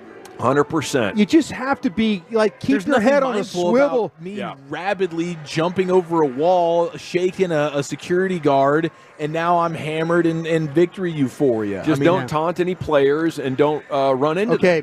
Yeah, if we're going to storm the court, then visiting player gets to slug as many fans on the way out. Oh, okay. That's kind of there is something fun to that. That's not sustainable, Brian. I'm just giving you an idea. Give it the old college try. Yeah, if you're going to storm the court drunkenly, and I'm mad that we just lost, I'm going to hit as many of those fans as I can on the way out.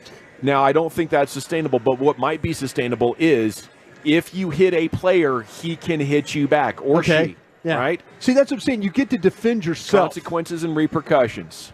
Yeah. All this war on the responsible fan, I'm not here for it. Yeah, out here getting punched. I just saw my team beat number 1. I'm trying to responsibly run out here and get on Sports Center. Brian's trying to get me knocked out. It might keep you off the court. If you know that Shaq is going to hit you with a right as you storm the court, I'd like to see it. But you're approaching this entire thing with the premise that storming the court is bad, and we need to get these guys beat up or arrested. No, it's, you know what? I went on the field the Ohio State LSU game, and I kind of regret it. Oh. I regret it. What do you mean? You weren't preaching regret 2 weeks ago when you brought this story to life. I've changed. I like entitled Brian more than I like establishment Brian. I'll tell you that much right now. Me too, Dawson. Fist bump on that. Fist me, bro. I'm just saying, if you let the players take swings on the way out, you got that right, brother. Then you could show that on Sports Center. Like, oh, what a straight right there. I mean, if some dude just knocks 4 people out. And then Jay Billis has to break down the punch. And the No, fight I'm scene- talking about maybe ESPN boxing dude, Teddy Atlas. Oh, get Teddy in. Atlas, yeah. Teddy Atlas gets the breakdown. Oh, we had another court storming. Oh, right there. Right there in the head. He hit him right in the jaw. Yeah. Oh. This reminds me of Rocky Marciano Yeah. over here. That's what it would sound like. That's 3 different impressions in one segment, boys. I think we're on a roll. You need to go get more beers here in the bottom of the 7th. I'm about to. A+ broadcasting here as we're live in Surprise Yeah. G-Bag Nation.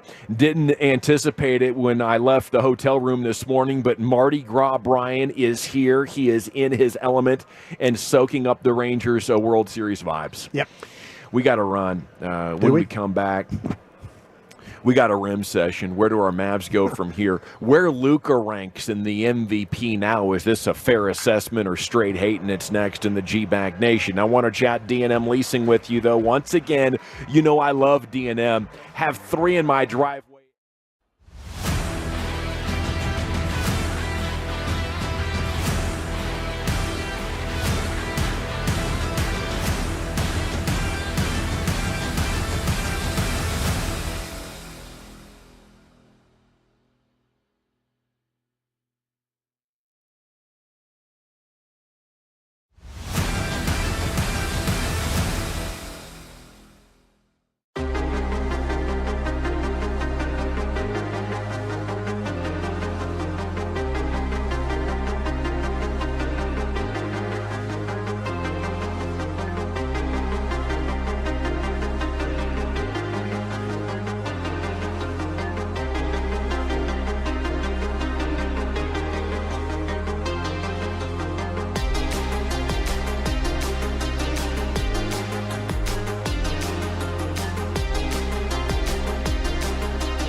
Live from our remote studios at Texas Rangers Spring Training, secured by DFWSecurity.com. You're rolling with the G-Bag Nation on 105.3 The Fan.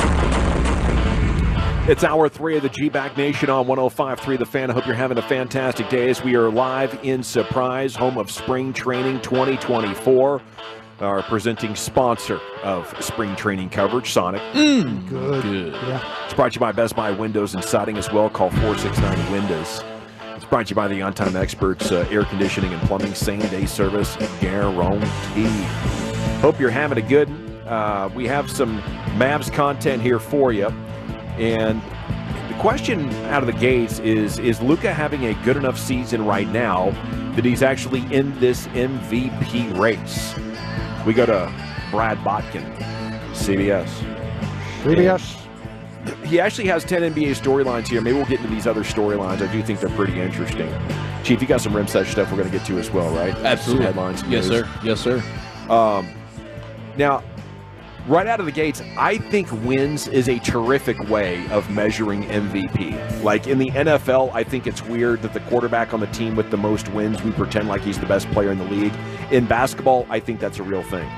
More often than not, you are at worst a top 3 player in the game if your basketball team ends up with a top 3 record. That is where we should be getting the MVP from. Yeah, I do believe that it is a good way of going about it where that's part of the criteria. I'm not giving an MVP to a player in the NBA who's on, the 7th seed or in the play-in or something like that. Like basketball is one of those sports where if you have the best player, then you should be doing a considerable amount of winning. And so I don't think it's the end-all be-all, but if you're the MVP, you got to be probably a top 3 seed. You certainly have to have home court advantage in the playoffs. Oh, absolutely. Yes. And if you have a historical season like you score 100 points in a game and average 40, or you do a 30-point triple-double for the year, I'm willing to be flexible on this, but over 90% of the time, I think that's where we should be getting it. Okay, so I just wanted to throw that out there and see, our thoughts on it, because the consensus now is it's a 2-man MVP race with Joel Embiid, who will not meet the minimum games. Jokic is the betting favorite, but it feels wide open between him and Shai Gilgeous-Alexander. And if the Thunder claim the West #1 seed, CBS writer says SGA will deservedly win the award. It'll be interesting if OKC finishes ahead of Denver but does not secure the top seed. At that point, Giannis and or Luka still have room to make a stretch run push. Both are having outrageous seasons, but to me, Giannis is battling the narrative of the underperforming Bucks. Doncic is the dark horse. If the Mavs secure a top 5 seed and Doncic wins the scoring title, which he's a virtual lock to do, and neither the Thunder or Nuggets get the top seed, Luka could potentially make it a tough decision on voters, particularly if he goes scorched earth down the stretch. So, a lot of work to do, but top 5 seed without the #1 overall seed going to Denver or OKC could get the job done. How realistic is it right now, Chief? Well, I think it's decently realistic when you consider the fact that like Minnesota, with the way they're playing, if they can keep their pace and they can be the 1 seed without having a guy, they have Karl Anthony Towns, Anthony Edwards, neither one of those guys in the MVP race. So I think there's an avenue where this can happen. You're going to need the Mavs to obviously do some winning, get into that top 4 probably in the seeding, which is going to be a little bit of a challenge, but all very doable for them. And we know Luka, the tear that he's on, I don't think like his play will, I think that's the guarantee. It's just, can the team win and can they get the right teams losing when it comes to the Nuggets and the Thunder so that you can make this happen. But I think it's there for the taking, and he's inching like every day. It's a little bit shorter odds, And so he's definitely a name that people are throwing around right now. He's got a chance. How much does it matter, Brian? Your guy wins the MVP. It's fun. It is fun, and but as a fan of the Mavs, yeah, you want to see those guys get there. You want to see Luka get rewarded for the type of, the commitment he made in the offseason to make himself a better player. He's always been a very talented player. That's never been a question, but there's things he had to do from last season to this season. The conditioning part of it we've talked about, the willingness to play defense. I think you'd have to say, he gets the MVP, you're looking at that and saying, man, Luka, he's more of a more complete player. And that's where That's why it matters. Yeah, I love that's that. why it matters, because he did it because he had to change his game, or he had to change his habits in order to make his game more complete.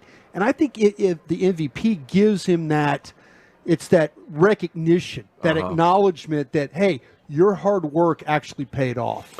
Yeah, it's good to be seen. It's good to be recognized. I think all fans want to believe their guy is the best in the league, and I think if he wins an MVP, it makes your claim for that, I think, significantly more realistic. It completes a resume as far as being one of the all-time greats, and if he can win multiples, I think it's where it really starts to get interesting and that next level achievement. But it's going to take team success. I'm not going to put it past the Mavs to experience that team success, even though the defense looked rough yesterday. That's to be expected against Indiana. And every now and then you're going to have a bad game defensively, and it happens against Indiana. You're going to give up 133. Last night, I get off the plane, and I'm looking at people blaming Tim Hardaway Jr., and, he didn't have a good scoring game again. I think that's a separate story.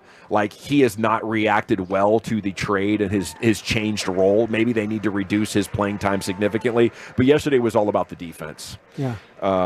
Okay, can the Warriors crack the top 6? I don't know. Doc Rivers and the Bucks, that's a huge storyline as well. Wembanyama should be a lock for Rookie of the Year. LeBron's now approaching 40,000 career points, and that's going to be great. Could happen in the next week or so.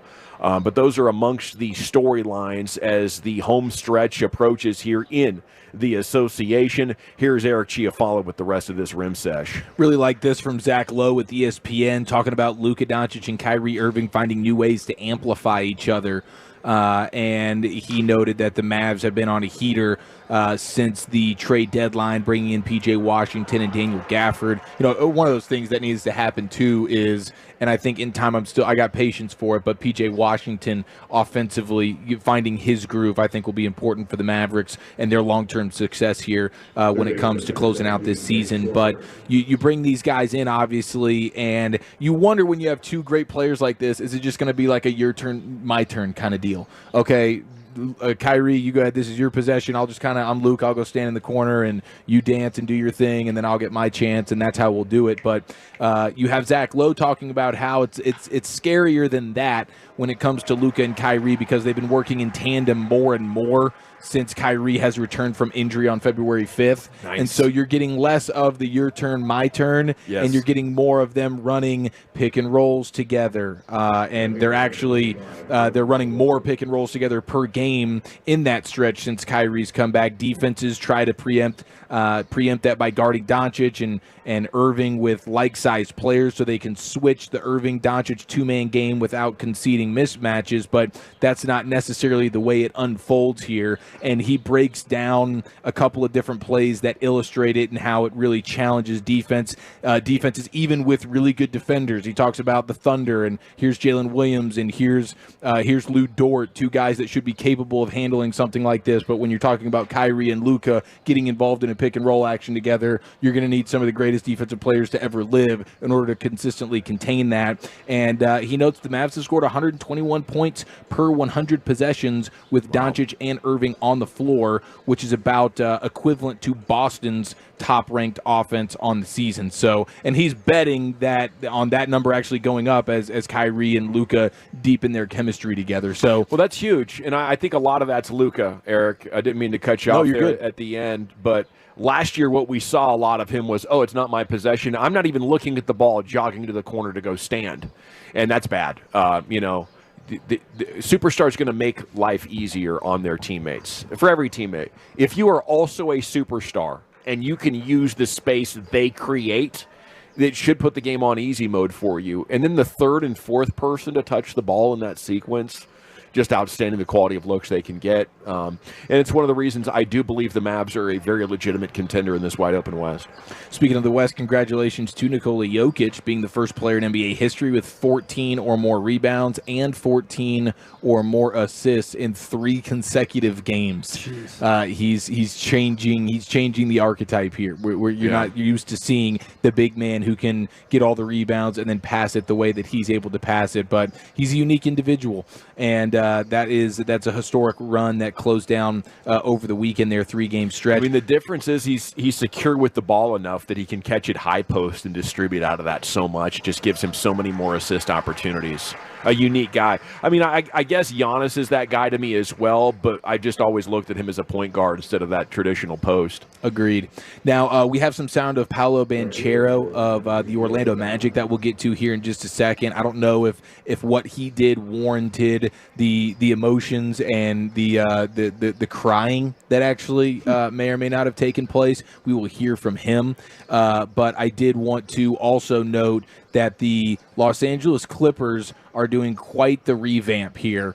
We know that they have their new arena that's going to be coming and unveiled next season. So the Intuit Arena is what it's called. It's going to be really the first of its kind with all the different technologies, and we've talked about the different things that it's going to have and some of the perks of being a Clippers fan if you're going to be going to those games. The amount of bathrooms, like their owner Steve Ballmer, like he doesn't want a line for the bathrooms, and now we don't have the home court advantage. Everybody's getting quiet in there because everybody's waiting in line to go number one. He's going to have more than enough accommodations from a facility standpoint to keep the Clippers in their seats. But one of the things they're doing, a new brand identity, new logo, jerseys, a new court. It's a full rebrand that'll debut next season with their $2 billion arena. So I think the early returns, everybody's seemingly liking this. I mean, it's a new look uniform.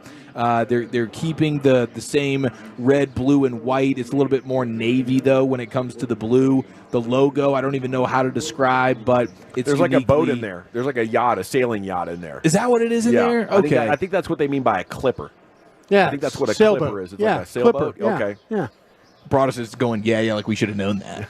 Are you serious? I like sailing. I like sailing. I sailed on an American Cup yacht, one in 1942, I think it was. How far did you sail? We sailed it. We were in a race. I was what they call a grinder. Yeah, like I moved the sails. Like you were the muscle man on the boat. Muscle man on the boat. Yeah, it's. I'll tell you what, sailing is wonderful. It's a lot of work though. Even coming in last place, it's still wonderful. Oh no, we were the third boat. Yeah, out of three. I was struggling a little bit. Old man with. I was having to do the moving the sails, and I had to take a break every once in a while. Is this pre-crawfish shoulder? Yeah, it's pre-crawfish shoulder, okay. but it was kind of precursor to what potentially was going to happen to me. Started seeing the signs of shoulder issues. Yeah, but that boat, we were out there I was in Newport, Rhode Island, sailing. I tell you what, man, sailing's a blast. If you ever, you ought to watch it. You didn't get motion sickness?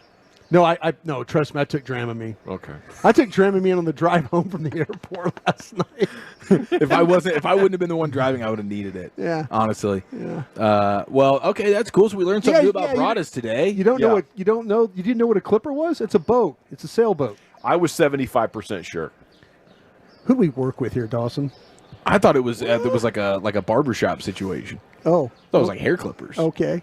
Like they have a barber pole for their logo. This is that TikTok generation we talk about, You read a book. See, for me, we didn't have TikTok, so we had to watch whatever sports were on TV, which at times in the summer was America's Cup. What is this book? Is this a NBA logos book? Get the history of every NBA logo here, so I could be educated. Sure. Yeah. You do 5 hours of radio a day. It might do you some good. Why are you watchdogging his logo awareness, Brian? I'm sure he missed me. We had a couple of watchdogging situations. Did we? Down. Me and Walchuk actually had a nice little snippy back and forth with each other last week in regards to the draft. Oh, really? Because I threw a number at him, and he didn't know what to do other than say, "Go F yourself," number. And so we had a little back and forth. There's nothing worse than working on the draft and someone calling you out and you don't have an answer for it. You're supposed to be the draft expert. I really don't know what you're talking about at this point. No, he didn't. It was a J.J. McCarthy thing. I'll give it to you a little bit later on. But I want to clip it. I want to play this sound. It's a clipper. I want to play this sound of Paolo Banchero of the Orlando Magic. Did you guys watch the young guys game on the All-Star weekend? A little bit of it. I was mostly watching Micah that night. I think they tried. The young guys tried in that game a little bit more. They tried a little bit more. Micah was cooking. He was. Do you think Micah could play G League? Yeah. He could play G League. Yeah, he could come off the bench in the G League. He would be good defensively. Yeah.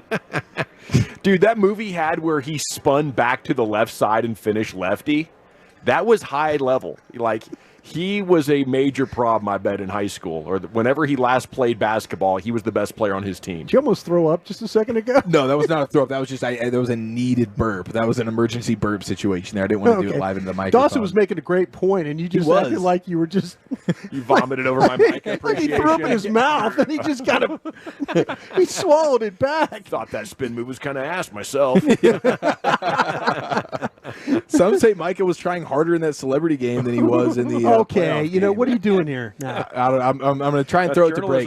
I'm definitely not getting into the Paolo Banchero. What did he do? He cried during the game? What did he do? Well, I'll tell you what. We'll let you know what Paolo Banchero did on the other side. He's a good player. If Brian allows it. If Brian allows it. And okay, they're blaming it on me, of course. Broadus is going to love our top 10 list of the day because yesterday was National Clam Chowder Day, ladies and gentlemen. And Wolchuk, Wolchuk loves his clam chowder. He does love some clam chowder. So does Broadus. Yep. Looking forward to that. I need you to jump on to @GBagNation, the X account, where you will find the scoreboard for today's show. And we'd love if you follow us. We'll get you updates and your opportunity to vote on the G-Bag of the day quite regularly there if you go ahead and jump in there and follow us. But you got to check out the scoreboard. Okay, top 10, as Chief mentioned, is coming up next here. It's the G-Bag Nation on 105.3 The Fan. I love chatting with you guys about Diamonds.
Welcome back. It is the G-Back Nation here on 105.3 The Fan. Segment is brought to you by Soda. That is state of the art, and it's brought to you by the Frankels. Life's unpredictable. Accidents happen.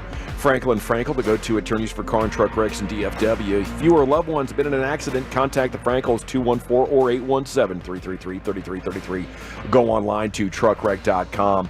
I believe Sands is going to join us coming up at the 4:40. We'll go inside the Rangers clubhouse coming up in the 5:20 as our spring training coverage continues here on 105.3 The Fan. Time now for the top 10.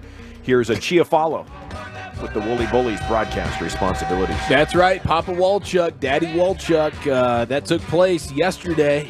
He received the news. He watched his baby be born on FaceTime. That's what happened to the Woolly Bully. 7 weeks early, but Miss Eliza is alive and well, very, very happy and healthy, and rocking and rolling in the NICU for the next month or so. So send your well wishes to Walchuk and his lovely wife, Maya, as they embark on a new journey as parents, which is going to be fantastic. But in the meantime, the Bully's out. I will man his top 10 list of the day.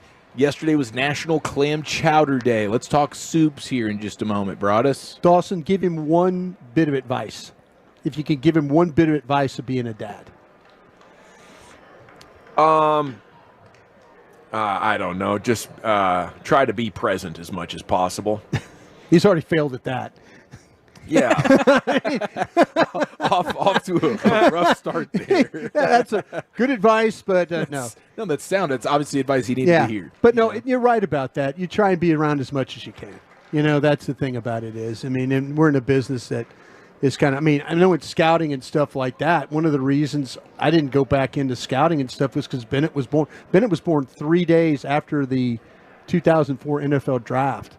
And my going out and wanting to be out on the road, that stopped. It ended. It ended right there. So that's good advice. That is good advice. Yeah, I just mean when you're around a kid, like it's tempting to be in your own mind where things are a lot more interesting than just get on their level. Sure. You know what I'm saying? Yeah. So, and it's hard to do because you're in a grind. You got important stuff to do. Right. You know, you got the job coming up. You got this. You got so many responsibilities as a modern dad, and it's hard to get out of managing that and just be with the kid. But they can tell when you're not there. They can tell when you're not there, even for when sure. you're present, you're not present. Right. Absolutely, dude. They will call you out in a heartbeat. Oh, yeah. They need and love that attention more than anything. Yeah. So that's sound advice. There's no question about it. All right, what is your favorite soup? 877-881-1053. Before we officially dive into those waters, I did want to bring this sound, though, because we have Paolo Banchero, my Italian brother, who hit a game-winning shot yesterday.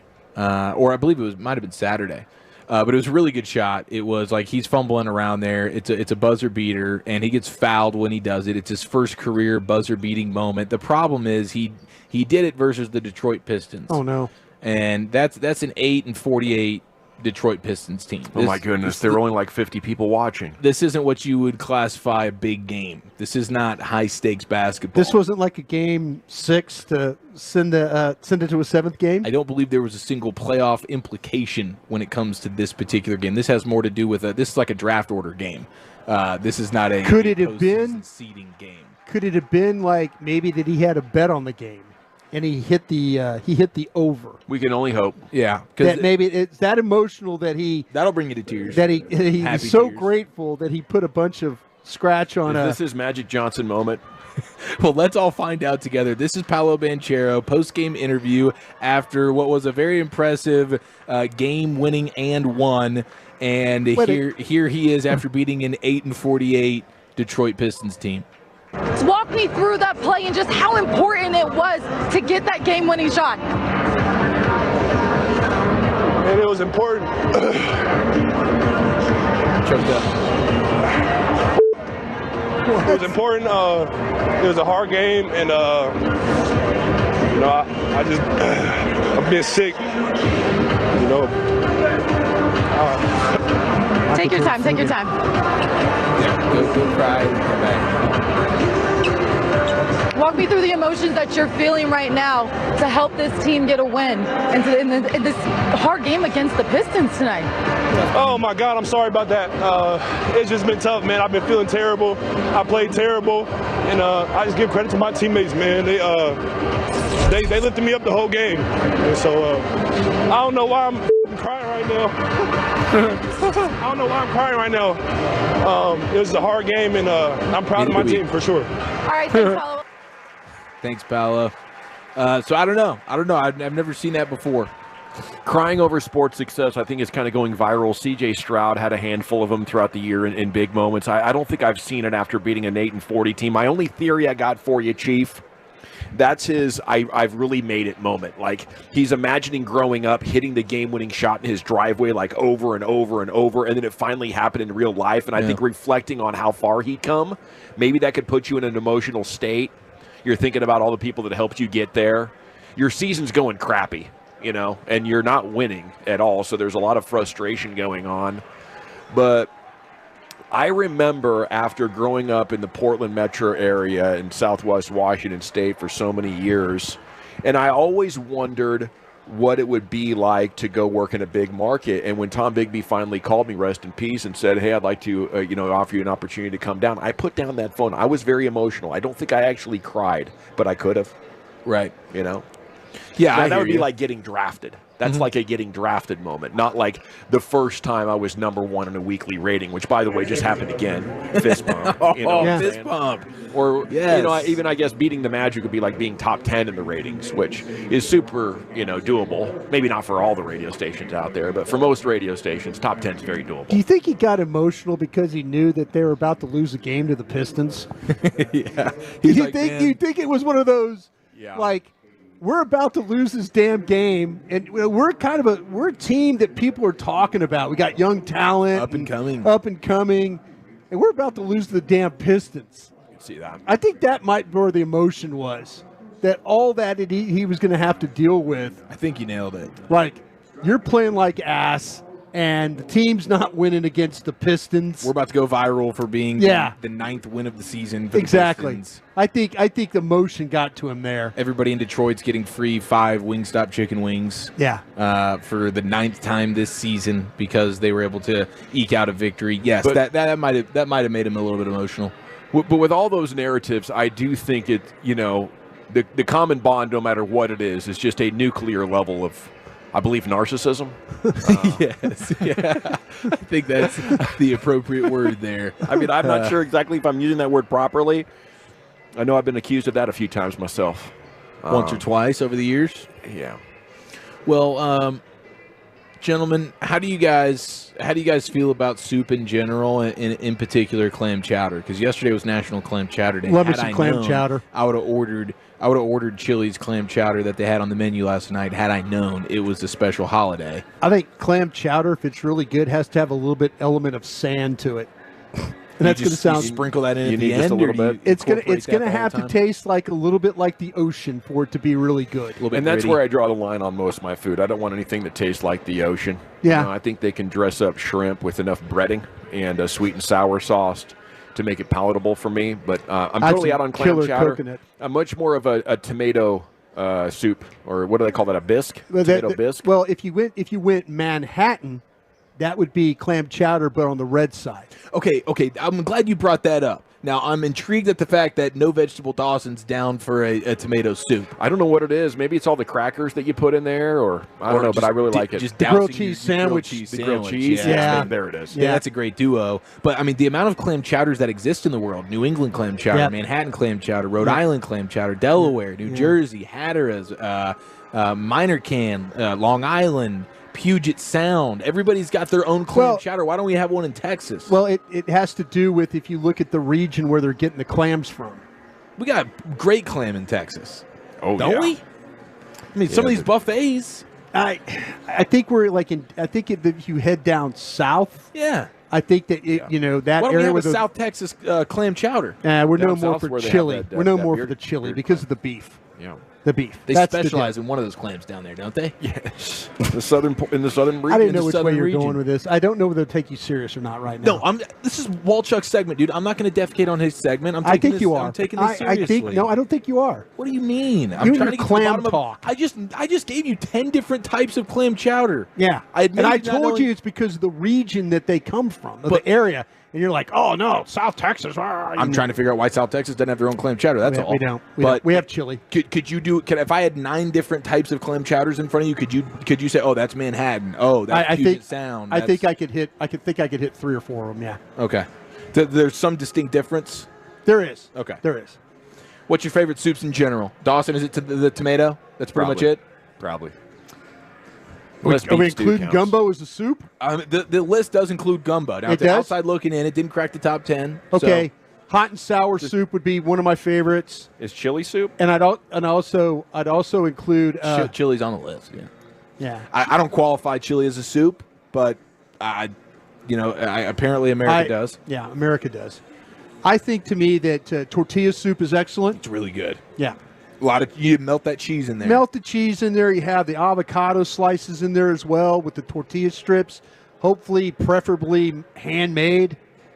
Scratch kind of made. That would be excellent for me right now. We got egg drop soup coming in the 678. How about that 678 area code? I'll tell you what. I've learned to make egg drop soup, and it's hard for the reason of you have to pour that beaten egg in slow, but you have to keep the liquid moving to make sure you get the strands of egg and the egg doesn't cook within the broth. So it takes a little work to get that done the right way. I would like to apologize to everyone for saying Banchero instead of Bancaro. I've been corrected appropriately on the truckwreck.com fan text, and I deserve the cuss words as well and the name calling. That's on me. We got a lot of Orlando fans on the text today. A quail soup. Chicken tortilla soup, the gumbo. I mean, a lot of this stuff is rolling in. Gumbo's my favorite. You got the broccoli cheddar action that's flowing in as well. Everybody likes the ramen, the lobster bisques. I think that can be delightful. Bisque takes some work. I was going to say, when it's done right. A lot of work. And you're breaking down those shells and stuff like that to make the flavor to get the broth to put in there. So, yeah, it's a lot of work, but it's an excellent soup when done right. Lobster bisque, vegetable soup, clam chowder, all outside looking in, including wonton soup as well. Number 10, we get the chili con carne. So they're going chili with the soup there, all right? Chili with the beef. Is that with corn and stuff like that? Is that kind of the... I think there's a multitude of different things in there. It looks like there's beans in this particular chili as well. But nonetheless, chili coming in at number 10. I don't consider it a soup, so I'd put wonton there. I'd swap it. You got number 9, the ramens, a bunch of different varieties of ramen. Cream of cheddar, the broccoli soup, cream of potato. Now, the way I make the ramen, I take most of the water out. I think at that point it's just a pasta. It's not really a soup for me. Oh, okay. Yeah. I mean, I could go both ways on that, to be honest with you. And that's the beauty of the ramen is sort of the versatility involved with it all. You could do so many different things. Lucius, what are you doing from a soup? What are you doing from a soup standpoint, bro?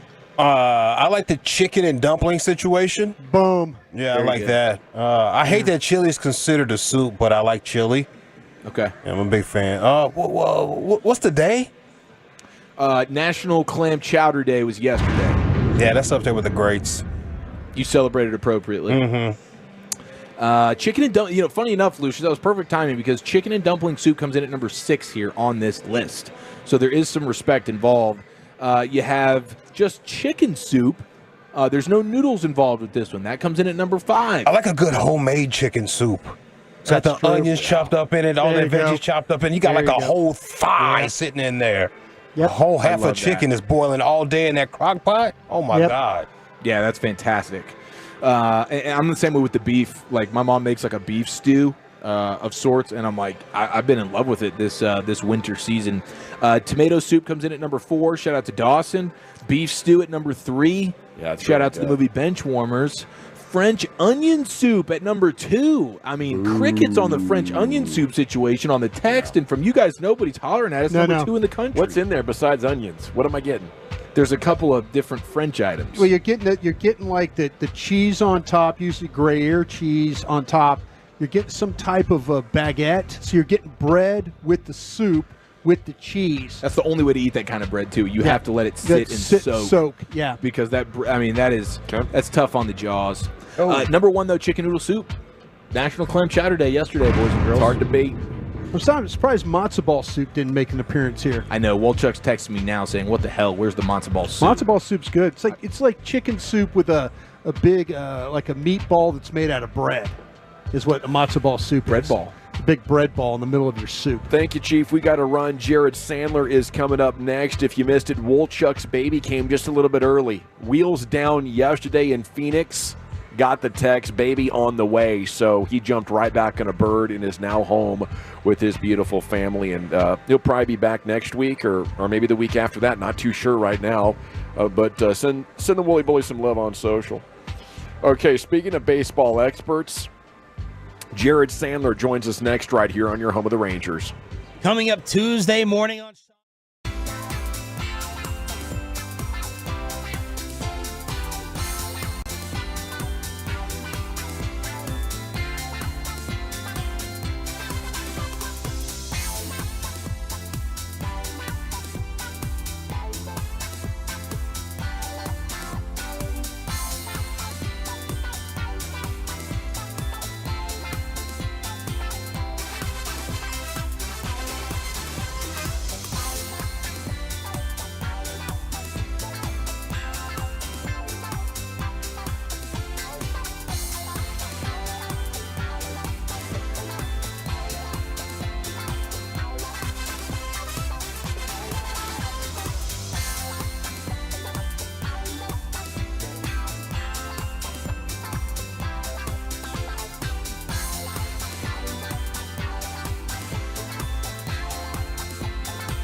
They've got the goods and more new Silverados than anyone with incredible savings, y'all. Go see them today or visit ClassicChevrolet.com. This is Texas. This is Classic Chevrolet. Find new roads, relax and enjoy the difference. Yes, sir. Thank you, Lucius. It is the G-Back Nation on 105.3 The Fan. We are live in Surprise. And Jared Sandler is joining us crosstown now, aside of the Rangers' victory this afternoon, 4-2 against the White Sox. And good afternoon, Jared. How the heck are you? Hey, big win. Rangers fighting for the Iguana Cup, and they took a step in the right direction with today's victory. Yeah, the Iguana Cup, of course, the trophy of legends. Many kids, grow up dreaming of the day they could compete for it. Isn't that right, Jared? Yeah, no, that's right. And the cool thing is, the trophy changes every year. So last year it was the prickly pear. 2 years ago, the golden swallow. There's an elite committee.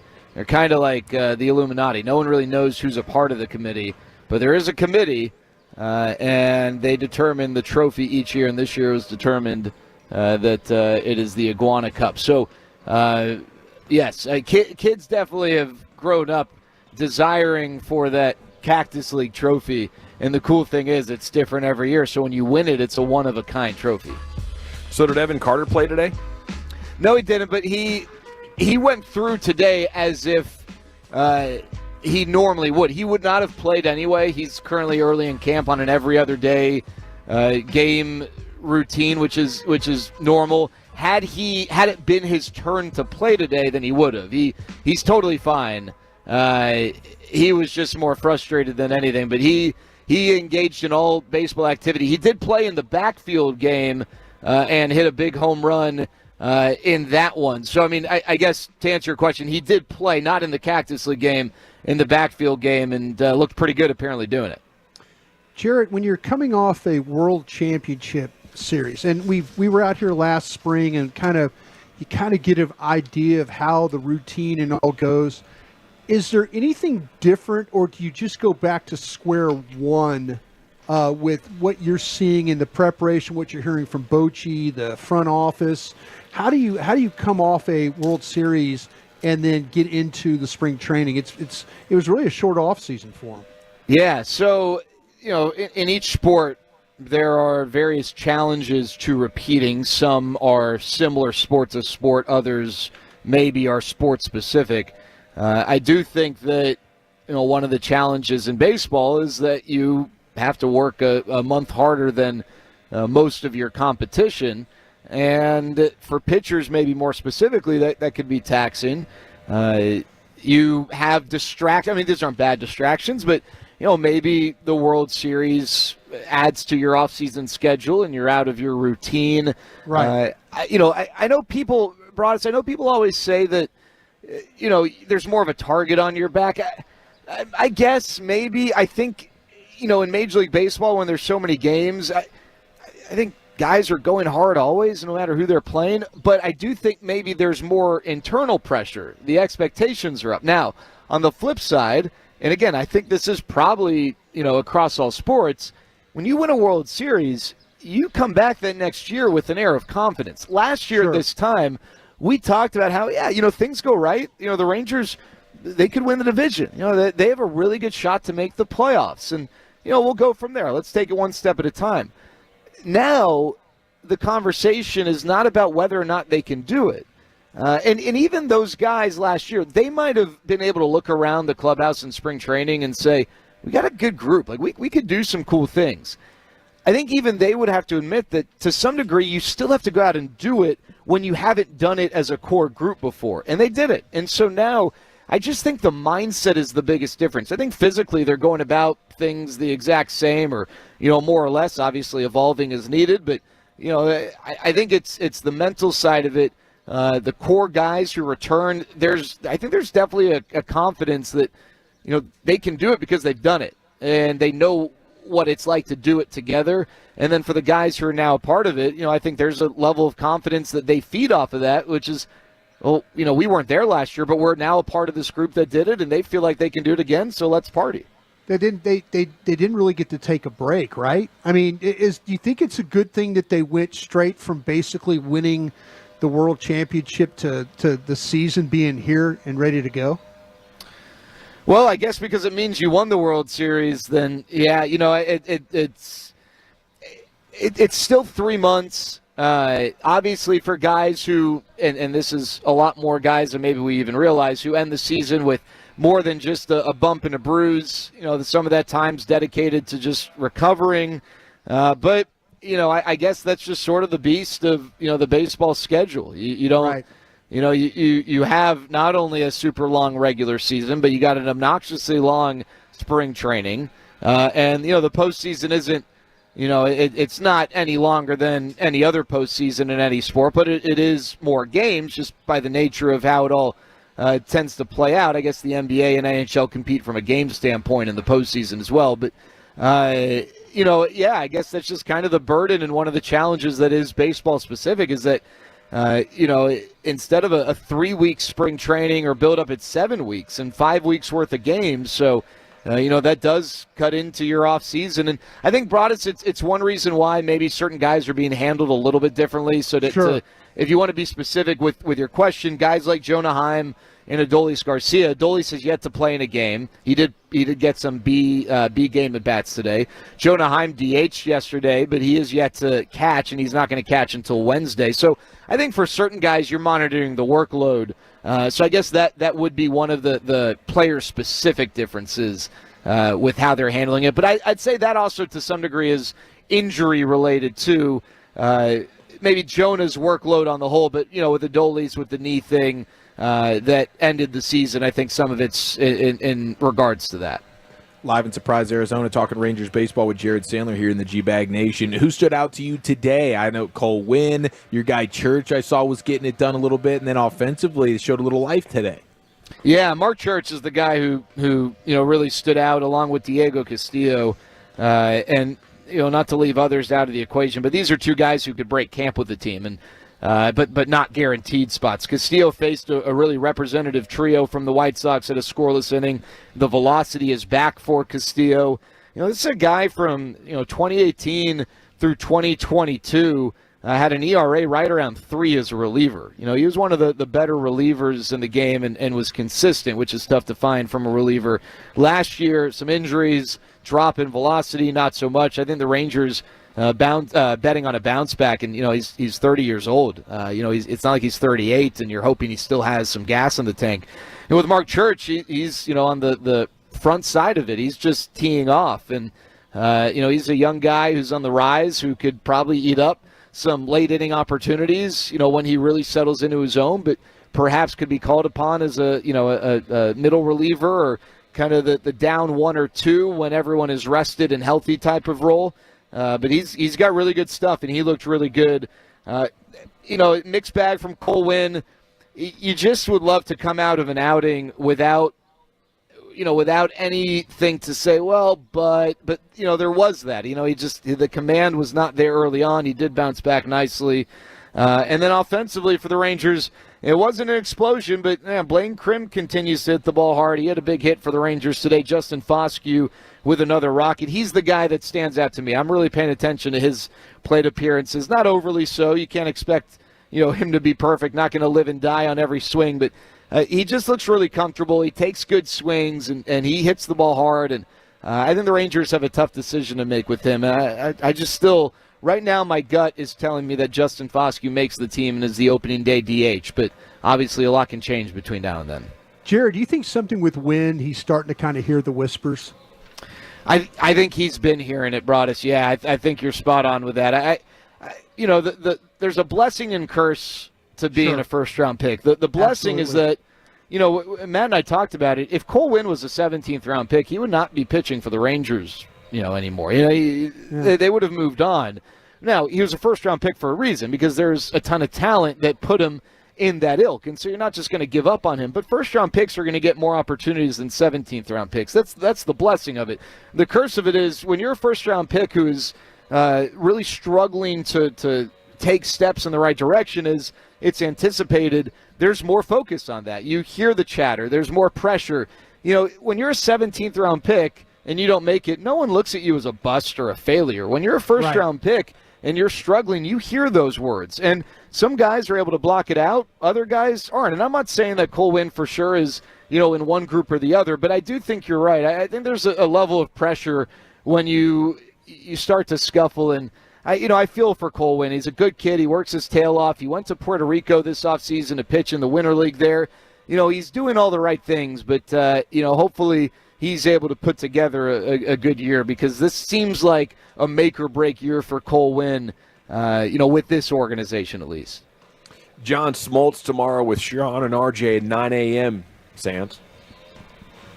Awesome. I'm curious his thoughts. Does he know the Rangers won the World Series? Or I don't know. I mean, is he going to come on and say, the Rangers took a nice step forward next year? I think, they definitely left something to be desired, but who knows? Maybe they take another step forward this year. I'm kind of hoping that Peyton plays the drop of Eric in the last call, or the last out, before Smoltz comes on. that'd be great. That would be kind of fun. I will say this. I have not watched a ton of the TV calls of the postseason, but, I do like John Smoltz. I do think he generally does a good job, but I guess it seems like a lot of people suggesting that he was not giving the Rangers their due credit, to say the least.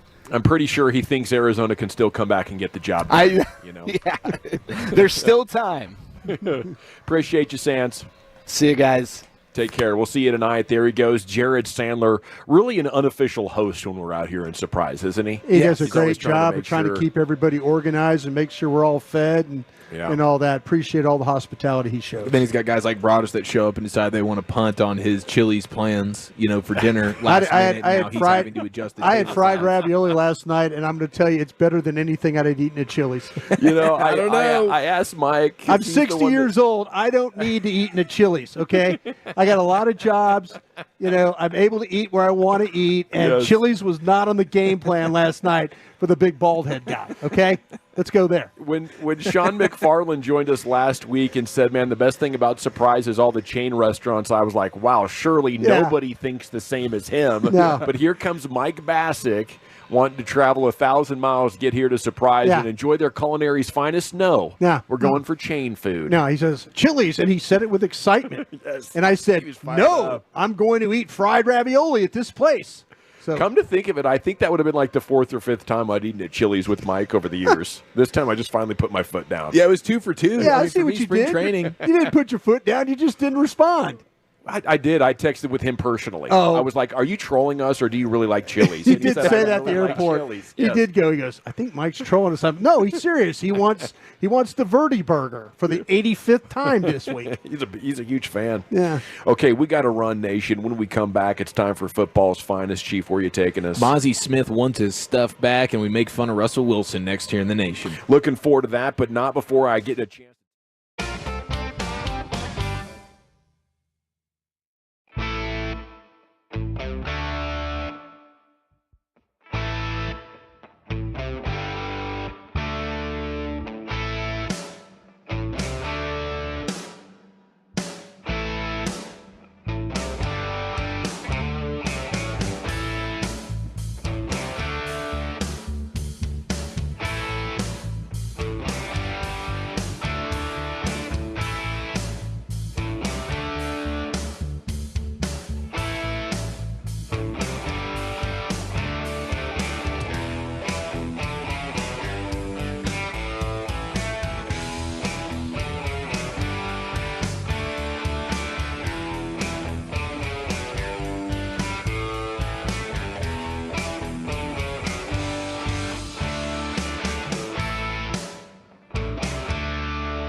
Live from our remote studios at Texas Rangers Spring Training, secured by DFWSecurity.com. You're rolling with the G-Bag Nation on 105.3 The Fan. Shoot, J-Ball.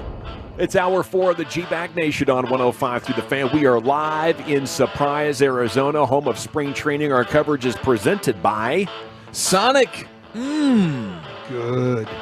That's right. It's also brought to you by Best Buy Windows and Siding. Call 469-WINDOWS and the On-Time Experts. On-Time Experts, air conditioning and plumbing, same-day service. Guaranteed. I just realized there's a job on the grounds crew that breaks the sunflower seed shells into piles. The shell detail. It's manicuring. That's not landscaping. You're not a grounds crew. You're taking care of every detail like it's Look a at my haircut. guy out there. He is like obviously in front of the Royals dugout. They chew more sunflower seeds than what was going on with the Cubs today. No, dude, look. He's already piled up his Cubs. Look at the pile of the Royals. They've got I think they chew more seeds. That's a big pile he's working with right now. Those are all shells. That's a tough gig, man. Raking the sunflower seeds. Yeah, there's a couple other jobs on here. As a grounds crew dude, I wouldn't want to have. You want to be the guy that's riding the four-wheeler looking deal, and you're kind of. But vacuuming. I get motion sickness because you go in a circle, and I'd get sick. There is a dizzy factor. There was a dizzy factor there. You go to work. Yeah. I don't know, man. That's embarrassing. I don't know if I'd say that in public anymore, Brian. I do. I get dizzy when I go in circles. So I think I'd have to be the rake up sunflower seed guy. It's more than just circles. You were popping even at that speed. Get on the elevator. Yeah. Oh, don't act like you don't get sick either there. All right. I need to try because I'm going to get sick. All right. Hey, listen, man. We got plenty. We got too much to get to here than to sink into some. By the way, I'd like to go on record to say the beer between innings 7, 8, and 9, not happening. We're going to have to bring in our own 18-pack here if you're going to Well, get that because payoff going. Chief forgot that beer sales only go so long, and he fumbled around. So that that beer to finish off the 7th, 8th, and 9th, not happening today. Yeah. Thank We got you. plenty a week. That's disappointing. I mean, we got to shout out Bill Brock and Jeffrey Martinez, two Tolos who have contributed to the broadest beer fund. Thank you, gentlemen, both. And I'll drink them in your honor. I could get my guy to go downstairs and get them. Yeah. Oh, well, I've got other things to do. I had Hi, no idea. Kids. Good to see you on FaceTime for the 8th time today. You guys look great. Oh, Uncle Brian doesn't need any cold beer. Don't worry about him. Man, what a joke. 8th time today. Hi, kids. You look great. And here I am. No beer. But who went down there twice and got him? Uncle Brian. God. When we set out to do something, let's do it. Let's not half-ass it, okay? No, That's on you. It's 100% on me. Yeah, damn right it's on you. I take full ownership of that. I did not consider, the sun's out, you're having a good time, your debut's with your boys. Why do I know these things and you don't? Well, because why does the old man know when beer sales stop and you don't? You're a veteran when it comes to day baseball, man. I love day baseball. You love day drinking. I love day baseball. And I screwed that up for you today. I apologize. But we have a little invested now. We have a savings account for the beer, and so we're going to do food reviews too. By the way, we're going to do some food reviews. That pizza out there in center field. Yeah, they're doing a wood fire pizza deal. Yeah, this we're year. going to go out there and see It's definitely come up more here. I mean, based on my one experience last year to this year, there is more things stopping you for, hey, do you want to get in the mix with this? Yeah. Do you want the raffle that? Do you want to get some memorabilia here? Yeah. There's a lot more stations set up. It's a little bit more lively here. I think that's just I got to the grab some championship t-shirts. impact. I got to grab some t-shirts. We got to grab some t-shirts, and I think some canned beer supplies. I was keeping a scoreboard at G-Bag Nation. Follow us when you get there, please. You can get to all of us. Gavin, in the I'm really bio. sorry. There are 4 that won't be added today. I know, but we got to 6. I thought that was impressive. We could have got 4 more, but I dropped the ball. We got to 6 before we got to the 3 o'clock Buenos segment. noches. ¿Cómo estás? Muy bien. You making him bilingual? That's a heads-up play right there. Yeah, that's what he's doing. That's what we're doing. That's the only Spanish I know when I'm talking to my kids. Adios. Hola. Adios. Buenos noches. Uncle Brian, Baracho. Yeah, sir, Uncle Brian, Tio Brian needs another cerveza. Okay. Gavin's still at my front door. What's he want at my front door? What's he want? Somebody, ring. Go away. Go away. Who are you? Go away. What's going on in there? Go away. Stop it. Check the webcam there. I don't know how to get rid of this setting. I'm in like the peephole cam. It really is amazing, dude. It's your glory cam. I think you should lean into it. Jerry's a big fan. Now we got a couple of things in the football world. One, our guy Mozzie Smith. You weren't here last week, Broadus. Yeah, I saw he lost his gear in a storage locker, shed. right? Yeah. He got. I used to Storage watch that Wars. show, by the way, Storage Wars. You used to watch it. Yeah, I did. Fun show. Not bad. They kind of battled each other. It was amazing when they got something actually worthwhile. Right. And then there was the junk ones. And Mozzie looked like he had quite a haul there and all that Jordan brand stuff he had. Yeah, I mean, the early returns on guesstimations are upwards of $30,000 of Michigan gear? Of gear, shoes, Jordan brand stuff. I mean, some of it looks so good that if you're a Michigan fan and you want some of those Michigan Jordan 1s that are like custom made, you're not going to be able to get those at the store. Right. It could very quickly get into hundreds Michigan of dollars. Playbook in there, too? Michigan Playbook was in there. I assume defensive playbook if this is Mozzie Smith. Yeah, that's probably something that can you imagine being a Wolverines player today? You're like, okay, dude, here's the thing. We got to get all this gear together. Some of these clowns on our team aren't paying attention to the news. We're going to go get theirs. Yeah. We're going to go put in a storage shed here, and when we're done playing, this is going to be our, house fund or something. Beer money. Beer money. Yeah. All the beer. Won't be running out of beer at that point, right, Broadus? Well, as long as you're not a teammate. I mean, imagine if you're a really good player that goes to the NFL and blows up, how much that stuff would be worth. Yeah. Right now, you're just getting people that are general Michigan fans who have that size of foot or, pants. Right. Yeah. Or just want the man cave, shelf. Yeah, how about like the sweat tops, like the Michigan, like maybe a Rose Bowl. All good stuff. Yeah. Playoff sweat top. They were in the playoffs the last couple of years. He's probably got some pretty darn good gear in that shed. Yeah. I hope a Michigan fan buys it and gives him back what he wants. He ain't getting that back. But probably he not. Ain't getting that back. You're right. Yeah, it is a bummer because now you have his attorney, Mozzie Smith's attorney, saying that Mozzie was completely unaware that his personal belongings had been sold until he was sent the TikTok video of the man who purchased the storage unit. Pay it. And then he says, obviously, Mozzie has been in constant motion since being drafted last year. So now all of a sudden you can hear Losing the attorney weight motion. cranking up the old excuse machine. Been in I think he constant probably motion. put it on auto pay and just. Yeah, that's what he says. He says moving, changing banks, payment for this unit somehow fell through the cracks. Mozzie obviously wants his possessions back, and we will immediately begin working towards that goal. We're hopeful that the individual in possession of Mozzie's unique personal items will cooperate with us on their speedy return. So, but Broadus, you're saying your experience watching Storage Wars, having no real understanding you're not of the getting industry. that back. You're not. No, Okay. That's going to be sold to memorabilia shops or other stuff. These guys and gals that get these storage units. Yeah, all they're that's what they interested do. in is getting their investment back and making money from it. They don't care. Now maybe they keep some stuff, personal stuff. If you're right, if it's a Michigan guy that maybe maybe likes this, but no, you're moving all this gear. Yeah, the end buyer is where you got to try to get your stuff back from. Like if it's a Michigan super fan who's wealthy and is like, oh, okay, cool, I see it. But everybody through that now has hours of work into it. There's profit that's been made. It would just take paying off people. I think he's more embarrassed by how it happened than the actual losing the gear. Yeah. I think he's embarrassed that he allowed, here he is a professional athlete that's making, made good money in his rookie year. Not to be able to afford a storage unit or to keep the rent up on a storage unit. I almost lost my house. You remember that story? Yeah, I remember that. You were telling me about that. They were about to do a foreclosure auction on my house. When I set up auto pay, I had a temporary bank account, and they sent me a permanent one. Well, for like 6 months straight, it was drawing from the temporary banking account. I don't even know how that was a thing. I'd never heard of it.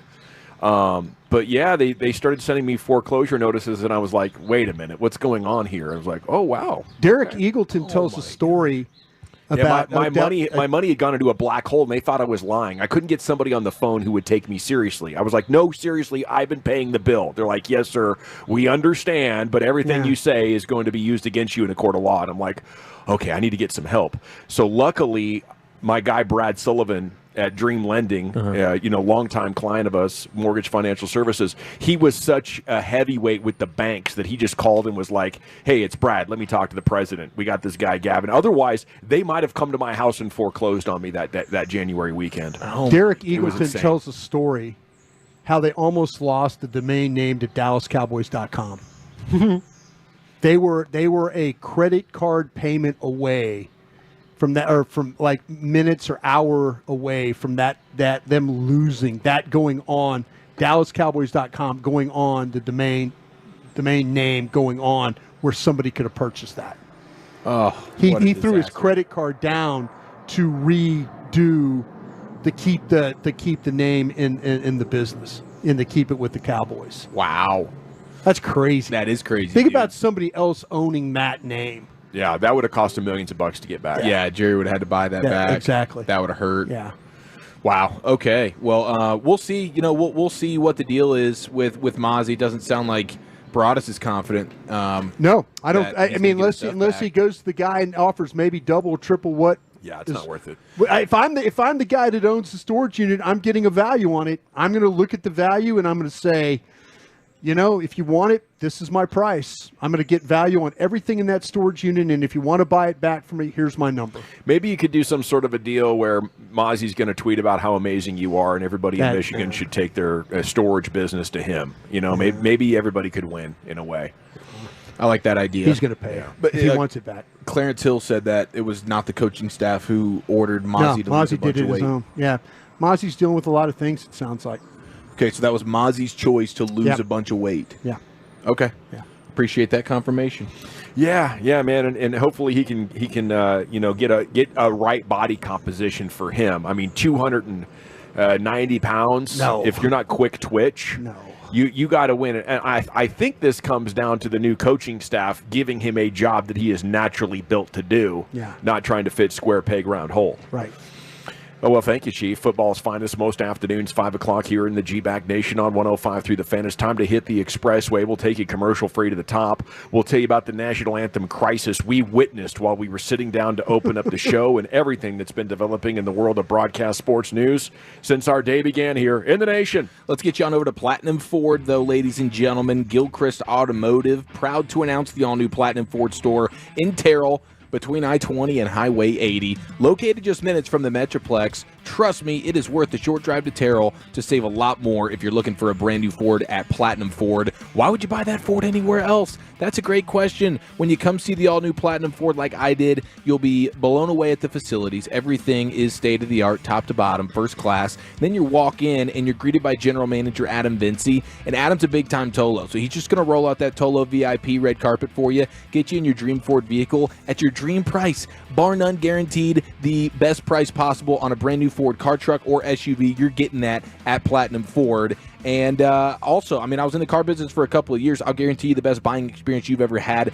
as well. Adam and his team are going to give you a streamlined process. Boom, you're in, you're out, and you're rocking and you're rolling. And your brand new Ford F-150, Explorer, Edge, whatever you need, they got you covered, as well as the Super Duties. If you need a 450, a 350, a 250, get that power stroke going, Adam and his team got you covered there. Of course, you can customize at PlatinumFord.com or just call and ask for our friend, General Manager Adam Vinci. Drive a little further to save a lot more at Platinum Ford. More G-Bag Nation, less commercials. We go commercial-free all the way to the...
Roger that.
Roger that, Sally.